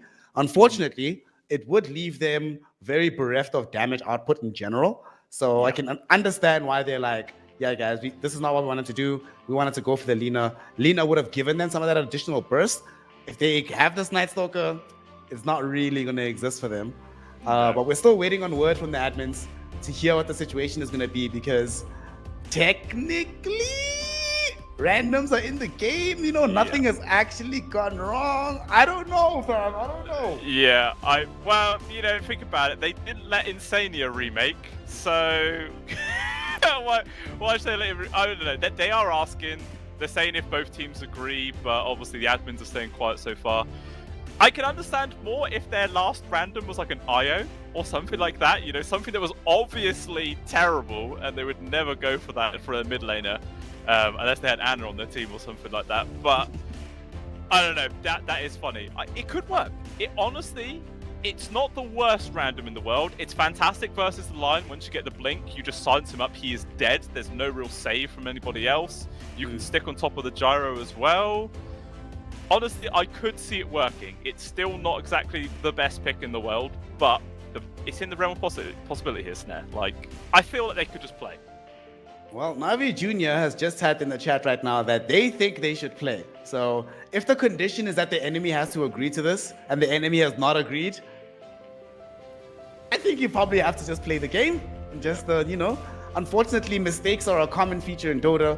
Yeah, you might say that the lag happened, but like, you know, why did you not pick the hero 3 seconds before the lag flag hit? You know, you probably had an idea of where you were going towards in the draft. So this is going to be a very interesting, spicy situation. Let's assume that these drafts do not change. Let's assume that this stays standard as it is right now. Obviously, Sand King should be able to win in the lane, but let's fast forward the game magically to like 40 minutes. What do you think of these drafts head-to-head in the later mid-game, in the early late game? Yeah, in all honesty, I think I actually quite like Dragon Esports side. Like they've got really good front lines with the Mars and the Night Stalker combo. Damage output from the Morphling's great. The Phoenix behind as well, the percentage-based damage against both the Timbersaw and Sand King is fantastic, as well as the heal on top. Moetta can start really transitioning into a real damage dealer herself as well if it gets that stage. Honestly, I feel like Dragon Esports actually been a decent spot if it does go that late, but that is the big question, because like you were saying, Sand King is probably going to dumpster him in this mid, and it's not going to be easy. But one thing you got to consider right now on the side of Dragon Esports is if you're forced to play this draft and you win, how good is that going to feel, Snare? Like you'd be on top of the world. If you're forced to play this draft and then you win, next game you pull the Mushi thing, you don't even ban the last hero, leave it blank, and you're like, whatever. Let's see what y'all have got. We can pretty much do everything at this point in time. Or for the real BM play, random every hero. Just oh my god, just press the random button, see what the hell comes out, and then we'll just let the cards fall as they are. But even still, even if this game gets remade, it's led to an entertaining start to the final series of the day. Honestly, at this point, just for the sake of sheer entertainment value, force them to play. Make it happen. Give us this game. Let's figure out how they adapt. Because even if they lose, right? If they get blown out, there's pretty much no downside for them. I mean, the downside is being down 1-0, but if they get blown out, it's like, oh, whatever. That's not our fault that we lost this game. If it's a close game, then they're like, hey, guys, if we got what we wanted, then we would have definitely won. We're feeling good. And if they win, infinite momentum in their favor, because all of a sudden Navi Jr. scrambling in their minds. Guys, if they can beat us with a random last pick mid Night Stalker, what the hell else are they capable of? So for all of us, for everybody, please guys, I know it might suck to take the risk of losing a game, but do the right thing. Just play the game. I feel like that's going to be the outcome. Like, the admins are still deliberating, but I don't know. I feel like that will be the thing for sure. And maybe, even if you do lose, going into the second game, maybe your drafter shouldn't be someone in the LAN cafe who has potentially bad internet. Just give it to somebody with a stable connection, and then just tell them what to ban. Tell them what to pick. I think that's a better game plan right there. Oh, no. Sad. We're remaking. That's sad. Unfortunately, y'all, we are going to be remaking this lobby. We're going to be going to normal picks. This is unfortunate because it means we're not going to be getting the maximal amount of entertainment that we wanted, but we will still be getting the game. You pretty much know the drafts. It's just Lina replacing the Night Stalker, and you will see said game in your screens in just a few moments as we get into the lobby, so don't go anywhere. We'll be back to resume the series here at CCT Series 5.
Welcome back, one and all. We are here for game one in this upper bracket semi-final between Dragon Esports Club and Navi Junior.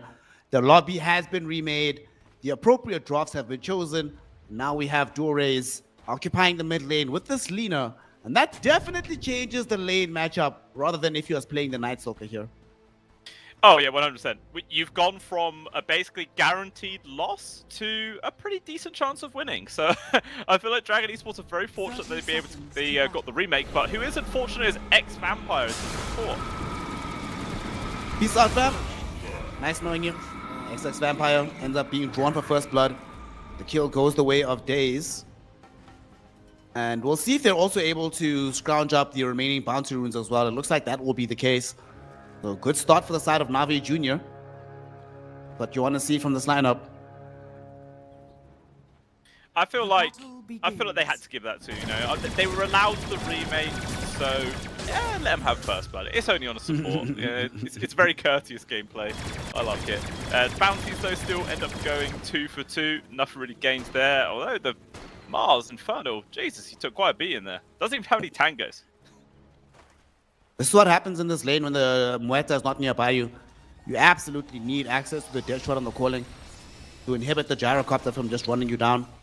She's back now, but Mars had to have half of his HP pool taken away. Now they're already eating through some of the regen in this lane.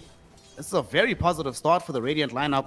And with that first blood as well, that little bit of additional experience should help out the Sand King in this lane matchup in the mid lane too. Yeah, for sure. I mean, like, could be quite skill match, like, dependent. Maybe Niku's still going to have a decent time in this lane, but you would just assume Dual Rays can have a decent time. Already in terms of CS, the Lina is slightly ahead. And obviously as the levels start piling on, don't feel like it's really going to get much easier for Niku, unless he just makes some serious outplays. But, ooh, that's a big one. Now that's an outplay. All right, we spoke about this in, well, the first portion of the draft, how I was very fearful of morphling Phoenix as a lane. And I was fearful for this exact reason. Like, what counterplay do they have to this? Timbersword just dives you. You can't send him back with the calling or a dead shot or whatever. You have the layup stun with the Lion to follow you around.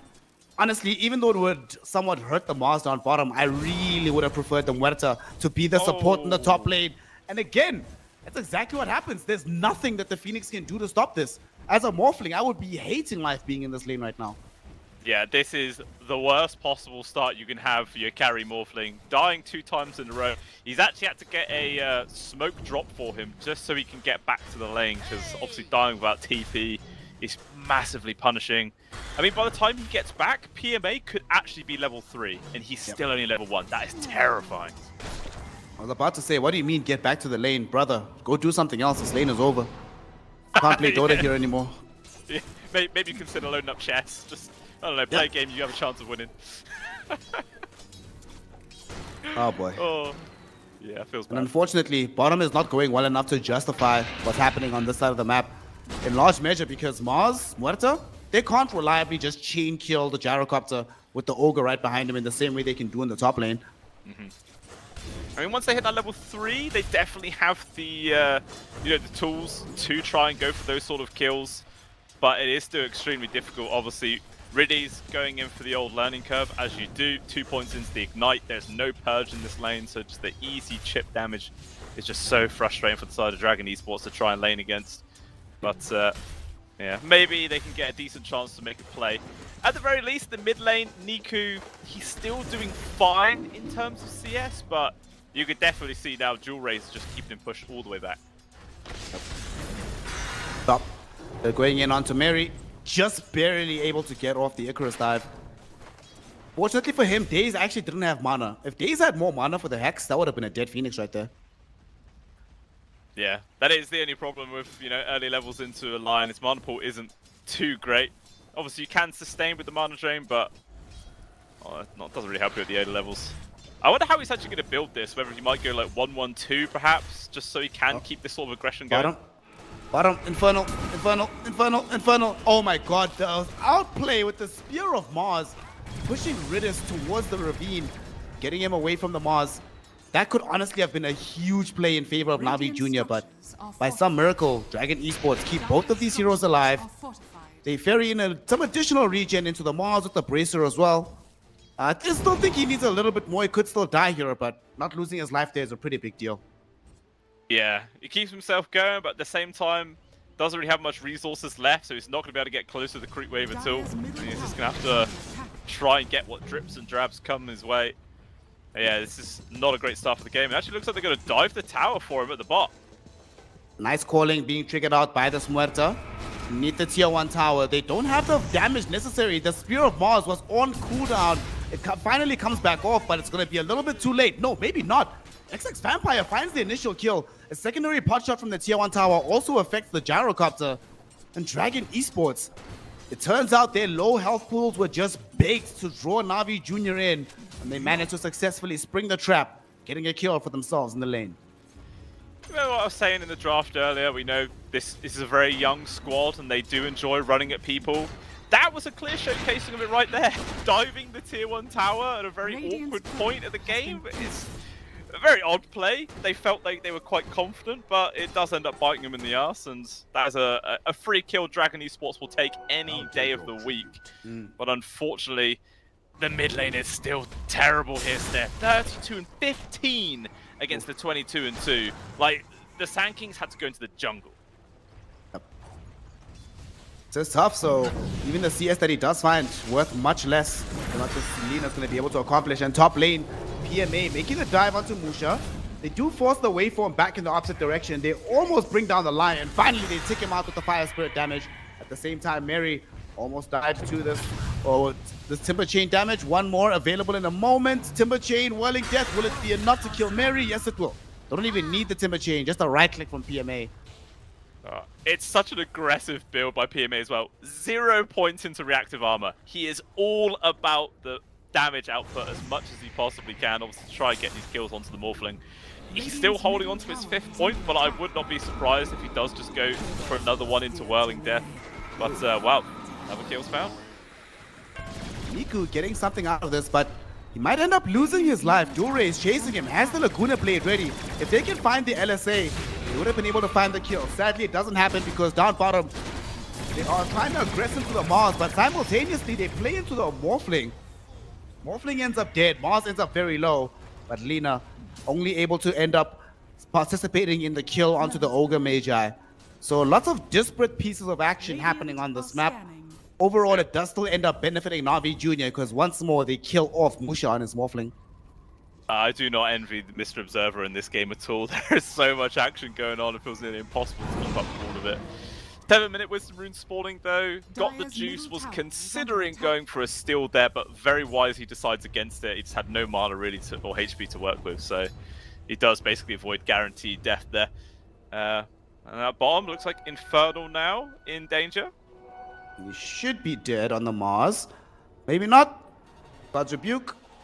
They shot behind him if needed, not even required. He's fine. He's chilling. Gets out alive. Very, very fortunate there. Even still, it is just a game ever so slightly into the favor of Na'Vi Jr. right now. It's just really the Lina who's up there having a solid game. And quite a lot of pressure now on the backs of Jewel Race to just carry his team through this one. Actually going for the first item, Boots of Travel. Such a classic mid-Lina build. Not entirely sure how that works 2024 in Dota, but I don't know. I've not seen a mid-Lina in a long time anyway. Yep. She just sent out a random Laguna Blade onto Daze and be like, hey, you have a big burst magic dealing spell? I've got one too. Just be careful. Watch yourself. Have you ever seen those like Dream Rubik games where they get Ags and they steal Finger and Laguna Blade? And you just blow somebody up with 2 buttons. It just kill anybody. It's so funny to watch. Lina, she's going bottom. They don't have level 6 just yet, but look how low the gyrocopter is. She has a haste rune. They should be able to find this man. He's trying to do his best to run away. They found the vision on top of him. They're getting all the stuns out, but he will... No! He's not dead. The Dragon Slave missed. Gyrocopter's still alive. Oh my god, Riddis actually made a big turnaround, and now they're going to be able to chase down XX Vampire. This Muerta in a lot of danger here, as he's being able to bait the rest of the team. In the meantime, up north, there's a Sand King on the tier 1 tower who ends up dead. Got the juice, able to chase down XX Vampire. However, behind him, he ends up losing the Sand King, losing the Lion. XX Vampire drew so much attention towards himself that they were able to just draw in the rest of Na'Vi Jr. What a surprise. it felt like it was going to be the worst rotation ever for the Lina, but she gets to participate in 2 kills instead. Oh. Sadly, though, yet again, Morphling is dead. 0-4 Morphling 9 minutes into the game. That is tough. That is atrocious there. Oh, he could not be having a worse time if he tried right now. As PMA 4.5k net worth. He's going to have his Kyra online at a very early timing on top of everything else. Yeah, like you saying earlier on that you can't come back this lane. Well, you definitely can't now. Like, you just got to go somewhere else. I say that and he immediately starts TPing back. He doesn't give a crap here. You do not play with fear. You play with aggression. Radiant's Well, I mean, it's not worked out for him so far. you know, if it fails, try again. Maybe it'll work. Who knows? Really tough laning phase so far for the Morphling. Still, though, not at the bottom of the absolute net worth. There are heroes worse off than him. Chiefly the Smars, who, despite the fact that he hasn't died in lane, spent a lot of time ferrying in regen, playing safe by the tier 1 tower, so unable to really progress in the lane. Fortunately, though, Gyro has backed off a bit, so there's a bit more space for the Mars to be able to get his farm in this lane. Now that he does have the level 6, next time around when the Lina does come bottom, it will guarantee a kill.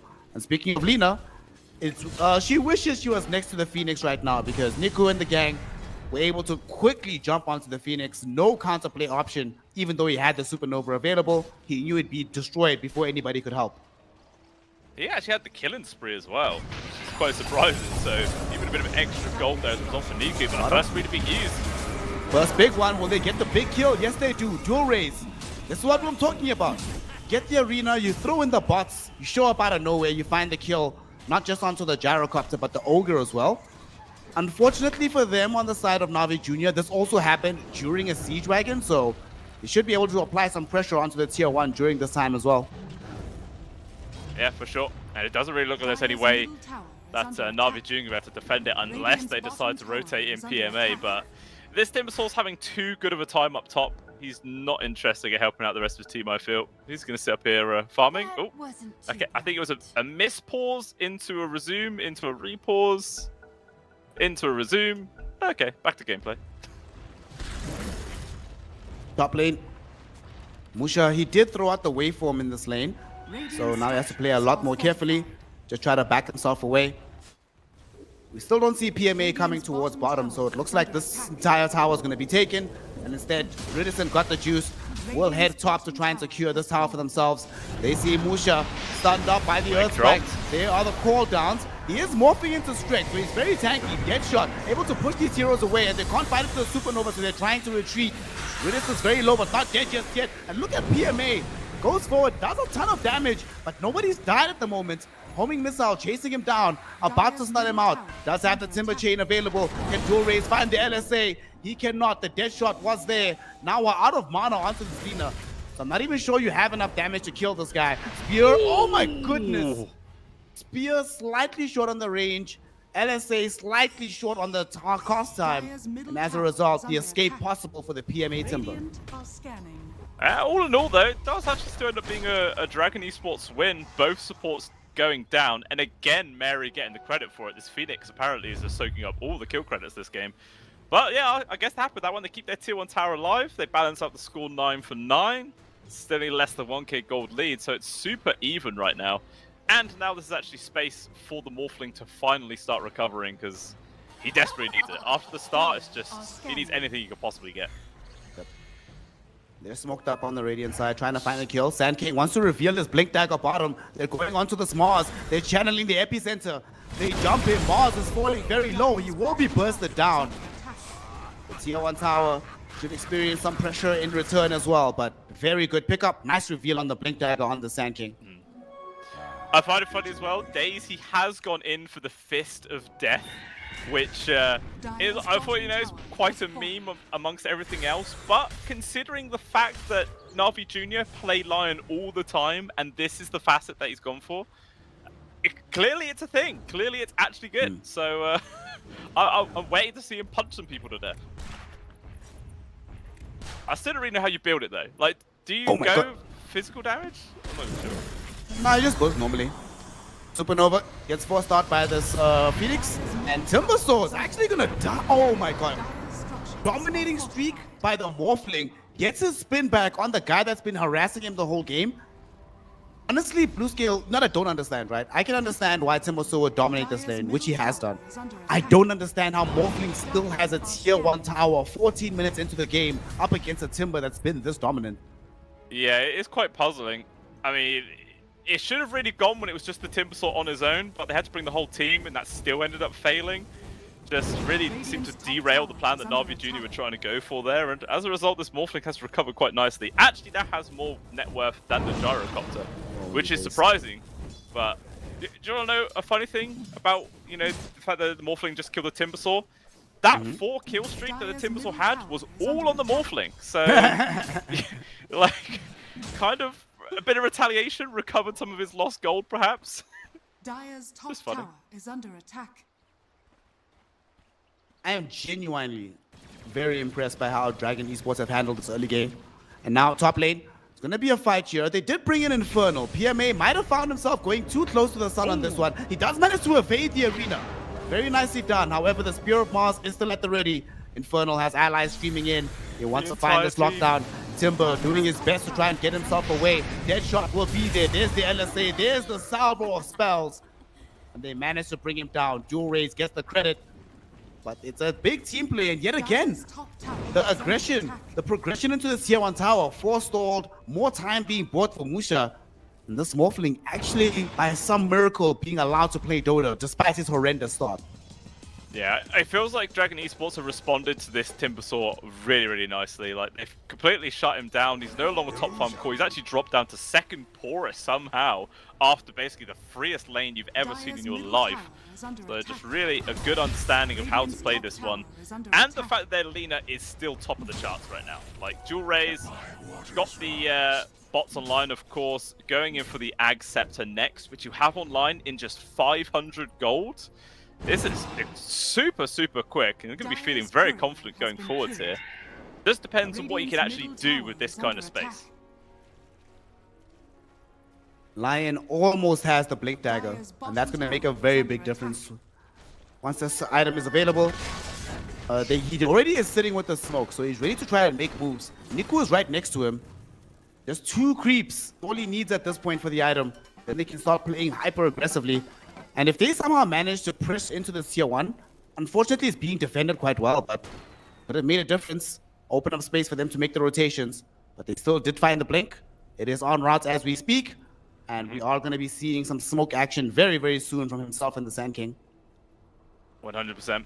I imagine they'll probably just leave Got the Juice out of it, seeing as how, you know, he's still trying to work in towards that BKB. He's only the recipe away now. So it's probably worthwhile just leaving him to his own devices, despite the fact that he does have a Chrysalis. But yeah, with Sand King Lion, they probably don't even need a third, just the 2 of them. With the Epicenter and Finger, it's going to be more than enough capability to find anybody on this map. Maybe they might struggle with the Mars, but anybody else will just die, I feel. And they are now going to do it, or are they? No, okay, they're actually waiting a lot longer than I thought. I think it's because I was just checking their vision. Their vision is kind of trash right now. They don't really see all that much of the Radiant lineup or the Dire lineup. Like, they have this one Observer Ward, they just scouted the Mars, but they don't know where the Morphling is at. They can't see the Lina. So it is a little bit difficult for them to make that aggression. However, Dragon Esports Club, they did catch a sliver of vision to the Timber as he was heading onto the high ground. Unfortunately, they don't know in which direction he was heading, so this might require a full twin gate rotation, but they will not take it. Seems like their movement will fail as well. Yeah, not quite what they were after at all. Just see both of the supports just following Dual Rays. They probably just right-clicked him and letting their characters do all the walking. They're going to try and come back to the mid. Maybe they can set up for a gank on towards the Sand King or someone like that. But it just feels like Na'Vi Jr. are completely settled into AFK farming gameplay. Like, they're not that bothered at trying to use this sort of early blink time. Like, they have a blink on Sand King and Lion, the perfect initiation duo, but they're just going to wait out for these BKBs. Like, 1100 gold for the Sand King, got the juice, 400 gold and have his own. PMA, 1300 gold and he'll also have a BKB. So as soon as all those items online, that is going to be when Na'Vi are actually going to willing to start playing Dota. Look at middle. This is the safest push I've ever seen in my entire life. They just literally just letting the creeps do all the work. They were sitting behind them. They literally didn't approach it from when the tower was from 700 HP until now. They just let it go. That being said, you do see a smoke up finally on the Radiant lineup. Navi Jr. want to find something. But yet again, the same issue presents itself. Where is the vision? They don't know in which direction to go onto. Musha is just calmly farming in the triangle right now. Has backup behind him. And doesn't seem like they're going to be able to find this initiation. Unless they camp here until they come for the Tormentor. But that seems unlikely. Yeah, that's like a whole minute you have to just sit on your hands, do absolutely nothing. Although if they just wait a little bit longer, the Morphling's about to show himself. Smoke's gonna be breaking. They have the high ground vision. Oh, and he waveform forward. Oh, that's sad. That makes matters even worse. They managed to burst him down. His allies will stream in, hoping for the counterplay. Deadshot connects onto the Sand King. LSA misses entirely. And unfortunately, the Mars does not have a Blink Dagger.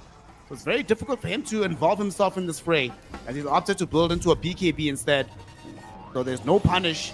If he had Blink Dagger there, all 4 heroes next to Lina, Muerta, and Phoenix, God, he really wishes he had a Blink Dagger in that one moment. 100%. I mean, they were considering just taking the fight anyway, though, from Dragon Esports sides, even without it, because they knew there was no epicenter, they knew there was no finger, it had all been used. They saw PMA on the other side of the map, so they 100% could have taken that 4v4 fight, but definitely playing just quite cautiously, held themselves back, but unfortunately for the side of the Morphling, it's his first death in a long time. He thought his dying days were over since he no longer saw the Timber Saw, but gets a harsh reminder of what Dota 2 is actually like. Well, this happens every now and then. You're playing Morph, you waveform into the wave, into the creeps, and then you just die immediately because there's 7 heroes there. What can you do?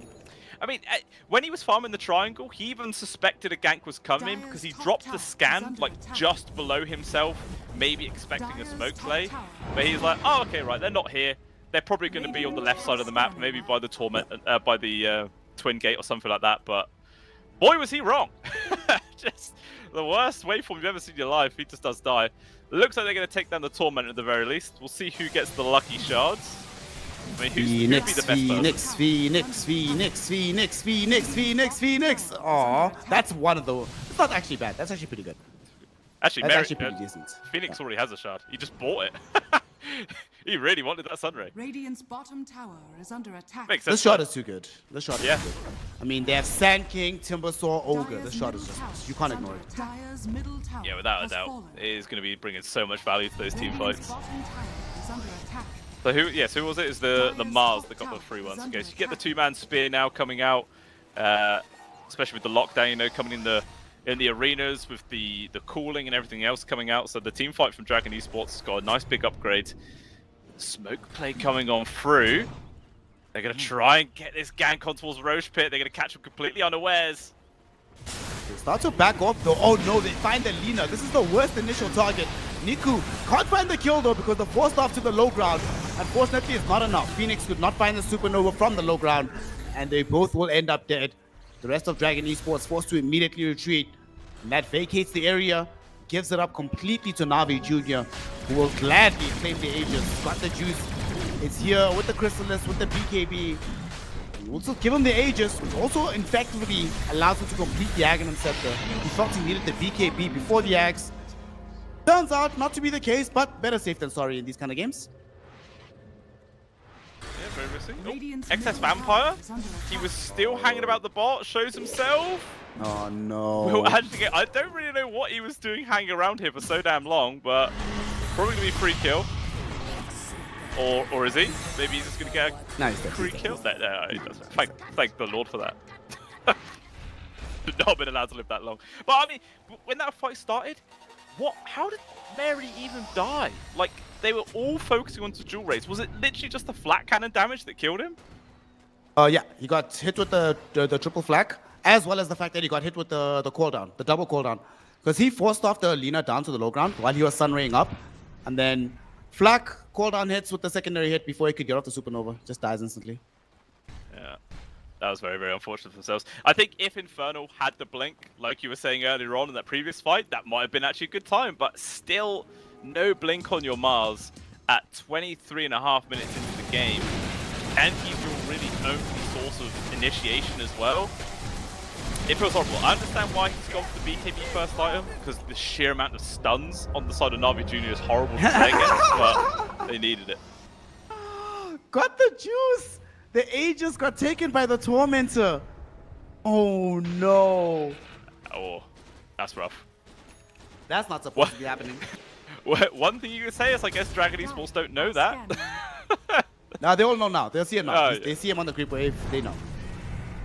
If I was on the side of Dragon Esports, I would just full chat, where's your Aegis? It's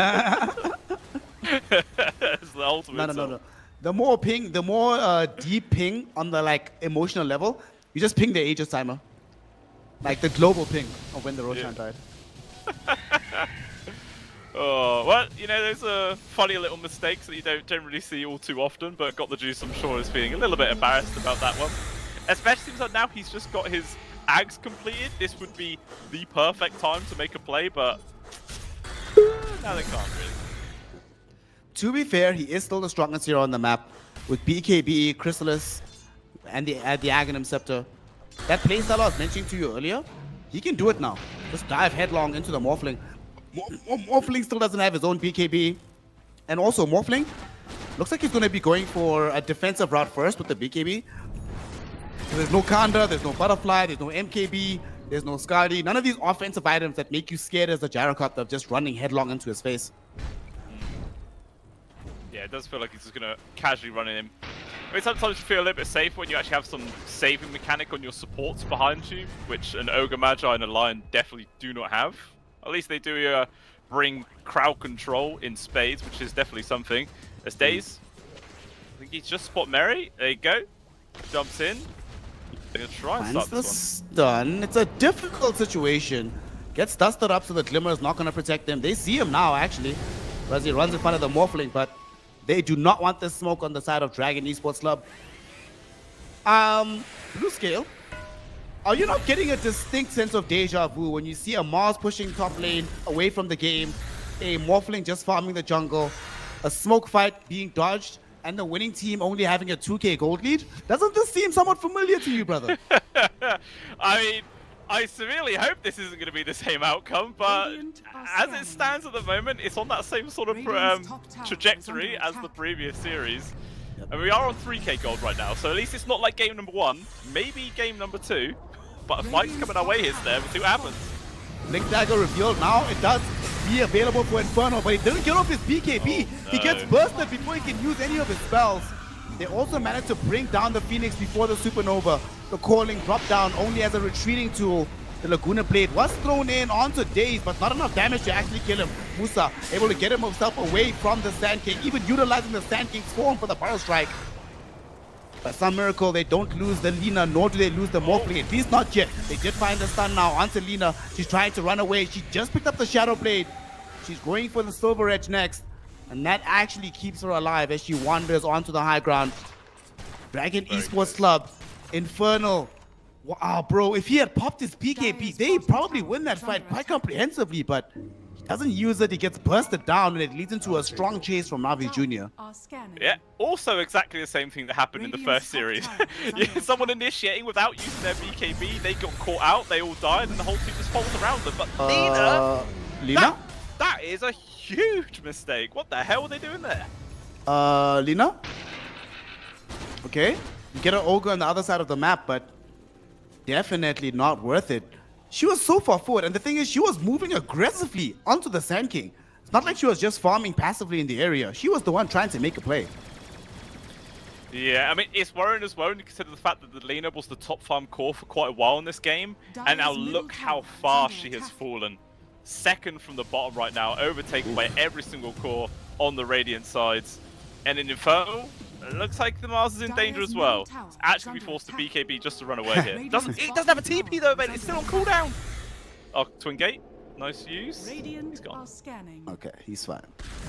Still though, it is a bit of a travesty that the 9-second BKB was used defensively on a Mars. And remember, this is a first item BKB. If you buy first item BKB on Mars, you still want to use that item aggressively. This is not a defensive hero. Yeah, and then that is, yeah, the first one, which obviously it should technically be the second if he got it off in that last fight, but we won't think about that one, Snare. We'll let that one slide. Oh my goodness. Yeah, Dota 6,000 Plus. gold lead. It's a 61% win probability for them. And they are scaling quite well. They have just now on this gyrocopter picked up level 18. So we've got the level 3 cooldown. He's starting to build himself into a Satanic. Only needs the Reaver to finish this one off. And even the Timbersaw, BKB, Aghanim Scepter, Kaya. His hero is so strong. They found the Hex onto the Morphling. Can they kill him in time? He's held in position. He did get off the Strength Morph. So he does get out. Good There arena. it is. Big arena on the 3 with the Supernova. 2 heroes deleted from existence. There are no supports anymore. They end up losing the Mars, but it looks like Got the Juice might be in trouble as well. They come back though, afraid of the re-engage from the Timbersaw. Musa did steal the gyrocopter form, and even though they trade 2 supports for a core, given how poor said core is, they will definitely take it. Dragon Esports finally find a big blink initiation with the Mars. 100%. That is exactly what they needed. It was also 2 9-second BKBs used up from both PMA and Got the Juice as well for a bit of extra value. And that is just like a dream situation for Mars. Arena, two-man spear onto the supports as well, just remove them from the equation, and then all of a sudden the enemy team just cannot fight without them. Because really, they are like the only source of lockdown on the side of Na'Vi Junior. Apart from that, they have Burrow Strike. That's it. Yeah, it is huge just getting rid of them at the very start. It also takes us back to that moment when they took their Tormentor. All of a sudden, in retrospect, great that the Mars got the Aghanim shot. Yes. Yeah, really, really is.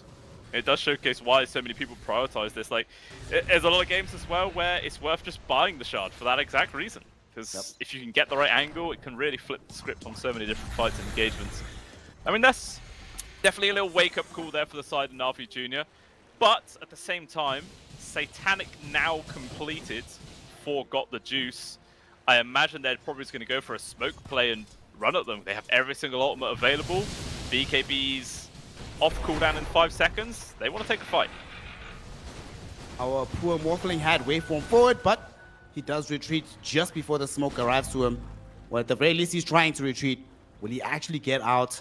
The smoke forward doesn't get anybody. Looks like XX Vampire, as is his want, is going to be the one to tank this gank. Has a Shadow Blade of all things, but they do have Reveal. Dust gets popped, kill gets found, and with Roshan respawning in the next 10 seconds, it looks like an Aegis will also go the way of the Radiant lineup now. What is with XX Vampire and this spot? It's the exact same spot where he died earlier. He was just hiding in those little trees. I don't know. Maybe that's his little home away from home, having a little party in the trees, but just dies 2 times. That's not what he wanted. And yeah, that's going to set up for a free Aegis now, going to hands of Na'Vi Junior. I mean, can you potentially give this to either PMA or Niku, considering how now Got the Juice has BKB, Ags, and Satanic? Nah, he can still die. If he gets like hit first with the chain disable, there's still Laguna Blade. There is still a Morphling that's gonna have the full Kanda soon. There is still Pierce the Veil from Weta. You still need the Aegis on the gyro here. Yeah. They do go for that one nice and safe. Smoke though coming out here from Dragon Esports. Alright. Despite going into the Aegis, they're willing to take a fight right now. Let's see who they find. They might just run into everyone on Na'Vi Junior. Could be seeing a juicy fight. But the Lion isn't here. It would be a 4v5, and actually they draw the Lion towards the Lion. Will he be able to get himself out of here? Glimmercape protect him for a second, and now they're going back, and they don't see the full vision. Who do they want to engage upon? It's going to be PMA who jumps in first.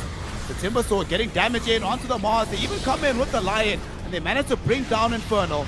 Lion falling very low, losing his HP, still alive for now, and he's not going to die just yet.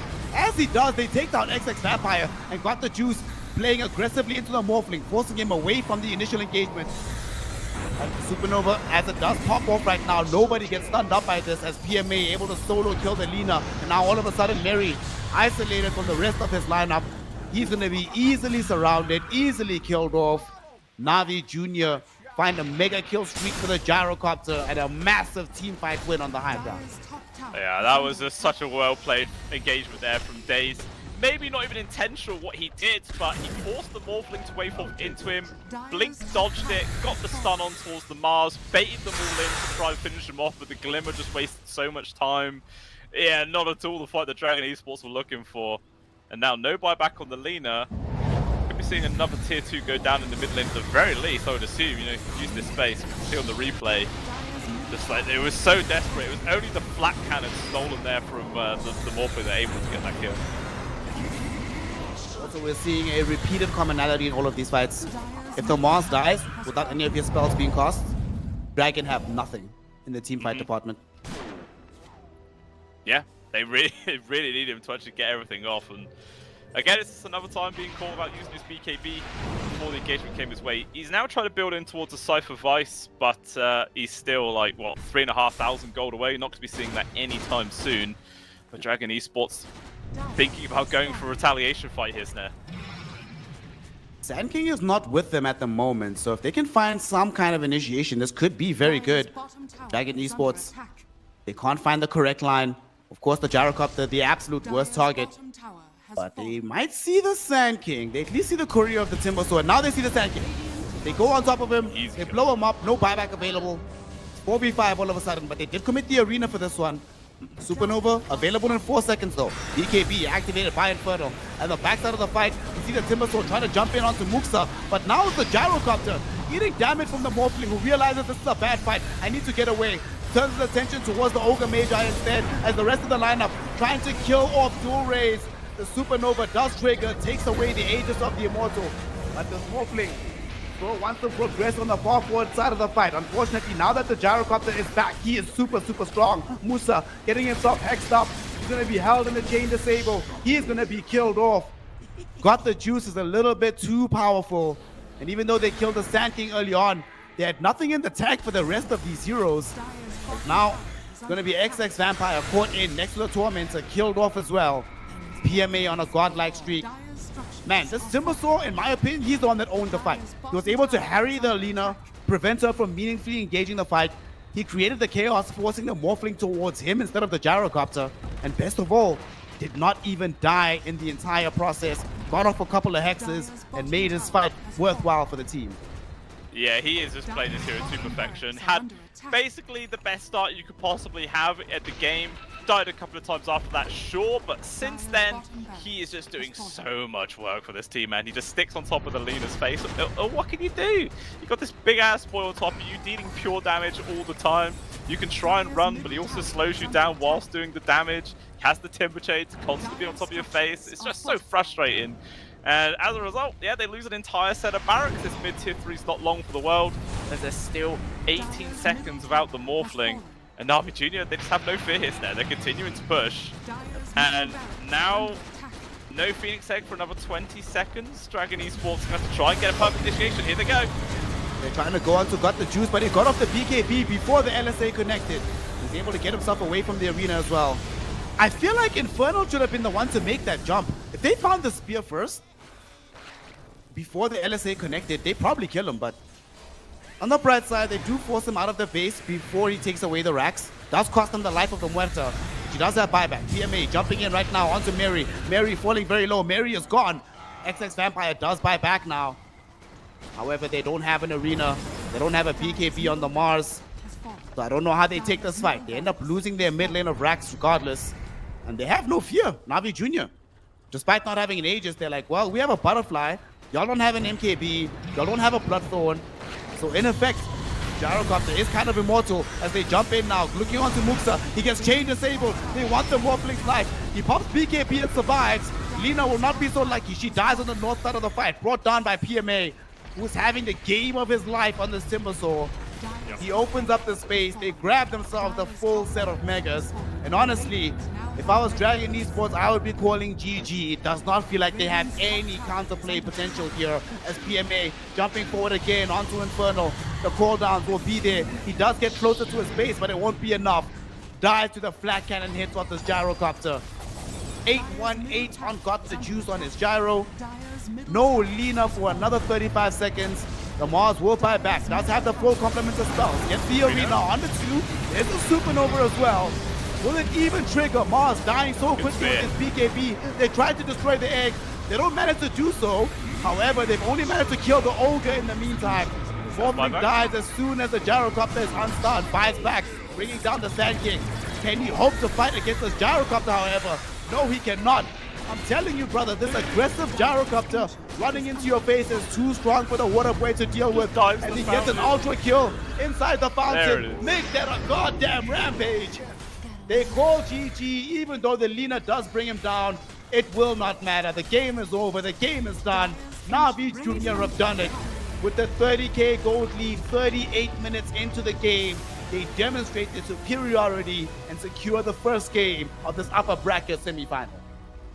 Well, the only thing that I can say really there, Snare, is maybe they would have had better chances if they had the Night Stalker. Can't say any guarantee there, but I mean, hey, the game couldn't have got any worse. We're sure the Lina had a good start. Really, he was the only person on the side of Dragon Esports that had a good start. Went for the bot's first item, but then didn't really have any impact after that. Just fell off the top, and then all of a sudden, Dragon Esports were just kind of left scratching their heads about how could they recover to that game. Obviously, PMA on this Timbersaw, what a disgusting performance from him. Destroyed the Morphling in lane, obviously with the help of the Lion, and just felt unkillable, dealing endless amounts of damage. And it just felt so hard for Dragon Esports to find a way into this one. And again, even the Lion, to be honest, like, so many amazing stuns, hex initiations, you can 100% see why this is their most picked hero. Yeah, Days played a godlike game on this Lion. His performance in the laning phase, you know, he was there with PMA, putting in that aggression onto Muxa. He was all over the map. His Blink Dagger timing, not only was it a decent timing, from the moment they got it, he did not stop searching the map, trying to make something happen with his team, constantly making big plays, finding some key hexes, especially onto the Mars. I feel like if Days is not in this game, Mars has that extra second or two to think about where to lay out the stun before going in for the BKB, but the reaction time from this Lion made sure that immediately, whenever Mars jumps in, insta-hex, insta-stun. If he doesn't go in with the BKB, he can't play the fight. If he does go in with the BKB, BKB expires early. Gyrocopter all of a sudden has way too much damage into you. Really good performance overall. I must say as well, PMA, obviously MVP, in my opinion. He demolished this game. Dragon Esports Club, looking back, I was concerned about putting Phoenix Morphling together into the Timbersaw, but I don't think I was concerned enough, fam. Like, honestly, they had to have put the Muerta in the top lane. They cannot have the Phoenix there again. Yeah, it was so awful. Like, he was level 1 when the Morphling died 2 times and was forced to walk all the way back to the lane. Just the Phoenix was just sat there watching their core die, couldn't do anything, like you were saying. Yeah, it was a very unfortunate turn of events. If the flip side was that, and you said, and the Muerta and Mars like destroyed their lane, then maybe you could be happy with it, because you know, at least you're getting something out of it. Your off lane is having a really good time. But even that to be tweaked going into this second game, I don't even know what that is, to be honest, Snare, but something needs to change. One final thought before we get into our second game. What do you make now? Because he actually did it. Got the juice, did the right thing. Played that hyper, I'm hunting Morphling. Literally, that was his playstyle. Go into the Morphling's face. Do you see what I mean now? Like, if you play this playstyle, how difficult it becomes for the Morphling to play these fights. Oh, 100%. Like, we saw that one fight where the Morphling stood his ground there. Sure, he got the flat cannon. He managed to kill the Lion, was dealing damage, but the gyro was just in his face the entire time, and the Morphling had to just run away, and the rest of Dragon Esports died as a result. So, yeah, I actually quite like it. It's just an in-your-face kind of play style. Morphlings probably aren't used to it. Normally, it's a scary hero. People try to run away, but nah, yeah, I like this way of gyros just run on into him. It seems to work. I like it. Navi Jr. first pick Gyrocopter, opening the draft, managing to get themselves a W, and now one step away from entering into the upper bracket final and guaranteeing a top 3 finish here at CCT Series 5. Of course, Dragon Esports Club will have a second opportunity to try and rectify this game and ensure that there is a third and decisive game here in this series. We're going to be finding out if they have what it takes to make that happen after a very small break. So go grab some water, grab some fresh air, and join us in just a few minutes to continue the action here in CCT Series 5 between the side of Navi Jr. and Dragon Esports Club.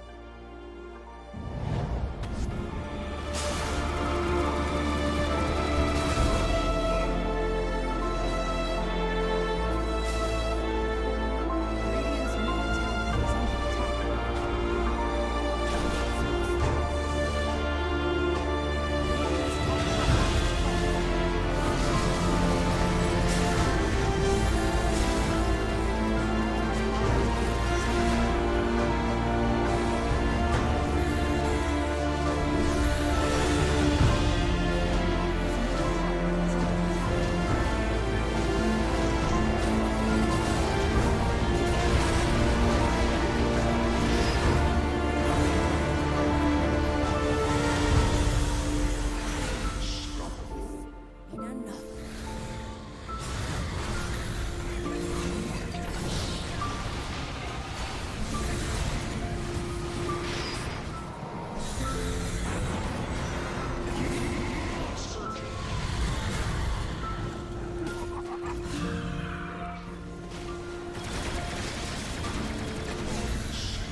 welcome back one and all to some more CCT Series 5 action, as we are going to be having the second game between Navi Jr. and Dragon Esports Club. This one could be important because if Navi wins, they secure themselves placement into the upper bracket final and find themselves one breath away from the grand final and taking another crown away from Dragon Esports Club.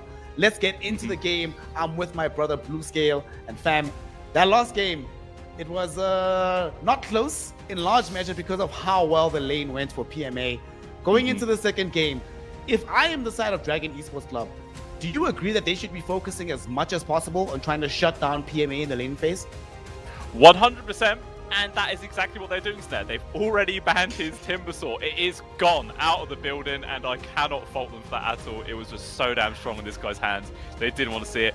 Same for Daze's Lion, also been taken out. I wonder if they're just going to ban another hero that they faced in that last game, and the way that it went, I would not blame them, because it's just like, it's so tilting when you just lose that hard against a certain hero. You're like, I just don't want to see it. Don't show it to me. If it appears in your pubs, you probably just abandon because it just frustrated you that damn much. So we'll see what else they're going to remove. But yeah, it was just such a beatdown. It's like, even after Lena at least had a good start, even they couldn't do anything to make any difference to that game. It really was just a slow downhill descent into madness. And yeah, it was very unfortunate. But I mean, one thing you can say is that at least this is upper bracket, right? It's not super stressful. Yeah, they will have a second bite at the cherry, and this time they have the first pick, right? They were exploited clearly in the previous game by the opening of the gyrocopter. They have the option to go for it themselves, but they actually choose to ban the gyro. This is pure tilt. This is when you're like, whoa, we got hard outdrafted. The hero player combinations are just too strong. 3 heroes from the previous game all removed here. And honestly, given how the game went, I can't really blame them all that much. So Dragon Esports, now the options are, do we open with Naga? Do we get the Shadow Demon for ourselves? Do we maybe pick up the Mars that we saw in the previous game? It didn't do too badly, but I doubt it. What strikes out to you as the most probable first pick for them?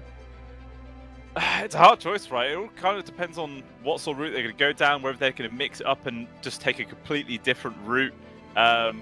Hoodwink was not what I was thinking. Well, here's anything you would go for a first pick. Hood, maybe something like the Pangolier, perhaps. But, alright, they decide to put their faith in on the Squirrel. We'll see how this one goes down. Navi Jr., they will just go back in for the Sand King, because why not? It worked so damn well last game. Just rinse, repeat. Okay, I think I know why they went for the Hoodwink, right? So they banned Timber. And one of their big problems in the previous game was having this hero that could just run them down in the lane and throughout the game. A hero that required... We saw the Lena trying to angle towards getting a Silver Edge. She never really got there in the game, unfortunately. She just ran out of farm time.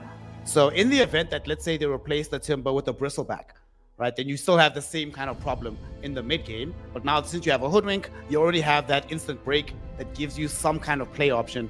Like, I can't imagine any other reason why I would see Hoodwink as your first overall pick, unless you are highly prioritizing having the break for your lineup. Yeah, I mean, you can't really go wrong. Like, so many pro players also say that Hoodwink's one of their most frustrating heroes to actually play up against. Like, even though generally in your pubs it doesn't feel that way, but apparently a lot of people just hate it. It's very elusive, hides in the trees, you've got AoE stun, very long range, high damage ability with the break, like you were saying. So it is quite coveted for a lot of different teams. And we'll just see how well it's going to be able to perform in the hands of Dragon Esports right now. And well, they've got to change something up, and potentially Hoodwink could be the first step in that direction. We'll see what the next set of bans for them are going to be. Shadow Demon being removed yet again. You just can't go wrong with that ban. See what else they might be thinking of right now. It could potentially... What did they ban finally? They went for the tiny ban, right? At the very end of the first draft. Yes. Honestly, I could see a tiny coming in for Dandelion. Or not Dandelion, Dragon Esports. I keep saying Dandelion. My brain is always stuck on Chinese Dota. If Dragon Esports Club do get themselves a tiny as well, then you can have this kill combination, right? Tiny Hoodwink running across the map. Any hero that they find dies 100% of the time. And that will open up the space for this safe laner to be able to get some more farm for himself for Muxa. Maybe make it not as... Because in the previous game, they also had this issue where if Infernal wasn't the one finding the initiation, they just had nothing. So maybe take away some of that responsibility and distribute it across the team, make it easier for everyone else to play. It would make a lot of sense, for sure. I could see him go down that route. Actually, the Monkey King that they ban, which I'm a little bit confused about because I thought maybe Monkey King could have been a good hero for Dragon Esports as well, considering how, you know, it's a very good lane matchup against the Sand King. You should have a decent time. But I'm guessing they're thinking of picking some kind of hero, which is obviously going to get counted out from this Monkey King, potentially in like the off-lane, safe lane sort of area. So very interested to see that indeed. But Doom was actually the hero of choice there from Na'Vi. We'll see what they're going to snap up with it. One thing I also want to say, we haven't actually touched on right now, is that both of these teams are guaranteed 4th place, which is the $2,500 prize pool. Winning this series bumps you up to 7,500, so it triples your money just from this one game. Very, very important, and Dragon Esports, you know, don't want to let that slip through their fingers. Triple the money, and you know, given that a lot of these players live in Eastern Europe, they don't live in expensive countries like your homeland, so yep, that money can certainly go a long way. Yeah, you know, that'll keep me going like a few trips to McDonald's probably over here, but I'm sure it can keep you going a long old time where they are. But Dark Willow picked up. Always love to see this one. Quite frustrating for the Hoodwink as well. The Bramble Maze is always quite a little thorn in your side trying to get out of them. And we'll see what they're going to grab up with this, though. Any sort of heroes speaking to you right now that Dragon Esports would go for? You know, the Tiny obviously makes sense. I like Tiny. Beastmaster's decent here. I think it's pretty cool. It gives you a solid lane. You have a lot of kill threat with the Pugna and the Hoodwink. I'm not fully happy with this Pugna if they go for another range carry. I feel like if you're picking up Pugna in the safe lane, what I want to see is, well, you can go for a range carry, but it must be an aggressive range carry, like Gyrocopter, but Gyrocopter's already banned. So in this situation, I would want to see them pick up like some Sven, some Ursa, maybe Troll could be acceptable. But maybe you leave the carry for the very end of the draft. You pick up like some Storm Spirit here, because looking at this lineup from Na'Vi, they don't have that much instant initiation. Lion is already gone. Storm can have some issues into the Dark Willow, but you can still generally play the game. I think I really like Storm for them, especially in tandem with like the Hoodwink. I want them to pick Storm, Ember, Earth, just any hero that can follow Hoodwink and find kills on the map. That's what I want from them. Yeah. Yeah, I actually quite like your idea with the Storm Spirit there. That actually that ticks the box quite well, because then you've also got the mana battery, of course, with the Pugna behind you, so you basically sustained all the time. You just never have to go back. Yeah, the map presence then would be really, really hard to play against. So potentially Na'Vi Junior might just try and pick a hero to, you know, block pick it, shall we say, but they go back in for the Morphling. Obviously worked so damn well in the last game. Actually, no, sorry. They had the Gyro last game. Yeah, they did. Yeah. Morphling failed last game, so they're going to show the Dragon Esports how to play it. There we go. It's a pretty decent Morph game already, right? Like, you know what the lane is going to be? Beastmaster Hoodwink. It is a dangerous lane. They do have like a lot of pressure onto you, but if you get like some Ogre, some Tree, some kind of hero, there we go. Ogre's going to be the option that goes in front, tanks up the damage from this Beastmaster and the Hoodwink. You get to still farm your lane. You shouldn't really die to like a solitary bushwhack. You'll always have the waveform out, especially with the Ogre being able to drop the Fire Blast onto the Beastmaster as you get hit with the bushwhack. I think this is really nice. I actually really like this a lot. And looking at this game right now, the only big damage they have into the Morphling, like the route to kill him is Primal Roar, Sharpshooter, but you still need more damage than that. Somebody else needs to be able to follow up right now. So whatever they pick next for Dragon Esports, it has to have like a high output of magic damage and physical burst. They're not going to go for that option, and instead go for the sustain route. So they'll choose to take longer fights instead. Personally, I'm not so sure this is actually the track to take against Morphling nowadays, but we shall see. On the bright side, it does at least have the buff up of the Beastmaster with the NAB Storer. You have the mana battery like you were mentioning from the Pugna. So it's not all doom and gloom, even though I think they really do need some additional burst here. Yeah. I mean, do you think it's still too greedy if they're going for the Storm Spirit as well as the Medusa? You know, obviously then the Pugna have two heroes that they could potentially just follow around. Actually, no, we say that and the Storm is banned, but that feels sad. Maybe the Puck actually could be a good idea here for the side of Dragon. I love Puck. That's actually amazing. They have no like big instant initiation. The silence onto heroes like the Morphling. Like Morphling gonna buy a Manta BKB anyway, but the rest of these heroes do not want to be going for these early destroying items that soon. I love Puck actually. I think Puck is the way to go. It does also mean, unfortunately, that like until they get late game, they're not gonna have burst damage, but they will be able to stop Na'Vi from pushing in the early mid game at the very least. Yeah, for sure. that they're going to take away for this final ban.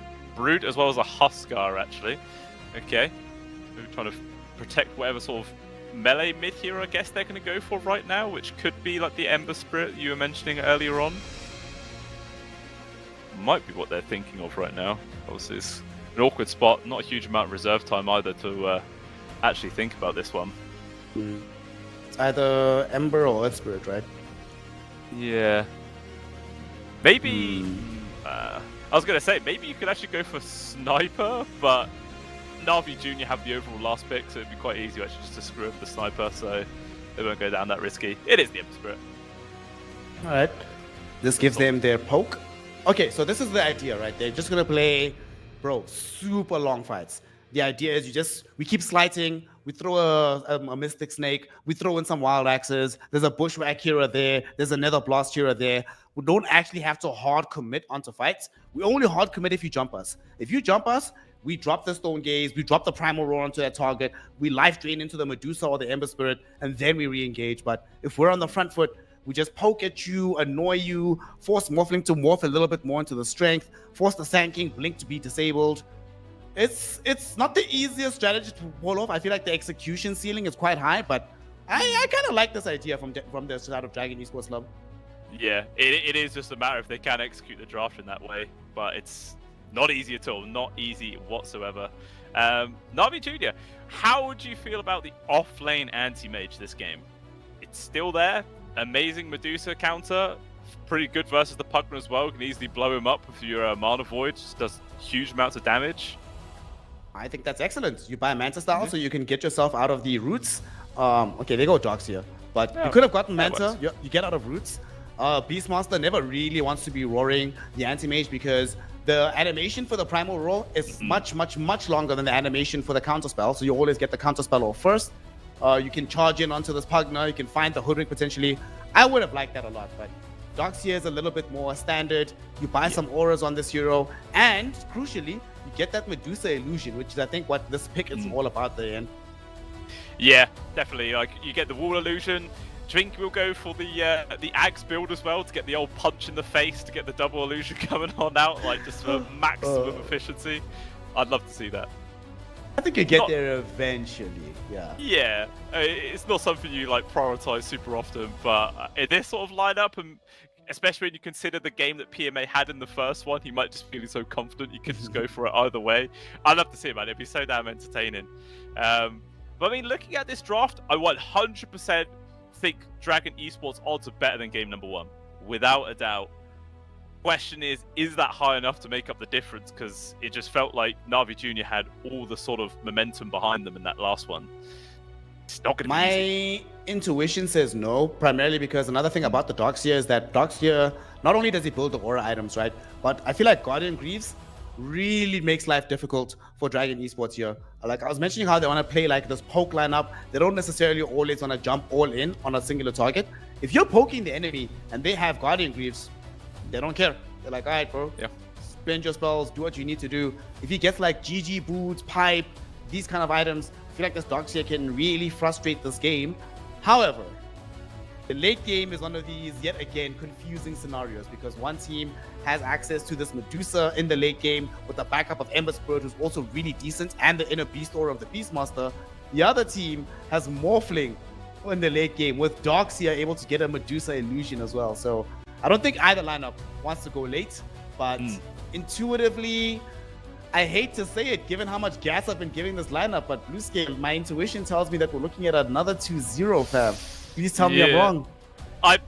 I'd want to, but I also vowed to never lie to people, so unfortunately, I'm going to have to be brutally honest and agree that I feel like this is going to be another 2-0. I mean, unless, of course, Dragon Esports can just surprise us and just bring an absolute phenomenal game out. Because like you were saying, this tri-core setup on the side of Dragon Esports is very strong. If you can combo with it, if you're all on the same page, willing to make the same moves, and you'll just hit your timings without getting destroyed in the lane. There's a lot of ifs there, but if they can make it, 100% they have the odds of doing it. Unfortunately, I just feel Na'Vi Jr. just a bit more focused right now. Yep. Another very scary thing, Beastmaster, if you build, you sometimes build Aghanim Scepter or you build Helm of the Overlord. You know what's missing from both of those? Pipe of Insight. And I'm looking at a Darkseer Sand King with a Dank Willow backing them up. My god, you need Pipe of Insight.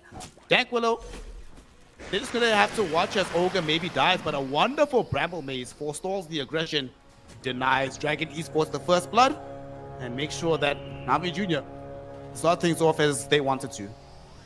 Yeah, looks like they're going to be able to grab 3 bounties at the very least here from Dragon Esports, so they've got to be happy about that, and they got a D-Ward to boot, so decent chunk of money to start off the game here. Now, all things considered, they'll definitely take it, but ooh, looking at those odds, Dragon Esports apparently are on a huge uphill climb. Oh, look what they're doing bottom. They're trying to normalize that particular swing by going all in on the shenanigans. They don't get the maximal block, but still range creep will be the one leading forward. Should get destroyed first. And now off we are to the races. As we have seen throughout this particular matchup, mid lane, you mentioned it in the first draft, how important it's going to be for this game. In the previous game, Niku did much better than expected, even though he did, in the end, get completely demolished. What do we make of this matchup of the Ember versus Sand King? I feel like, again, you're probably going to be slightly favouring dual race here. I feel like not as much as the Lina, but you know, when you start getting a few points in towards the Flame Guard and everything else, Niku might start to struggle, unless of course he gets some really great like Stinger connections and just does a ton of burst damage that way. But yeah, I feel like more often than not, you're going to see the Ember Spirit come ahead, and already does reflect that a little bit in terms of CS 5-1 against the 3-0. And I feel like you're going to be able to have more presence after the laning phase as well as an Ember Spirit. Because even though he went bot's first item in that last game, he still didn't really feel like he had that global presence. Yep. He literally only found 2 rotations in the 7 minutes after buying bots.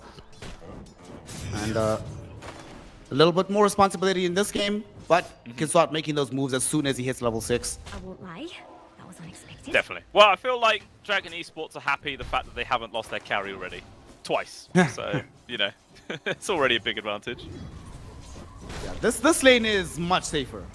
Pagna Medusa against Darkseer with the Dark Willow. You cannot stop the Darkseer from farming here, but they can no longer just run headlong into your face and kill you off reliably.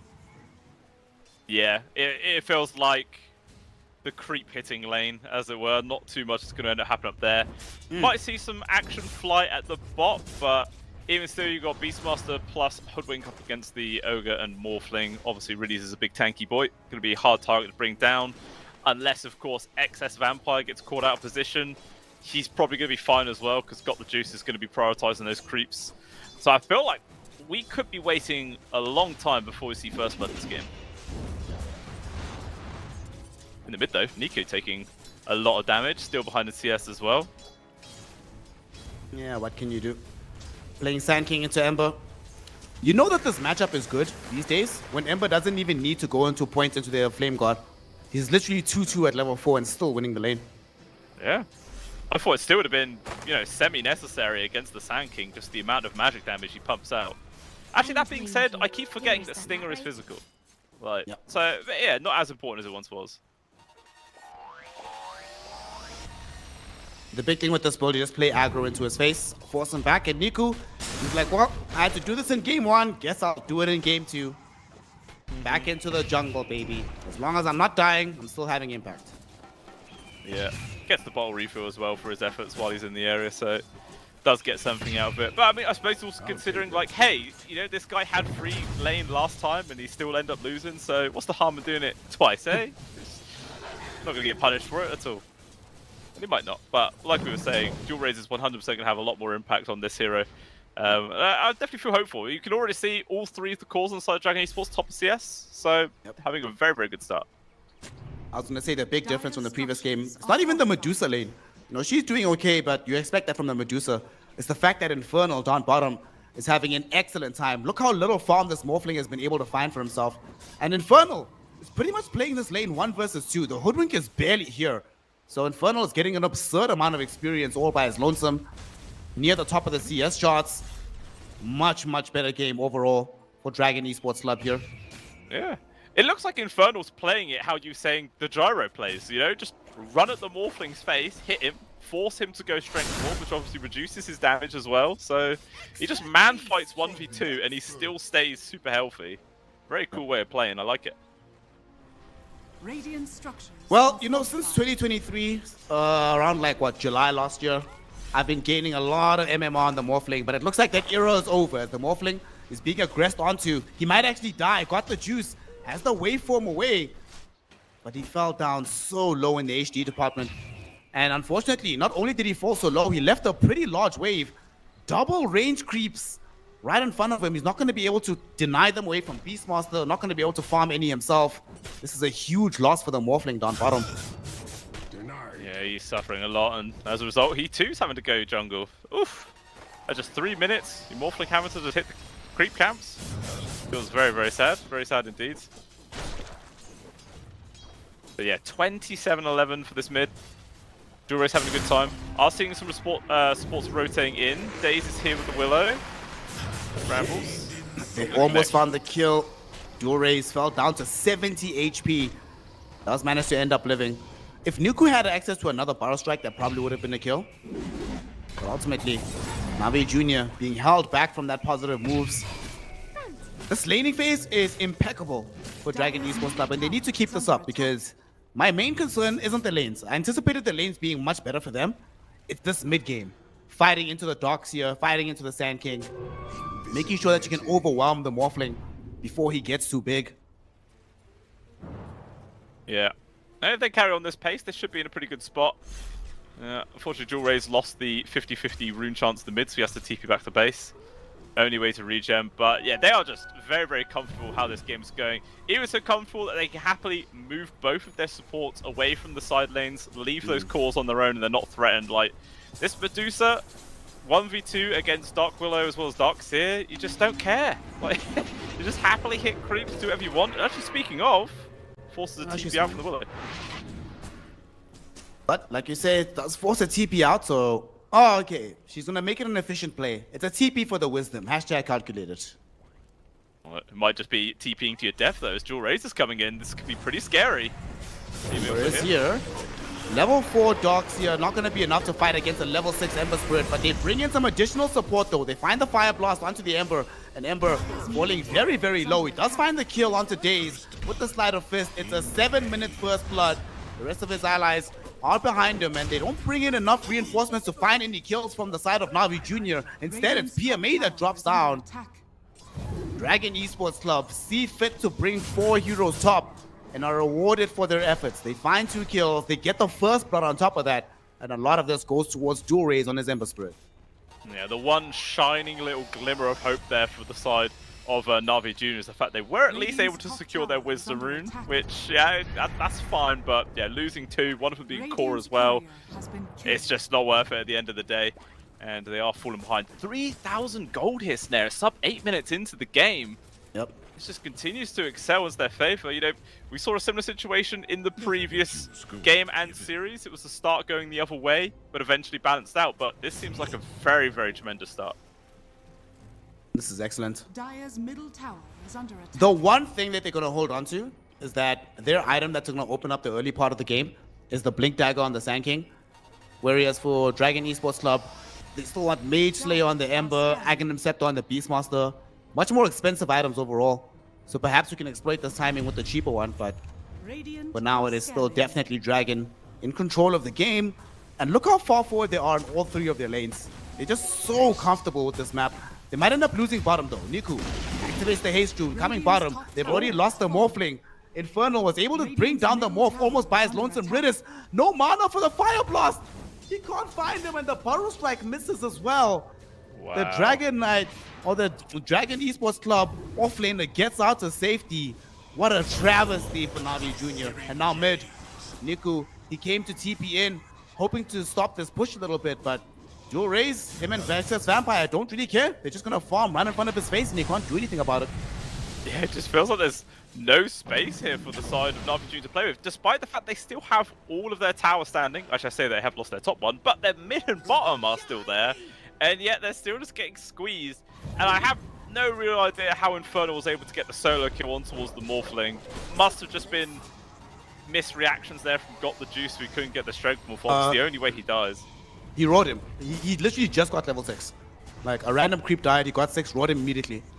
He didn't see it coming. Yeah, element of surprise. Sometimes it works very, very well. Yep. But it is also always risky. He's staying maximum Agimorph on Got the Juice. Like, he has 260 HP for crying out loud. That's maximum green. I mean, that's why he's rushing Lincoln's here, first item. Yeah. And not going to help him increase his farm and speed or anything like that, but Radiant's will bottom definitely tower keep him is under alive attack. for a bit longer. Sad Dire's thing is, middle doesn't really tower help is you under against the bushwhack though. That can always hit you from surprise from some trees into a sharpshooter, and you're dead still either way. But at least it makes him feel more comfortable once he's sat in the lane. So here's something we spoke about earlier. In the previous game, we saw a Morphling, despite getting absolutely trounced in the lane, managing to keep his tower for a very long time. And we spoke about the fact that if Beastmaster goes for this Aghanim's build, it's going to decrease their push potential. And now they're wholly reliant on Mary doing this with the Nether Blast. Unfortunately for Na'Vi Jr., they're far enough behind that they don't actually have a counterplay to this at the moment. But it does spell out some kind of problems down the stretch, because you would imagine that a Beastmaster with this kind of lead would have already taken the tower by now. Yeah, I guess he's just far more interested in hitting creeps, wants to get those items online as soon as possible. Which, I mean, he's already only 1900 gold away from Ags, and this isn't even like a hard rush. Like, he's still got power treads, wand, plus a null talisman, and he's still going to have this huge item online super early. It's very, very scary there for Clyde and Na'Vi Jr. They are at the very least able to deny their tier 1 tower bottom, but it's a very sore way to lose a tower, you know? Never feels good, but at least you get something. There's still just infinite free space for this Medusa. Like, completely untouched. Manta style completed in 1200 gold, and then you just see the farming speed accelerate even further. And killing Darkseer is going to help out. Yep. Thanks, Spuddy. Free money. She's actually going all in for the Diffuser Blade after the Manta. Having that mana burn onto the Morphling, who is a hero that does not at all enjoy playing into mana burn himself. Muxa is itemizing perfectly for the game, and now also stealing some creeps from the triangle. Dragon Esports Club, a 5k net worth lead 12 minutes into the game. But surprisingly, Dota Plus still says it's only a 50-50 at this moment in time. Gaben's smoking some serious good stuff. Like, he needs to start sharing, because good lord, it is not 50-50 by any means. But, I don't know, maybe he's huffing some serious copium.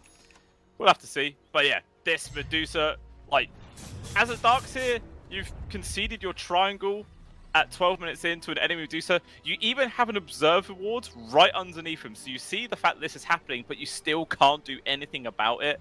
You just got to ignore it. And it looks like they're attempting to go for a smoke play on towards this Beastmaster, but Infernal is going to be able to clear up this stack most likely before the gank comes. And he's just going to be able to get out, dodge it completely. Well, we'll see. He might be going in the wrong direction. He's in the wrong direction. He's dead. He's dead. Bye-bye. 50-50 chance there. Onto him. You know, actually, since Eternal Envy retired, we're going to rename it the Blue Scale 50-50. Well, yeah. Someone's got to keep the mantle going of stupid odds.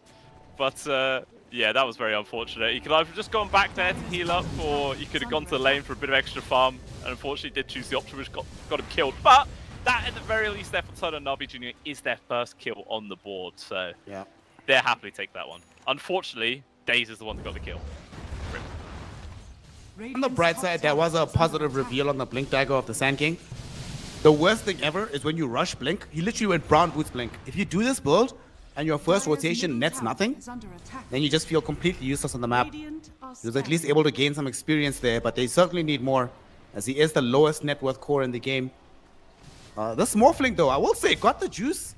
Given what was transpiring a couple minutes ago, has managed to make a pretty decent recovery here. After his first death, hasn't been present in the lane whatsoever, but not really that far behind any of the enemy core heroes. It's only really the Medusa that massively threatens him in the net worth department. Yeah, the Medusa's just playing their own game right now. Just can't even see anybody else on the map. Literally just hitting creeps completely for free. And yeah, this is the best start you could possibly hope for. And once the Morphling has the Lincoln Sphere, it's not really like he's going to start getting involved and looking for fights. He's going to fight Bruin in the mid. Sharpshooter kills off Daze while Muxa takes away the tier 1 tower. Dragon Esports Club just claiming everything they want right now. Bro, okay, compare and contrast that other Ember Spirit game that we had, where it was like 21 minutes when we had the Mage Slayer. Dual Raze has Mage Slayer already making progress into the Shiva's God right now, 14.5 minutes into this game. It's just night and day. It really, really is. He feels like he's a solid hero and he's making work happen. And they just take away every single tier 1 tower. They got all the room to work with, 5,000 gold leads. And you can definitely tell that Na'Vi Jr. are feeling the pressure right now, especially with the Ags picked up now for Infernal, since Beastmaster is also a huge, huge problem for them. Yep. And they might be considering like Roche or something like that, because the Beastmaster's going through the gate. For sure, you Roche. Immediately Roche. Like, this is the timing. 15 minutes, Aghanim Scepter, you Roche on Dire lineup, on Dire side. That way, when he respawns again, he's almost certainly, if he's either on Dire lineup with a short Roshan one, or sorry, on Radiant lineup, or with a long Roshan, we get back with the map control.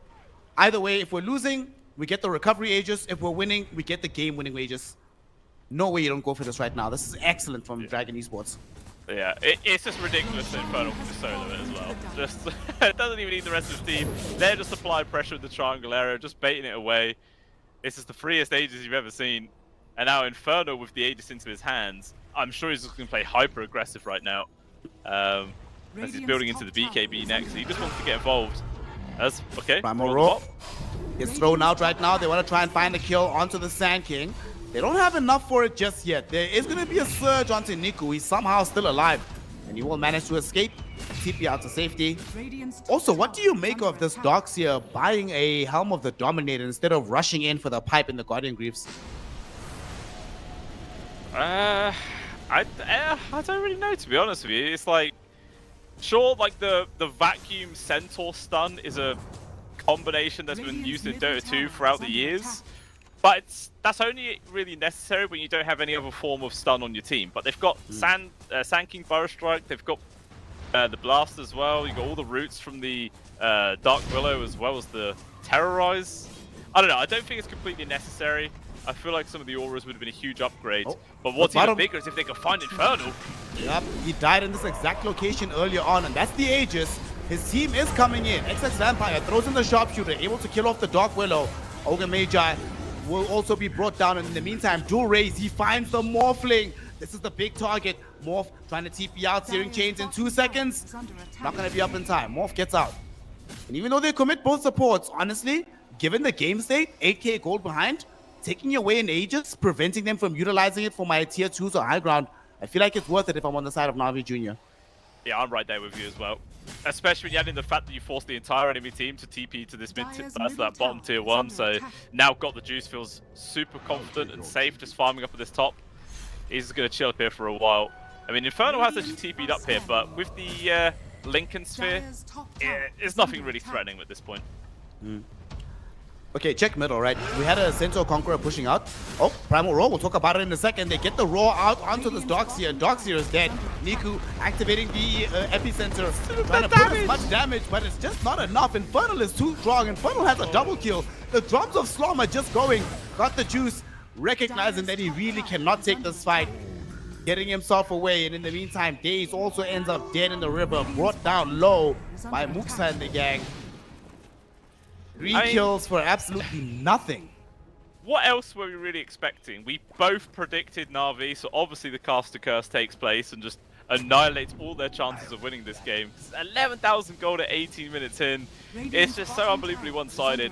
And you know it's sad when the drums of Slom deal more damage than the point-blank Epicenter. Just, he wasn't taking any hits at all. It was just so horrible to look at. And that's a BKB delivered as well, with Ags on top at just 18 minutes into the game. Working on towards the Blink Dagger as well. I mean, surely Gaben is not saying 50-50 anymore. Radiant's top tower is under The crazy thing for me is that, we'll talk about it in a second. PMA, he's dead. Bye-bye. You know, we actually spoke about this in the draft, that Dragon Esports are going to play this like pokey lineup, right? They have a lot of long-range spells. We can force out a reaction. We don't have to hard commit to do anything. The crazy thing is that they've actually been playing that style, but because they're so far ahead from the laning phase, it feels like hard commitment, even though it's just like moderate spells being used. And now We have a fight here in the river. They're getting onto Infernal. Do they have enough damage to kill him? No. Beastmaster gets off the Primal Roar back onto the Sand King. They kill him off. They even utilize the Stone Gaze from the Medusa to ensure that kill. Dragon Esports, they are just everywhere right now. Muxa, Manta, Diffusal Blade, and having right now the delivery of the full Disperser on the Medusa. 19 minutes and 40 seconds into the game. Okay, I'm gonna have to go check the stats. This might be a record right now.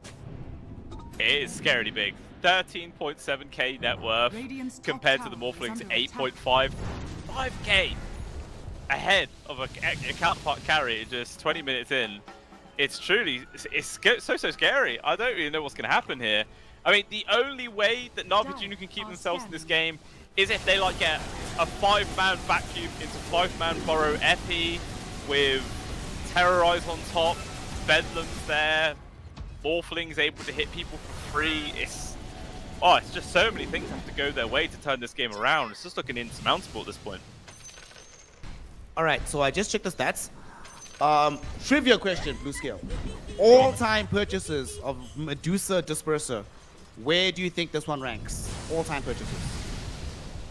Ooh, all-time? I'm gonna say 5th. Tied 10th. Tied 10th. Tied 10th. Fastest this okay, patch, so- though. Fastest in this patch, though. Oh, okay, By that's some good. margin. Yeah.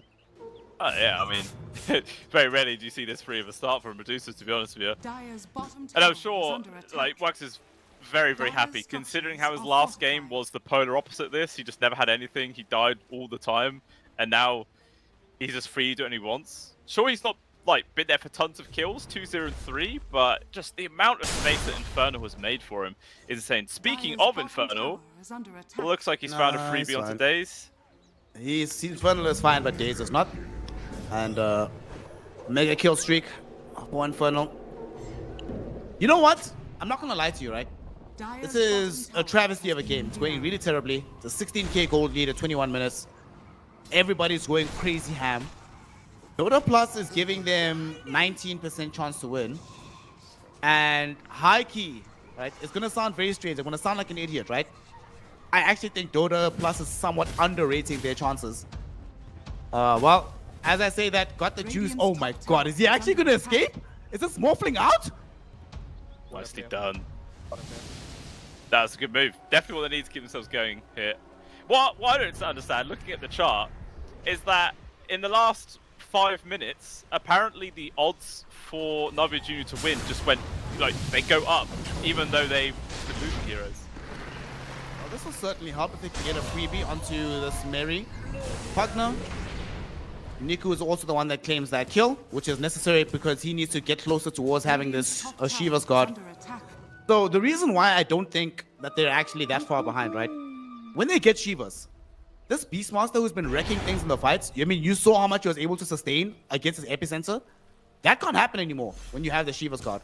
Partner with the life drain. That life drain, the heal, not going to really matter as much once you have that Shivas. But the most important thing is that this Morphling, when he has the Manta style, it's not going to allow him to play the fights, but it will allow him to play the map. And just Dire's spread bottom things out, tower is under delay attack. things in favor of Navi Junior.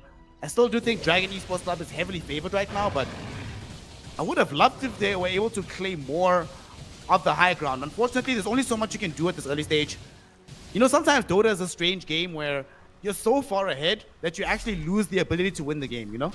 Yeah, yeah, it does feel like it sort of stagnates what you're able to do in a lot of ways. I suppose as well the fact that Navi Junior are able to kill the Beastmaster, get rid of that Aegis, has definitely helped out a lot. Otherwise, we could have potentially seen the first high ground push already.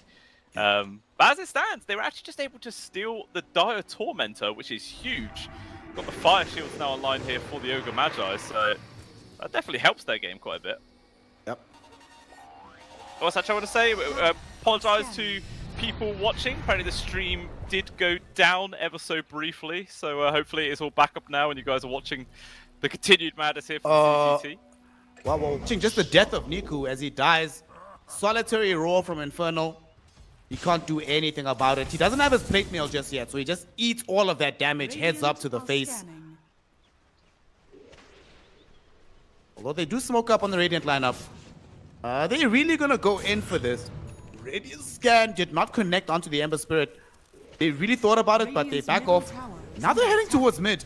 Medusa doesn't have an Aegis available, remember. They're jumping in on top of her. There's the Terrorize. They're sending her back. They're losing a lot of mana onto Muxa. And now with the Bedlam, Muxa falling lower and lower and lower. The Medusa still alive. Getting the life drain is going to keep her online. If only they had the Sand King here, but he's not online. They end up losing days. However, this should dissuade Dragon Esports Club from going further onto the high ground now that we have the return of the Sand King. Yeah, I mean, sometimes you feel like you get rid of the mana of the Medusa, you're like, okay, she's just going to instantly die.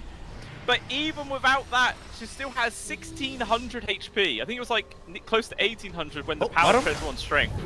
Infernal, he does not have any kind of mana shield. He does have a BKB, however. Tries to turn around with the Primal Roar. TP out. Will succeed. And now his team looking for the re-engage. The slight chains found out onto two. Dogs here as well as the Ogre caught out. They're trying to escape right now, but there's just too much right-click damage. They end up losing the Dogs here. The way forward from dual rays with the Ember Remnants ends up finding a double kill onto Ridis as well. Neither of whom have buyback. However, they still did manage to force the Beastmaster away. I'm not so sure if they want to continue the high ground push without him, but it seems the answer is yes. They feel so strong right now. They're playing 4 versus 3.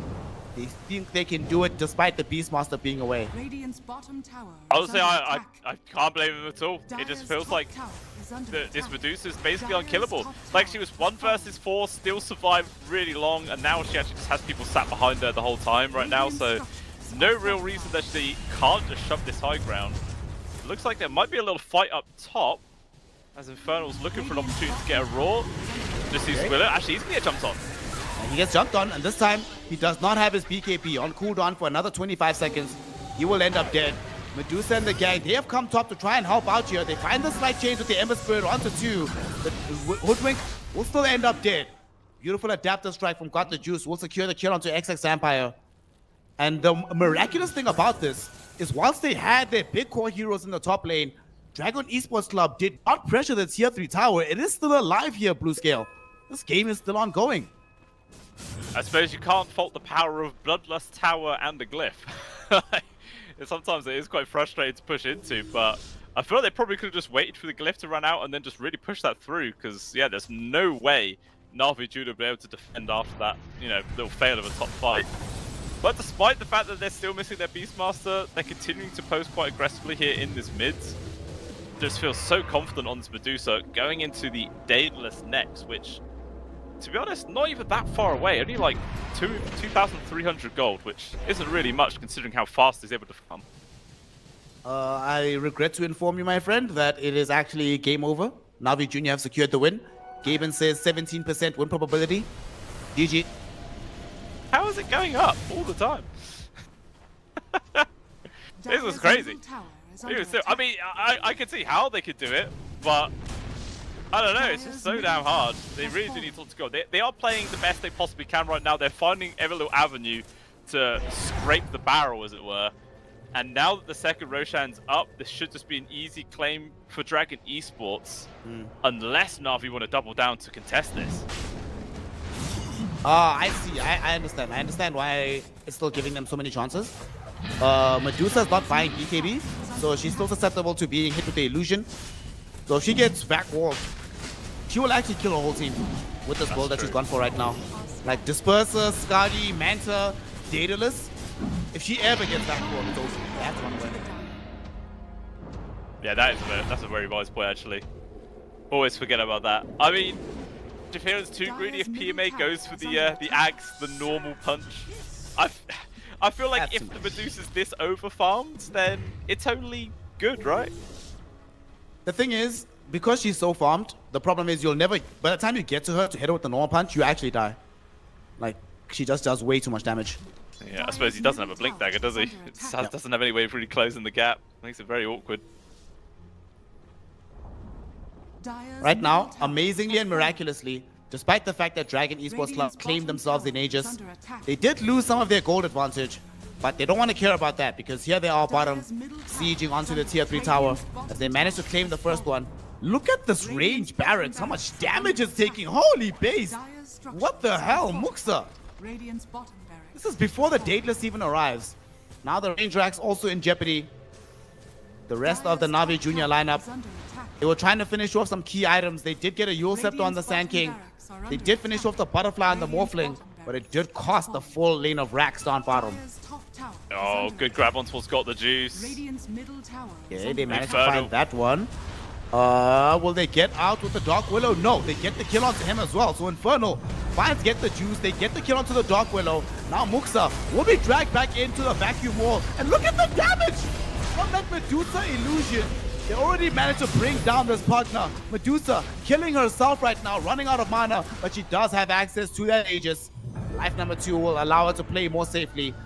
And without the Morphling buying back in that precarious situation, Dragon Esports Club intuit that the Morphling does not have it available. So they come back in with the partner, hoping for something more. They've managed to remove away most of the Medusa's mana. Still has life number 2 to go. She does have 31 charges, but she does die. Life 1 is gone. 15 seconds before we have the Morphling being online again. Before he returns though, he'll certainly be staring down another tier 3 tower gone, or maybe not. Pop the cliff. And Dragon Esports Club with the backdoor protection with the cliff. It's unclear if they still want to go for this one. Na'Vi ready with Niku. He doesn't have the epicenter available, but the Shivas just came back off cooldown. They could potentially initiate onto the Medusa. She is a hard target. Dragon. It just feels so safe to put her in the front. Like, no one wants to initiate on a very overfarmed tanky Medusa when you know the entire team is sat right behind them. It just feels like a fighting a losing battle in a way, so they had to just wait. And as a result, it's another tier 3 gone down. I suppose all in all, I think Na'Vi Junior probably going to be happy that they didn't just lose another set of barracks while their Morphling was dead at the very least. I mean, Morphling dead for a minute and you only lose 1 lane of racks? That's an absolute win. Absolute win. As now they smoke up. They actually drew the line directly towards the Beastmaster. They have an awareness of where he's at. They don't have vision on top of him, and they're going the wrong way. They kill XX Vampire, but he's not the real target that they would have ideally wanted. Nonetheless, though, they do manage to remove 1 hero from the map, and that will make Dragon Esports Club wait until they mount the next push. They might even forestall it until the next Roshan, which buys even more time for the Radiant lineup. I mean, they're going for this aggressive play, trying to find a kill in the jungle, but they've got creeps in their base, so all the information is there for Dragon Esports. It's like, if they're not defending all the creeps inside their own damn part of the map right now, they're 100% hunting us down. Infernal! This should be an easy kill. The question is, does Infernal escape? BKB active, and they have no BKB piercing disable.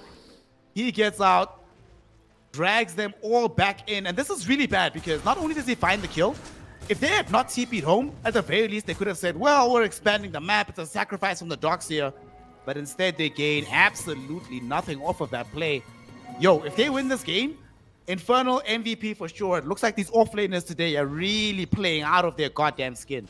It does feel that way, doesn't it? Position 3s are the role to be today. Just every single move they make seems to be perfectly calculated, flawless. And even if they die, it just feels like the space that they make as a result is just well more than worth it. As they continue to further lead. 21k gold advantage right now. Infernal, roar back up in 5 seconds. They're just going to try and make another play, although Triangulator in the dire sides. Muka. He's in a lot of trouble here. Very nice Bramble Maze drop down. Holds off Muka from being able to progress forward. This should enable the rest of them to escape. However, remember earlier on when I was mentioning that the Darkseer illusion into the Medusa is so crazy because she doesn't have BKB? Well, now she does have BKB, so that doesn't matter. And top lane, Infernal, again jumping and solo killing PMA. So Infernal's like, yeah, buddy, you had a good game last time. It's my time now. There's a buyback available from him, but it's a very difficult fight to engage into. Radiant's top barracks has Got the fallen. juice. Actually was able to get a free shard there for PMA. It's something, it's nice, but not really going to change the outcome of this game all too much. Buyback now forced. See if they can actually get anything out of this one. You can't really have a buyback and not find anything as a result. But it's still a little ways away before the next Roshan could potentially respawn. They got time right now. Yeah. Oh my goodness, they get the Aghanim shot for the Ember Spirit? Are you kidding me? Are you seriously kidding me? What the hell? Third highest net worth hero gets a shot? Yeah, poor old Pugno, you know. That is proper position 5 life if ever I saw one. The rich get richer, the poor just stay in rags, eating your beans on toast. That's all you get. Radiant's top barracks are under attack. Maybe I just realized something. They probably named the Tormentors as a way to describe capitalism. You kill it, torment you all, we all get hurt, but only the rich guy gets it. What can you do? It's true. It's very poetic, that. Makes me slightly depressed, to be honest with you, Snare. I don't like thinking about that. Oh, dearie me. But I'm Listen, sure... if you want political optimism, definitely don't talk to me, man. I'm not the guy to give you that. You heard it here first, ladies and gentlemen. Vote for Snare. Next person to be in office, apparently. He's definitely got your better interests at heart. It Oh, will no. astonish you how many people in my life have encouraged me to run for office in my life. Oh, really? Yeah. Even actual politicians have encouraged me to run for office. Imagine. I think this could be a real call-in. You should do it. You can be in office and also cast Dota at the same time. That'd be quite a skill. Be well. Musa, he's now playing. Oh my god, the wall! They all went into the wall with the Terrorize as well. Dragon Esports Club putting themselves into the meat grinder. Infernal doing his best. Still has the primal roll, throws it out onto the Morphling. But where is the follow-up? He's all alone on this high ground. Nobody to help him out. His BKB is down. His life is forfeit. Navi That is Jr. huge. They exploit the arrogance of Dragon Esports Club. They TP'd multiple heroes onto a high ground despite knowing for a fact there's a Darkseer and a Dark Willow there. And they get massively punished. 6,000 gold swings in the blink of an eye, and another opportunity back in the game for Navi to turn things around. Yeah, that was a dream scenario for them. They had the high ground vision, wall connect onto several cores, obviously the big one being that Medusa. It was just really great. The thing as well, the damage was quite split up on the sides of Navi Jr. Like, everybody was kind of doing equal amounts to help out. Where on the side of Dragon Esports, it's just Infernal. He's the one doing basically all the work on their side right now. This Medusa, unfortunately, as farmed as they are, it just feels like he's helping out the side of Navi Jr. more than anything with the illusions. It's becoming a big problem. Although, they can kill Gold Juice, this could be big.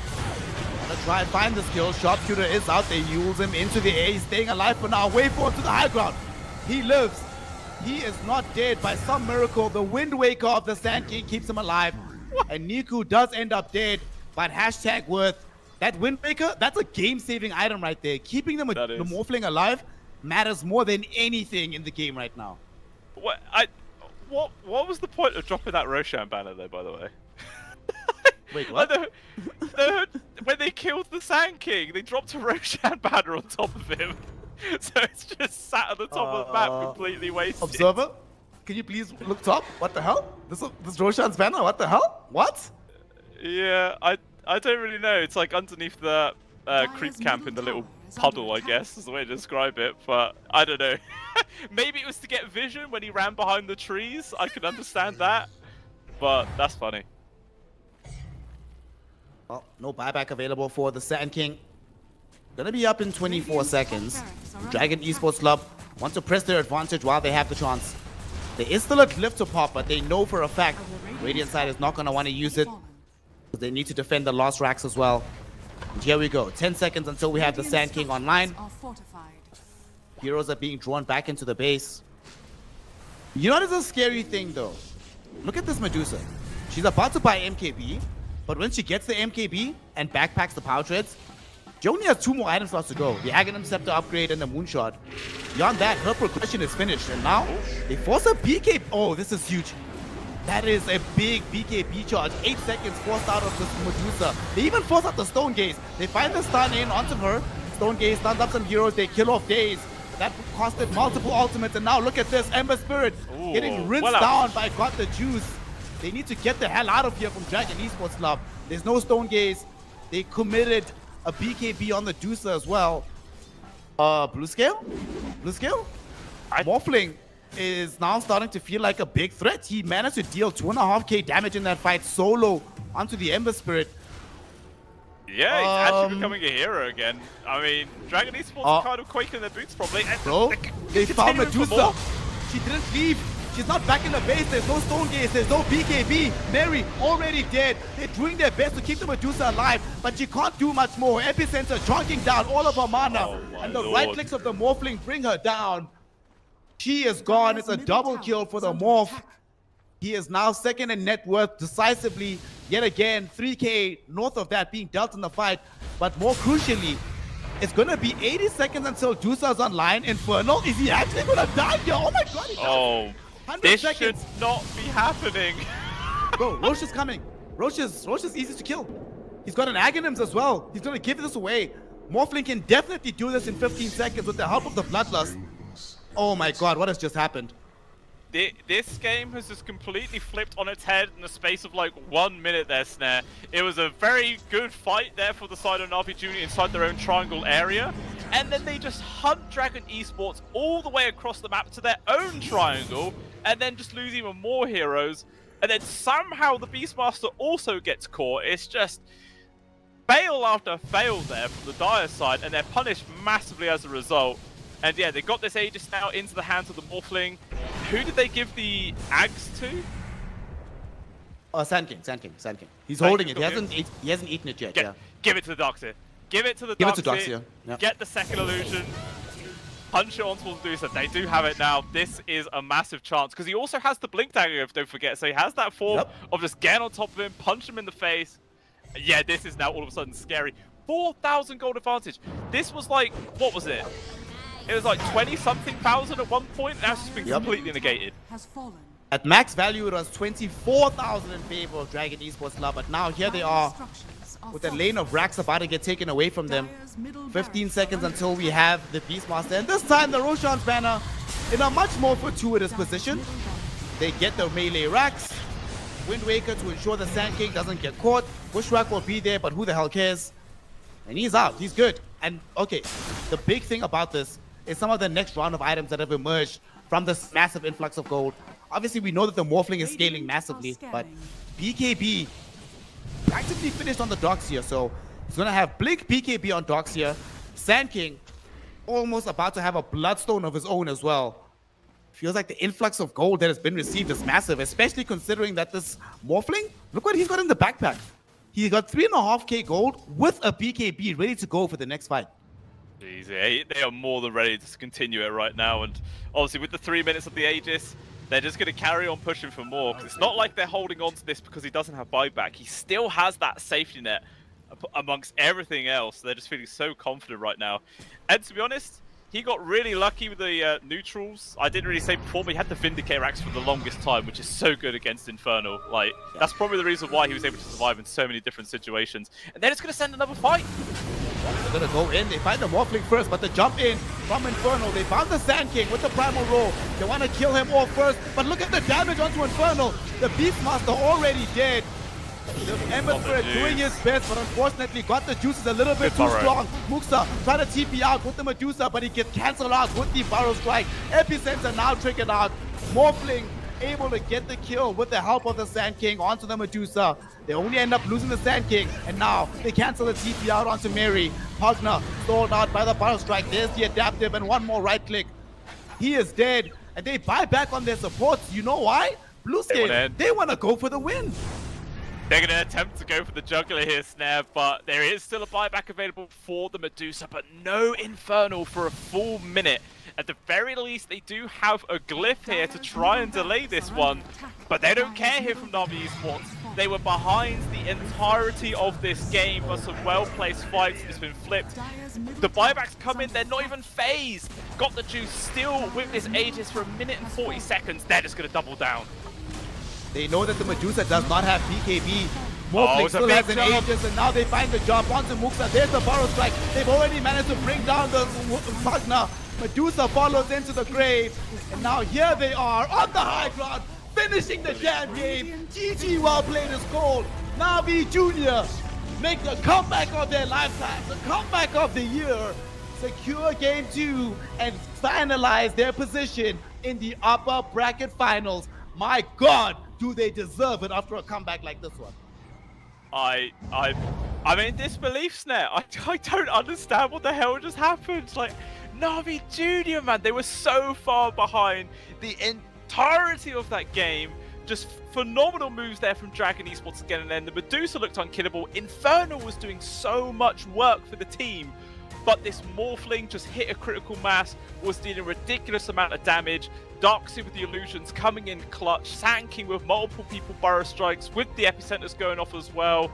Just absolute perfection in the synergy coming out there from Na'Vi to recover this game number 2. I don't know, they would struggle to replicate that result. They really would. You know that meme where it's like, my friendship with whoever is over, I'm best friends with a new person now? I was loving Dragon Esports Club. Friendship with Dragon, bye-bye. I'm now all in on Na'Vi Jr. That comeback was...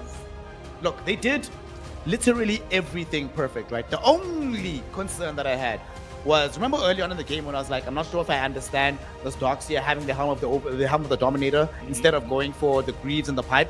Once they get the Greaves Pipe Blink Dagger, you can almost immediately see the difference in their fights. It takes so much longer for them to get brought down by Dragon Esports. And the reason why it's so important is because they were waiting on those BKB cooldowns to start slowly but surely eroding throughout the game. You see that by the itemization of the Sand King as well. He goes Blink, Shiva's, Wind Waker before the refresher. And that's to buy more time. Waste time on the BKBs, create more space for the Morphling, allow him to play the edges of the fights. And eventually, when these BKBs are down, Dragon Esports just didn't have a secondary way to layer themselves in the middle of these fights. And this is a concern we had in the draft. I was saying that, they can poke amazingly. Full commitment, not what this lineup does. And eventually, Na'Vi Jr. recognizes that, exploits that with the itemization, and turns almost a guaranteed loss into one of the most perfect comebacks I've seen in a long time. Yeah, it was just phenomenal gameplay all the way through. Itemization was on point. Like I was saying earlier on, while the game was going on, the Wind Waker that came in from the Sand King saved the Morphling's life in such a clutch spot that if he died there, it could have very well just been the end of the game, as Dragon Esports could have ran away with it. I mean, to be honest, I kind of feel like Dragon Esports could have pulled the trigger a long time ago. They were ahead by so far that they could really have just gone 5-man, shove up to high ground with the Medusa in the front. You've got the whole team behind you. Obviously, the Pugler's going to be there to keep you alive, the Decrepify in the heels. But they were playing this kind of individualistic gameplay where Infernal, as well as he was playing, he was always kind of on his own, looking for kills left, right, and center, which he was able to find. But it just wasn't allowing them to group up as 5 and take those big objectives. And it was all the opportunities that Na'Vi Jr. needed there to recover. And yeah, like you say, just one of the best recoveries I've seen in a long, long time. I will say, I can understand why they went for that playstyle, but looking at this draft, again, we spoke about it in the draft. Where's their tower pressure?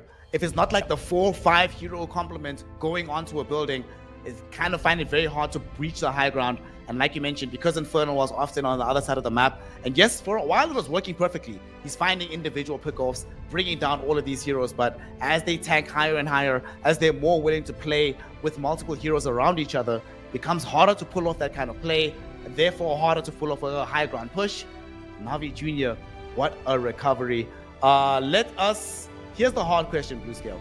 Who is the MVP for Na'Vi to be able to turn this game around? Oh, well, I mean, it might just have to be, you just go in for the Morphling, right? You just go in for the carry. He was able to do so much work in the right place, the right time, in a lot of situations. But at the same time, if he didn't have the team behind him throughout vast majority of those situations to keep him alive, keep him going for that little bit longer, even just create space by dying, for crying out loud, like he would not have been able to get into the spot he was. So I do struggle to put any sort of MVP onto that one, because it does just feel like such an amazing 5-man team effort coming on in there to actually secure that win from Na'Vi Jr. That they all deserve it, in my opinion. Just, yeah, one of the best sort of comebacks we're going to see for a long, long time. And obviously a big thing now is that obviously Na'Vi Jr. winning that one, they do secure themselves that 3rd place as well, Snare. So they have just bumped up their pay to a guaranteed $7,500. $7,500 gain for that team. I will say, for me, I don't know who did it, but whoever made the call, remember there was that point in the game where they saw Beastmaster alone, by himself, completely isolated bottom, and the Medusa pushing mid, and they made the call to push and press the Medusa. Sounds insane when you mention it like that, given at that point in the game, they were like, 17, 18k goal behind. And also at that point, they'd lost Dark Willow and Morphling in the top lane. These heroes were not available for the fight. Dark Willow had to buy back. But the fact that they made that commitment to go for that play forced them away from the base, bought a little bit more time. Whoever made that call, I have no idea who it was, but that person in my mind certainly deserves the MVP. But Navi Jr. in general, you know, I came into Dota 2 very early, like 2013, and my favorite team way back then was Navi. So it's good to see the yellow brand, some of these kids able to hold up these incredible comebacks. What a game. Navi Jr. certainly deserves to be in the upper bracket final. That being said, Blue Scale, we can't take anything away from Dragon Esports Club. They did almost everything right? There was maybe a couple of decisions they could have made differently, but I don't think they can look back on this series and feel hard done by. It's still a surge of momentum for them to be like, we fell due to things that, like, we play this game 100 times over, we probably win 87 of them, right? This is just one of those rarefied games where everything went to hell all at the exact same time. So let's not try and draw too many negative conclusions from this matchup. No, you really can't. It's like you said, it was almost perfect. Just one or two little things that they done wrong maybe throughout the course of that game, which just cost them the whole loss. But all in all, very, very solid team. And they're not out of it. You know, of course, they are still in, just dropped down to the lower bracket, where who are they going to play up against? It's going to be against Avulus, I think, is their next setup. Yeah, it's going to be Dragon Esports versus Avulus. So yeah, that's going to be an entertaining series to watch for sure. Well, that series is going to be happening tomorrow. Both teams are going to be waiting in anticipation for what that matchup will bring. But we do have confirmation of at least 2 of our entrants into the top 3 of this tournament. Passion UA guaranteed it earlier. You just witnessed Navi Jr. do it in emphatic comeback fashion. So we're going to be having a very interesting upper bracket final between those 2 squads. Of course, that does bring us to the end of today's action. CCT Series 5 has brought a lot of amazing Dota today, and I cannot wait to see how much action it brings on the final 2 days of this tournament on our road to crowning a new champion. Thank you very much, everybody at home, for giving us your time and attention. This has been Snare and Blue Scale, our debut together. So much fun to work with you, fam. So much fun to bring all of you at home this game, and make sure that after you go out, we're finished, go outside, still get some fresh air, still remember to drink water, and most importantly, remember to call the people in your life that you love, remind them that you love them, remind them how much you love Dota, and join us tomorrow to go further into the tournament and see who comes closer to claiming the new crown here at CCT Series 5. We'll see you tomorrow for some more Dota 2 action. Snare and Bruce Scale signing out, and we'll see you then. See you, everyone.